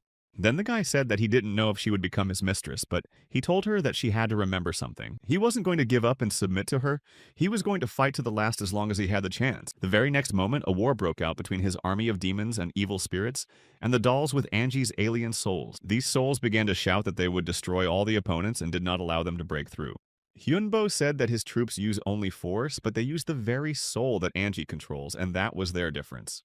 He also said that when the battle is over, you will start with her, and then promise to free all the souls she imprinted in these dolls. The boy managed to recruit many of her army and told them to fight for him, and of course they couldn't disobey him. Hyunbo's last words before their battle were, however, that they must fight for themselves and for their comrades, and so the army rushed forward. Angie was incredibly angry to see how easily Hyunbo took her toys and lured them to his side. But the boy only replied that in the mental world, power plays an incredibly important role. If you lose control for just a second, you may not survive. If he manages to take the souls that Angie absorbed, then something might come of it. Despite the fact that this is her territory, Hyunbo might have a chance to win, because then the army will belong to him. Anjit sighed after a while, realizing that her enemy would win in this case and rule that she would end it. Immediately after her words, a giant pile of sand appeared from the ground, and then absolutely all the monsters stopped in their tracks, not knowing what to expect. In front of them, this giant pile of sand turned into a huge sand knight, and he was the only monster left that was on Anjit's side. She began to control him, saying that this was the end for the necromancer, and for his entire army that he had been building up over the years. Hyunbo himself reacted quite calmly and said that it was really time for them to end it all. After he said that, there was only a strong explosion of sand, and the army continued to stand still as if waiting for his next orders. Angie still could not understand what was happening on her territory, and she angrily asked what he was doing to her subordinates. Hyunbo only replied that during a battle, the momentary world opens up to the one who takes the initiative, and finally this initiative passed into his hands. Therefore, he allowed his entire army to go to his world and ordered them to move forward. A surprised Kezel appeared behind the boy, but the master replied that everything was going according to their plan. Changok was also in front of them, and two of his students who had recently said goodbye to their lives were also standing nearby, not realizing what was happening because they remembered the end of their lives. Hyunbo then explained that their souls had also been taken away by Anjit, and because he was able to take the initiative, he brought them back. The girl was incredibly angry because of what happened. She was already out of her mind, saying that he had no right to do that. But the main character said that he only returned the souls of those people whose lives she took. He became a bait and lured her here, and then used her between herself and Changok's students. And in the end, this plan worked. Kai also managed to penetrate her soul and attacked Angie, ritualizing those she had absorbed. Only Kai, who was a legionnaire, could do something like that. He came forward, and then the master asked him how many souls he had managed to take from Angie. Kai only said that so far only up to 10%, but there were already about 300 million of them. Hearing all this, Angie only got angrier and angrier, repeating the same thing all the time, that they had no right to do this. Meanwhile, Aristo had also arrived at the site. Hyunbo was next to him, and the man noticed how tired he was. And Aristo then added that the enemy was incredibly angry at everything that was happening. Anjit tried to penetrate the other world into their real dimension, and now she was doing well. Then the man said that it was time for them to start, but Hyunbo stopped him at the last moment, saying that he thought they would not need it. After that, they saw Gloria, and she greeted Angie, who was furious to see another of her enemies here because she had betrayed her. But Gloria said that it could not be called a betrayal because it was Hyunbo who sent her here. No matter how angry she was, Angie had to restrain her powers, but she was still an insect in front of Gloria. She left with the words that Angie should remember what she experienced today and let it be a lesson for her to learn patience. Today's victory was for the humans, but Gloria said that they should not forget about their strength. If they become even better, they will lose. Hyunbo realized that it was over for now, but he still felt uneasy, as if this case was not over yet. and he clearly felt how strong his enemies could be, but he noticed that they had not yet competed at full strength. Later on, the enemy was officially reported to have infiltrated Atlantis, but the enemies were defeated, and all those who stood by Angie's side must be brought to justice. And in the end, the operation ended well, and all the souls captured by the girl returned to their bodies. However, because they were considered suspects, they had to leave the finals and could not participate in the group competition. Kiesel was disappointed because he knew that they would have won if they hadn't participated and not been sitting here. The host said that they could at least participate in the strength competition, but Chris added that she was not sure if they would be able to enter such a competition. Usually there is a limit of 500 people and there were only 5 of them, but they still had the Legionnaire Kai who could be worth several thousand souls and Kessel who was also very powerful. Hyunbo was thinking at this point, saying that he didn't want to include Iris, but now he was wondering if he should. The girl claimed that she was an unusual child and was annoyed that she was being protected so much, and even threatened, saying that if they didn't continue in the same way, she would just run away. So Hyunbo thought that if they were scouts and not soldiers, everything might end well. Chris said that they were not weak, but they should not ignore the power of the majority, which is why she insisted on more participants. But Hyunbo sighed, saying that if victory was his main goal, he would do it. Kiesel was surprised to hear this because he had thought all along that they were competing to win. But now it became clear that the host wanted to test his limit in this match. After all, they are guaranteed safety here, so this is a great chance to test their limits. Chris thought about it and said that she liked this option, but she wanted to prepare for it properly, so she left. Kai and Kiesel also said that they were going to prepare because they couldn't just have fun. And then Iris added that she was going to prepare for this competition as well. After a while, the boy was alone in the room and silence reigned. Eventually, he decided to go to the meeting and was noticed by Yong, who said that Hyunbo was meditating too much and then added that he had already had a few drinks while waiting for the boy. In fact, the young man was surprised to see him, as if he did not expect to see the former director of Crepe. Then I started talking about the Magicians Association and how impressive it was because there was an incredible amount of different alcohol. Hyunbo sighed, saying that Yeon had come in later than he thought, but the man apologized, saying that he was busy. Then the protagonist asked if he had prepared the contract, and Yeon told him that everything was ready. He had created it himself, but despite this nuance, he would not be able to break this law and contract himself. The rules were simple. If the guy destroys the organizations, he will show him a better option for the future. And these organizations were Asgard, Agronaut, Onom Ryo, and Murim. However, Hyunbo didn't understand why the Heavenly Demon clan was taken away, but Yeon said that there were no players he needed there because the class system was too hard and they would spend too much time to solve everything there. Hyunbo knew that this clan could be very difficult, so he was glad that he would only have to destroy the others who were weaker. The mission will be completed on the last day of this year, and then the guy will go back to his base.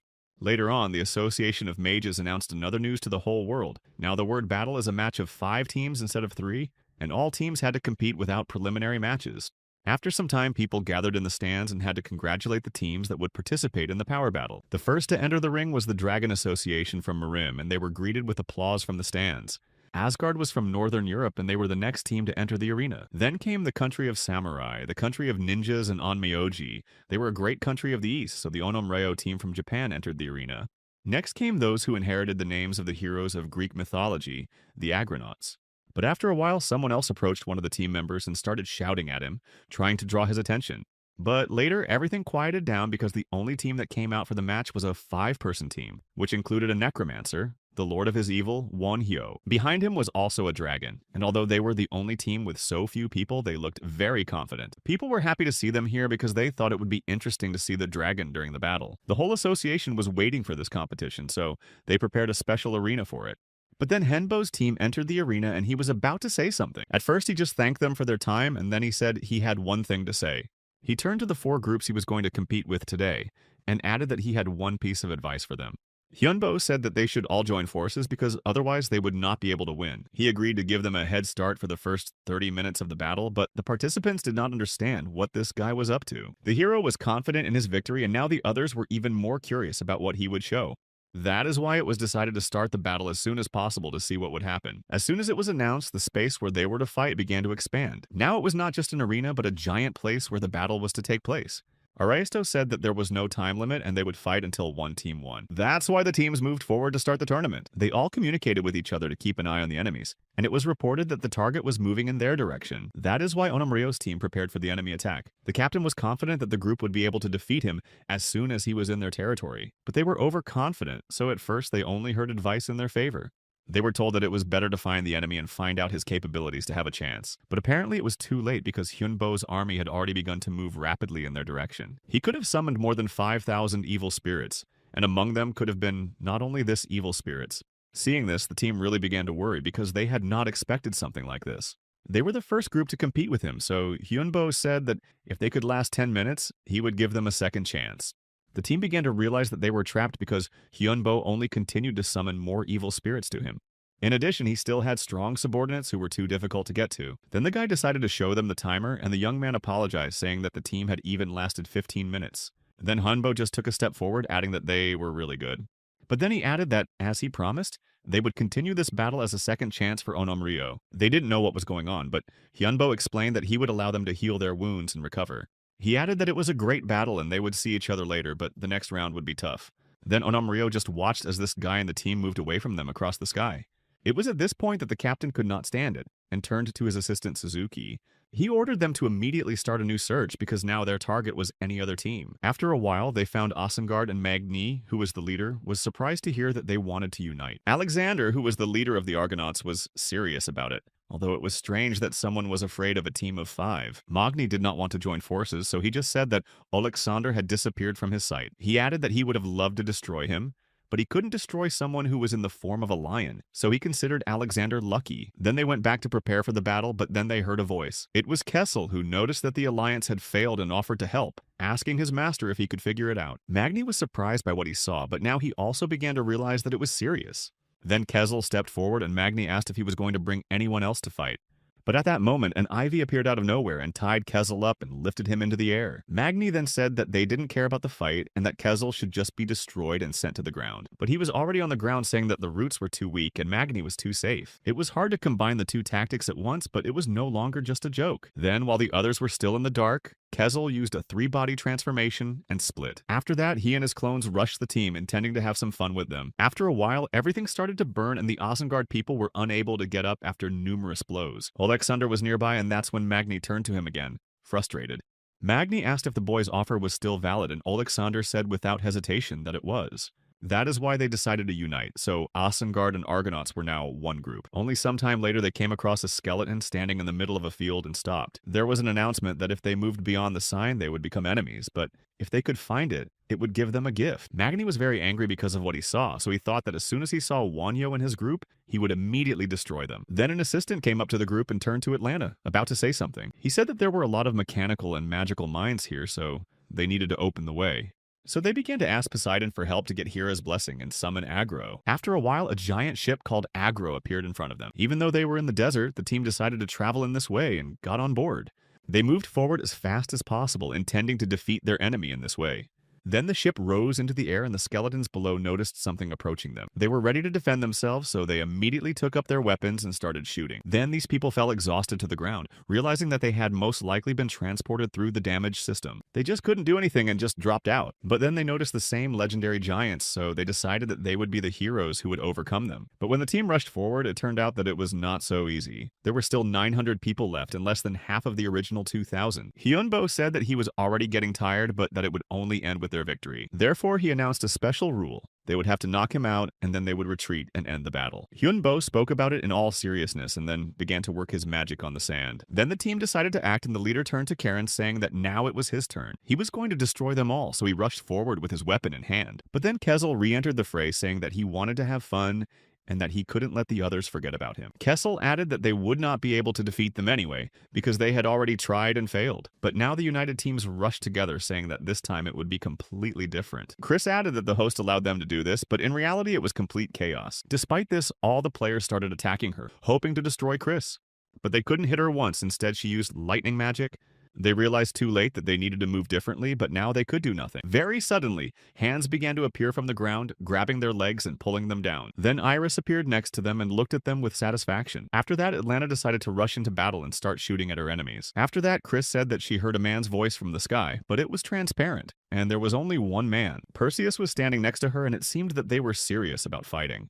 Chris said that he used to have a sword that Perseus used to take the life of a Gorgon. Then Perseus looked more confident, saying that after that she should realize that he would not be so easy. Meanwhile, Hyunbo took to the air because he wasn't going to just stand by. He turned to the player and said that he was a good man for reaching him, and that was worthy of praise. Then they summoned one of the Infernos named Karen, hoping for his power to help in the battle. Behind the man stood a Cerberus with 3 heads who was angry because he had dared to summon him. But he said that the opponent was a creature who considered himself an apostle of the god of darkness and light. So he called, and the Cerberus said that it was the right decision. But suddenly he noticed an ice trap, and Hyunbo's voice said that he would not be able to get out of there until the end of the battle. The young man sighed, saying that it was time for them to end it. He decided to use fear of the end and magic to make the object afraid of losing his life. But before that, Hyunbo said that they shouldn't be afraid because he was convinced that they would survive. There were 3 minutes left in the spell, and Hyunbo added that he would be unarmed during it, so they had to knock him out if they wanted to win. Then everyone started to say that they would do it themselves, confident that they could easily destroy their target without weapons. Then they decided to use their skills in splits. Immediately, their ship sped downward directly toward Hyunbo, who was standing on the ground below. Hyunbo noticed all this, saying that he was giving them one last opportunity in his warning. He added that they could not believe the words of their enemy because he did not need to tell them the truth, and it was not something they could rely on. Then the voice of Aresta was heard saying that there was no point in continuing the battle and it was time to end it. Then he announced that the battle was over and that Wonho and his team were the winners. Of course, it was a shock for people because this team consisted of only 5 people and you had to be very strong to defeat them all.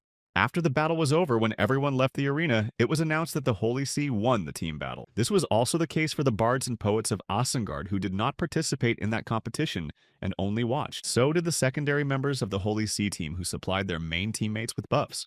But if they had also participated in this power battle, Hyunbo would not have been so confident in his victory. But the championship gave him a very important experience, and the Mage Association announced that they would distribute items depending on the level of the players.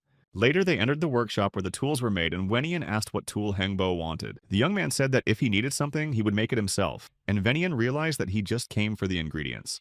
The man held out a bag saying that he had used subspace magic to create it. Therefore, there shouldn't be any problems with the item, but Henbo was more concerned about the fact that Venian knew his name. After that, the master said that he could tell them everything, but they should go outside for this conversation. Eventually, they sat down at a table with coffee and cake, and Venian asked if the man knew what dragon veins were. By his answer, the man could understand that he did not understand what he was talking about. Then Venian explained that in the West, dragons' veins are called a shrine or a sacred place, and Stonehenge is one of them. They were priceless, so he wondered how Hyunbo would use them if he found them. The protagonist replied that he would use them as an object to store mana, and it turned out to be even easier than Venian thought, he admitted. Then Henbo got up saying that next time he would prepare and offer something more interesting and left him. He was annoyed that this old man was trying to take away and extract information from him in this way.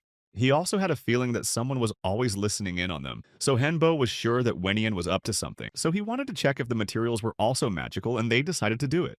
Later, Chris said that access to this place was allowed, and they could not go further to be followed. Then Venian started to get very angry because he noticed that the signal was gone from the screen, and he could not hear or see anything else. The championship eventually ended successfully, so they all returned to the office at the base. They had finished most of the important work, and Hanbo said that they could relax a bit.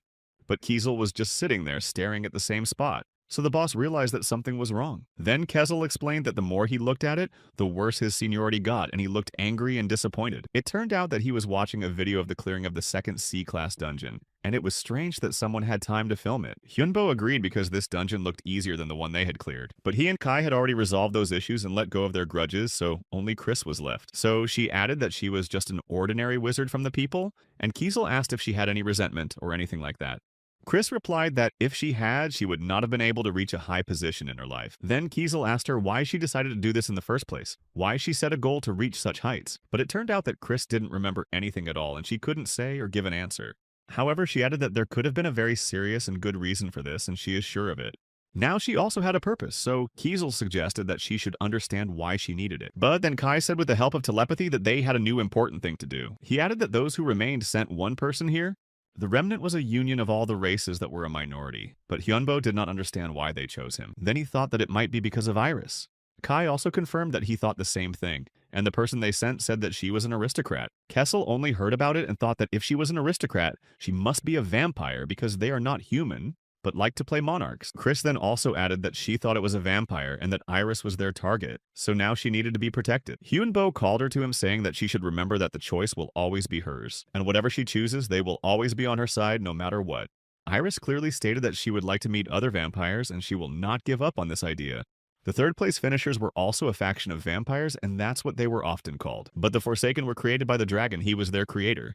It was said that the ancient dragon created them by gathering all the forsaken races and now he is still sleeping. But out of those three factions, it was the aristocrats who came to them. They were a faction of ancient blood, but Henbo agreed to meet with them, and a short time later they entered his home. Hyunbo greeted them by telling them his name and that he was Iris's guardian and godfather. But the man was more serious, saying that he was sorry for keeping his guests waiting so long. Hyunbo replied that they were not particularly expected guests, so he would not have even come in if it was not for Iris. And then the man asked where the girl was. Then the young man called for her, and a short time later, Iris came out to them, surprising them. This reaction even scared and embarrassed her a little bit, so she came closer to Hyunbo and grabbed his clothes, and then the man apologized, saying that they were just happy to see her. Hyunbo suggested that they get to the point and asked why they were meeting with Iris. The man replied that they needed to get her blood, and hearing this, the girl was even more frightened. It seemed that he did not know how to express his needs properly. Therefore, the man immediately apologized, saying that they only needed part of her blood and that their real goal was survival. He was the only one of the ancient blood faction to be able to awaken, and they are in a terrible state due to the decrease in mana throughout the earth. The concentration of mana in their blood has started to drop a lot lately, so their gene has also started to get much weaker. And Galleon found out that they could regain their power if they got the blood of another ancient vampire, which is why they came here. Kai was very angry that these people had come here to make Iris sacrifice herself for them, period. Kessel, in turn, along with Chris, were already prepared to fight, saying that in this case, it would be easier for them to just disappear, and for her it was a great chance to get materials for experiments. But Iris stopped the three of them, saying that they had to wait because these people had just come up with their own way of solving the problem. So the girl said that they first listened to their conditions and desires and then decided what to do next. Galleon added that there is another way, namely that they sacrifice themselves and not Iris, as it was said in the first case. The man said that they could absorb him and then he would simply become part of Iris's blood, thus also saving their gene. Then Hyunbo looked at the girl and asked if she could do something like that at her age. Iris could, but it was clear that creating a blood relative in this way was too difficult, especially when the chosen one was very strong. So she suggested absorbing a weaker vampire than him.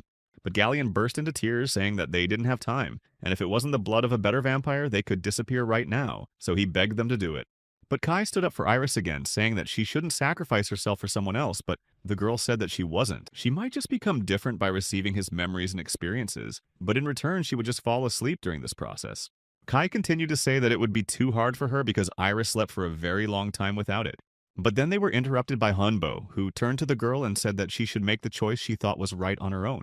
Although the boy already realized that she had already decided everything, he just decided to make sure that it was true. Iris just thanked him for this freedom and then apologized to Kai because it was obvious how much he was worried.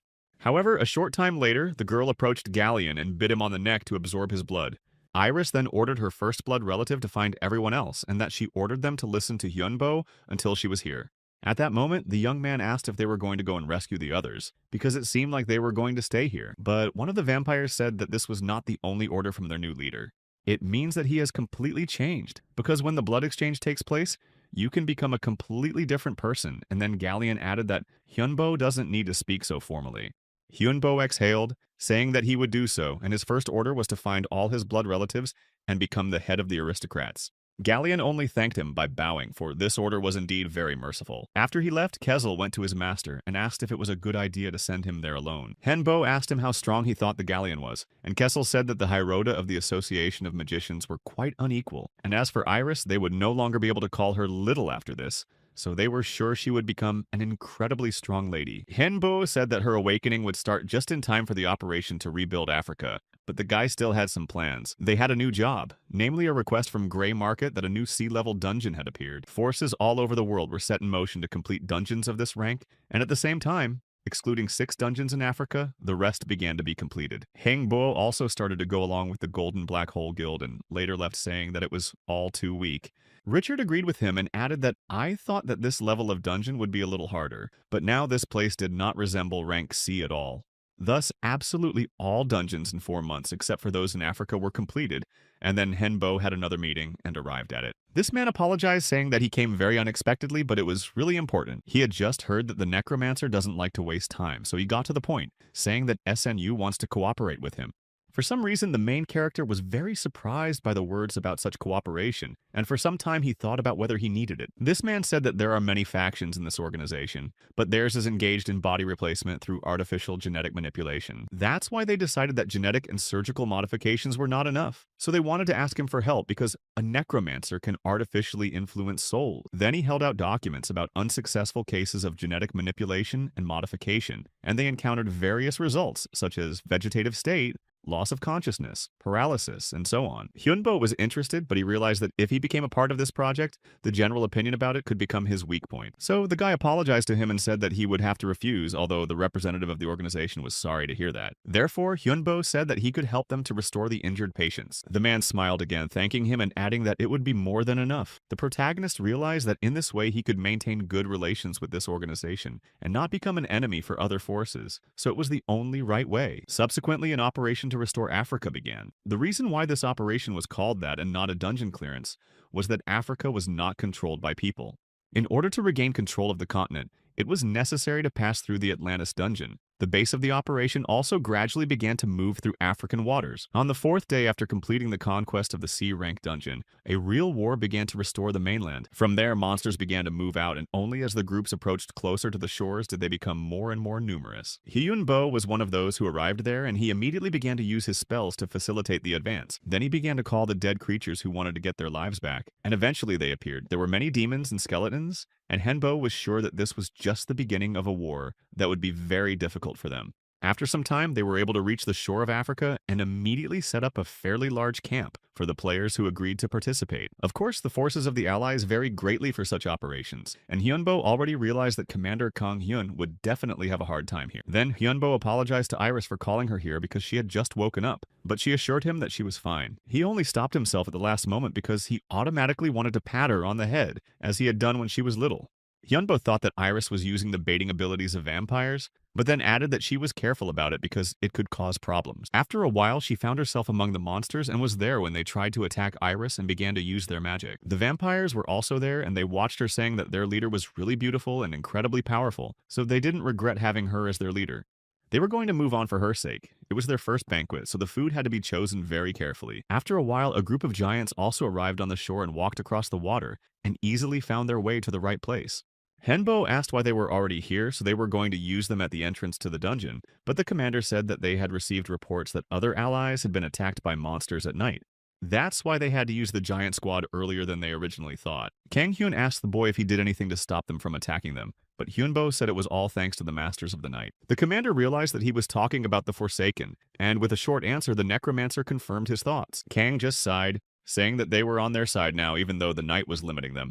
Then the dragon began to talk to the boy, and it was strange because Nidhogg is mostly silent and does not start a conversation just like that. But the dragon asked the boy to let him fight because he wanted to test his strength on a place called Earth. And then Nidhogg added that he was very confused by another fact. He told Haunbo that he had 4 hours and allowed him to use absolutely everything the dragon would see fit. And then Nidhogg thanked him, saying that he would be back soon. The young man realized that sooner or later it would be his turn, so he decided to let him go, believing that such a test would benefit the dragon. Immediately after that, the dragon quickly flew upward, catching up with all the others who were already there. He did not wait any longer and immediately began to use his magic to destroy the unwanted enemies and show them all his power. The dragon was very angry and thought that they should disappear, ordering them to leave right now. He realized that there was definitely something that irritated him so much, and knew that there was definitely another dragon on this continent, and that was what hurt him so much. He tried to find his target as quickly as possible, believing that his enemy would surely soon wait for his end. In the end, he did not have to fly for a very long time, and soon Nidhogg returned to his master, saying that he was on this continent. Henbo noticed how angry and confused the dragon was, but he did not understand what he was talking about. Nidhogg then began to answer that there was a living dragon here, and moreover,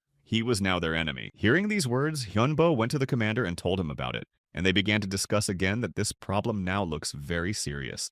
So far, this is not accurate information because the dragon said that he relied only on his feelings, and he has no proof that this is true. But you can't just turn a blind eye to his intuition and premonitions, and Hyunbo should have realized that because he appears to be its master.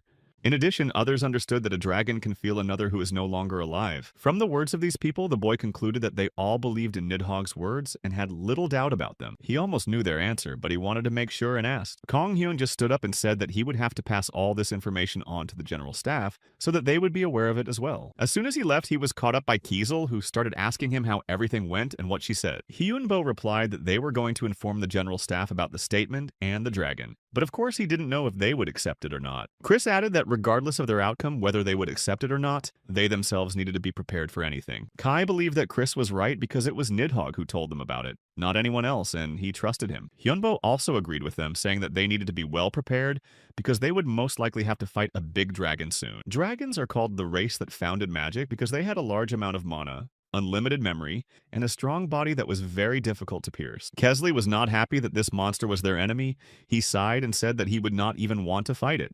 Hyunbo understood his feelings perfectly well because he himself had no desire to fight such an enemy, but he had already made a promise to his dragon, so he could not break it. At the beginning of their acquaintance, he had said that he would make him a better dragon than the original, and now he had this chance. Even if there is a dragon, there is also a person who needs to be prepared for it. Although not everyone understood what the master was talking about. Henbo was referring to the person who protects the cave. Such people were called dragon protectors. They were their masters and protectors. And this girl who looked like an elf noticed that the master had now regained consciousness. The magic eye told her that it was true, though not for long. And then it told her that these enemies seemed incredibly strong. All worlds have their strongmen, and the master himself would like to become the strongest in this dimension. But the girl replied that the master did not think so. He said this because he did not want to overexert himself too much. But she knew that she could not give up because she was still the protector that the master had personally chosen for her. So the others said that they would follow her because she was their leader and first protector, so they would follow her orders. But the girl had only one order, and she said that their enemies had to be destroyed and done as soon as possible. Their allies were able to create 3 barriers from the Egyptian citadel later on, and they succeeded well. Some amenities were also created here, such as restaurants, shops or bars, power plants, water stations, and factories as well. Kiesel just asked if they were going to make money on their technology in this way, because it looks like a good start. Hyunbo just answered that war is fought with money, so it's not surprising that they chose this path, period. Kessel just sighed, realizing how much money it would take to do this. But there was nothing they could do about it. But as you stood there watching, you began to notice something strange, and Kiesel immediately said that they should go. So they did. And a short time later, the team arrived to find others gathered in a room with many people. People noticed that a new dungeon had appeared there, and Chris just calmly said that the store and the dungeon were connected. The protagonist asked how the situation was, and one of the soldiers said that it seemed that there were several more dungeons, although low level, but not just one. Therefore, Hyunbo decided to leave them, saying that he did not want to wait for instructions from the general staff, but in case of an emergency, he had to act, and he added that he would take full responsibility, period. All this happened incredibly spontaneously, but to some extent the guy thought it would be even better for them. Previously they had to find a way out on their own, but now everything was connected, and Chris added that there was a high chance that African dungeons would be the same. Hyunbo also said that he was sure that there was something here, and that they would have to face it later. Kessel said that they first needed to go to the headquarters, so the team decided to go there. At the meeting, where representatives of each faction were present, they started discussing the obvious question. But opinions were divided because some people just wanted to observe what was happening, while others thought it was better to start the origin of the dungeon right away and not delay. Hyunbo added that even though they were going to start clearing, they would have to stop the work for now. Kessel didn't understand why, because no one could have cleared the dungeon faster than them. Hyunbo confirmed that their team was stronger than all the allies put together, so it went without saying. Kessel still couldn't understand it because he hated standing on the sidelines, but the master said that they were not just standing there. They were waiting for the right moment. Besides, it would be better for them to get together, and although Kessel did not accept this idea at first, he decided to listen to his master. Hyunbo was sure that this decision would be the best and most correct for them all. It was not long after that the second type of magic was activated, and Hyunbo radioed it in. Immediately after that, many demons and other evil spirits began to rise up on his orders, and an entire army gathered. But at the same time, the war really started between them. They said to attack and not to be afraid to destroy any buildings. Then one of the soldiers told the commander that there was an urgent report from the third barrier, so they continued their operation. Hyunbo was also ready to start, as they were the third barrier, and it was finally their turn. As soon as he got closer and was about to start, he felt the dragon's breath on him. But when he looked up, he realized that these were just monsters that resembled dragons, and they were not dragons.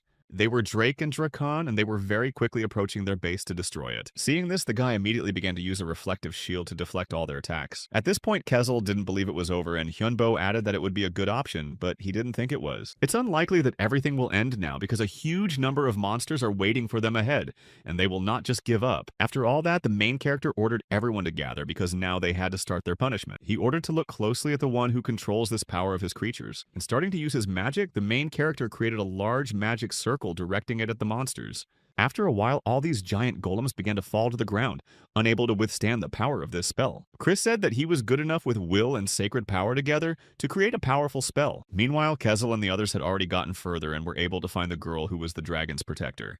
He didn't start the battle right away, just said that it was better not to behave like that. Then he added that he thought she was cool and he liked the scars on her body. Kiesel was in his usual style and then offered to have tea together, but without a guarantee that she would be able to drink it with her own hands. They were ready to start the battle, but more creatures appeared on both sides. She immediately asked Duran and Henri why they had come here at this time. They replied that their plan had failed because of Ciela and they all needed to retreat immediately. They discovered that their opponents were backed by a legion and a team of vampires, so they couldn't win. Then a giant eye appeared and told them to retreat immediately. Kessel looked unhappy again, saying that he could have caught her right away, but Ciel was just running away. First, Hyunbo said that they needed to deal with the other monsters and then go after her, period. He immediately went to the headquarters to tell them all about it, and started by saying that they already understood a lot. The vampire who had been bitten by Iris was with him, and he introduced himself as a vampire from the Left Behind, and he wanted to ask one question, but then one of them asked him if he was really on the side of the humans. They believed that monsters could not be on the side of humans, and some of their subordinates disappeared because of vampires and even had evidence of it. The Galleon apologized, saying that it had nothing to do with them, because he was sure that thanks to them, many more people were able to survive. But the man could not restrain himself, telling him to stop talking to him because he was a monster. But Galleon said that this man also survived thanks to this monster. Then Hyunbo said that he understood why they were not believed, but vampires had existed since the creation of the earth. Therefore, he could guarantee that they were their allies, not their enemies, and it was much more important to work together now. All of these monsters were C-class dungeon bosses, and so far they had managed to trap them so that they would not escape. The commander has already realized that this battle is likely to be difficult despite the fact that he managed to fight back at the first stage. And if these are the subordinates of the main boss, then most likely he can really be a dragon, as Nidhogg reported earlier. Later on, Galleon came to Hyunbo and Iris to tell them that a priest of darkness had come from the nest. It was the girl who was standing next to him, and she greeted the necromancer and his other men. Despite all this, the guy was quite skeptical about this conversation and remained cautious. The protagonist felt that this woman was not human because he did not feel any vital energy from her, as if the energy was opposite to that of humans. Then the girl said that she had stayed at the nest of the pitcher's maws by order of her master to take the boy there. Hyunbo decided not to refuse, but said that he would ask her one question first, and the girl agreed. The protagonist asked when he would be able to return back, and she replied that the fastest option would be half an hour and the longest one would be a whole day. Hearing this answer, he learned everything he wanted to know, so he said that he agreed and would go with her. Chris then spoke up, saying that she knew this woman was a robot, but she didn't think it would be an Autobot. Finally, she walked closer to the portal and invited Hyunbo to follow her so that they could go to the right place as soon as possible. Of course, he went there with his team, and in a few seconds they were on the other side of the portal. There, the girl approached her host, who had been playing video games all this time and didn't even pay attention to the new guests. She approached him, saying that the limit for the game was 6 hours, and according to the rules, now the limit would be halved to 3 hours. This child began to cry, saying that it was unfair and begged him not to take away this time, and Hyunbo noticed a silver dragon in front of him. But then the child stopped crying, saying that he had to see the guests off and saw several people behind him. Then this boy smiled and addressed the main character, saying that he really quickly felt his energy. Kessel noticed that if dragons do exist, then Gloria was unlikely to have used her full power, so she must be even stronger. Hai said that this was impossible because it was not a creature for a dungeon of this rank. It was much stronger. Then the boy said that in Africa there is a dragon, and they are the same creatures. That is why he felt it all so well. Chris was a little surprised to hear that he was also a dragon, and the boy replied with a smile, but added that he was still small. At the moment, he appears to be the only living dragon on the whole earth. Henbo then asked if all dragons were as strong as him, but the boy said that they were not, because he was special. The dragons left this world to survive, so he was left here alone, but his assistant added that he was still a child and not an adult dragon, so he could not do much. And then she explained that the people they had met were the dragon's guardians, and that they were not yet strong enough to defeat those creatures. But the boy said that he could give these people a chance to increase their strength if they became his guardian. Hyunbo returned to his team asking what would happen if they refused his offer. But the dragon replied that they should not worry about it because it was just an offer, not a condition or an order. There are many advantages to being a dragon. The first is an incredibly long life, as it can live 5 or even 20 times longer than humans. The second advantage Kesla likes because he can be physically stronger by about 5 times, and this is exactly what he is working on. Henbo had already guessed what the third advantage would be, most likely the treasures left by the dragons, and at this point Chris's eyes lit up as well. And the boy confirmed it, saying that if they became his guardians, he would be able to share this power with them all. However, he did not finish yet and said the fourth advantage, saying that he would be able to share the body of a dragon with them. Their blood and meat are the best ingredients for elixir, and their bones are the best ingredients for weapons, so they will most likely need it. And the last fifth advantage, the dragon was willing to share its defense magic with its defenders. Henbo was silent for a while and then said that they needed time to discuss and think about it, and the boy agreed, telling his assistant to guide them. Soon after, the whole team left his property and continued to discuss what they had heard from the little dragon for some time. Kessel would have been happy to sign such a contract because he believed that it could be the perfect chance for them to become stronger. Chris and Kai also thought that this offer was very good and beneficial for them, so they did not see any reason to refuse it. However, despite all this, the master sighed and said that he would have to refuse. Chris didn't understand his position at all, asking why he was going to do this because it could have been a great experience, but Yunbo explained that he had become strong and wanted to become even stronger in order to survive. Chris said that it would be even better, but Hyunbo pointed out that this was their problem. Hyunbo was really afraid that by doing so, he would just relax because of the dragon's protection and stop moving at the pace he hadn't set. When he gets stronger, he always thinks that it might be enough, but it's not, because he always needs to become even stronger and more powerful than his next enemy. And if they get this power for nothing, they will hardly be able to find a way to become stronger than their enemies in the future. The master was really afraid of this and cannot afford to feel so safe, but he added that he does not force anyone to make the same choice as him, and they are free to choose for themselves. Hyungbo added that this is even in order for them to do what they think is right for them. Kessel then started to speak first, saying that he was very loyal to his master, and he would like to keep their contact as it is now. Kai also said that his master had fulfilled his wishes, so he was going to follow him further. But suddenly the young man stood up, saying that they were leaving this room, so let them make a choice for themselves and not for him. Kessel then asked what he would do if the other three decided to become dragon guardians, and Hyunbo said that he had no specific plan yet, but they needed to replenish their strength. Then Hyunbo looked at the others, seeing that they were ready to talk about their decisions, and said that they should listen to them first, and then think about how to proceed. The dragon asked to be the first to speak and asked his master if he could start speaking. Nidhogg said that the young man said that he would allow him to become better than a real dragon, and he wanted to do just that, not serve the dragon. Chris also had her doubts, but they made their choice and chose their master, and she hoped that they would be able to become even stronger as mages in the future. Hyunbo was somewhat surprised, but he was very pleased to hear this and thanked them both. But he still had to listen to Iris's decision, so the main character asked her what she had chosen for herself, and the girl smiled and happily announced that she had decided to become a guardian. Kai was really surprised because he was sure that she would be on their side, but Hyunbo said that he respected her decision, but wanted to know why she decided to make such a choice. And Iris's answer was very simple. She just said that both this boy and she are children. They are children who have not yet been able to become adults. Iris also added that she likes to be in their team, but they will continue to see her as just a little child. But then this boy spoke up, telling her not to call him a child because he had lived longer than she had, so Iris asked if he wanted her to call him a big brother. This surprised him even more, and he didn't know how to react, but he kind of liked it. Then his assistant sighed and said that it was not Peter's place to tell them about games and his comics. But the dragon said that he could not watch his first guardian's companion just lose his life, so he decided to help a little. The boy said he had 3 gifts for them and showed them the first one. He poured his blood into several bottles and allowed them to drink it so that they should not think about the curse and just drink it, because in this way they could become stronger. Hyunbo was then interested in the words about curses and decided to learn more about it. The boy explained that the dragon's blood could make a person stronger, but as a sacrifice they would have to experience incredibly severe pain. But of course, with his permission, there would be no curse in the blood. Then Chris calmed down, saying that in that case they would only be winning in their own right. But if he could do that, then the little dragon could also slip them the cursed blood. And the boy agreed, saying that he could give them another bottle as an exception, since they wouldn't need that much blood anyway.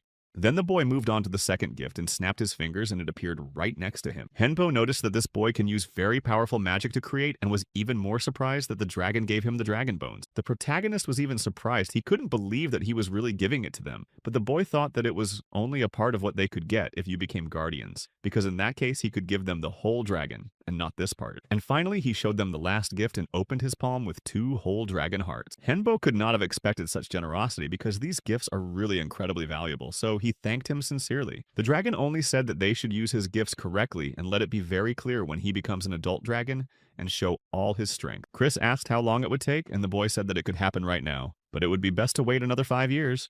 Hyunbo thought about it, saying that it probably wouldn't be too hard to hold out for all those years, so they could do it. Then the young man stood up, saying that they were about to leave, although it seemed that the dragon was not happy to let them go so soon. Henbo explained that these gifts had given him new ideas, so he needed to do some research as soon as possible and figure out how to use them. The boy smiled, saying that it was not surprising for a magician, and then promised that he would look after Iris as well as they did. The boy said goodbye to her, but Kai still couldn't seem to let go of her, and realized that she was no longer with them. As soon as they left the property, Chris rushed to Hyunbo, saying quickly to give those hearts to her, but it seems he was in no hurry to do so.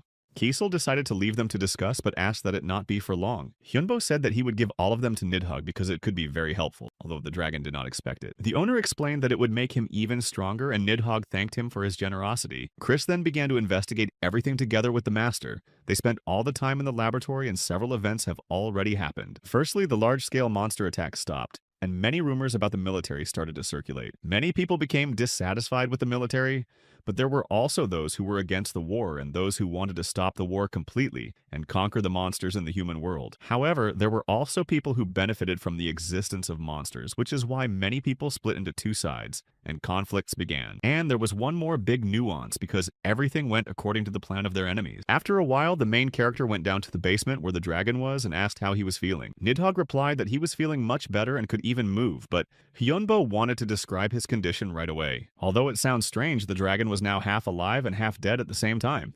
With mana, it could even regenerate its body as much as it wanted, and it had no limitations on its development. Hyunbo smiled, saying that now Nidhogg was becoming a real dragon, just as he wanted. However, he was very impressed by these words, and Hyunbo understood why. Because usually this is impossible, but because of one mistake, everything changed. Henbo wanted to make him even stronger than a real dragon, which is why he named him Nidhogg, the mighty dragon of myths. But now the young man recognized that this was a big mistake because names hold a certain power, and so it was in this case.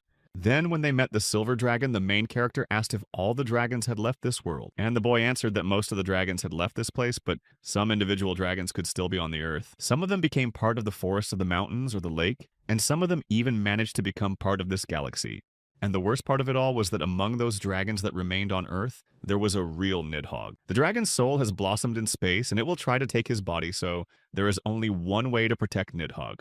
Hyunbo said that his dragon must become even stronger and defeat the one who will try to take his flesh. Nidhogg promised him that he would never lose, that he would become stronger and would be able to defeat any enemy, no matter how powerful. Hyunbo was pleased that his dragon was so serious and confident about this, so he said that it was time to begin. He wanted to test his body to make it stronger. It turned out that Henbo already had the 8th circle of magic, and according to Chris's words, the historical records of her home planet Idea were less than 30, which was very little folder. In addition, the dragon's blood raised his limits, and Chris Kai and Kesla's fortunes also increased remarkably. But there was still one who had not yet drunk the dragon's blood, namely Nidhogg. But Hyunbo didn't worry too much about it because the dragon still had the highest limit of them all.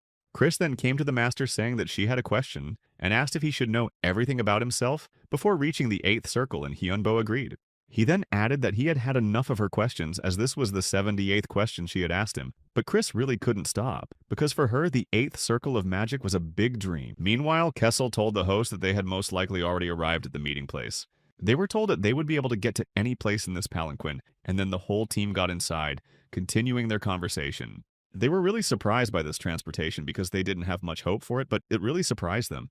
They had to fly for a really long time, and it was not until nightfall that they were able to get out under the full moon. There they met John, who even without looking at them felt their presence and greeted them because they had not seen each other for a long time. The man felt that the necromancer had already entered the 8th circle, although there was only a 90% chance of not getting it. After that, John led them to the laboratory, and they walked in silence and soon found themselves in the right place.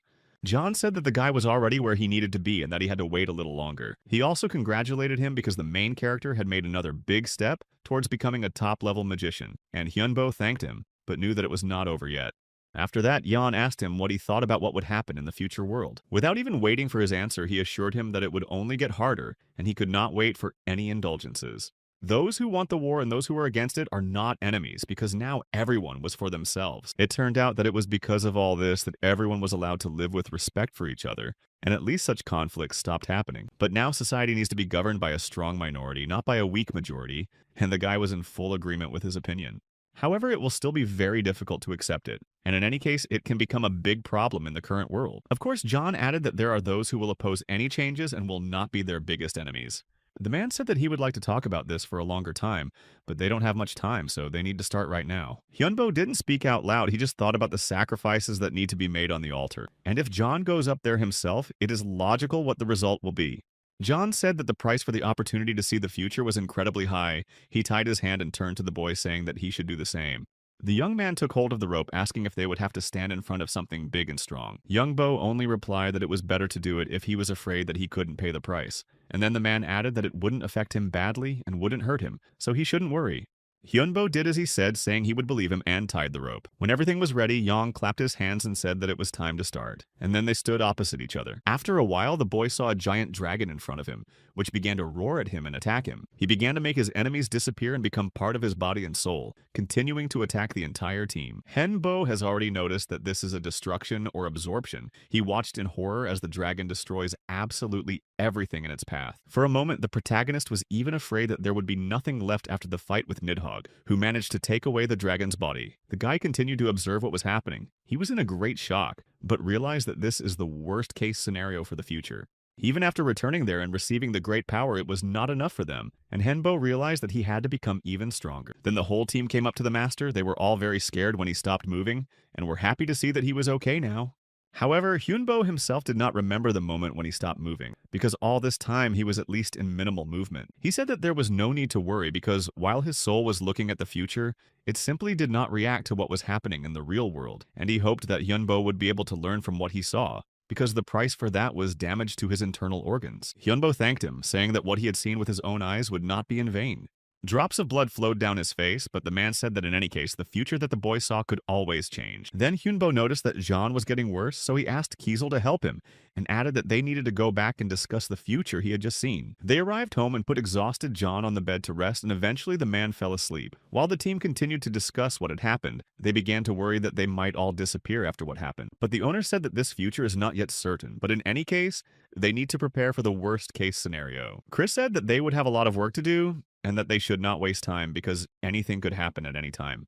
Hyunbo then suggested that they should first do the most important things that they had been putting off for so long, and he meant putting off the points they had received earlier. Realizing this, Chris came up to him saying that she would be the first. She added that she hadn't had as much of a breakthrough as Kessel and Kai, and in this state she would just be a hindrance to them. Hyunbo thought that this was true because now the weakest among them was the chair, even though she had been one of the strongest before. The owner turned on his phone and looked at her stats, seeing that she had 199 unused points left. But then Hyunbo informed him that she had received the 7th Circle of Magic, and Kessel immediately congratulated her like everyone else. However, Chris still thought that she was not as good as the others, although Kai and Kessel thought differently because she had gotten a high circle of magic, and there were almost no such powerful mages on the continent of Idea where she used to live. In any case, she was pleased to receive all these congratulations and was a little pleased with herself. Kessel was the next to call up, saying that it was his turn and he really wanted to improve his skills. After that, the master asked what he wanted to improve, and Kessel said that everything except sacred power and dark magic. He had 61 points left, but Hyunbo first drew attention to his race, namely the Gray Spirit, and the guy thought it was quite interesting.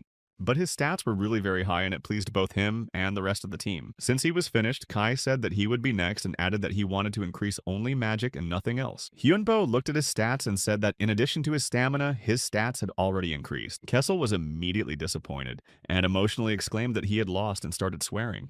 But the owner said that Kai's magic was already very high, so he didn't know whether to increase it. But he was a legionnaire, so it was not surprising that this particular point was so high.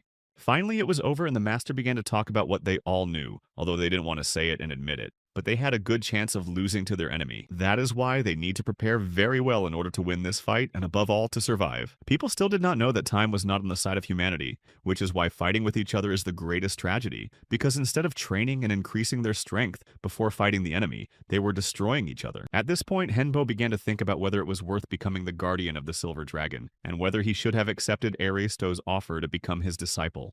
However, in the end, he chose to fight alone with his companions, and the protagonist recognized that no one forced him to do so. He knew that he had to choose, and that this choice would be incredibly difficult, and Hyunbo thought about it a lot and for a long time. But in the end, he was able to come to a conclusion. Despite the fact that the opinions did not differ so much between everyone believed that their choice was right and did not want to change it. Surviving in such a dangerous world is indeed quite difficult, but there is only one true way, and that is faith in yourself and the eternal struggle.